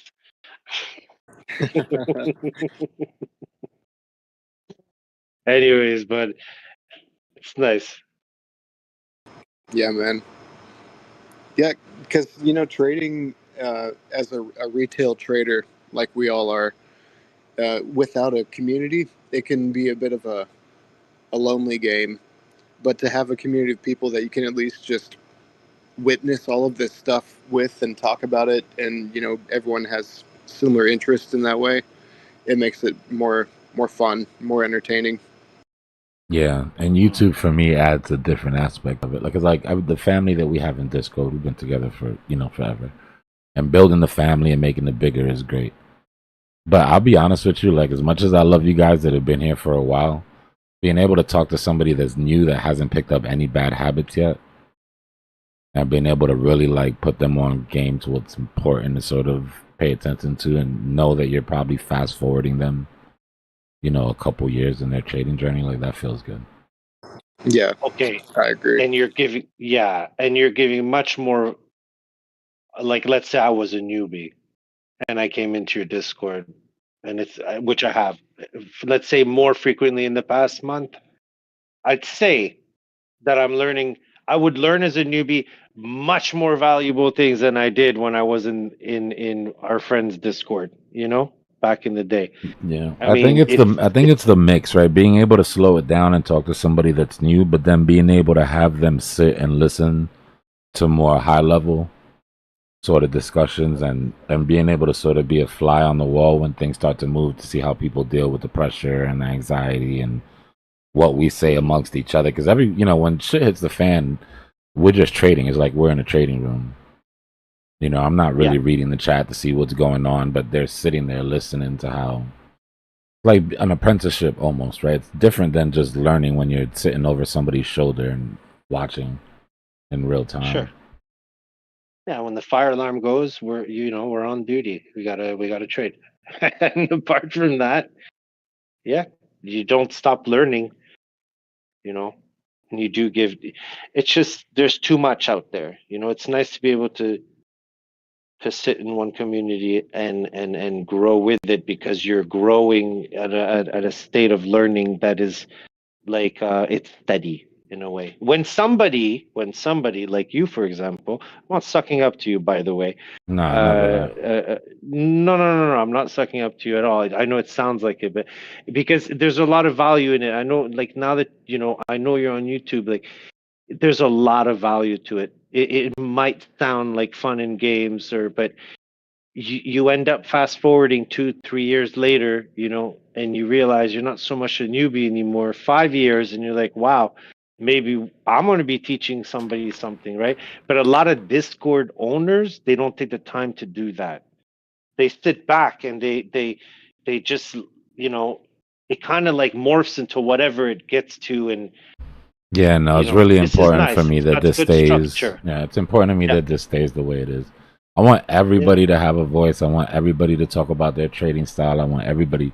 But when it comes to sort of teaching, I really want it to be the sort of base structure that, yeah. Only because, like, you know, I just don't want to confuse new people with a bunch of shit. Dude, it makes sense, man. Yeah. It makes sense.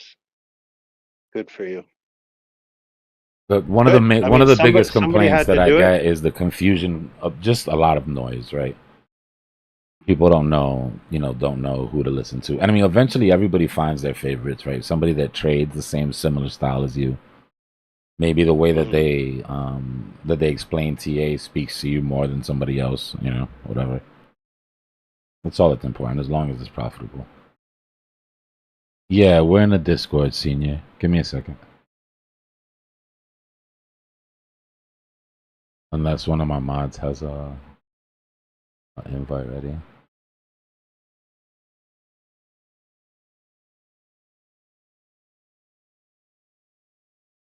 Haha, you gotta be quicker than that. W mod. Appreciate you, Gloomy. He's quick.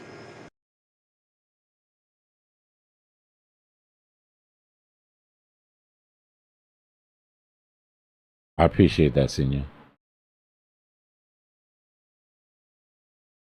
I also think that people don't communicate amongst crypto community, like let's say outside of the computer, like as much as they could. You'd be surprised how many people pay ridiculous amount of money for things that are just basically teach you such basic stuff, you know? And at the end of the day, they promise you so much. It's so much easier to be in your in a Discord that is not about that. Yeah. So you should be ahead of that for sure. It should still be your way of building that. That's I what mean, I'm mean. not. Don't get me wrong. I'm follow- definitely. The last thing I'm saying that like is that my way is the right way. No, I know You know, you've made that clear. there's a million ways to skin this cat, and very profitable traders that trade in very different ways. Yeah, I've seen that. I've seen some of the trades in here for sure. Yeah. No. But it keeps a structure. It's good to have that structure. It's important. Yeah, that's a horrible saying, Galactic. I just realized that when I said it. Where the hell did that come from? What? I don't know who's responsible for that when they say there's a million ways to skin a cat. Like, it's such a horrible saying.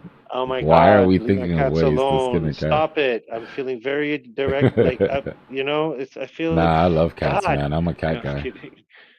Yeah, I'm a dog guy to be honest, but we got our cats around here.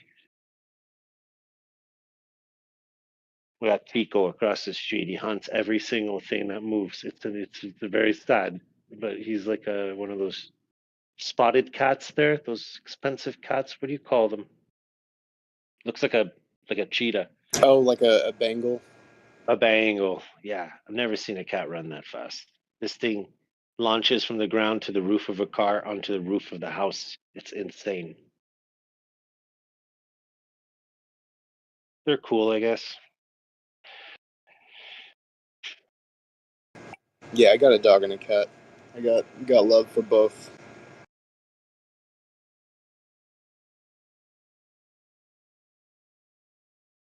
Mm.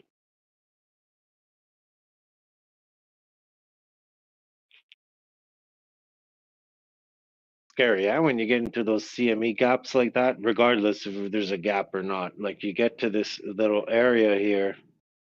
Yeah, loves to take a 180 here with the lower highs. But I think that being where we are on that chart,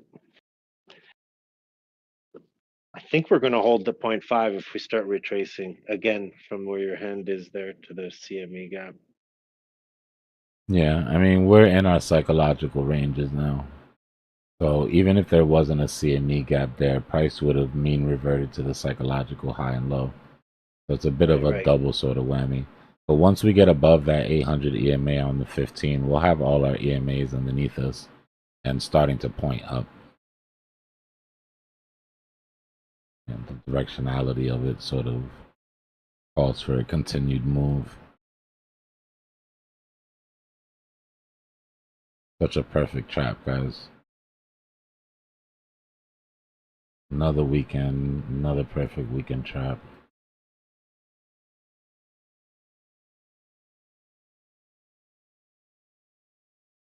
You think this Eric guy that caused this candle or whatever, you think he's connected to Trump or his I don't kids? know. I try not to get too caught The up in that because timing, there's really though. no way to know, you know. No, it's just the time, right? It's ironic. Maybe he found an opportunity. Maybe he thinks like I'm thinking, time-wise, I guess. Sunday, same time, but 2 weeks later, it's weird. I don't know. You're right. Shouldn't look too much into it. But it's very interesting. It's fun though, right? It's the soap opera part of what we do, right? Like Yeah. the lore, or like we want lore to go with our candles. Hmm. Although we still know it's the chart, you know? But it's It's good to know. It's good to know the reasons behind. And, you know, there's names behind these candles.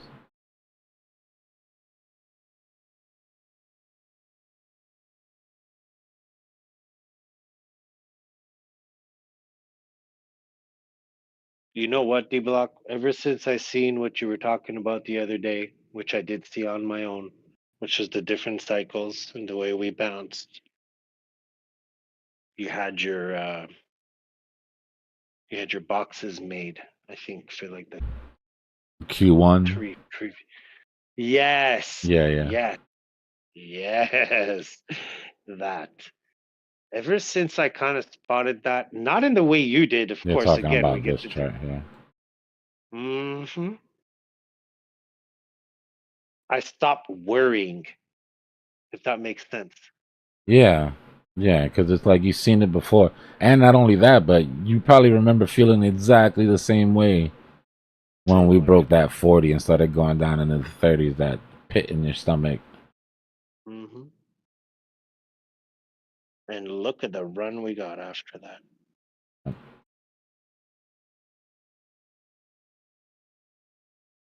And your magnet is what? That's Dominance. BTC dominance. Oh yeah, yeah. See, that thing kept going, huh? A lot of people thought it was gonna flip before.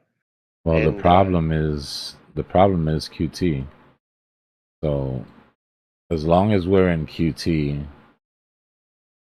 as long as we're in quantitative tightening, the purple line is Ethereum BTC pair. Ethereum BTC pair is going to bleed out until we're done with QT.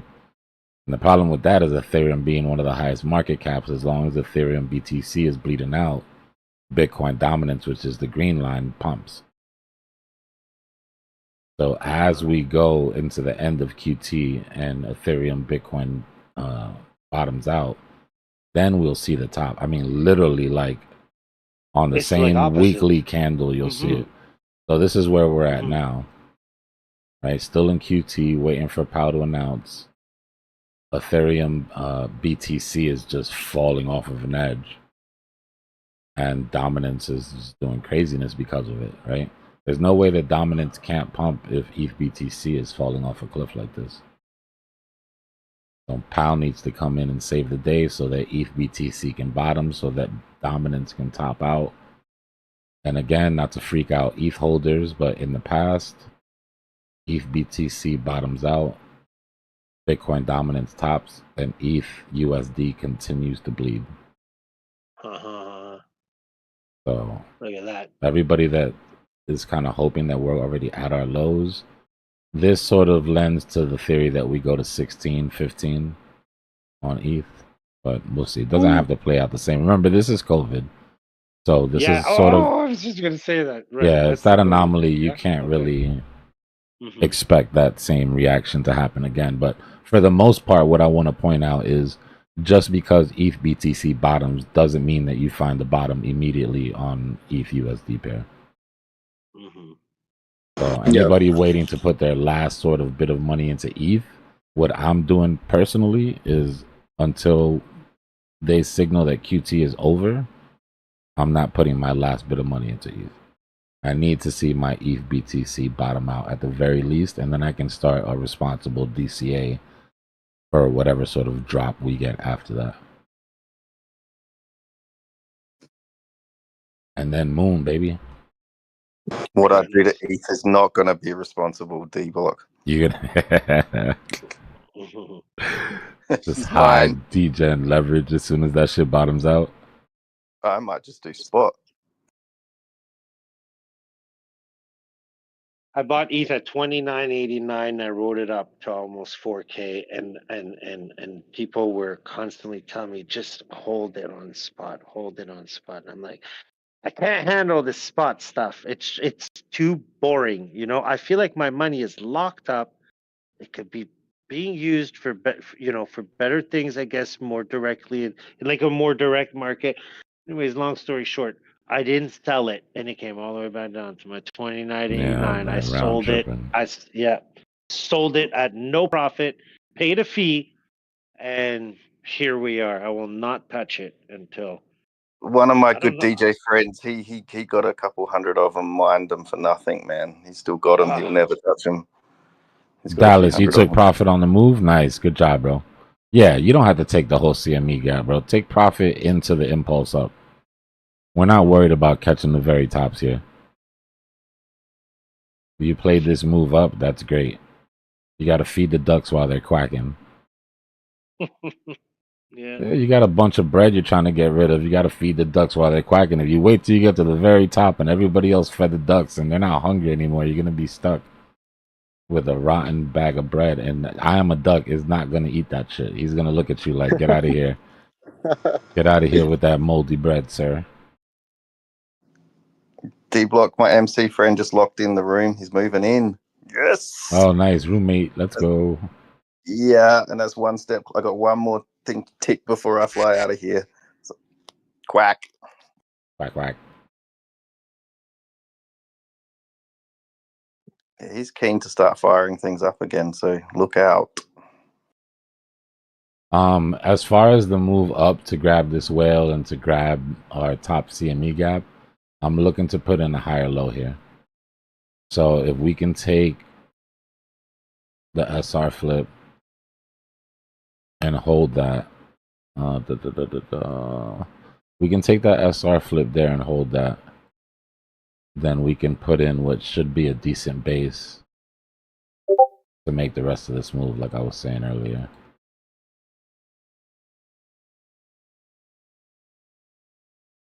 This doesn't really matter to me whether it holds here or whether it comes all the way down to the last support. Like, that's inconsequential. I'll be aiming at whatever that bottom is. More importantly is the measured move would take us up into that CME gap if we can get that to play out. Right, our measured move would Okay, take is there us... another market that Yeah, UK. When UK comes in, they should take another swing. I would assume if Asia took care of this CME gap, UK will focus on the next one, and then boom, 2 sessions, all the work for the week done, gotten out of the way. Everybody gets bonuses, corner offices. You get to park next to the boss for a week, or whatever sort of corporate bonuses they give each other. God, I hate that whole world. Yeah. Meanwhile, Mr. Whale is sweating on that measured move. Yeah. Yeah, so we'll see. We have to let that play out for sure, but that's sort of what I'm looking at, right? We want to put in a higher low here and then have a continuation. That's a good point. Do whales sweat? Yeah. How would you of course, know? how do you think the oceans are made? For sure they sweat.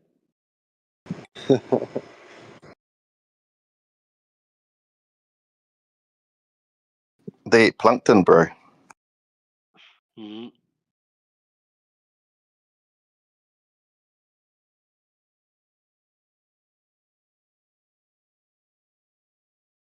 For me, crypto has been more the journey than the destination, which is a crazy thing to say to crypto people, but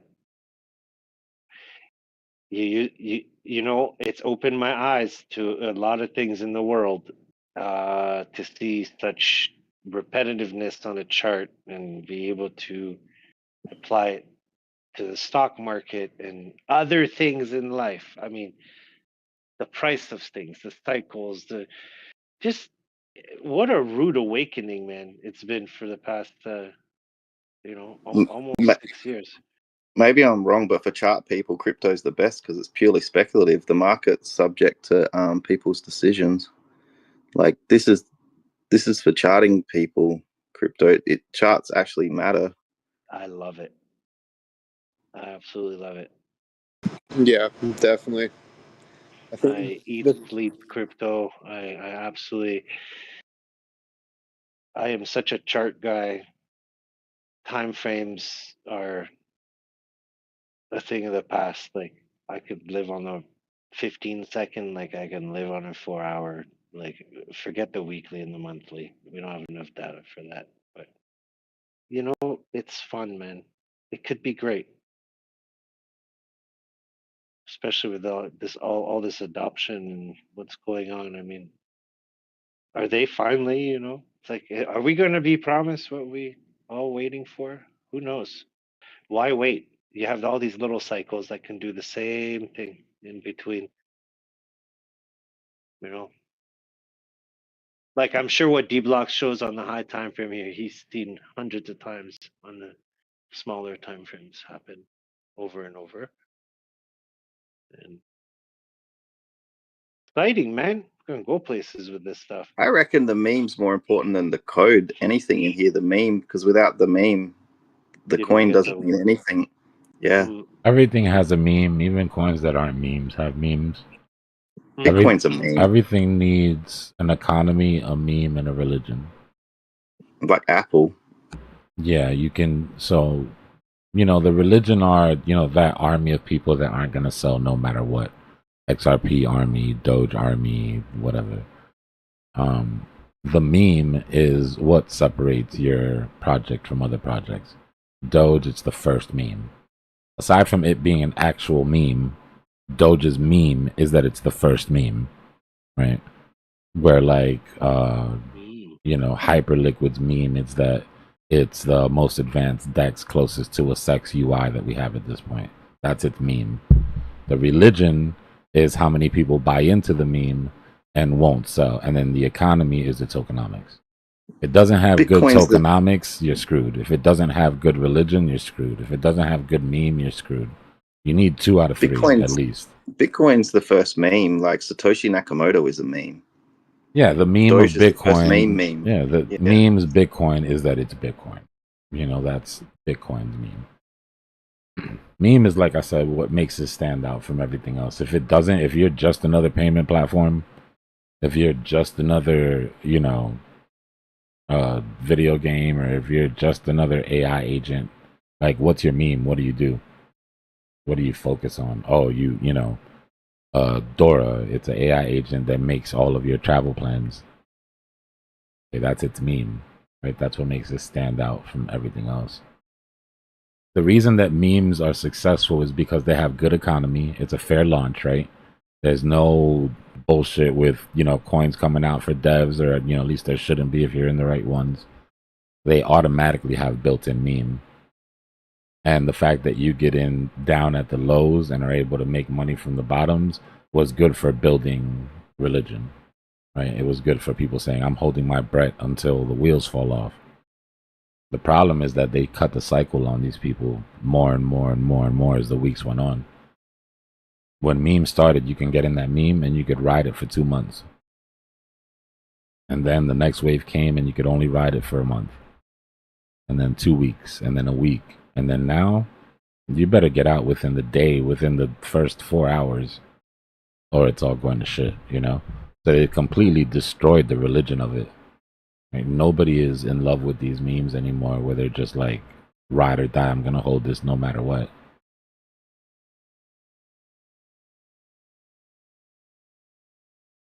Another good point.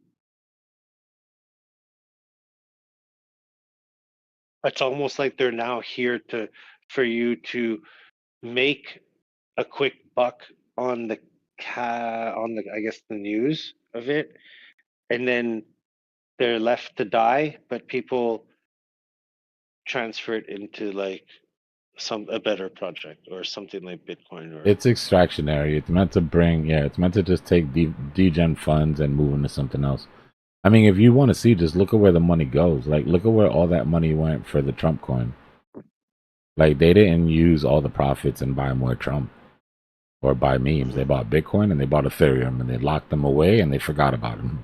You know what I mean? Like it's extractionary. They're taking money from degens and they're using it to buy real assets. That's interesting because that means that if the money's already in the market, then if it's just a transfer, then you don't necessarily need new money to come into the market to drive Bitcoin to go up. Not It as could much. just It'll be nice. When Yeah. QE comes in and they actually start, the money printers start to come on, it'll be nice. But there's enough money on the sidelines to at least get us back up to all-time highs where we were. That money, for the most part, hasn't left the market. It's just been sidelined. Yeah. So with the chance of QE coming up and hopefully the impending end of QT, what are some words that you're hoping to hear from Powell on Wednesday, and what Oh are some man, things we that he won't say? are bringing quantitative tightening to a cease. We are concluding the era of quantitative tightening. We are, at the very least, I want to hear him say that they're considering stopping it. At the very least. But this should be it. I mean, looking at the data, there should be enough. Unemployment should be getting bad enough. And honestly, if Powell's smart, he'd be like, look, let me just do it now, because if I don't, they're just gonna make it worse until I do. So if I really care about the economy, the best thing to do would be probably to quietly concede here before they do something that breaks something that we can't fix, like, you know, all this hard work that I put in for the last 2 years. Yeah. Because I think Trump will continue to sort of twist that key until something clicks with Powell. He needs the stock market to be good. He needs to be able to point and say, see the Bitcoin, see the S&P, you're welcome.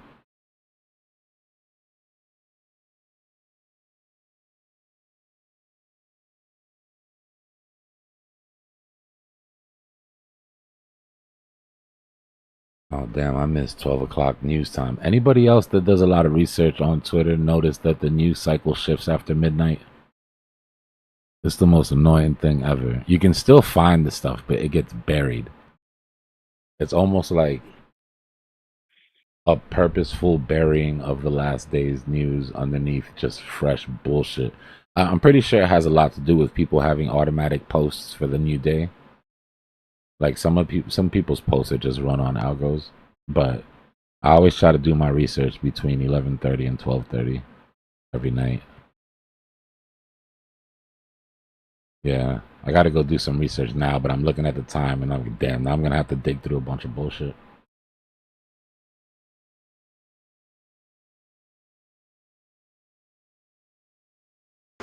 Damn, that's annoying. Yeah, I've not noticed that because I'm not as on top of Twitter news, but It's very similar to the Friday cycle.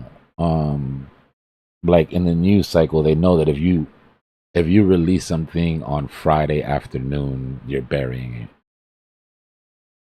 Right? Like you're burying it into the weekend. Bunch of stuff happens on the weekend. By the time the news services really come back for the Monday shows, it's old news. Nobody sees it. So it's kind of the same in crypto Twitter, but it seems like it happens on a daily. Like that's when all the guys that said, hey, the bull market is over, all those tweets get deleted.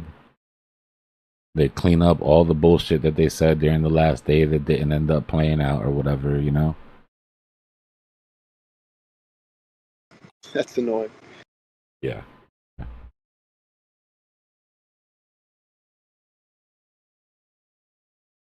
Hey, Dbloc, what's moving on the left of your screen?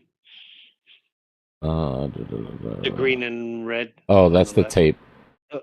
That's just second by second inflows and outflows, depending on if there's a bullish or a bearish delta. The black ones are just even. Somebody sold 5.6 Bitcoin and somebody bought it. Price doesn't move. Even trade, right? And these are the deltas. Meaning somebody bought some Bitcoin, but there was a delta of 1.4, which moved the...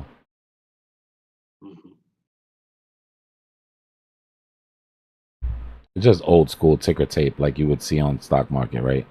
Like the old school printer that would put out that long 300-foot long receipt that you'd see them running around Wall Street on. That's all it was. Time, amount, yeah. Time, amount, and price.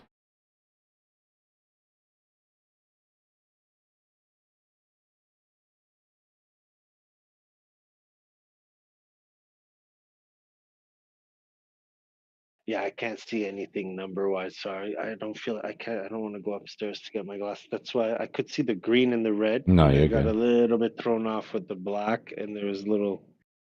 Yeah, that's cool. Yeah, the black are the Yeah, even I do. trades, and then whenever you see a yellow pop up, that's an aggressive buyer that was more than, I think I have it set to like 20 Bitcoin.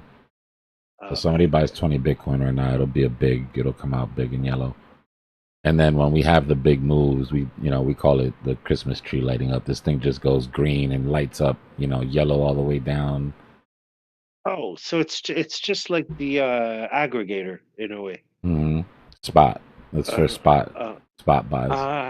Okay, okay, sweet. It's what basically tells us when we have a move up if it's going to sustain itself or if it's not being sustained by spot at all. If it's moving up just because of a bunch of liquidations and then we look at the tape and there's no aggressive buying coming in, then chances are it's going to retrace into whatever vectors it left behind. Got you. Okay.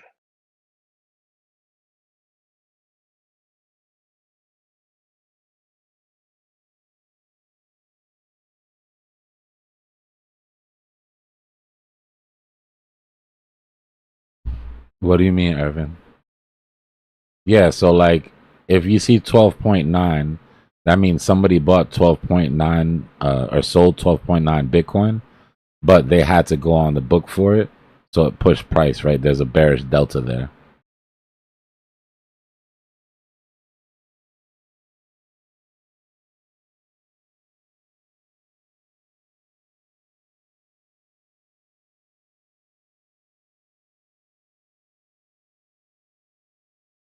Sometimes it's one, sometimes it could be more. It just depends on how much volume is coming through, Irvin. Like if there's so much volume coming through that there's 3 or 4 well orders within 1 second, it'll aggregate them.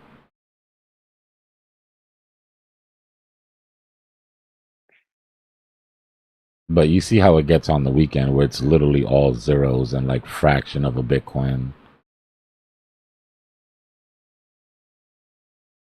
The black is even the black is even where there's no delta, right? So right here somebody sold 1 Bitcoin and somebody bought 1 Bitcoin. So it doesn't go up or down.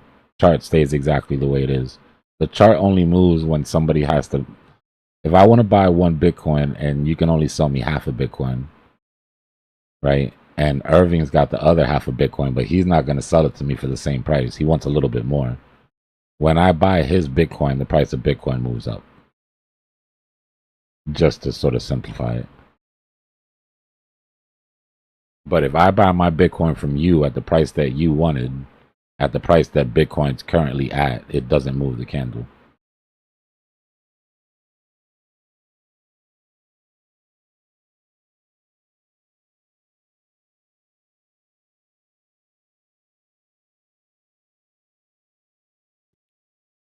Peace out, guys. Nice to chat. Catch you next time. Take it easy, brother. Right. Yeah, I gotta go kind of catch up on this research before it gets buried too deep. I'll be back though at the end of Asia to see where we end up, and hopefully we put in some sort of a higher low by that time. GG's on everybody that ran that up to CME gap. That wasn't easy entries. That was, you're crazy. What are you doing? This shit is going way lower entries. You know, so I already know what you were dealing with, having to swing at that. But that's why we do the hard thing at the hard time. Hell yeah. Right? You want to be comfortable, go lay down on your pillow. Go snuggle your blankie. Soon. That's like in 20 minutes. Yeah, I know. It's coming for me too. All right, I'll be back, guys. All right, man. So, yeah, it was good chatting, Dbloc. Thank you. Yeah, definitely. Steve. Strings, I'm gonna go migrate back and then I'm going to bed.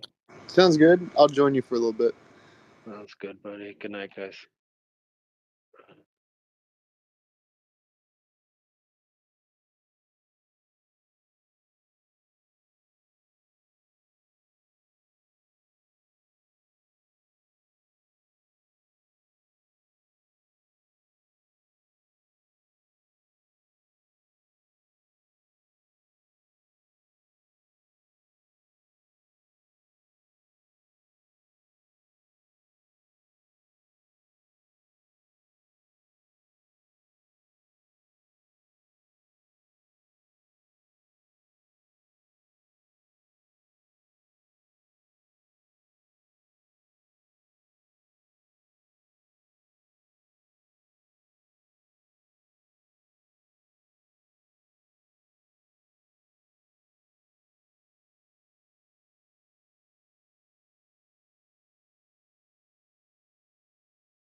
Dominance dropped to 0 again.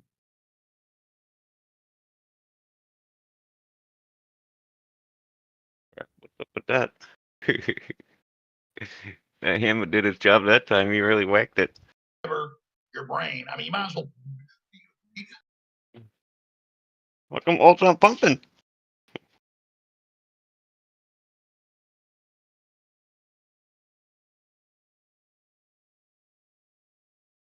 Would that happen earlier too? It happened, oh, I don't even know, a while ago.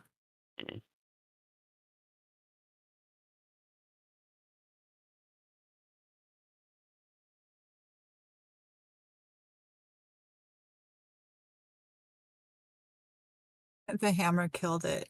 It hit it too hard. Good.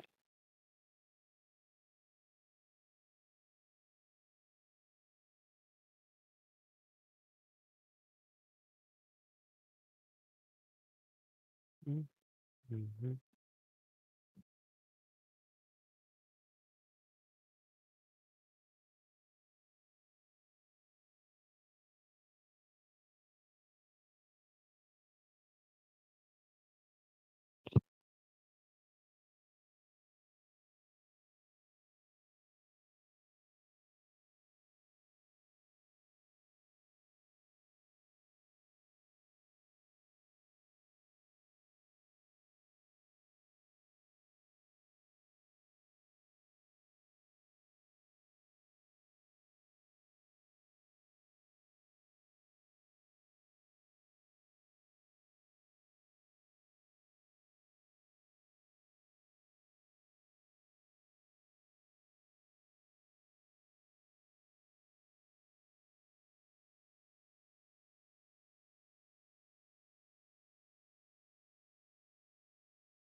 Did Dominance just die or is that a glitch?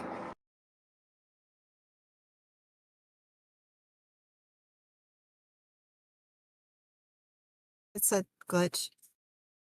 Somebody in chat was saying trading or Total 3 is doing it too.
Or whoever's up and listening, there's some new news on the North Korea's Lazar group has converted the stolen Ethereum to Bitcoin after the Bybit hack, now holding 13,562 Bitcoin worth around 1.12 billion per data from Arcom.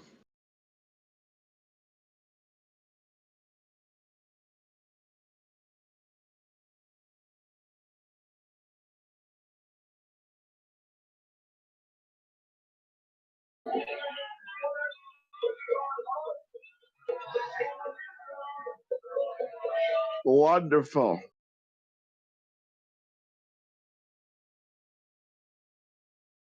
Whoa, wee. Is that you, Emad?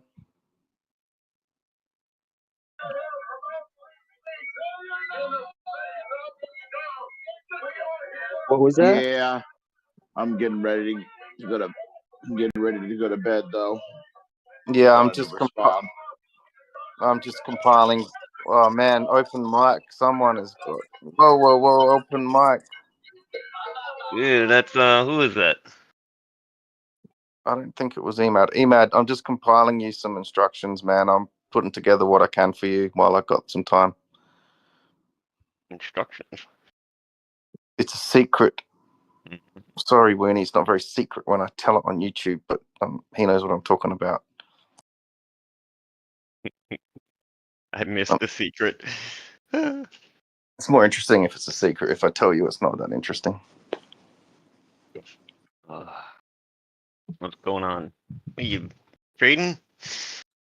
No. I'm just putting together some stuff with AI for Emad, some instructions to some video content stuff. No, I meant if you were in any trades. I don't. No, not at all, man. I am. I'm trying to trade out some of my stock to get some cash so I can get a ticket out of here. I know I haven't been on, but I've still been listening. You've been on all day, huh? Yeah, last couple of days I've been sitting on my hand waiting. It's been a boring weekend. This is my favorite place to be when I need just chill. Yeah. What's going on? You got a roommate now? Yep. Nice. Just confirmed today. Yes, sir. That's cool. Yeah, it's good. I thought it was going to be a random stranger, but my old friend's moving in, so I'm happy. Good. Hope it goes well. Yeah, it'll be good. I got lost connection. Yeah, Emad, I'm just compiling some instructions at least to get you started on Grok. So I'll send it through an email anyway, what I can put together for you for your Grok Windows is badass, man. Grok is badass. It's so badass, man. I appreciate it. Yeah, I'll do what I can, man. I always forget about that. Go ahead, sorry. I got the most expensive X membership, so I don't know if that helps. There's more information than me and you want to know in these instructions. I'm trying to cut it down. Okay, I'll go through it. I'm gonna give it an attempt, man. I'm still not very confident, but I'm gonna try. Well, even if someone picks it up, at least this will help you, like, as a bit of a guide for them as well, or whoever picks it up. But no, it should be easy, sort of, but Windows 7's a bit old as well, so I just got to double check everything's good on there for you. Well, thank you. My pleasure. My pleasure. Thanks, bro. Hey guys, what's up with the dominance? Has it ever done that before? It said 0. Yeah, someone said it happened. It's a glitch. It didn't really drop to 0. But y'all have seen that happen before? I haven't, but yeah, I guess it happened the other day also. Charts glitch sometimes. If there's like data streaming that gets a little bit glitched, it might just send it to 0 for a second. It's just graphical. Yeah, because on my chart, it's been like that for like an hour. Yeah, it's been like that a little longer, I believe. It's a few hours, I noticed.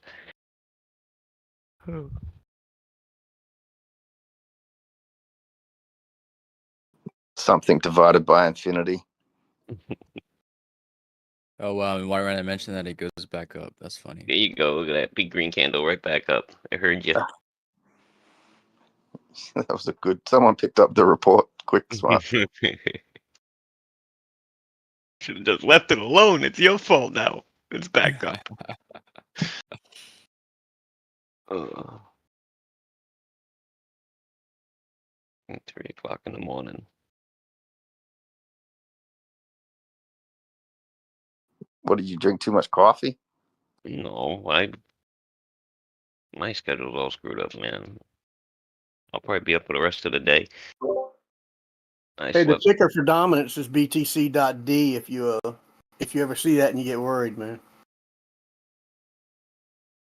And we're not here to help you.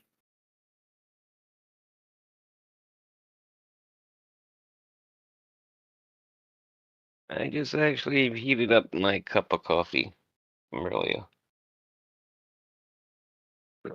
I'm ready to go.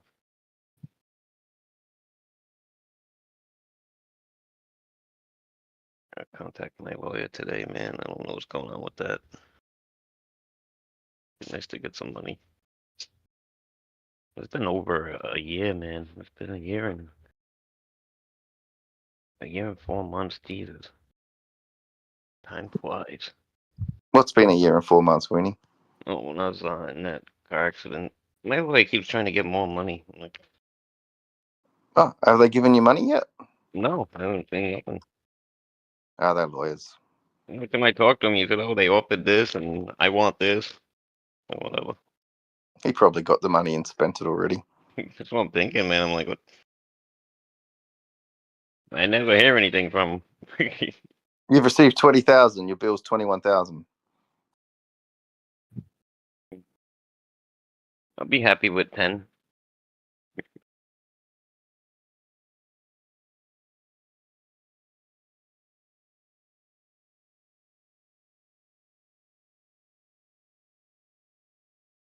I think I'm about to call him and just say, "Hey, it's been long enough, man. Just settle."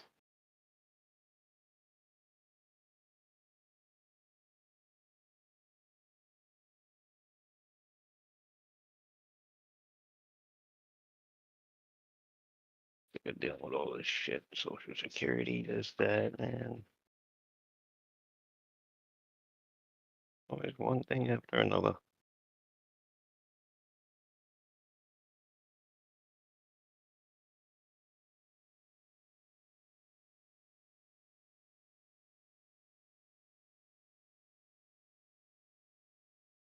Ooh. How's your daughter doing? Was she coming over last week or something?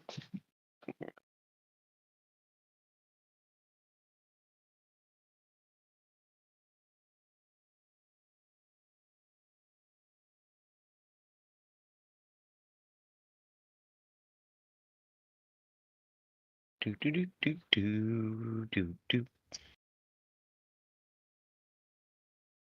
What's everybody trading?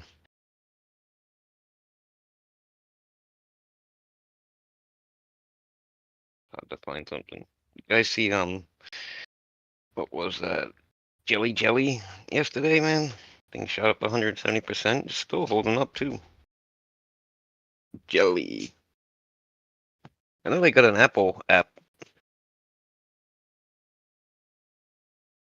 But that'd be up your alley. Where'd you go? Fly? Sorry, I was just chatting to Grok. Chatting to Grok. I'm doing two things at once, man. I need another phone or my laptop out. I'm too lazy. Where's your? Don't you have a Apple Mini? Yeah, that's at the other place. I've got like 3 laptops sitting next to me. I still don't want to open them. It feels like work. Just leave them open. Probably. They're closed and flat, probably.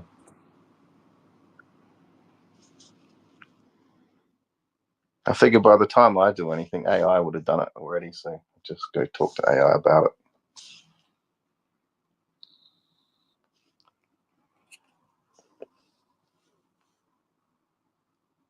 Thing shut up.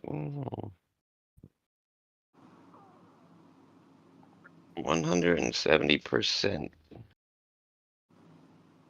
170%. $1 million. I was looking at that thing the other day too, a couple of days ago. I thought about it, but I'm like, eh.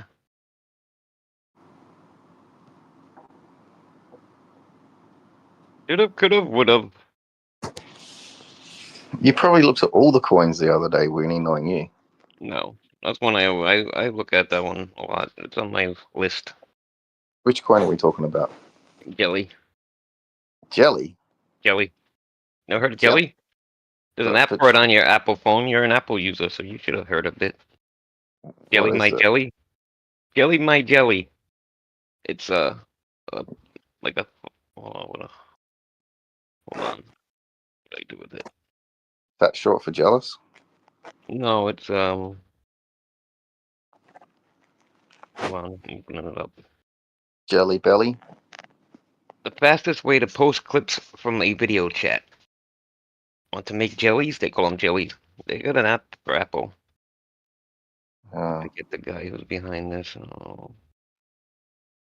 They came out with a token, and when it first launched, it really took off. I guess I don't know if it's because the Apple app came out. Was that shot up like a rocket yesterday? It's supposed to be integrated with Venmo. Oh, oh yeah. It's the owner of Venmo created it, right? Is that Yes, sir. They pay you to upload videos or something? They do have some kind of payment. I don't know how it works.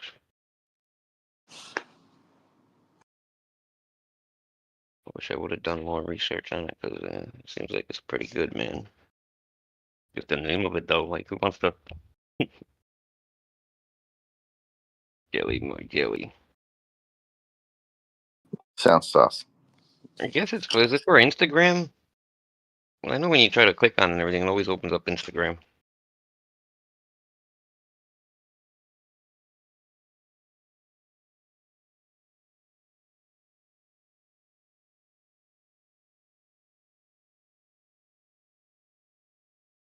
Jelly, my jelly.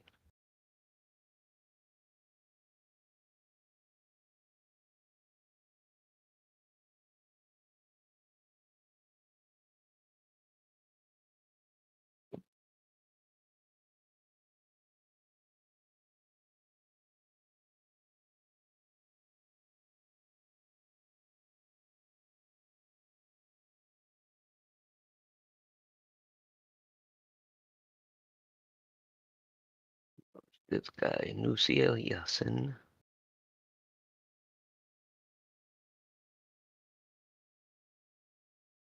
Entrepreneur, video chat, Bitcoin.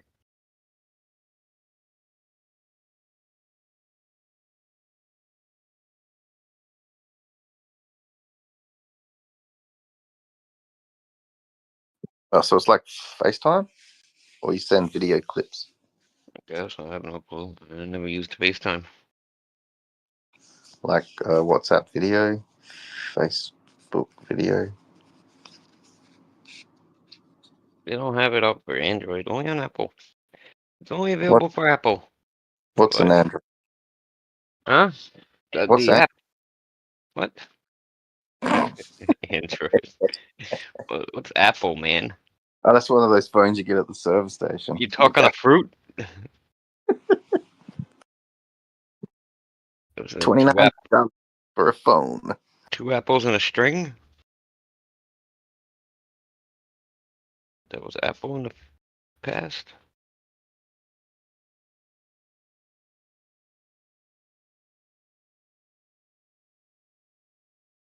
Good old spy phone.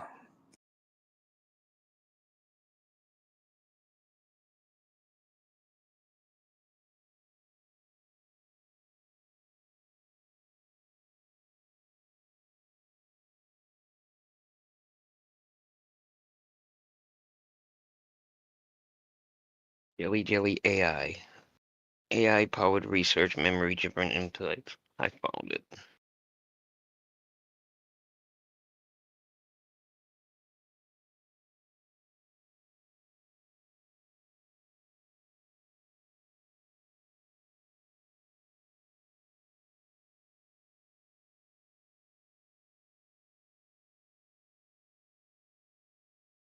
Jelly AI is coming to Twitter.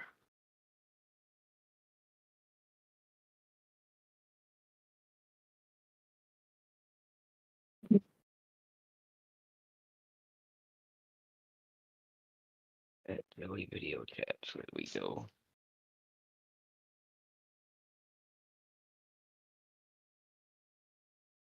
Yeah, I thought that thing was gonna come back down, man. It never really came back down.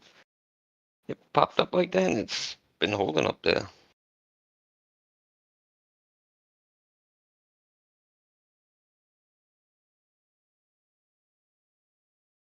Venmo founder explains the plan with Jelly.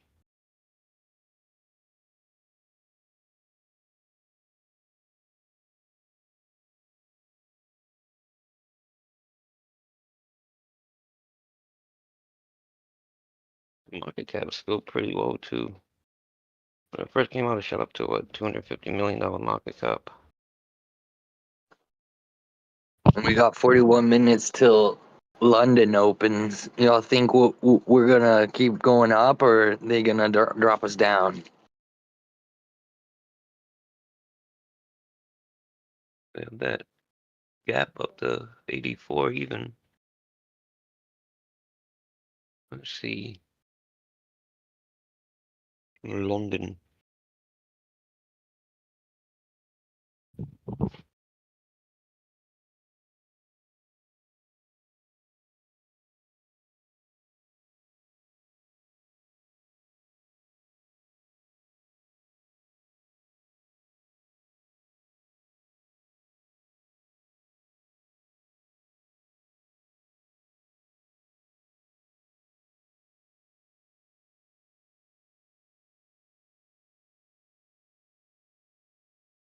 TikTok, but for podcasters. We talk about why they thought it was a good idea to TikTok for podcasters. generative crypto product. They plan to use their token Jelly in the future. After that token, TikTok. It's still nice and warm out. Surprised. Windy as hell.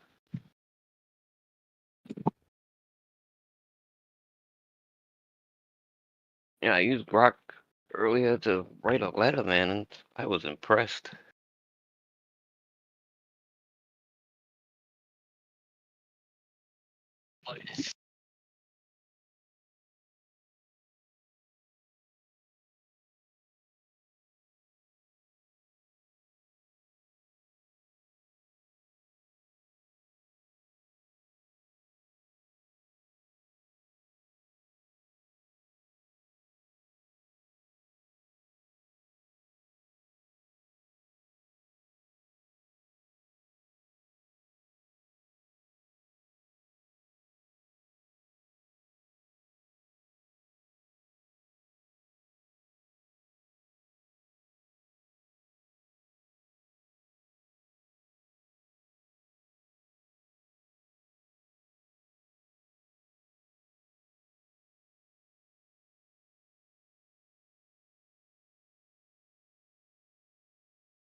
Y'all think the market makers are on St. Patty's Day special? Gonna keep it green for today?